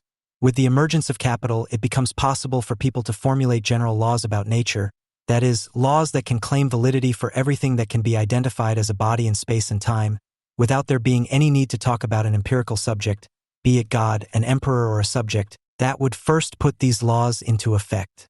On the contrary, these subjects are now to be thought of as part of this nature and thus also subject to its laws. If these laws cannot be applied to God, spirit, or soul, then it is concluded with razor-sharp logic these things do not exist either or are shifted into the realm of belief, which nowadays amounts to the same thing. Marx pays more detailed tribute to the specific form of reification that is also inherent in this story, namely in the chapter on fetishism in Capital and even more so in the Grundrisse, that is, the treatment of social abstract relations, that is, nothing other than the relationships of individuals to one another, as if they were also physical, objectively identifiable things.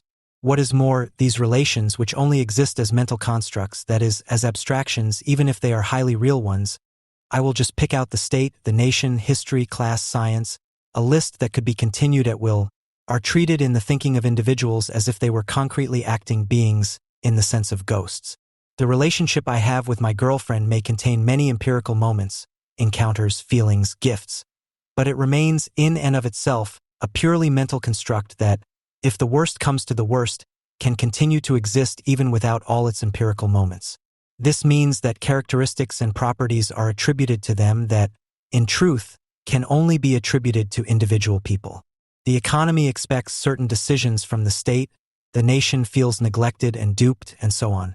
In short, human traits are found in almost every category that somehow becomes the point of reference for thought.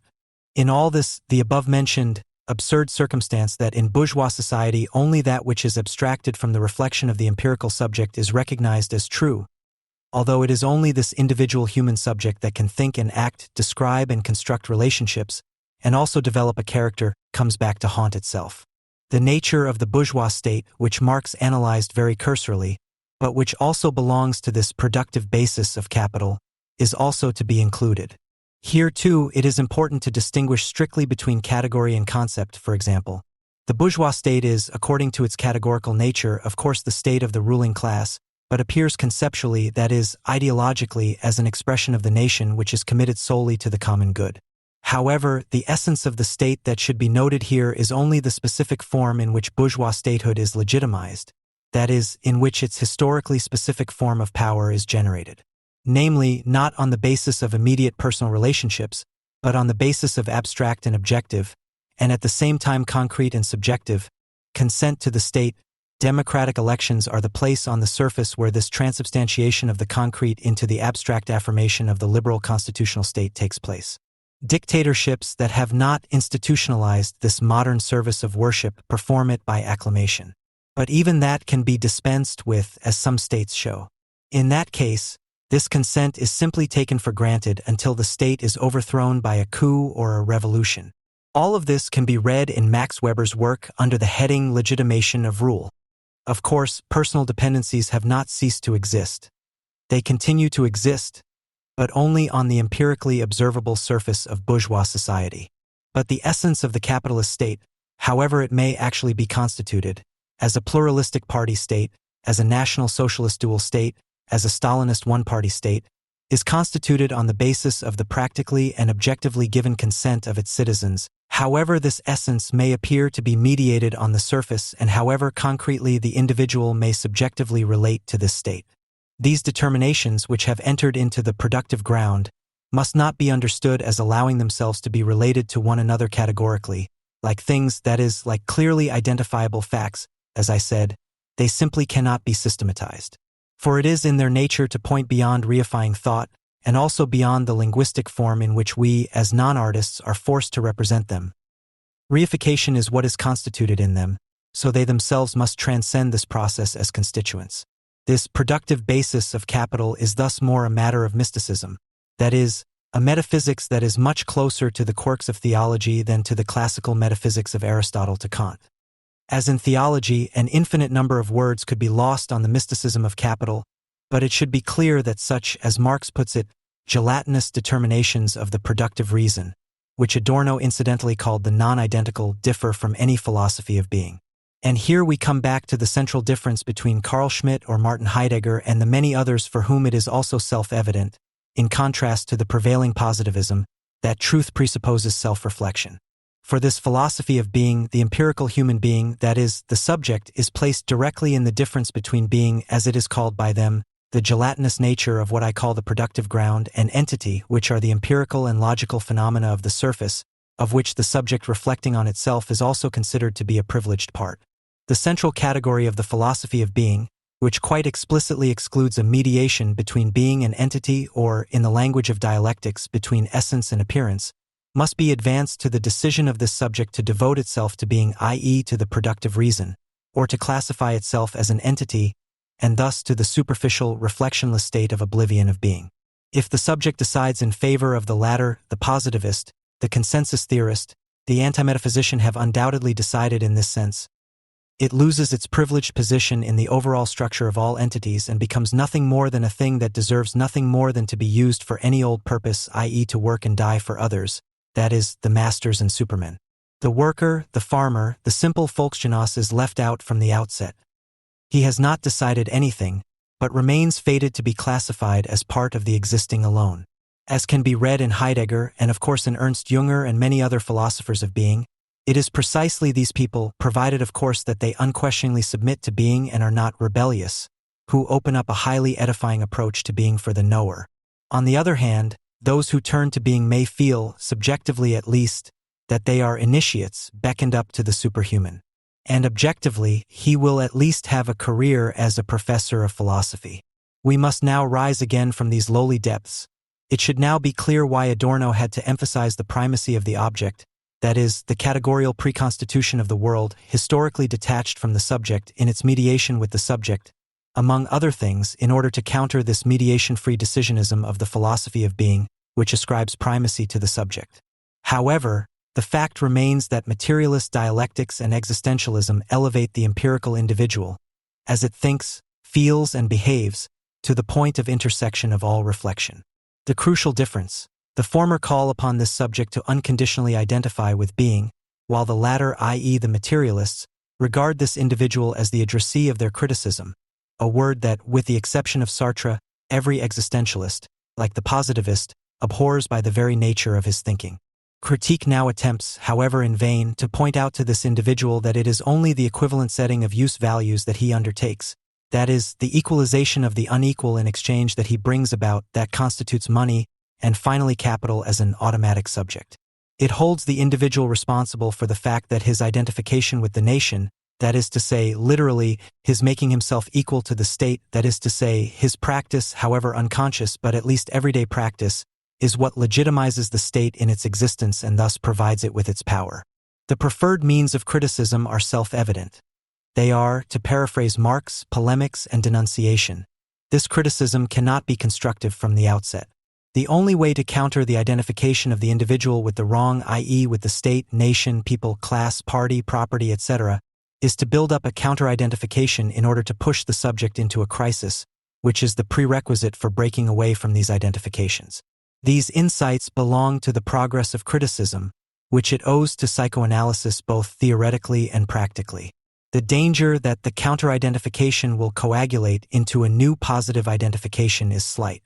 For the critic immediately loses his status as a critic if he does not immediately object to such a renewed identification through counter-identification. And of course, the counter-identification may and must symbolically abbreviate.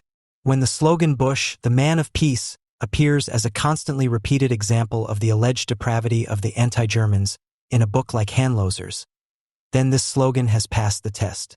Just as the offensive identification with the flag of Israel at anti-Zionist demonstrations has passed this test with flying colors.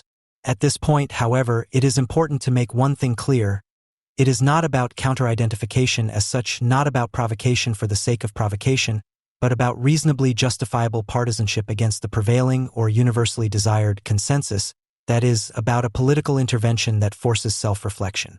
However, this only succeeds, if at all, when the critic bases his argument entirely on the basis of counter-identification. Of course, counter-identification, rather than self-reflection, usually provokes a rigid defensive attitude that is difficult to overcome. This must be accepted, especially since at least the goal of replacing the false consensus with the actual difference and making the latter clear is achieved. He must take sides with them with his whole person, that is, he must not behave tactically. For only in this way can the productive reason, which constitutes identification and counter-identification at the same time, come to consciousness and be criticized as socially wrong. Of course, there are no general rules for political intervention that could do justice to the concept of materialist critique. Much depends, among other things, on the temperament of the critic. However, it is important to emphasize those who actually do it, who take on the entire hatred of those frustrated in their identifications on behalf of others, only to be denounced as the supergurus of a political sect. One can only pay them the highest respect for this, because dialectics and philosophy of being, despite the difference described, which, however, it should be emphasized again and again, is a difference of the whole, have a common basis. The thinking of the empirical subject, these parties do not talk past each other. On the other hand, dialectics and positivism, represented here by the political left striving for academicism, cannot agree on their own respective basis. This also applies to the class theorists among the positivists. Those who glorify class and its struggle as the subject of history are certainly politically different from those who ascribe this subject role to the people. This makes the class theorists much more sympathetic to the materialist than the a priori repugnant folkish, but you can only talk to each other if you refer to the same productive ground, which is neither empirically nor formally logically consistent, but only available through pictorial recourse to quasi-theological definitions, such as Marx's Trinitarian formula. Nevertheless, the findings for the theoretically most accomplished head of the critics of the anti-Germans, Ulrich Enderwitz, are equally bleak. And this despite the fact that he is able to integrate the psychoanalytical insights of Freud into his arguments, something that is of course not to be found in the other critics. Why is Freud so important? Because Freud took a decisive step towards being able to represent essence and appearance in their mediated form, i.e. beyond purely instrumental reason. According to Freud, everyone can study themselves and their own nature, like a productive ground, the synthesizing achievements of the ego, to define that term more closely and more correctly in principle, under the control of a formative authority, the superego, thanks to a series of strategies, repression/displacement/splitting off, that bring the demands of internal and external circumstances and influences, the ID, into a context that is anything but free of contradictions, but at least for most individuals is livable, i.e. appears consistent, and in any case is superficial. The analogies to the social constitution of capital, that is, to its metaphysical manifestation as an impossibly rationally conceivable automatic subject, are unmistakable, and yet they are only analogies. Psychoanalysis and social analysis are not to be equated with immediate identity, but rather the primacy of the object, which Freud accepted but only inadequately explained, applies here as well. That is, psychoanalysis can study society only and exclusively in the medium of the individual. Enderwitz now completely removes the psychoanalytical categories and concepts from the empirical individual. This individual, and in this case it is the anti-German, becomes for him a mere example of the attitude of mind constituted by capital, that is, it is from the outset only an object, that is, a constituent but never the subject that at the same time constitutes capital itself. This is also where the existentialist and the positivist meet in the end, namely in the fact that the individual as a mass functions as a mere moment of being of fatefully predetermined existence, that is, as an object. This is what the materialist considers to be the scandal in itself. What is expressed in the circumstance, which is rather distressing for the dialectician because it makes him feel lonely, the critics of anti-Germanism never tire of denouncing this, is that if a natural scientist starts to philosophize and look beyond the rim of his own discipline, he inevitably ends up in the philosophy of being or directly in theology. This situation can be illustrated by the peculiar ambivalent position that philosophers of being, such as Luhmann, occupy in the scientific community. No social science seminar paper can get by without mentioning him, but neither can any of them avoid distancing themselves from him at the same time, as being too far removed from practice, too theoretical, difficult to understand. It is simply scandalous that the existing society can be, correctly, described as if an automatic subject presses all the fates of the real subject into predefined forms, so that one can plausibly argue for the whole world, or at least consider it worthy of discussion, that society can function without having to talk about people and their freedom of will. This can be read in the works of both Luhmann and the neurobiologists who have recently become fashionable. But back to Enderwitz's pathology of the anti-Germans. Since they could not fit Enderwitz's reality, that is, the relevance of the imperialist world system, including Israel and the irrelevance of a few Islamist murderers, into their basic pro-American or pro-Israeli attitude, the anti-Germans shift the reality corresponding to their basic attitude into an allegedly German identity, which, however, is not to be found as fundamentally different from the other national identities. What Enderwitz's concept of reality is all about will become clear in a moment. At this point, it is important to note that he understands the psychoanalytical concepts, which in Freud's case only refer to the reflection of the individual, i.e. the individual case, as socially constituted, i.e. that he translates concepts back into categories without further ado. And with that, the basis on which one could discuss with anti-Germans, and on which one could criticize them appropriately, the translation of categories into terms, is abandoned. It remains to be clarified what leads the anti-Germans to declare the protagonists of the worldwide struggle against imperialism and world domination by capital, a struggle in which the Islamists are also part, albeit ideologically misguided, to be the current main enemy. How does the anti-German come up with the absurd idea of describing the actions of the Islamic murderers, which can at best be described as pinpricks against the capitalist world system, as fascist, and what makes him, according to Enderwitz, disregard all historical facts and even dare to discredit these actions as a continuation of the strategy of National Socialism? Is the anti-German not a flat, simply reversed world conspiracy theory at work, which is in no way inferior to the anti-Semitic one? Or is it the realization of what is German today, which Enderwitz will probably never be able to grasp? Let us summarize what has been presented so far.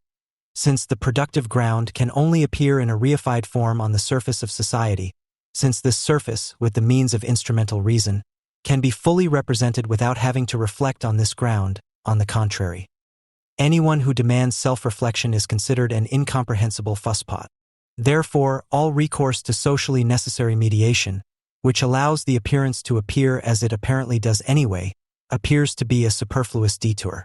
This is a reproach that all positivists address to dialectics, which is also addressed by dialectics to the philosophy of being. However, neither the language of the philosophers of being nor that of the dialecticians is difficult to understand, especially not that of the Adornites.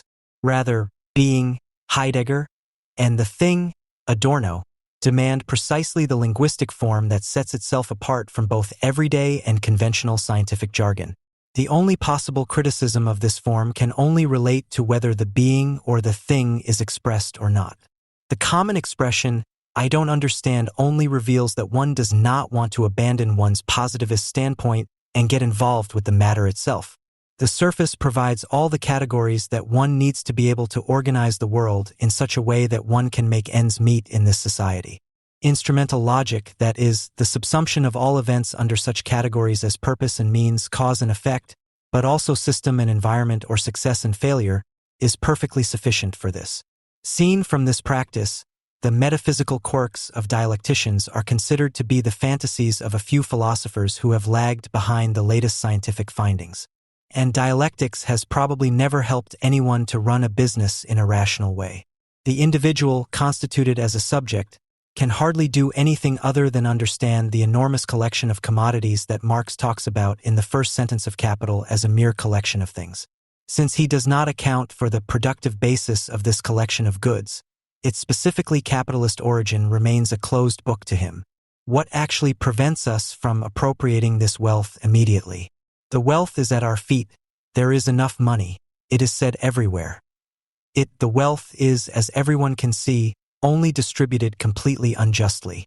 So let us be practical and redistribute the wealth that exists, that is, distribute it equally among the people. Who other than the state could ensure that this redistribution of wealth is also done fairly? What is wrong with this attitude? There is just as much wrong with this attitude as there is with wanting to intervene politically in the war against Israel by pointing out that it is not about taking sides for one side or the other, but, in a completely universalistic, Hohn-Loser way, only about the people living in this region, without distinction of race, religion, and gender. It is therefore hardly surprising that Hohn-Loser also forgets his class standpoint when it comes to Israel, thus proving himself to be the moralist that he probably is in reality. Every moralist likes to hear that. What is deliberately overlooked is that people live their lives as human beings in very specific social conditions. And the people of Palestine, as everyone knows, live under very bad conditions of rule. And here we are not talking about those for whom Israel may be responsible as an occupying power, but about the rule that Palestinians exercise over Palestinians. Without reflecting on these relationships between people and their quality in terms of the existing practical living conditions, the appeal to humanity as such remains nothing more than a poorly abstract assurance, remains pure moralism, just as the politics of a just distribution of accumulated wealth among all is nothing more than pure moralism. If this abstract moralism, and in Islamist fundamentalism, Islam is transformed into such a moralism, then also condenses with the efforts resulting from the reification processes to appropriate the wealth produced by capitalism, immediately condenses into a political strategy in the form of a mass movement that pretends to be anti-capitalist, then a materialist who is concerned with communism, that is, with a world society without classes or states, will describe these endeavors as German. That is to say, as inhuman, as the pinnacle of a morality that objectively aims at destruction, namely at the destruction of the productive basis of capital. But this basis is the individual human being, and it is anti-German to defend oneself with all determination against every attempt to play off the abstract human being against the concrete one. Once again, to avoid any misunderstanding, the concrete human being is, to paraphrase Hegel, the human being composed of many abstract, that is to say simpler relationships which are, however, very different for each individual and not the human being as such. As, among other things, the mass delusion in the face of a dying pope shows, however, nowadays this abstract human being almost completely merges with the concrete one. This not only indicates how far the death of the citizen has already progressed, but also gives a bad premonition of how these people will behave when the next profound crisis solution is due. It is very regrettable that the critic is becoming increasingly isolated in his reference to the subject socialized by competitive capitalism. See below for more details. But he really cannot make the truth of his thinking dependent on such misfortunes. A brief digression seems necessary here. If one reads the typically confused omissions on the history of the anti-Germans, or rather on the question of what motivated the anti-Germans to become anti-Germans, then one cannot avoid a brief outline of the actual development of the anti-German position at this point.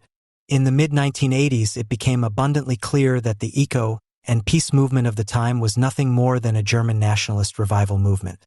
And the identification with the liberation movements of the Third World that was rampant at the time was nothing more than the projection of the old focused ideas that had fortunately been discredited here in the so-called metropolises. What until 1989 could be considered a sign of the decline of the New Left, which was unable to exert any political influence beyond the cultural sector, suddenly changed in the fall of that year. With reunification and the process of nationalist movements throughout Eastern Europe breaking away from the real socialist states, this sign of decline suddenly received a ghostly breath of life. With the re-establishment of full state sovereignty in Germany, cultural and, soon thereafter, political barriers that had been imposed by the Federal Republic's unquestioning commitment to the West fell. During the First Iraq War, the Bundestag and a number of public institutions mutated into peace workshops and hysterical citizens' initiatives. What the left had practiced in anti-imperialist, pacifist pseudo-activism now gained immediate influence on political bodies and decisions through the will of the people. Criticism of this left was thus at the same time criticism of the German nation, which, as the name criticism already suggests, had to focus on the constitutive differences of this nation from the American, British, French. In determining what constitutes the essence of Germany, one could not avoid a reevaluation of German history. For the dialectician, it is of course only the historical determinations that have entered into the essence, that is, in the above terminology, into the productive ground, that can constitute a specifically German form of capitalist socialization. Anthropological, ontological determinations are ruled out from the outset. To accuse the anti-German of negative or other racism is therefore nothing but blatant propaganda. Any study of the history of the last few centuries, on the other hand, shows with all possible clarity that the name Germany stands for how the barbaric side of the dialectic of enlightenment first successfully penetrated the surface of capitalist society in an industrially developed state. Identification with Germany takes over and affirms this history, a history that is to be treated as a determination of the essence of capital that has entered into the productive ground. And the denial of this crucial difference is also part of the affirmation. At the center of all these definitions of what is German is the realization, which can only be gained philosophically, that anti-Semitism is also part of the productive basis of capital, which Germany empirically proved in Auschwitz. This definition also belongs to the progress of philosophy, a progress that is of course owed to Horkheimer and Adorno. By demonstrating that it is, of course, the political left with its anti-Zionism that brings forth the very ordinary anti-Semitism from essence to appearance, the anti-Germans have stirred up a hornet's nest, the flight, escape and dissolution movements of which have been visible in recent years. Capital is, as is well known, a self-reproducing process that is not transparent to capitalists either and therefore cannot be planned. If it could be planned, it would no longer be self-reproducing, and thus capitalism would no longer be what makes it capitalism. For this process to function as a self-reproducing one, it requires a highly complex mediation of its productive ground, i.e. the transformation of concrete labor into abstract labor, the translation of value into price, the objectively practiced consent of the dominated to their being dominated, the constitution of abstractly representative political institutions, the subsumption of the concrete case under abstract norms, the translation of anti-Semitism into anti-Zionism, etc., into the appearing surface. The name that summarizes this mediation in its self-reproducing dynamics is competition. This is an abomination per se for all those involved in the production of capital, the capitalists themselves, the working and the unemployed, the state employees, as well as the cultural superstructure. Everyone tries to overcome this struggle of everyone against everyone, which is mediated by competition, and the resulting isolation by escaping into community. It is the tendency towards crisis inherent in the translation of surplus value into the rate of profit alone, and not moral superiority or even an understanding of the mechanisms of capital, that time and again forces politicians, economists, lawyers, and moralists, in the face of the punishment of their downfall, that is, their possible exclusion from participation in the realized surplus value, to defend the mechanisms of competition, and with them the mediation instances of the political, which actually only cause costs, against their abolition not only by the monopolies, which can be broken up by law, but above all politically against their attempts at abolition by their fellow citizens themselves against Nazi Germany, whose politicians, economists, lawyers, and moralists preferred to perish, thankfully also militarily. The looming crisis then usually causes the citizens of the developed capitalist states, with the exception of Germany in 1933, to do what they would most like to do, to ignore the mechanisms of competition and to appropriate the existing wealth directly, that is, solely through the state which unites the subjects. This applies to the capitalist subject in general, including the Anglo-Saxon and others. The explicitly formulated political strategy of immediate appropriation through the state, on the other hand, is called German because it is Germany where the consequences of a successful abolition of capitalism on its own basis, because the spheres of the surface of capital remain with goods, money, and the state, were empirically demonstrated. The result of this is the consumption of the capitalistically accumulated wealth, without this being followed by new and more wealth, unless it is appropriated immediately through robbery. The blame for this is then projected onto those who are supposedly obstructing the reproduction and increase of the wealth due to the Germans, international finance capital speculators, in other words the Jews. On the basis of a non-communist abolition of the productive reason, the production of goods is no longer self-reproductive, i.e. behind the backs of the actors involved, but is subject to the command of the state. The result is not only an enormous and rapidly growing budget deficit for the state, but also a return to forms of pre-capitalist immediate production, which also means forced labor and labor camps, and thus to the corresponding conditions of immediate rule. One essential difference to the pre-capitalist era remains. A society that has regressed in this way has the technical and political means at its disposal to prevent any opposition, any subjectification, and also the genuinely capitalist, i.e. inverted one, from the outset. As Gunter Anders shows, this is related to the fact that, although the production of material wealth can be completely scuppered, the knowledge of how to produce what, and in particular weapons, remains accessible at all times. The self-aware individual, who sets himself apart from others, the central precondition of communist socialization, cannot objectively constitute itself in the first place. This is precisely what the philosophy of being anticipates and affirms. From its perspective, communism is in principle a completely irrelevant matter. Anyone who wants to know more about it can read about it in the relevant publications of the anti-Germans. In any case, it is to the credit of competitive capitalism that it bases power on abstract, i.e. non-personal, relationships of dependency. In its essential characteristics and in the way it manifests itself, however, capitalism counteracts itself, among other things through the compulsion to work and the compulsion to identify with the state, as well as through the continued existence of personal relationships of dependency. Communism, then, would mean self-reproduction of wealth without these constraints, in other words, the very opposite of what the left of the world thinks it has to fight against capitalism. Its detachment from the so-called concrete, manageable conditions. Any partisanship for an anti-capitalism that fights for its own state is in this sense only reactionary at its core, and, if this partisanship can rely on a mass movement, it can be described as fascist. Such anti-capitalism is in the historical footsteps of Nazi extermination policies. To emphasize the difference between this and the case of Germany, which was a highly developed industrialized state, and the Arab world, which is economically backward, misses the point because this difference has long since been superseded by history. Even economically backward states such as North Korea, Pakistan, and Iran are capable of producing the technical means of industrial mass destruction, that is, the destruction of all those who are accused of not intervening in the process of production and consumption in an immediate way, but merely as intermediaries, and they know how to politically enforce the possession of these means. Against this background, the repeatedly mentioned partisanship should now be examined more closely. The attitude of all the left-wing and right-wing experts from politics, economics, and science, who all seem to have attended the same rhetoric seminar, can only be described as unspeakable. None of them takes an unvarnished stand for one side or the other in the matter at issue. Everyone feels called upon to give the participants in a dispute infinitely wise advice from the standpoint of the supposedly impartial observer. Enderwitz is truly no exception in this regard. This observer places himself in the essence of capital, in its productive basis, identifies with it and becomes its mouthpiece.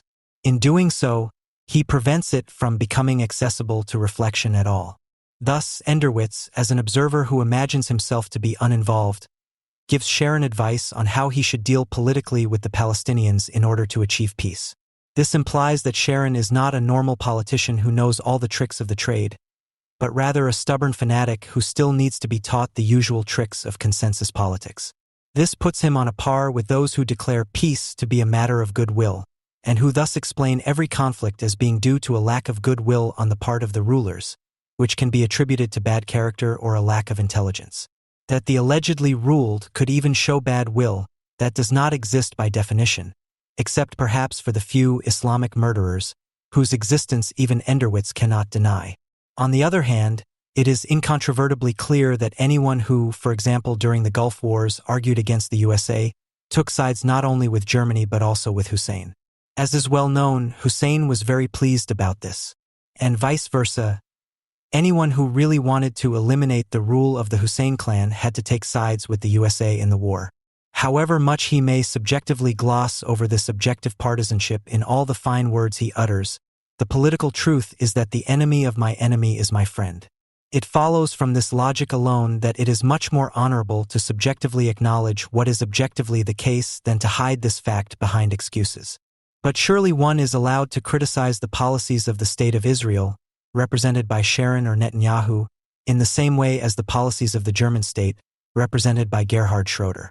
The answer, such criticism is never real criticism, but at best well-intentioned suggestions for improvement that not only do not question the productive basis of state, money, and capital, but actually legitimize it, and which therefore do not interest materialists and communists in principle. But where this argument explicitly demands a right, which no one disputes, to formulate political alternatives to the prevailing practice, which, of course, must be based on the prevailing order, the suspicion arises that something quite different is at stake here.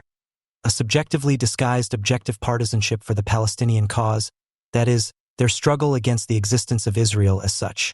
Strangely enough, it is precisely from this side, that is, from the critics of the anti-Germans, that one always hears the accusation of alarmism and Cassandra-like prophesying whenever one denounces how the haters or Berlusconis try to fathom how politics, by means of populism, can be transformed into Nazism or fascism. National Socialism was, however, in fact a suspension of the political on the basis of and as a consequence of consensus politics. As Hannah Arendt showed in detail, any appeasement of these attempts by capital to suspend itself into barbarism brings us one step closer to a repetition of National Socialism.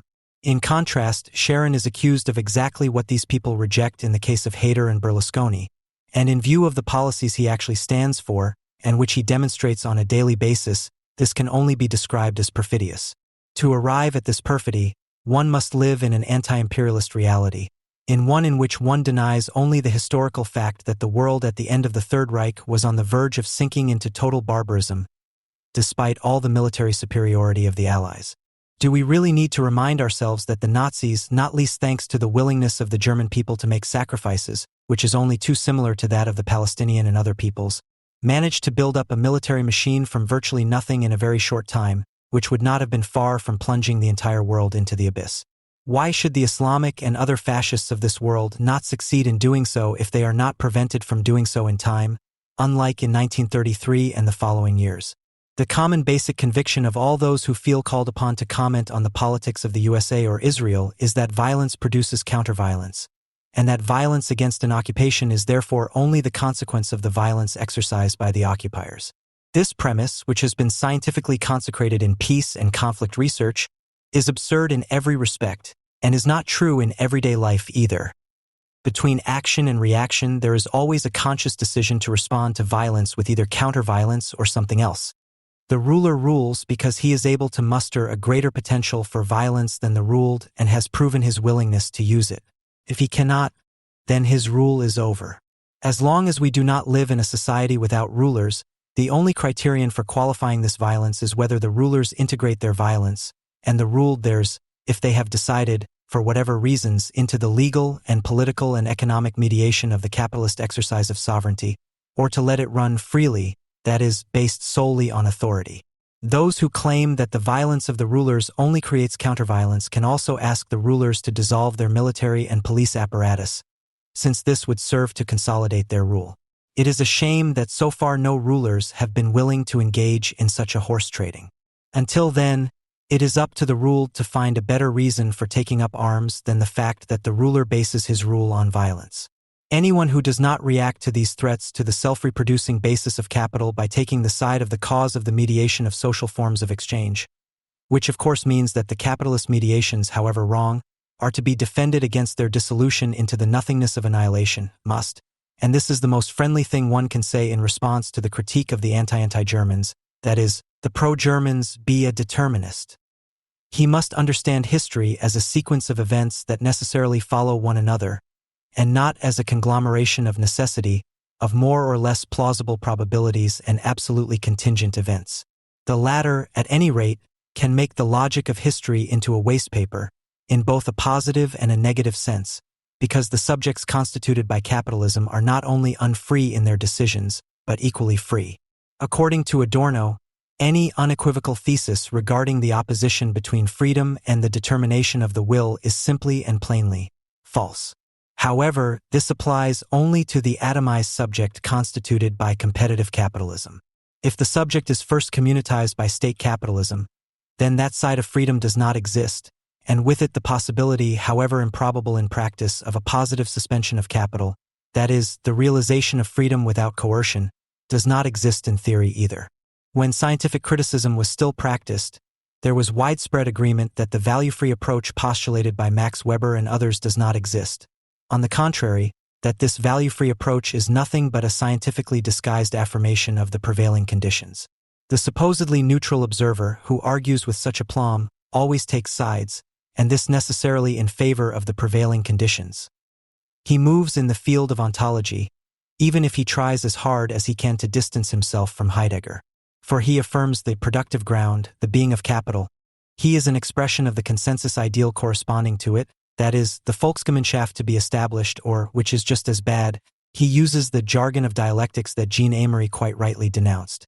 A dialectic that is unable to distinguish between victim and perpetrator, that no longer recognizes friend/foe distinctions, although, unlike Carl Schmitt, it is rationally justifiable, is not a dialectic. Rather, the abstraction of these differences is committed to the theory of consensus, that is, to the dominant ideology. Whether it wants to or not, it takes sides, and where the Middle East conflict is concerned, it takes the side of Islamic fascism against the highly fragile conditions that constitute capitalism through mechanisms that remain a riddle to all those involved. The Muslim antisemitism that has been undeniable since the events of recent years, but which is still only reluctantly addressed, is, as expected, being publicly discussed at a pathetic level. As if the postmodern minority cult surrounding the eternal damned of this earth and the associated license to be permanently offended, to be exempt from criticism and to create collective victim myths were not a significant multiplier of the rampant antisemitism among Muslims. Germany's antisemitism experts recommend even more minority protection and religious freedom as a cure. While the collective sensitivities of Muslims are constantly referred to as evidence of the spread of so-called Islamophobia, little credence is given to the everyday experiences of Jews affected by antisemitism, but a completely reality-distorting statistic is believed, which categorizes almost every anti-Semitic incident and attack as an autochthonous right-wing radical one. This is particularly the case with serious legal offenses such as bodily harm, damage to property, defamation, and, in exceptional cases, incitement of the people, while offenses with a clear Muslim background are trivialized. In Berlin, for example, an anti-Semitic attack was simply classified as theft when an Arab youth tore an Israeli flag from a pro-Israeli mini-rally at Hermannplatz in Neukölln at the end of April and took it with him. The pathetic level of the debate is also reflected in the fact that the prevailing and trivializing language regulation describes attacks on Jewish students at German schools as religious bullying, as if professing Christian or Jewish students were also harassing their Muslim classmates. Contrary to numerous public statements, people have long since come to terms with the fact that Jews or Israelis in Muslim-dominated areas of German cities are no longer recognizable as Jews or Israelis, and the words "it's their own fault" are whispered behind closed doors when Jews are attacked.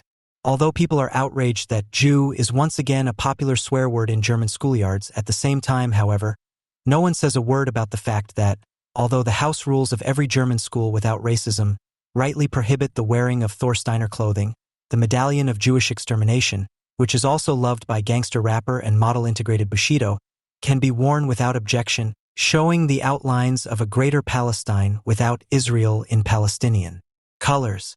Similarly, when the Echo Awards were presented to the rappers Fan Bang and Kalaga, the focus was on their repugnant views of dead Jews, while their hatred of the Jewish state and the Jews living there was largely ignored. The level at which public opinion deals with Muslim antisemitism can be illustrated by the example of the Jewish rapper Daniel Barenboim. He had described the album by Kalaga and Fan Bang, which won the Echo Award, as clearly anti-Semitic, misogynistic, and homophobic, and generally contemptuous of humanity. And on the occasion of the demonstrative return of his Echo Award, he declared, "We must stand united against such voices and must not strengthen them by awarding them prizes and thus legitimizing them." End of quote. 10 years ago, however, Barenboim accepted the passport of a non-existent country with thanks and, in the Tagesspiegel of February 3, 2008, under the heading, "Why I Became a Palestinian Citizen," decreed the Jewish state's downfall. The Israelis must accept the integration of the Palestinian minority, even if this means that certain aspects of the state change. End of quote.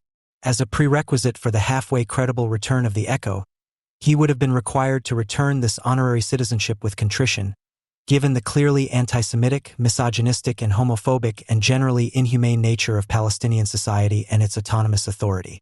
On a theoretical level, the German double standard is repeated. Antisemitism is usually trivialized as a special form of racism that is primarily aimed at a particular religious minority or at the persecution of the Jewish religion.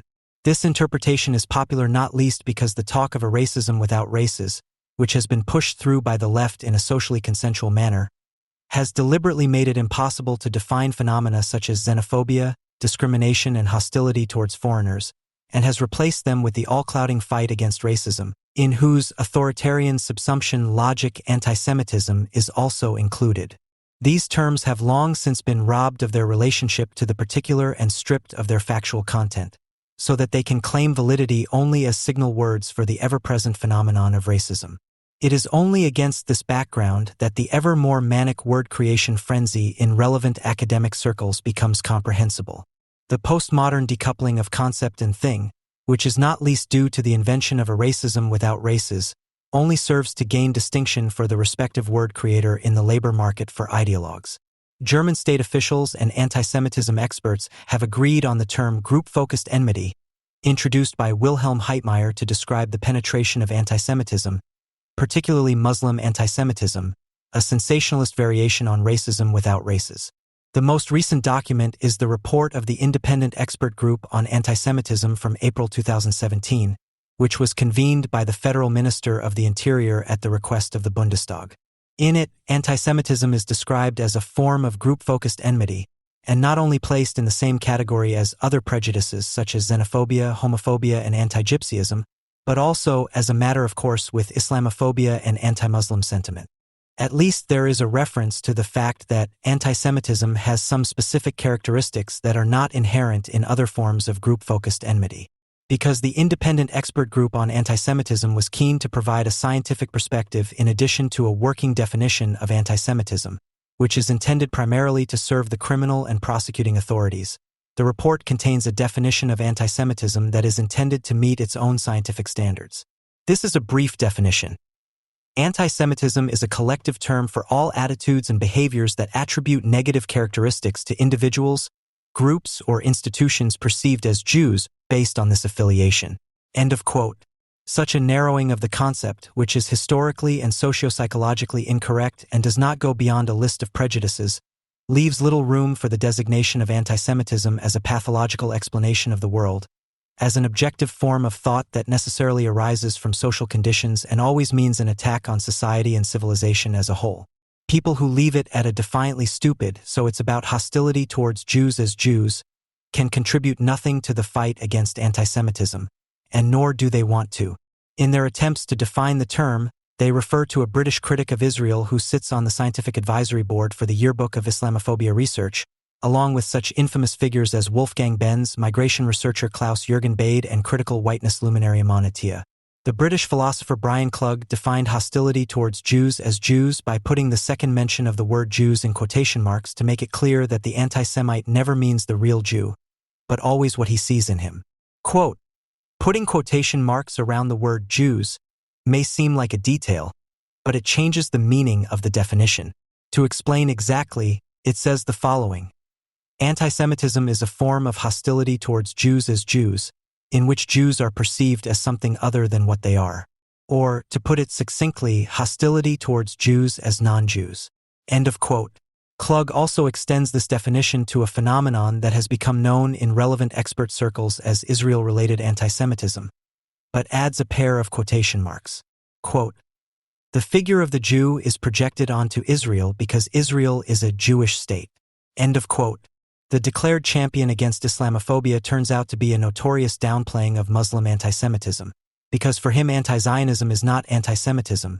No, it is something that could at most be hidden in individual cases behind the mask of anti-Zionism.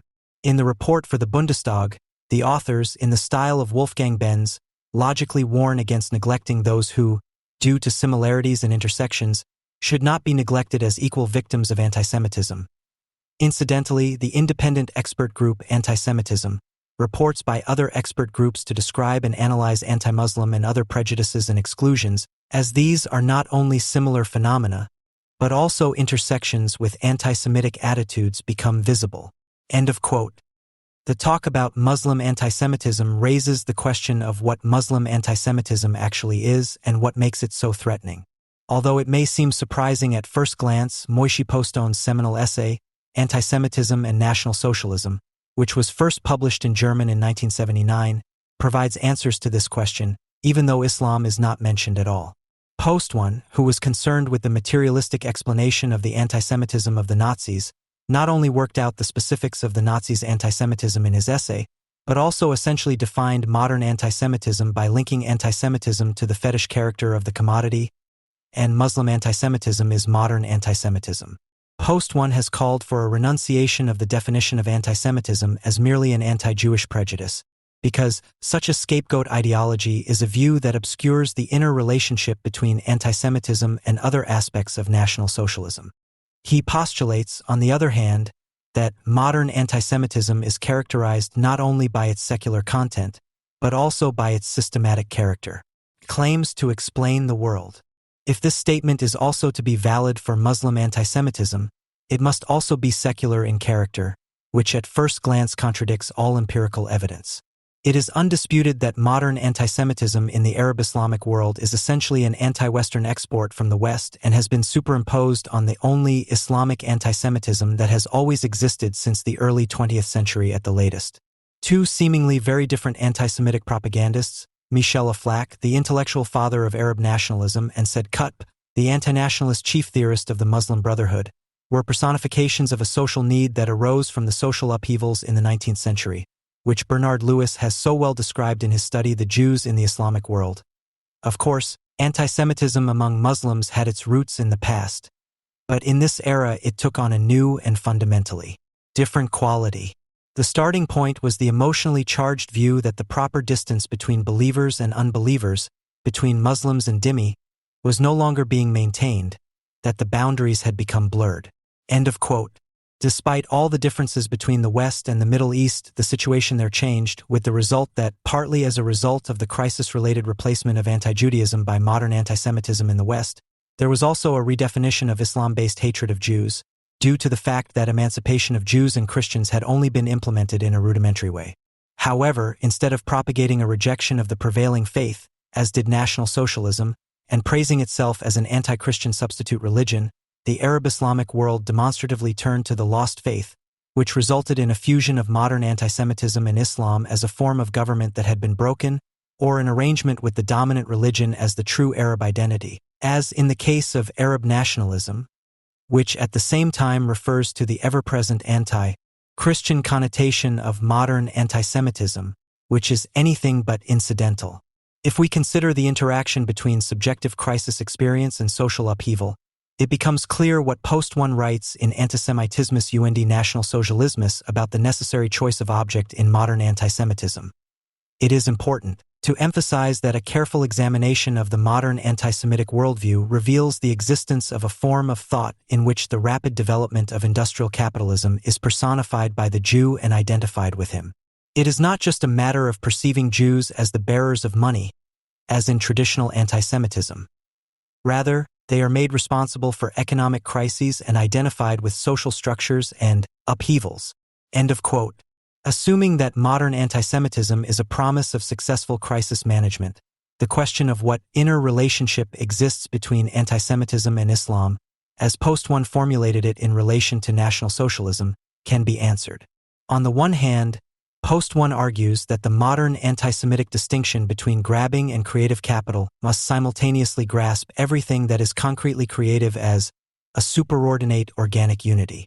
This function, which in National Socialism was to be fulfilled by the myth of the Volksgemeinschaft, is fulfilled in the case of unbelieving Islam by the obsessively propagated Ummah idea. Taking up Post One's statement that within the European context, the Jews cannot be replaced by any other group, and applying it to the Arab-Islamic context, it becomes clear that there, in the hate object Israel, the Jew is perceived among the states as necessary and not by chance, to which everything is attributed. What stands behind the asphalt jungle of the sprawling metropolises, behind the vulgar, materialistic modern culture, and, in general, behind all forces that lead to the decline of traditional social relationships, values, and institutions, as it continues in Antisemitismus und National Socialismus. Post One did not write his famous essay with the intention of replacing social psychological or psychoanalytical explanations with his own.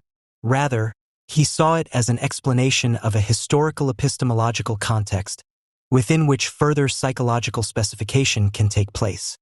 And this explicitly includes the central insight from the dialectic of enlightenment about the psychological disposition of modern anti-Semites, which states that they, as Adorno and Horkheimer put it, did not act as the damned, but as the desperate, that their anti-Semitism was a desperate attempt to break out, and that the pathic projection is a desperate event of the ego. What career-minded anti-Semitism experts may perceive as a monstrous trivialization of anti-Semitism and National Socialism by critical theory is, for the Frankfurt School, directly related to what they called the limits of enlightenment at the end of the elements of anti-Semitism.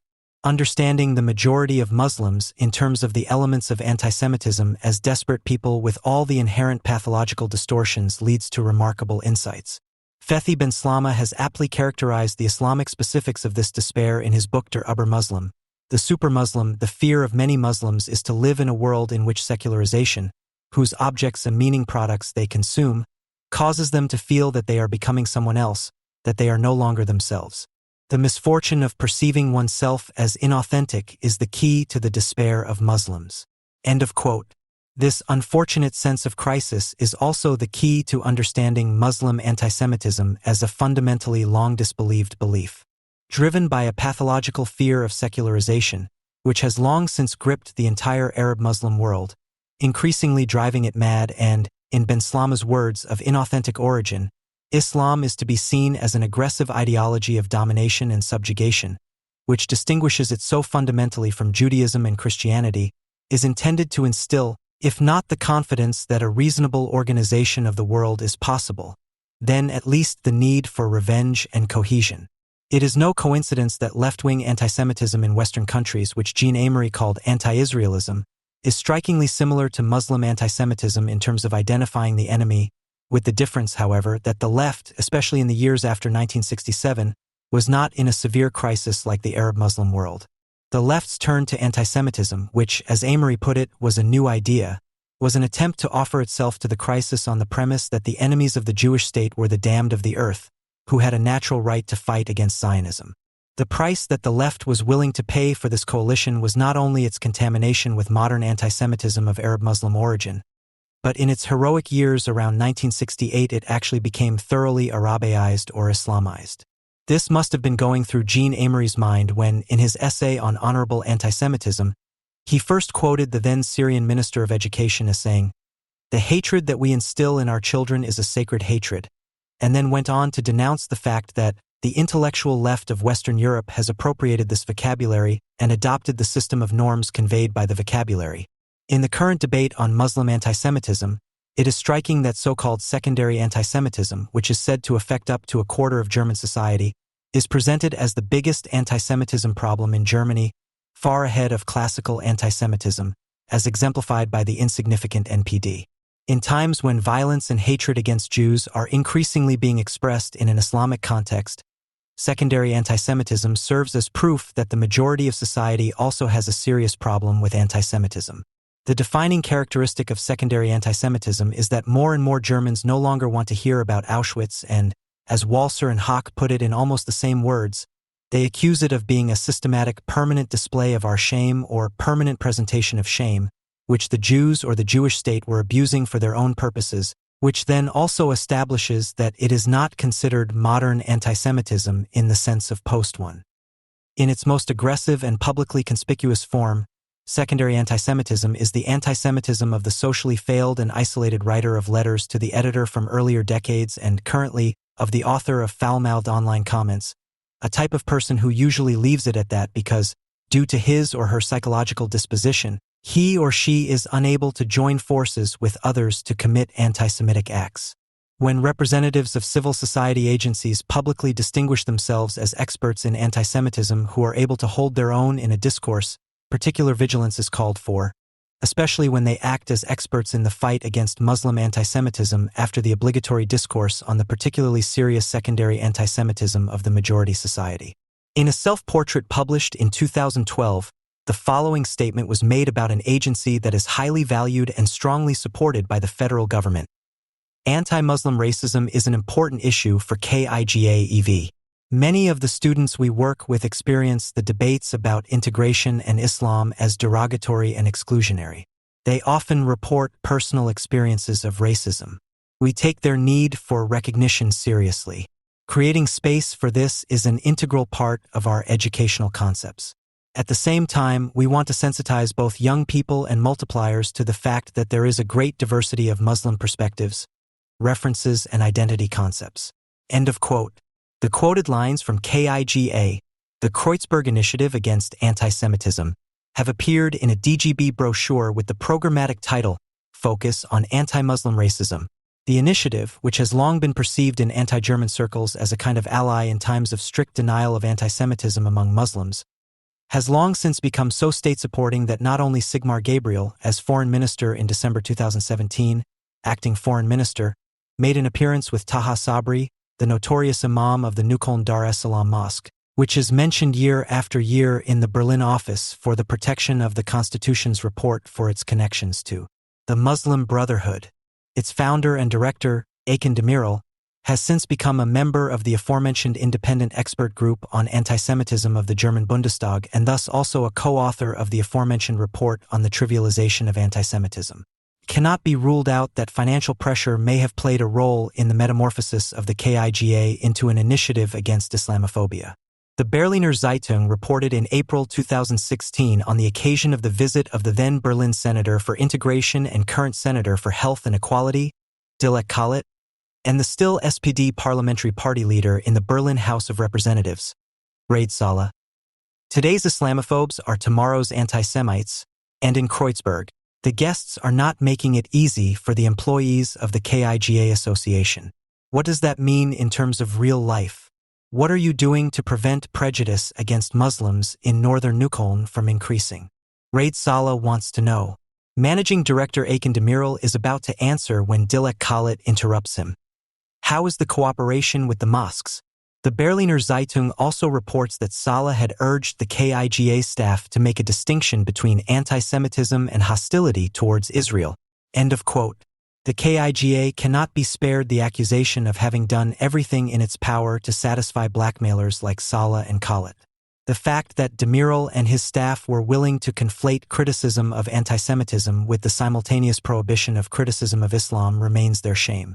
In the current KIGA Showcase project, Anders Den Ken, Thinking Differently, which, according to its own statement, creates concepts and materials for anti-Semitism critical educational work, KIGA employs a prominent figure in this field.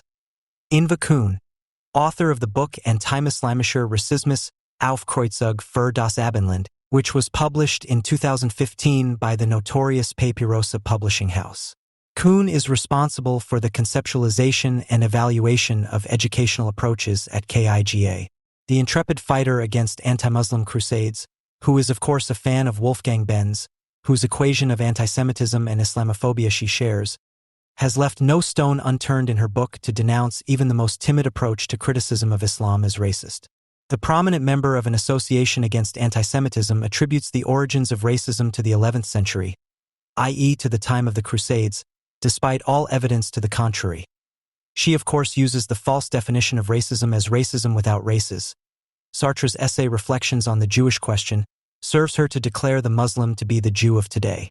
She claims that accusations of antisemitism against Muslims in Germany are primarily used to justify one's own German identity.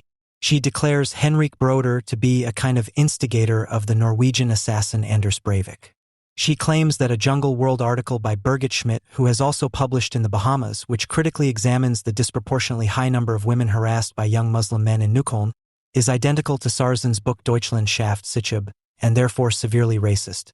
The headscarf debate is an expression of anti-Muslim racism.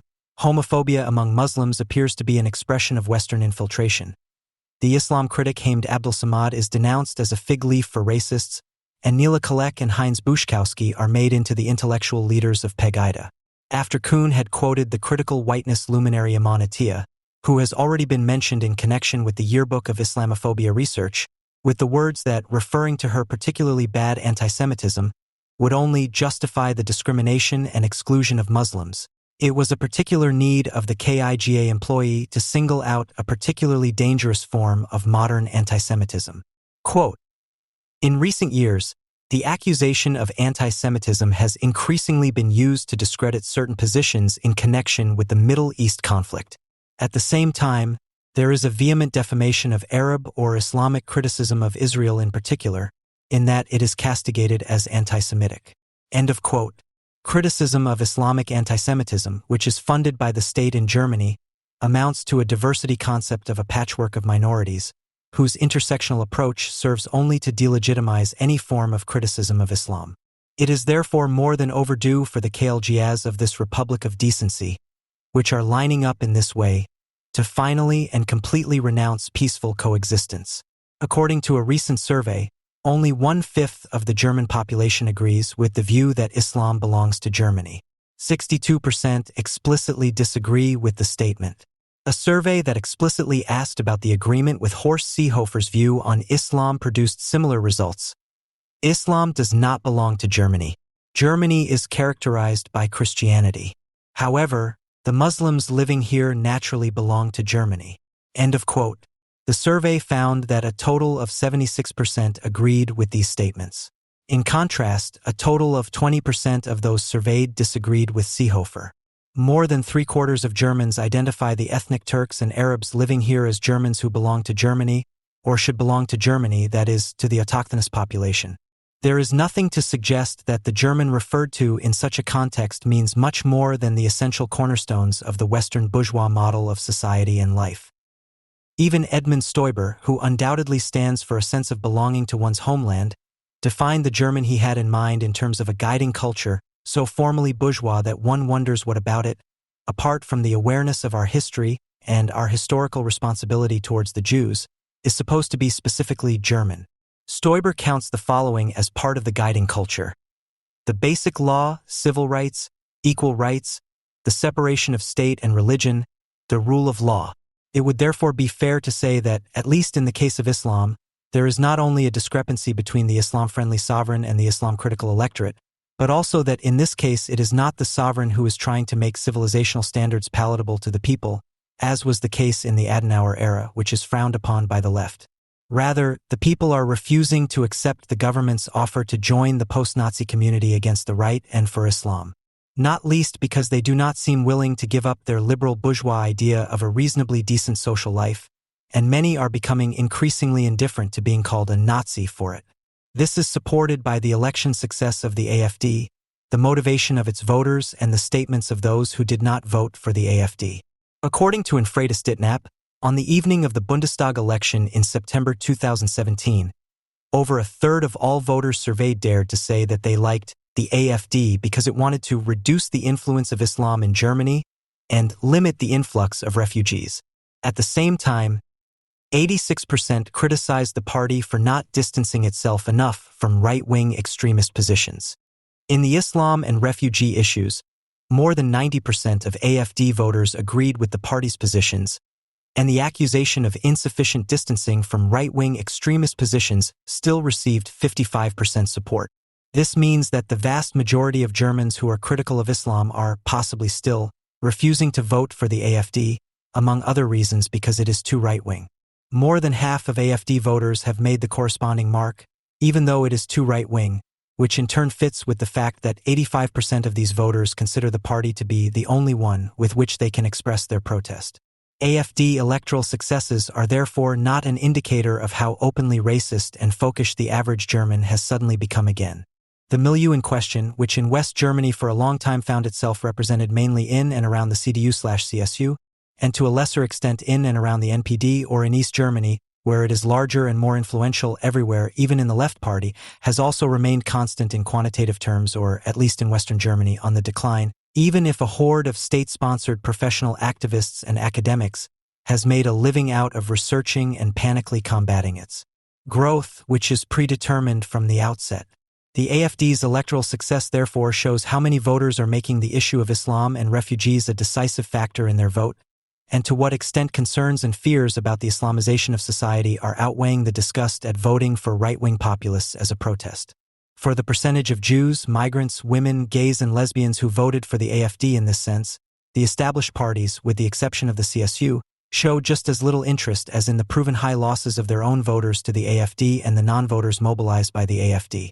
However, these are not only so-called disaffected voters, but also those who are or were reasonably satisfied with the way things are going in a bourgeois society, regardless of who is actually running the government, until Merkel opened the borders, and any critical talk about the collateral damage of state refugee and integration policies was suspected by the establishment of being a populist expression of racist and misanthropic attitudes. The official reactions to Seehofer's statements on Islam confirmed that the policies that led to the AfD's electoral success are to be cheerfully continued. With the exception of the AfD and Seehofer's own, more willing-to-learn party, the CSU, all the parties represented in the Bundestag contradicted him without exception. Angela Merkel said that since around 4 million Muslims live in the country, Islam also belongs to Germany. The chairman of the Islamic Council, whose largest member is the Islamist organization Mili Goris, agreed that it would be better to recognize reality and see Muslims as part of society. While Islam is indisputably established in Germany, the word belong implies an affirmation that is desired. The normative content of the sentence, namely that Muslims living in Germany should not belong to their former Islamic homeland, but to Germany, was hardly mentioned, but rather any further discussion was nipped in the bud with reference to the power of the factual. The seemingly natural, fateful process of Muslim immigration and expansion, which was the subject of Seehofer's criticism, served the Islam apologists as a pseudo-argument for its elimination in tireless intellectual duplication of what is already there. We cannot stop the course of history. Everyone has to accept that Islam has become part of our country, said Wolfgang Schäuble, summarizing the willingness to capitulate in the tradition of both old and new German ideology. The normative aspect of Seehofer's statement was met with opposition by all those who no longer want to talk about Germany in terms of a nation-state and cultural whole, even if it is only heuristic, and thus undermine the successful integration of immigrants, not only Muslims. The process of integration presupposes that there is an inside and an outside, and not just geographically. Quote, "If you want to integrate into an open, free society like Germany, you have to refuse to remain part of unfree, undemocratic structures. It is an illusion to believe that you can bring two completely different value systems, which in important respects even exclude each other, into congruence without conflict." End of quote. Anyone who tries to convince those who are to be integrated from the outset that there are no differences between the society they come from and the society they are immigrating to is systematically making integration impossible. Alexander Dobrindt is therefore of course right when he calls Merkel's attitude that Islam belongs to Germany an obstacle to integration. But because it is also clear and simple, and even the stupidity to the left of Merkel is likely to have its limits, there is no other conclusion than that integration is simply no longer being striven for. Rather, one has the impression that the other is supposed to help the change-addicted Germans to renew German society, and that the originally critical term anti-German is at least indirectly turned into the opposite of its original meaning. To the extent that the cosmopolitan and deliberately casual new collective self-confidence, Der Spiegel, can still be described as German, It does so with an anti-German connotation, because the agent of this national consciousness is the abstract negation of what the word once meant. What is German, or what was considered German until recently, serves today's anti-German patriots as a negative foil for the acquisition of identity. When authoritarian and aggressive Germans take to the streets to demand an end to the Islamization of the West, they are not only confronted with resistance, but also with a radical deconstruction of the ideologisms that Pegida demonstrators invoke. The West and the German nation. The underlying idea is that not only Pegida, but so-called right-wing populism as a whole embodies the true German identity, in a sense, the eternal Nazi face under a necessary Western democratic veil. Like the ISF, Spiegel authors also engage in anti-German characterization. The German angst has gone viral. Chronic worries about the future and the narrow-minded way in which we deal with all changes have merged with a desire for the apocalypse.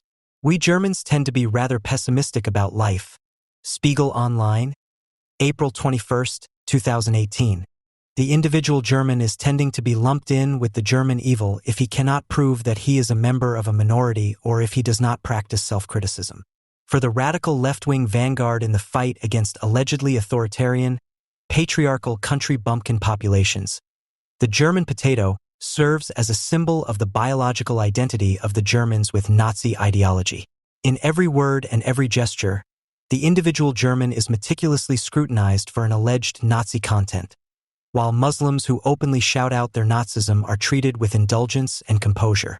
Anti-fascists who investigate the ideological origins of the attitudes of right-wing East Germans, which they feel must be critically examined, dismiss this very procedure as Islamophobic or racist when it comes to Islam and its adherents. The condemnation of everything German, which today's Germans see as an indispensable prerequisite for participation, is not only radical chic but also an expression of collective self-contempt among people who, as a matter of principle, like to talk about Germany exclusively in a condescending or ironic tone. The aversion to one's own country, which has become a ticket, although interpreted as a break with past behavior patterns, differs from its counterpart, the boundless exultation, only seemingly. Both variants are unable to experience and are therefore unable to distinguish and weigh between the positive, which should be preserved, and the negative, which should be abolished. Both the apparent historical deification of the nation, which in reality was an anti-nationalist deification of the race, and its contemporary merely abstract negation prove to be conformist, since they are effective in the masses and create a sense of community, and they are incapable of penetrating the object on which they are based. Since the relationship to one's own country is not a reflective or critical one, but a purely affective one, both forms of German national sentiment seal themselves off against any contradiction and function as ideological legitimation for tracking down and exposing dissenters. The we is the bridge, the bad thing that made Nazism possible. The difference between the individual and the collective is leveled out. Anyone who preserves it is outside, does not belong to us. Horkheimer summed up the agreement between the old and new German consciousness as early as the early 1960s. The AfD in particular has proven to be a godsend for Germans critical of fascism, for whom their Nazi heritage serves as a legitimation to disregard the Nazism of the global Islamization movement.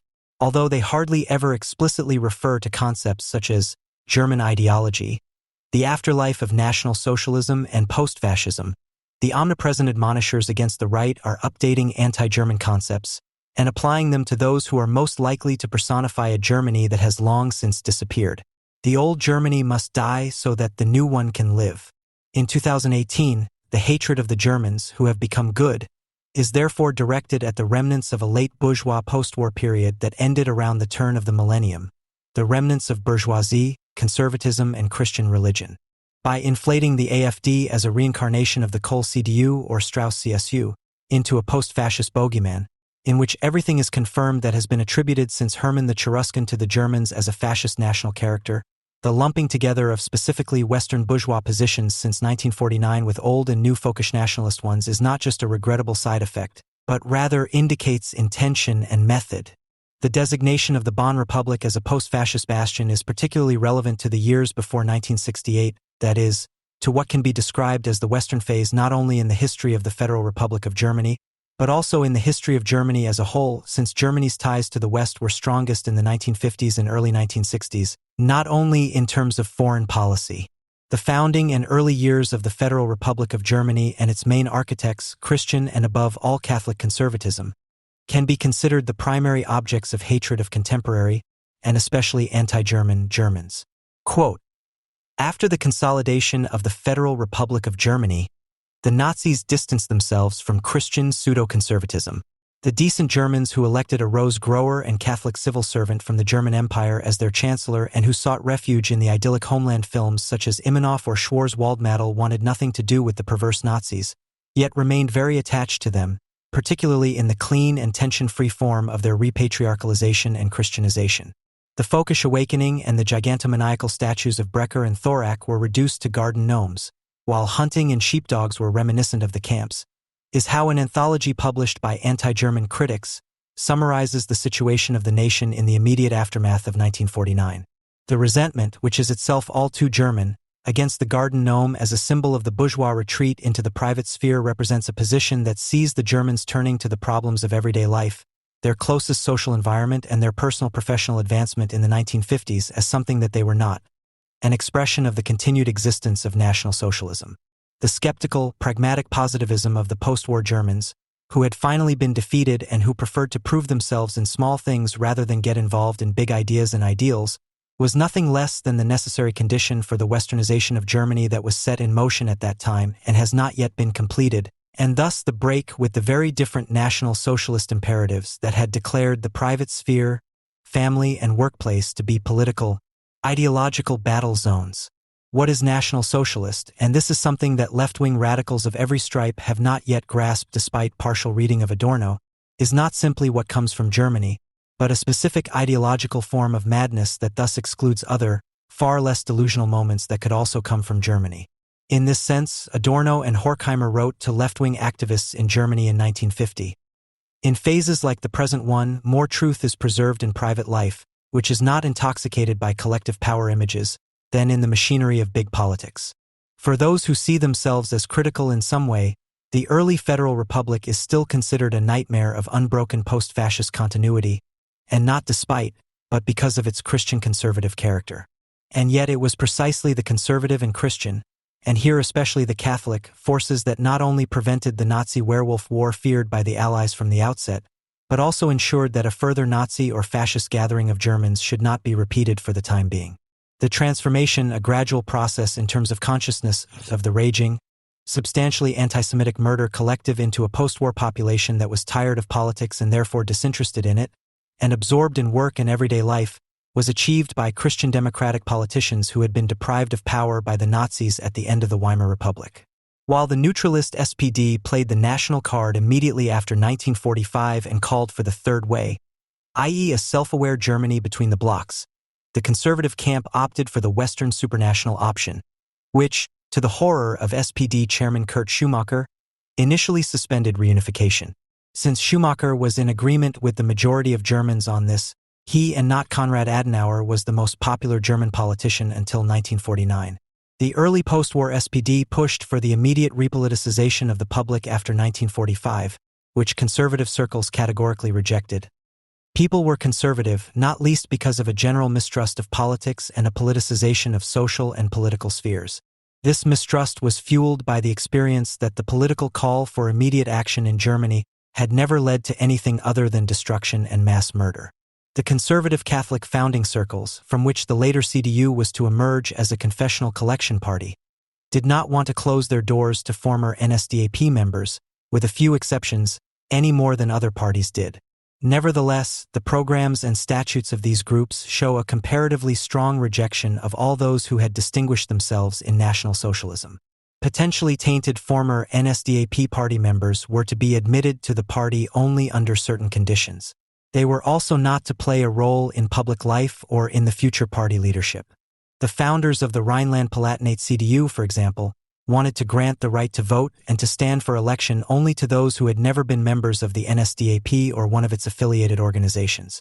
The Catholic-influenced District Association of Salzgitter, on the other hand, excluded former NSDAP members completely. The Catholic founding circles distancing themselves from National Socialism was thus more than just a concession to the Allies.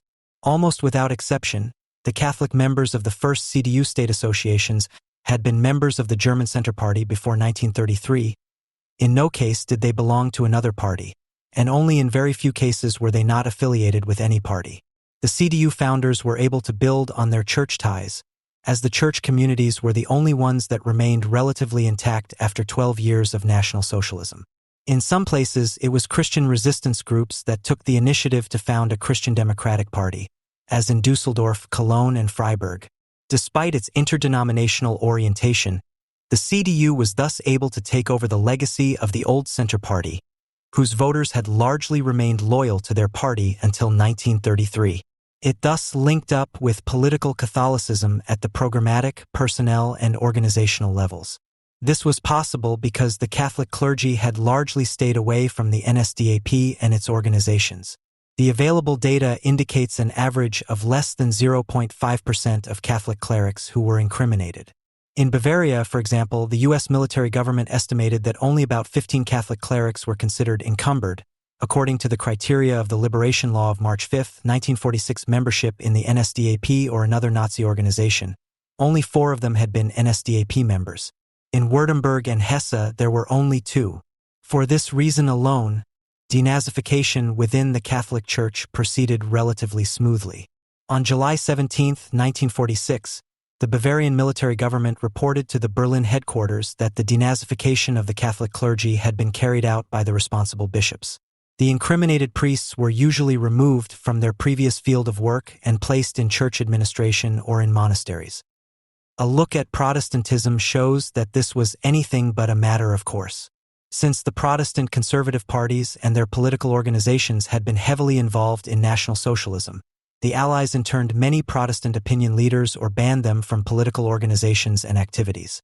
Even before 1933, the Protestant Church had been weaker than the Catholic Church, so that in Protestant regions there were hardly any organizational or personal structures that could have been used. A comparably dense milieu that could have ensured demarcation and cohesion even under National Socialism had never existed here.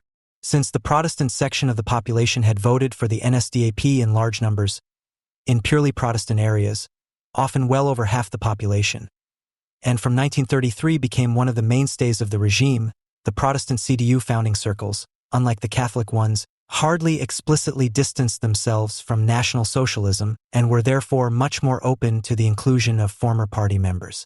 The relatively high number of Protestant politicians with Nazi affiliations and the resulting persecution by the Allies meant that the Protestant founding circles were smaller than the Catholic ones, and the latter were left to take the lead in building the new non-denominational party.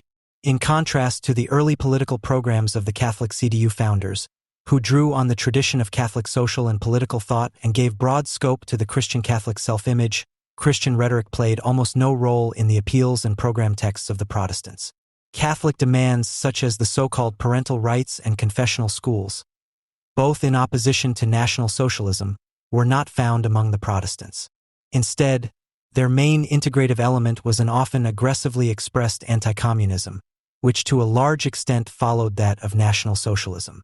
After the CDU had managed to overcome the rift between the Catholic and Protestant milieus in the late 1940s, it united almost the entire bourgeois camp in its party from the mid-1950s onwards. It was not only successful in winning over the initially skeptical Protestant conservative voters, but also in absorbing large sections of the other small bourgeois parties. The process of bourgeois integration, which was driven forward by Adenauer in particular, under the auspices of Christian conservatism, also gradually established something like a halfway bourgeois, political-cultural consensus in Germany for the first time. This was precisely what was lacking in the Weimar Republic and the German Empire, despite the widespread agreement on the collective hatred of Wilson. The bourgeois democratic common sense that still holds the country together to some extent, which anti-German post-fascist critics dismiss as artificial and hypocritical, was only established under Adenauer's government in the course of Christian social reform. Since this consensus, in the sense of a fundamental social agreement on what should be preserved, did not exist in the Weimar period, and the ideological synthesis of a society that had disintegrated and was continuing to disintegrate in a crisis, unlike in the USA or Great Britain, did not take place even within the bourgeoisie by recourse to a common social self-understanding, which meant that the dystopian vision of the future of the National Socialists, the German Volksgemeinschaft, could fall on such fertile ground. What bourgeois societies have in a positive sense, a consensus that can be invoked when it comes to averting even worse things, was then used negatively in Nazi Germany by antisemitism, the formation of a collective against the Jews. Since, with a few exceptions, there was no significant interest in preserving the social whole as a reproductive context for the individual lives of its members, either in Weimar Germany or in the German Empire shortly before the First World War, any relevant resistance to the emerging self-destruction was absent. Contrary to popular belief, therefore, the Germans are not the careful preservers of tradition, but rather the opposite.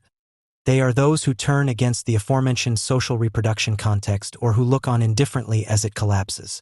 The effort to overcome the traditionally uncompromising German camp mentality between the denominational, political, regional, and economic milieus, and thus the more or less latent civil war of the decades before 1945, was initiated by German Christian Democrats. Their attempt to establish a reasonably functional state on German soil for the first time was supported by the U.S. allies, whose central goal was to turn the Germans away from the political and cultural norms of the Imperial and Weimar periods. Although they set the direction, they left the further political and ideological integration with the West to the German protagonists.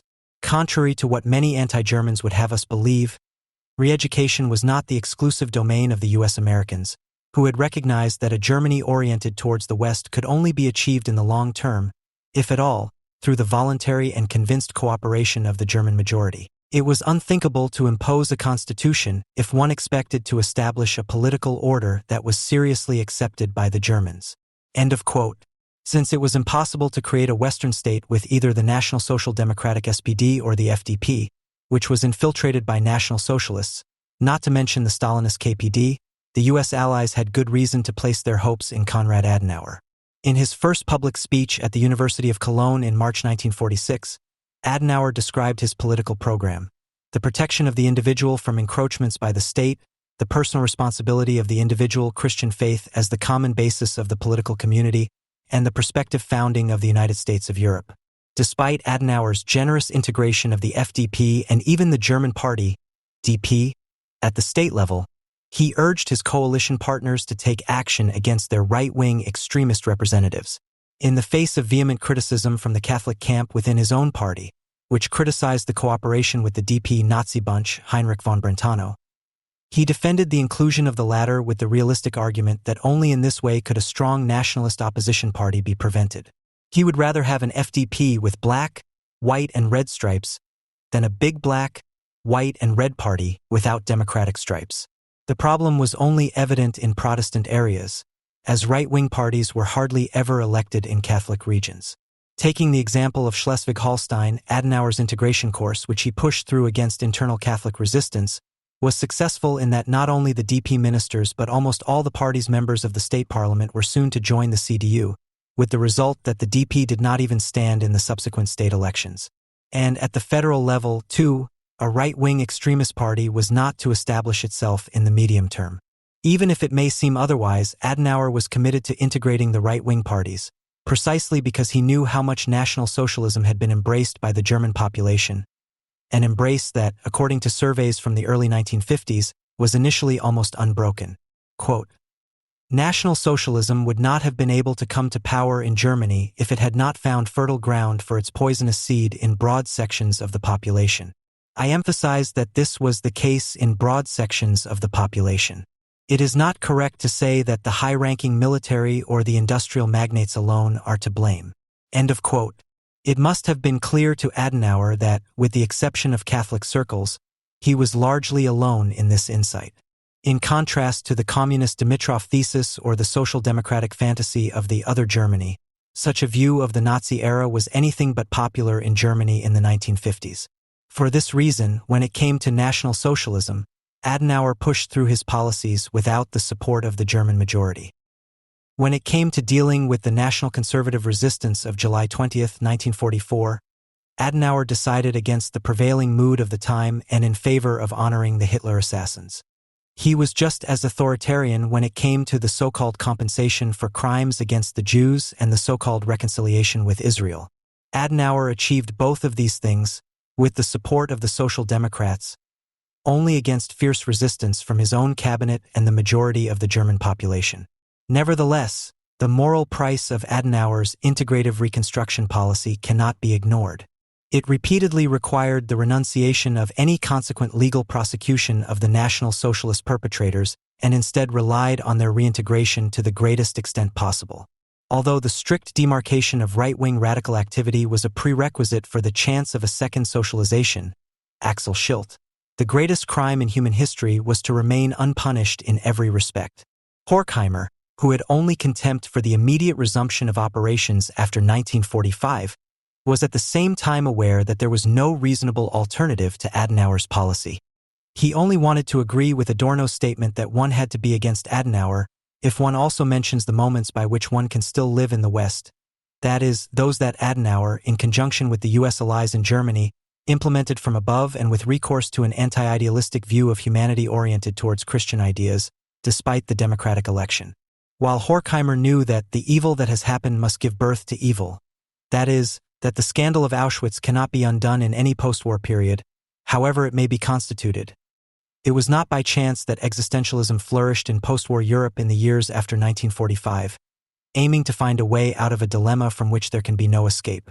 Instead of calling for its suspension, revolutionary existentialism pushed for the intensification of political engagement, which in Germany had always led to even worse things, while anti-Germans to this day indulge in seemingly morally legitimate fantasies of revenge and complain that Germany was not wiped out.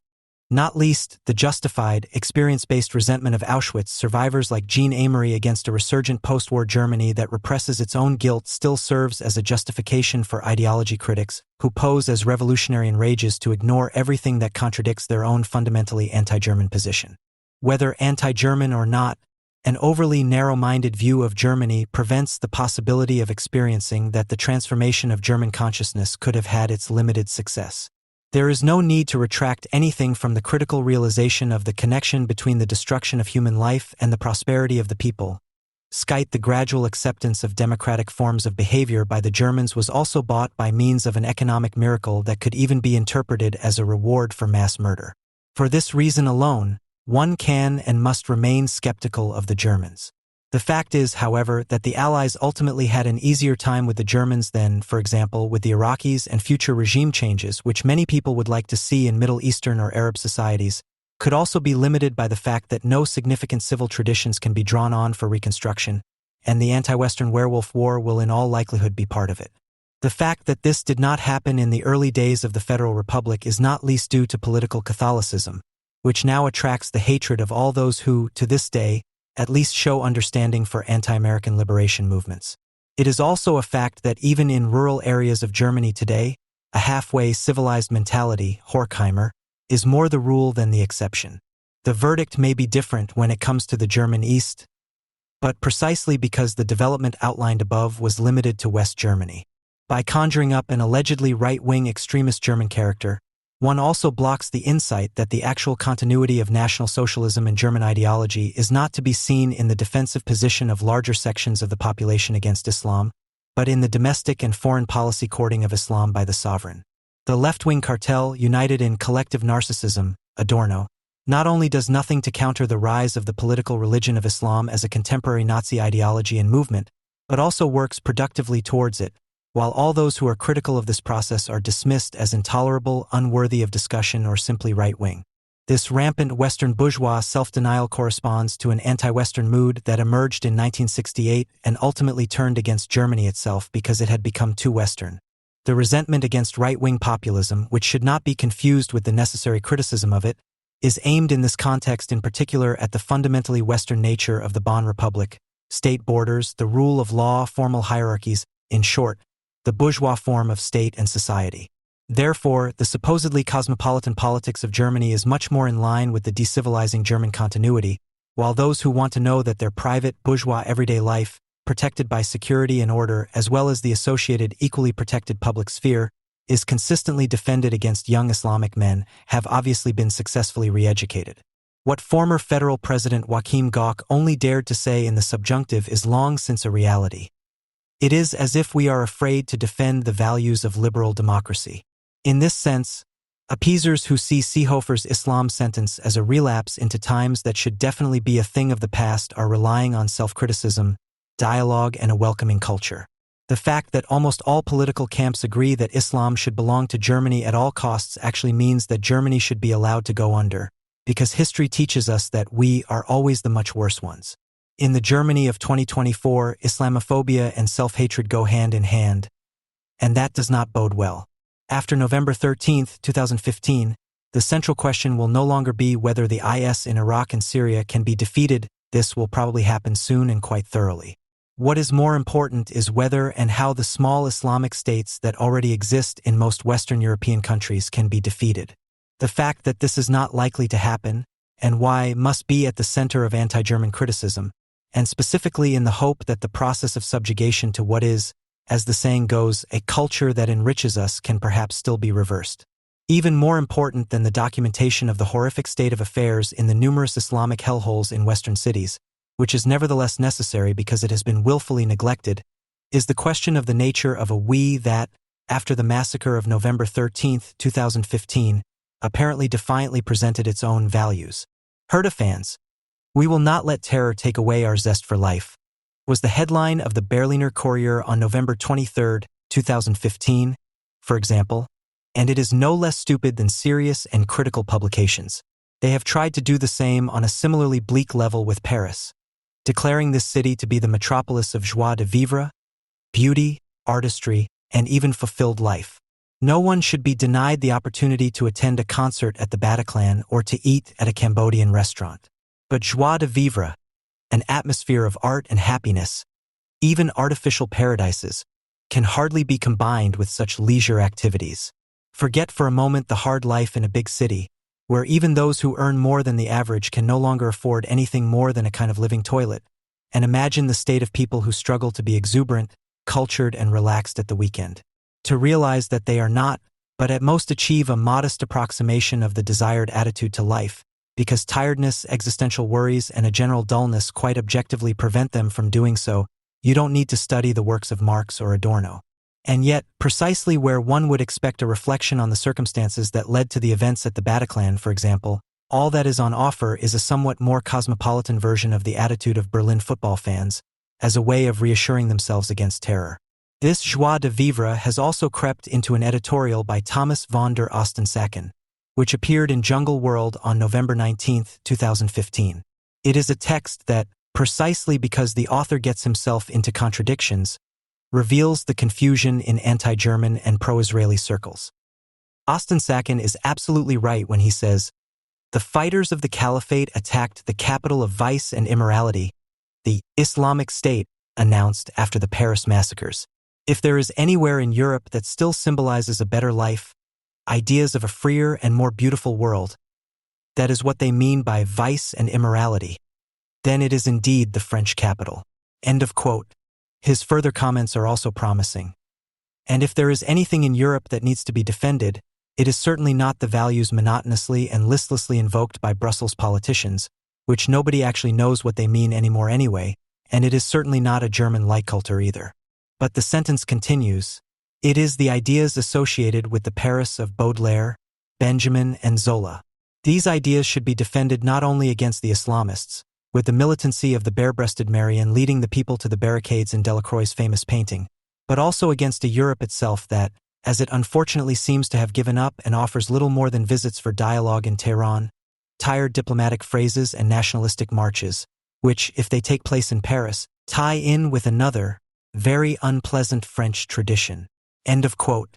The author knows that his affirmative flight of fancy will not come to anything, and adds, "What we need to do now is fight for a Europe that only exists in the fantasies and projections of Islamist warriors."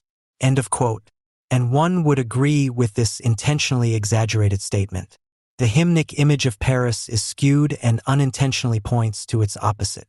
The thoroughly unsensual boor Émile Zola is indeed a good match for the bare-breasted Marianne on the barricades, who as an allegory of the Republic stands for something other than sensuality and profane happiness. For he was a fighter for social improvement and, see Dreyfus, against falsification, lies, and prejudice. But if Paris had been characterized as a revolutionary, vicious, shimmering metropolis, then the literary heroes, in addition to Baudelaire, would have had to be a monarchist who was almost obsessed with money and an elitist provincial who deeply despised the liberal bourgeoisie, Honoré de Balzac and Gustave Flaubert. The bourgeoisie, at the zenith of its power, was rightly seen by all three as the liquidator of passions and intoxication, of beauty and art, and ultimately even of the hope for it. The Revolution of 1830, in fact, points to the victory of a just milieu, whose ideals are embodied far better by the cunning small-mindedness and embarrassing progress of Monsieur Hobbes, the pharmacist from Madame Bovary, than by the unhappy junkie Charles Baudelaire, who in reality belonged nowhere. Even in the 19th century, the victory of the Republic was synonymous with lost illusions for anyone who had more to offer than just making a profit. These illusions have since been expressed in a decidedly anti-bourgeois, and therefore always elitist, manner against a nation that did not want to have anything to do with artificial paradises. But in the capital, and only there, in the shadow of the red light district, an often suspicious artistic avant-garde and its excesses were tolerated. Nevertheless, in this French Republic, founded on revolutions and not against them, there is still something like a promise among those who have been cast out by it, which is not only to be found in the fantasies and projections of jihadists, turned into their opposite. Osten-Sacken puts it like this: the revulsion that the Paris of the French Revolution, of civilization, of free love and of savoir-vivre evokes is only too well known in Europe.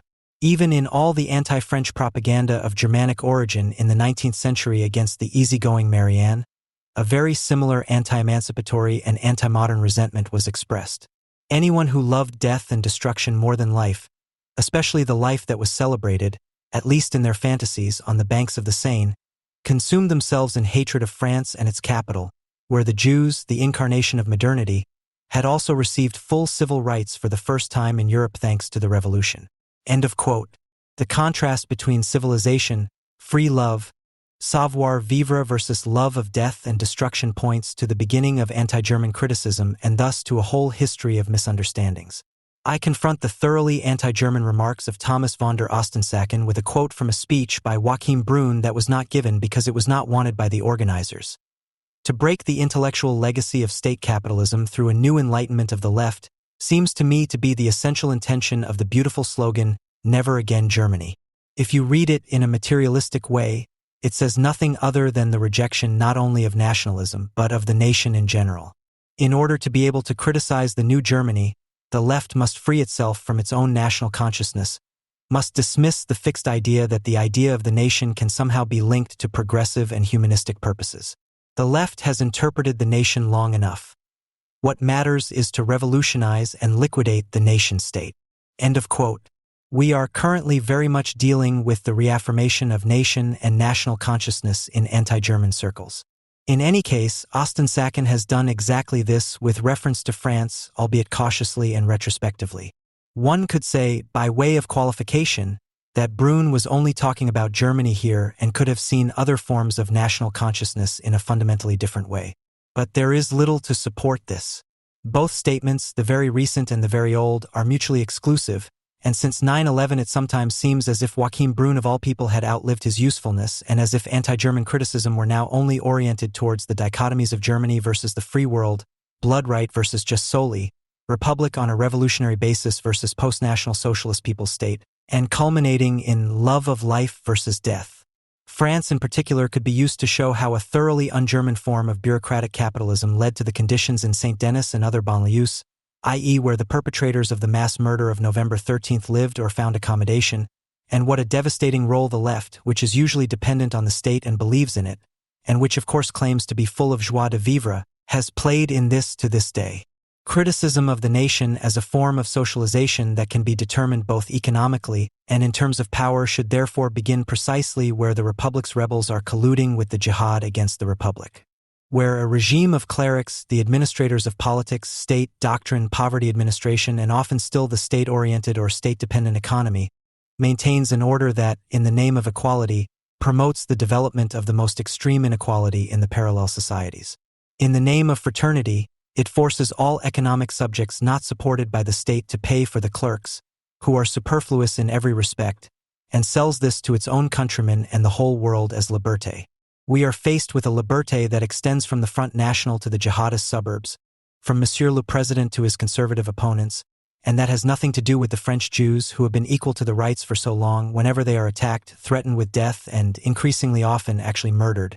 Nevertheless, Thomas von der Ostensacken is undoubtedly right on a more abstract level, and this is also one of the misunderstandings of 25 years of anti-German sentiment. When he desperately clings to the nation and national sovereignty in the face of the spreading jihad, and discovers a certain amount of national self-confidence in France that is not present in Germany.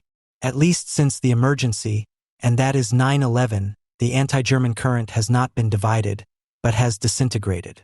Criticism of the nation, it seems to some, has degenerated into the hobbyhorse of sticklers for principles or demagogues who hardly differ from Gegenstandpunkt, while on the other hand all too many people reconcile themselves carelessly with the brutal reality of capitalist everyday life, if it is French, American, or otherwise Anglo-Saxon in form. The following quote are again from Joachim Brun's obituary of Johannes Agnoli in 2003, encapsulates the dilemma in a pointed way. Quote, "To express the elementary about the state implies avoiding any opposition between law and violence, between consensus and arbitrariness, between the federal constitutional court and the Bundeswehr. The statehood of capital, sovereignty, is the mediated unity of both moments."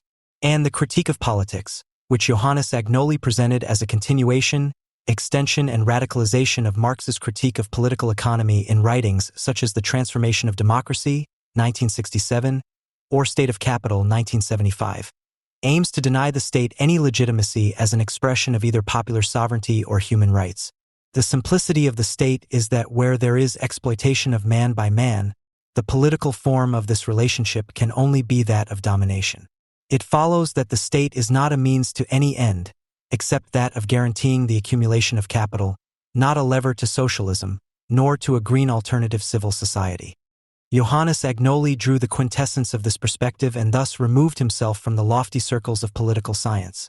It is not just a matter of better administering, democratizing, or socializing power, not a matter of sublating the state. It is about the destruction of the state, its abolition, the communist dissolution of anarchy into stateless association, and about promoting reflection on a different form of social synthesis. For the state, as Agnoli turns against the author of the Principe, is anything but an anthropological existential, and the Leviathan of the citizen Hobbes is indeed the general untruth from which the behemoth could only arise in Germany. End of quote. This may sound nonsensical after September 11th, if not completely out of touch with the reality of the spread of jihad and Western appeasement. However, this text is not outdated. What Brun called the red-green civil society at the time is now making itself dangerously noticeable as a cross-party supporter of Merkel's policy of open borders. This policy, pursued blindly and driven, but always with a self-righteous tremolo, is aimed at the dissolution of national sovereignty in favor of an eerie new state Moloch that is only just beginning to emerge in the form of a shadowy outline. One that also integrates the elements of an emerging jihadist counter-society for the purpose of accumulating capital and thus merging consensus and arbitrariness into an autochthonous society of fear that can no longer distinguish between law and violence. Criticism of this emerging non-state cannot succeed with the melancholy euphemism of the still existing constitutional state. The same applies to bowing to a nation that can no longer be seen as a union of individuals and free people, neither with reminiscences of bare-breasted Marianne and the flowers of evil, nor with the three bras recently hung on a Parisian balcony in the colors of the tricolor. It would be possible to insist on the opposition of law and violence against Brun, but only to the extent that the legal system in the late bourgeois state still shows a certain resistance to the immediate intervention of a state power acting on call. When the law is no longer capable of maintaining order without the immediate use of force, when it becomes dysfunctional for the rule of capital, which in a crisis can very well resort to a plebiscitally organized emergency dictatorship, then, but only then, does the difference between law and violence disappear.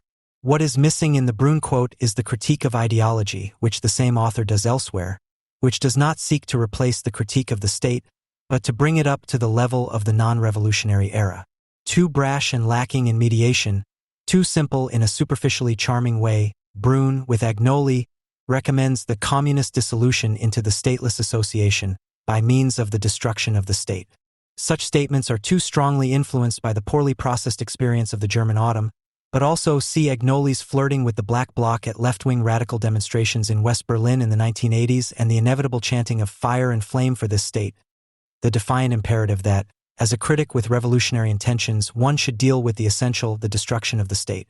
Even more questionable, however, is the demand for a fundamental critique of politics that is supposed to promote the destruction of the state. In 2003, when Agnoli died, there were no real friends of politics making in anti-German circles. The Young Socialists, the Greens, and the PDS-Linkspartei have never attracted anyone to come out of hiding, and even the shrinking peace and ecology movements have only attracted a few members. The criticism of politics, directed at anti-German circles, cannot therefore have meant the open or bashful participation in the staging of national unity, such as the uprising of the decent, but rather the willingness of a large part of the so-called anti-Germans to welcome not only the Afghanistan campaign in 2002, but also the Iraq War a year later. If politics means the merging of one's own interests into an act of submission to a state program, as is usually the case, then it is to be rejected. But the at least conceivable bundling of interests for the purpose of forcing something from the state is not necessarily politics in the sense of the civic self-abandonment, which must be understood as word and deed. Criticism ultimately seeks to influence the minds of citizens, to tear them away from their blindness, to incite them to resist what is being done to them. It does not do this in order to prepare the better state, but ultimately always out of the interest, albeit one that is very far removed from its realization, of abolishing the untrue conditions altogether, if things are ever to get better. It gives up when it tires of ironically operating as the axis of good, which Karl Popper has discovered for himself and to which it subscribes all kinds of deeply asocial liberal ideological set pieces, along with the corresponding practice. On the contrary, it not only does not give up, but does what it alone can do when, in extremely critical, not to say pre-fascist times, and that is where we live today, it seeks to preserve and strengthen the functions of the state and aspects of the nation. For even that, the mediation of rule through the rule of law, the maintenance of national sovereignty as a guarantor not only of the rule of law, but of the sheer possibility of moving freely and unhindered everywhere, are no longer taken for granted by bourgeois rule, but are unacknowledged and unloved relics of a bourgeois nation in the process of self-dissolution. The abolition of the latter, as it is currently emerging in the alliance between the government and the German helpers, would not be followed by any reflection on a different social synthesis, but by a panicked rallying under the strong hand of Angela Merkel's successors and their values, which are no longer only presented as necessary, but as the values of a pseudo-society that, in the name of cultural sensitivity and recognition, is abandoning the remnants of its already little-loved rule of law. Because anti-German criticism does not want to be the lament of the last liberal citizen about the inevitable decline of his values, it is not about nostalgia, but about accusation, which in turn is not articulated in the then already tasteless J'accuse gesture of an Émile Zola, but from the outside. As an attack on the daily meanness of a self-righteous, stupid public opinion, which also includes the comments of people who hold up Israeli flags and at the same time want to hand over the murderer of the little refugee boy from the Berlin State Office for Health and Social Affairs to the just punishment of fellow inmates ready to lynch him. It is not a matter of politics, but of interventions that are also politically intended and do not end with a perfectly good for communism, as the editors of Bahamas did for a long time, in order to reach those who are carried by the hope, however weak, of even theoretically poorly educated and completely unrevolutionary fellow citizens. The anti-German circles, magazines, and publishing houses are apparently held together by the imperative to show solidarity with Israel, and this somehow unites the disparate parts. Yet Israel is a bourgeois state that jealously guards its sovereignty, whose citizens look to it when they join politicians, and whose anti-state leftists long for its downfall. This state and the vast majority of its Jewish citizens basically want nothing more than as many other bourgeois states as possible on its side, on which it can rely. But if Israel dreams that a universal principle is associated with the bourgeois nation, which all peoples should join out of their own interest, then it becomes quiet in anti-German circles. And when Israel announces the obvious, what we have to fight off every day at great cost is also your enemy, you can already feel it, then the uncertainty in anti-German circles is perfect. It then becomes clear that the Jewish state is often only granted the right to exist by the anti-German, left-wing radical milieu because of Auschwitz, and not as a natural expression of Western solidarity, which basically only affects the victims of the past and is presented as a self-accusing license to be a fool. Their generous guarantors would not know how to defend the much older project of Zionist settlement in Palestine if the Holocaust had not occurred. In essence, the solidarity with Israel is often difficult to distinguish from the most sublime German state discipline, the lessons of history, which claims a special German path that led to a break in civilization that was as terrible as it was inexplicable, leaving behind an existential remnant that is called German guilt. The opinion-forming majority and thus also the state are denied by anti-Germans the right to agree with the assertion that one has found the way from darkness to light and made a royal road out of the special road. Nevertheless, Navid Kermani's speech on the 65th anniversary of the proclamation of the Basic Law in 2014, with its bow to a purified Germany, contains all the essential attributes of this solidarity with Israel merely turned into the positive. Quote, "I am not given to sentimentality when I look at screens, and yet I felt the same as so many others when, on the occasion of his 100th birthday, the recordings of a German chancellor were repeated who, in front of the memorial in the former Warsaw Ghetto, stepped back, hesitated for a moment and then, completely unexpectedly, fell to his knees. To this day, I cannot watch this without tears welling up in my eyes. And the strange thing is that, in addition to everything else, in addition to the emotion, the memory of the crimes, the amazement that is renewed each time, there are also tears of pride, of very quiet but nevertheless definite pride in such a federal republic of Germany.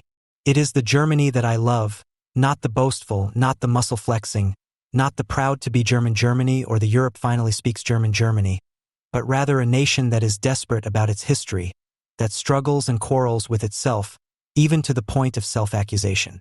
At the same time, it has matured through its own failures, no longer needs the pomp, modestly calls its constitution the Basic Law and prefers to be a little too friendly, too naive towards foreigners than to ever fall prey to xenophobia and arrogance again." End of quote. This is Angela Merkel's credo. This is the affected justification for the state destruction of unimaginable proportions that is currently taking place. Not proud, not swaggering, but quiet, self-accusing, struggling and quarreling, yes, desperate, but mature and therefore proud. That is Merkel's Germany. Nothing in these attributes points to any quality of the Federal Republic of Germany as a state. Everything is a hollow gesture. This is how one must imagine a successfully completed course of treatment at Alcoholics Anonymous, when a person whose personality has been shattered by constant, senseless self-accusation can finally be released into the world, where he then modestly but insistently presents the example of his own insignificance as a merit to be imitated.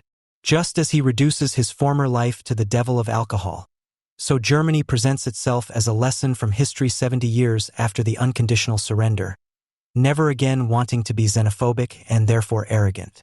Anyone who pointed out that the German genocide of Jews was not aimed at foreigners coming into the country, but at German citizens designated as pests to the nation, and that the slogan, "No concessions to anti-Semites," would be much more difficult to reconcile with the German welcome culture than the slogan, "Never again xenophobia," would undoubtedly be immediately labeled as xenophobe by a grand coalition of government, opposition, and refugee helpers. People who support Israel would probably be outraged by Kermani's report on the reformed Germany and counter that it was all hypocrisy and lies, that behind the reformed facade was the unchanged collective of the people, which is just waiting to relapse into xenophobia, anti-Semitism, which Kermani has long since subsumed under racism and arrogance, and ultimately even to sing the song of death, which is better than life. Kermani, however, the government's assistant muezzin, has a better understanding of the character of the German penitent than those anti-Germans who, even behind the most blatant transformations of that Volksgemeinschaft collective, only suspect the same old hope for the Fourth Reich. That is why he calls for more Islam in the country as a pledge of successful self-education, and not a few anti-Germans have gladly taken up his package deal against all racism and anti-Semitism, and project their well-kept despair about themselves, as upright people suffering from the German conditions, onto the Germans, who would do a few million Muslim refugees just right as a punishment for Auschwitz, so to speak. Today, some chant Germany, you miserable piece of shit, as the Black Bloc did recently in Hanover at a demonstration against the AfD party conference, which was also attended by high-ranking politicians, and others shout, shit state, as happened at a citizens' meeting on November 26, 2015 in Lohfelden, district of Kassel, because of the establishment of a refugee shelter. Both are incredibly close in their mindless hostility towards the state. The former envy the state for doing what they have always demanded, namely opening the borders. The latter have long since adopted the jargon of the authoritarian bruiser Til Schweiger, even if they currently disagree with him, and revel in the opportunity to abuse political office holders, in this case the district president of Hanover.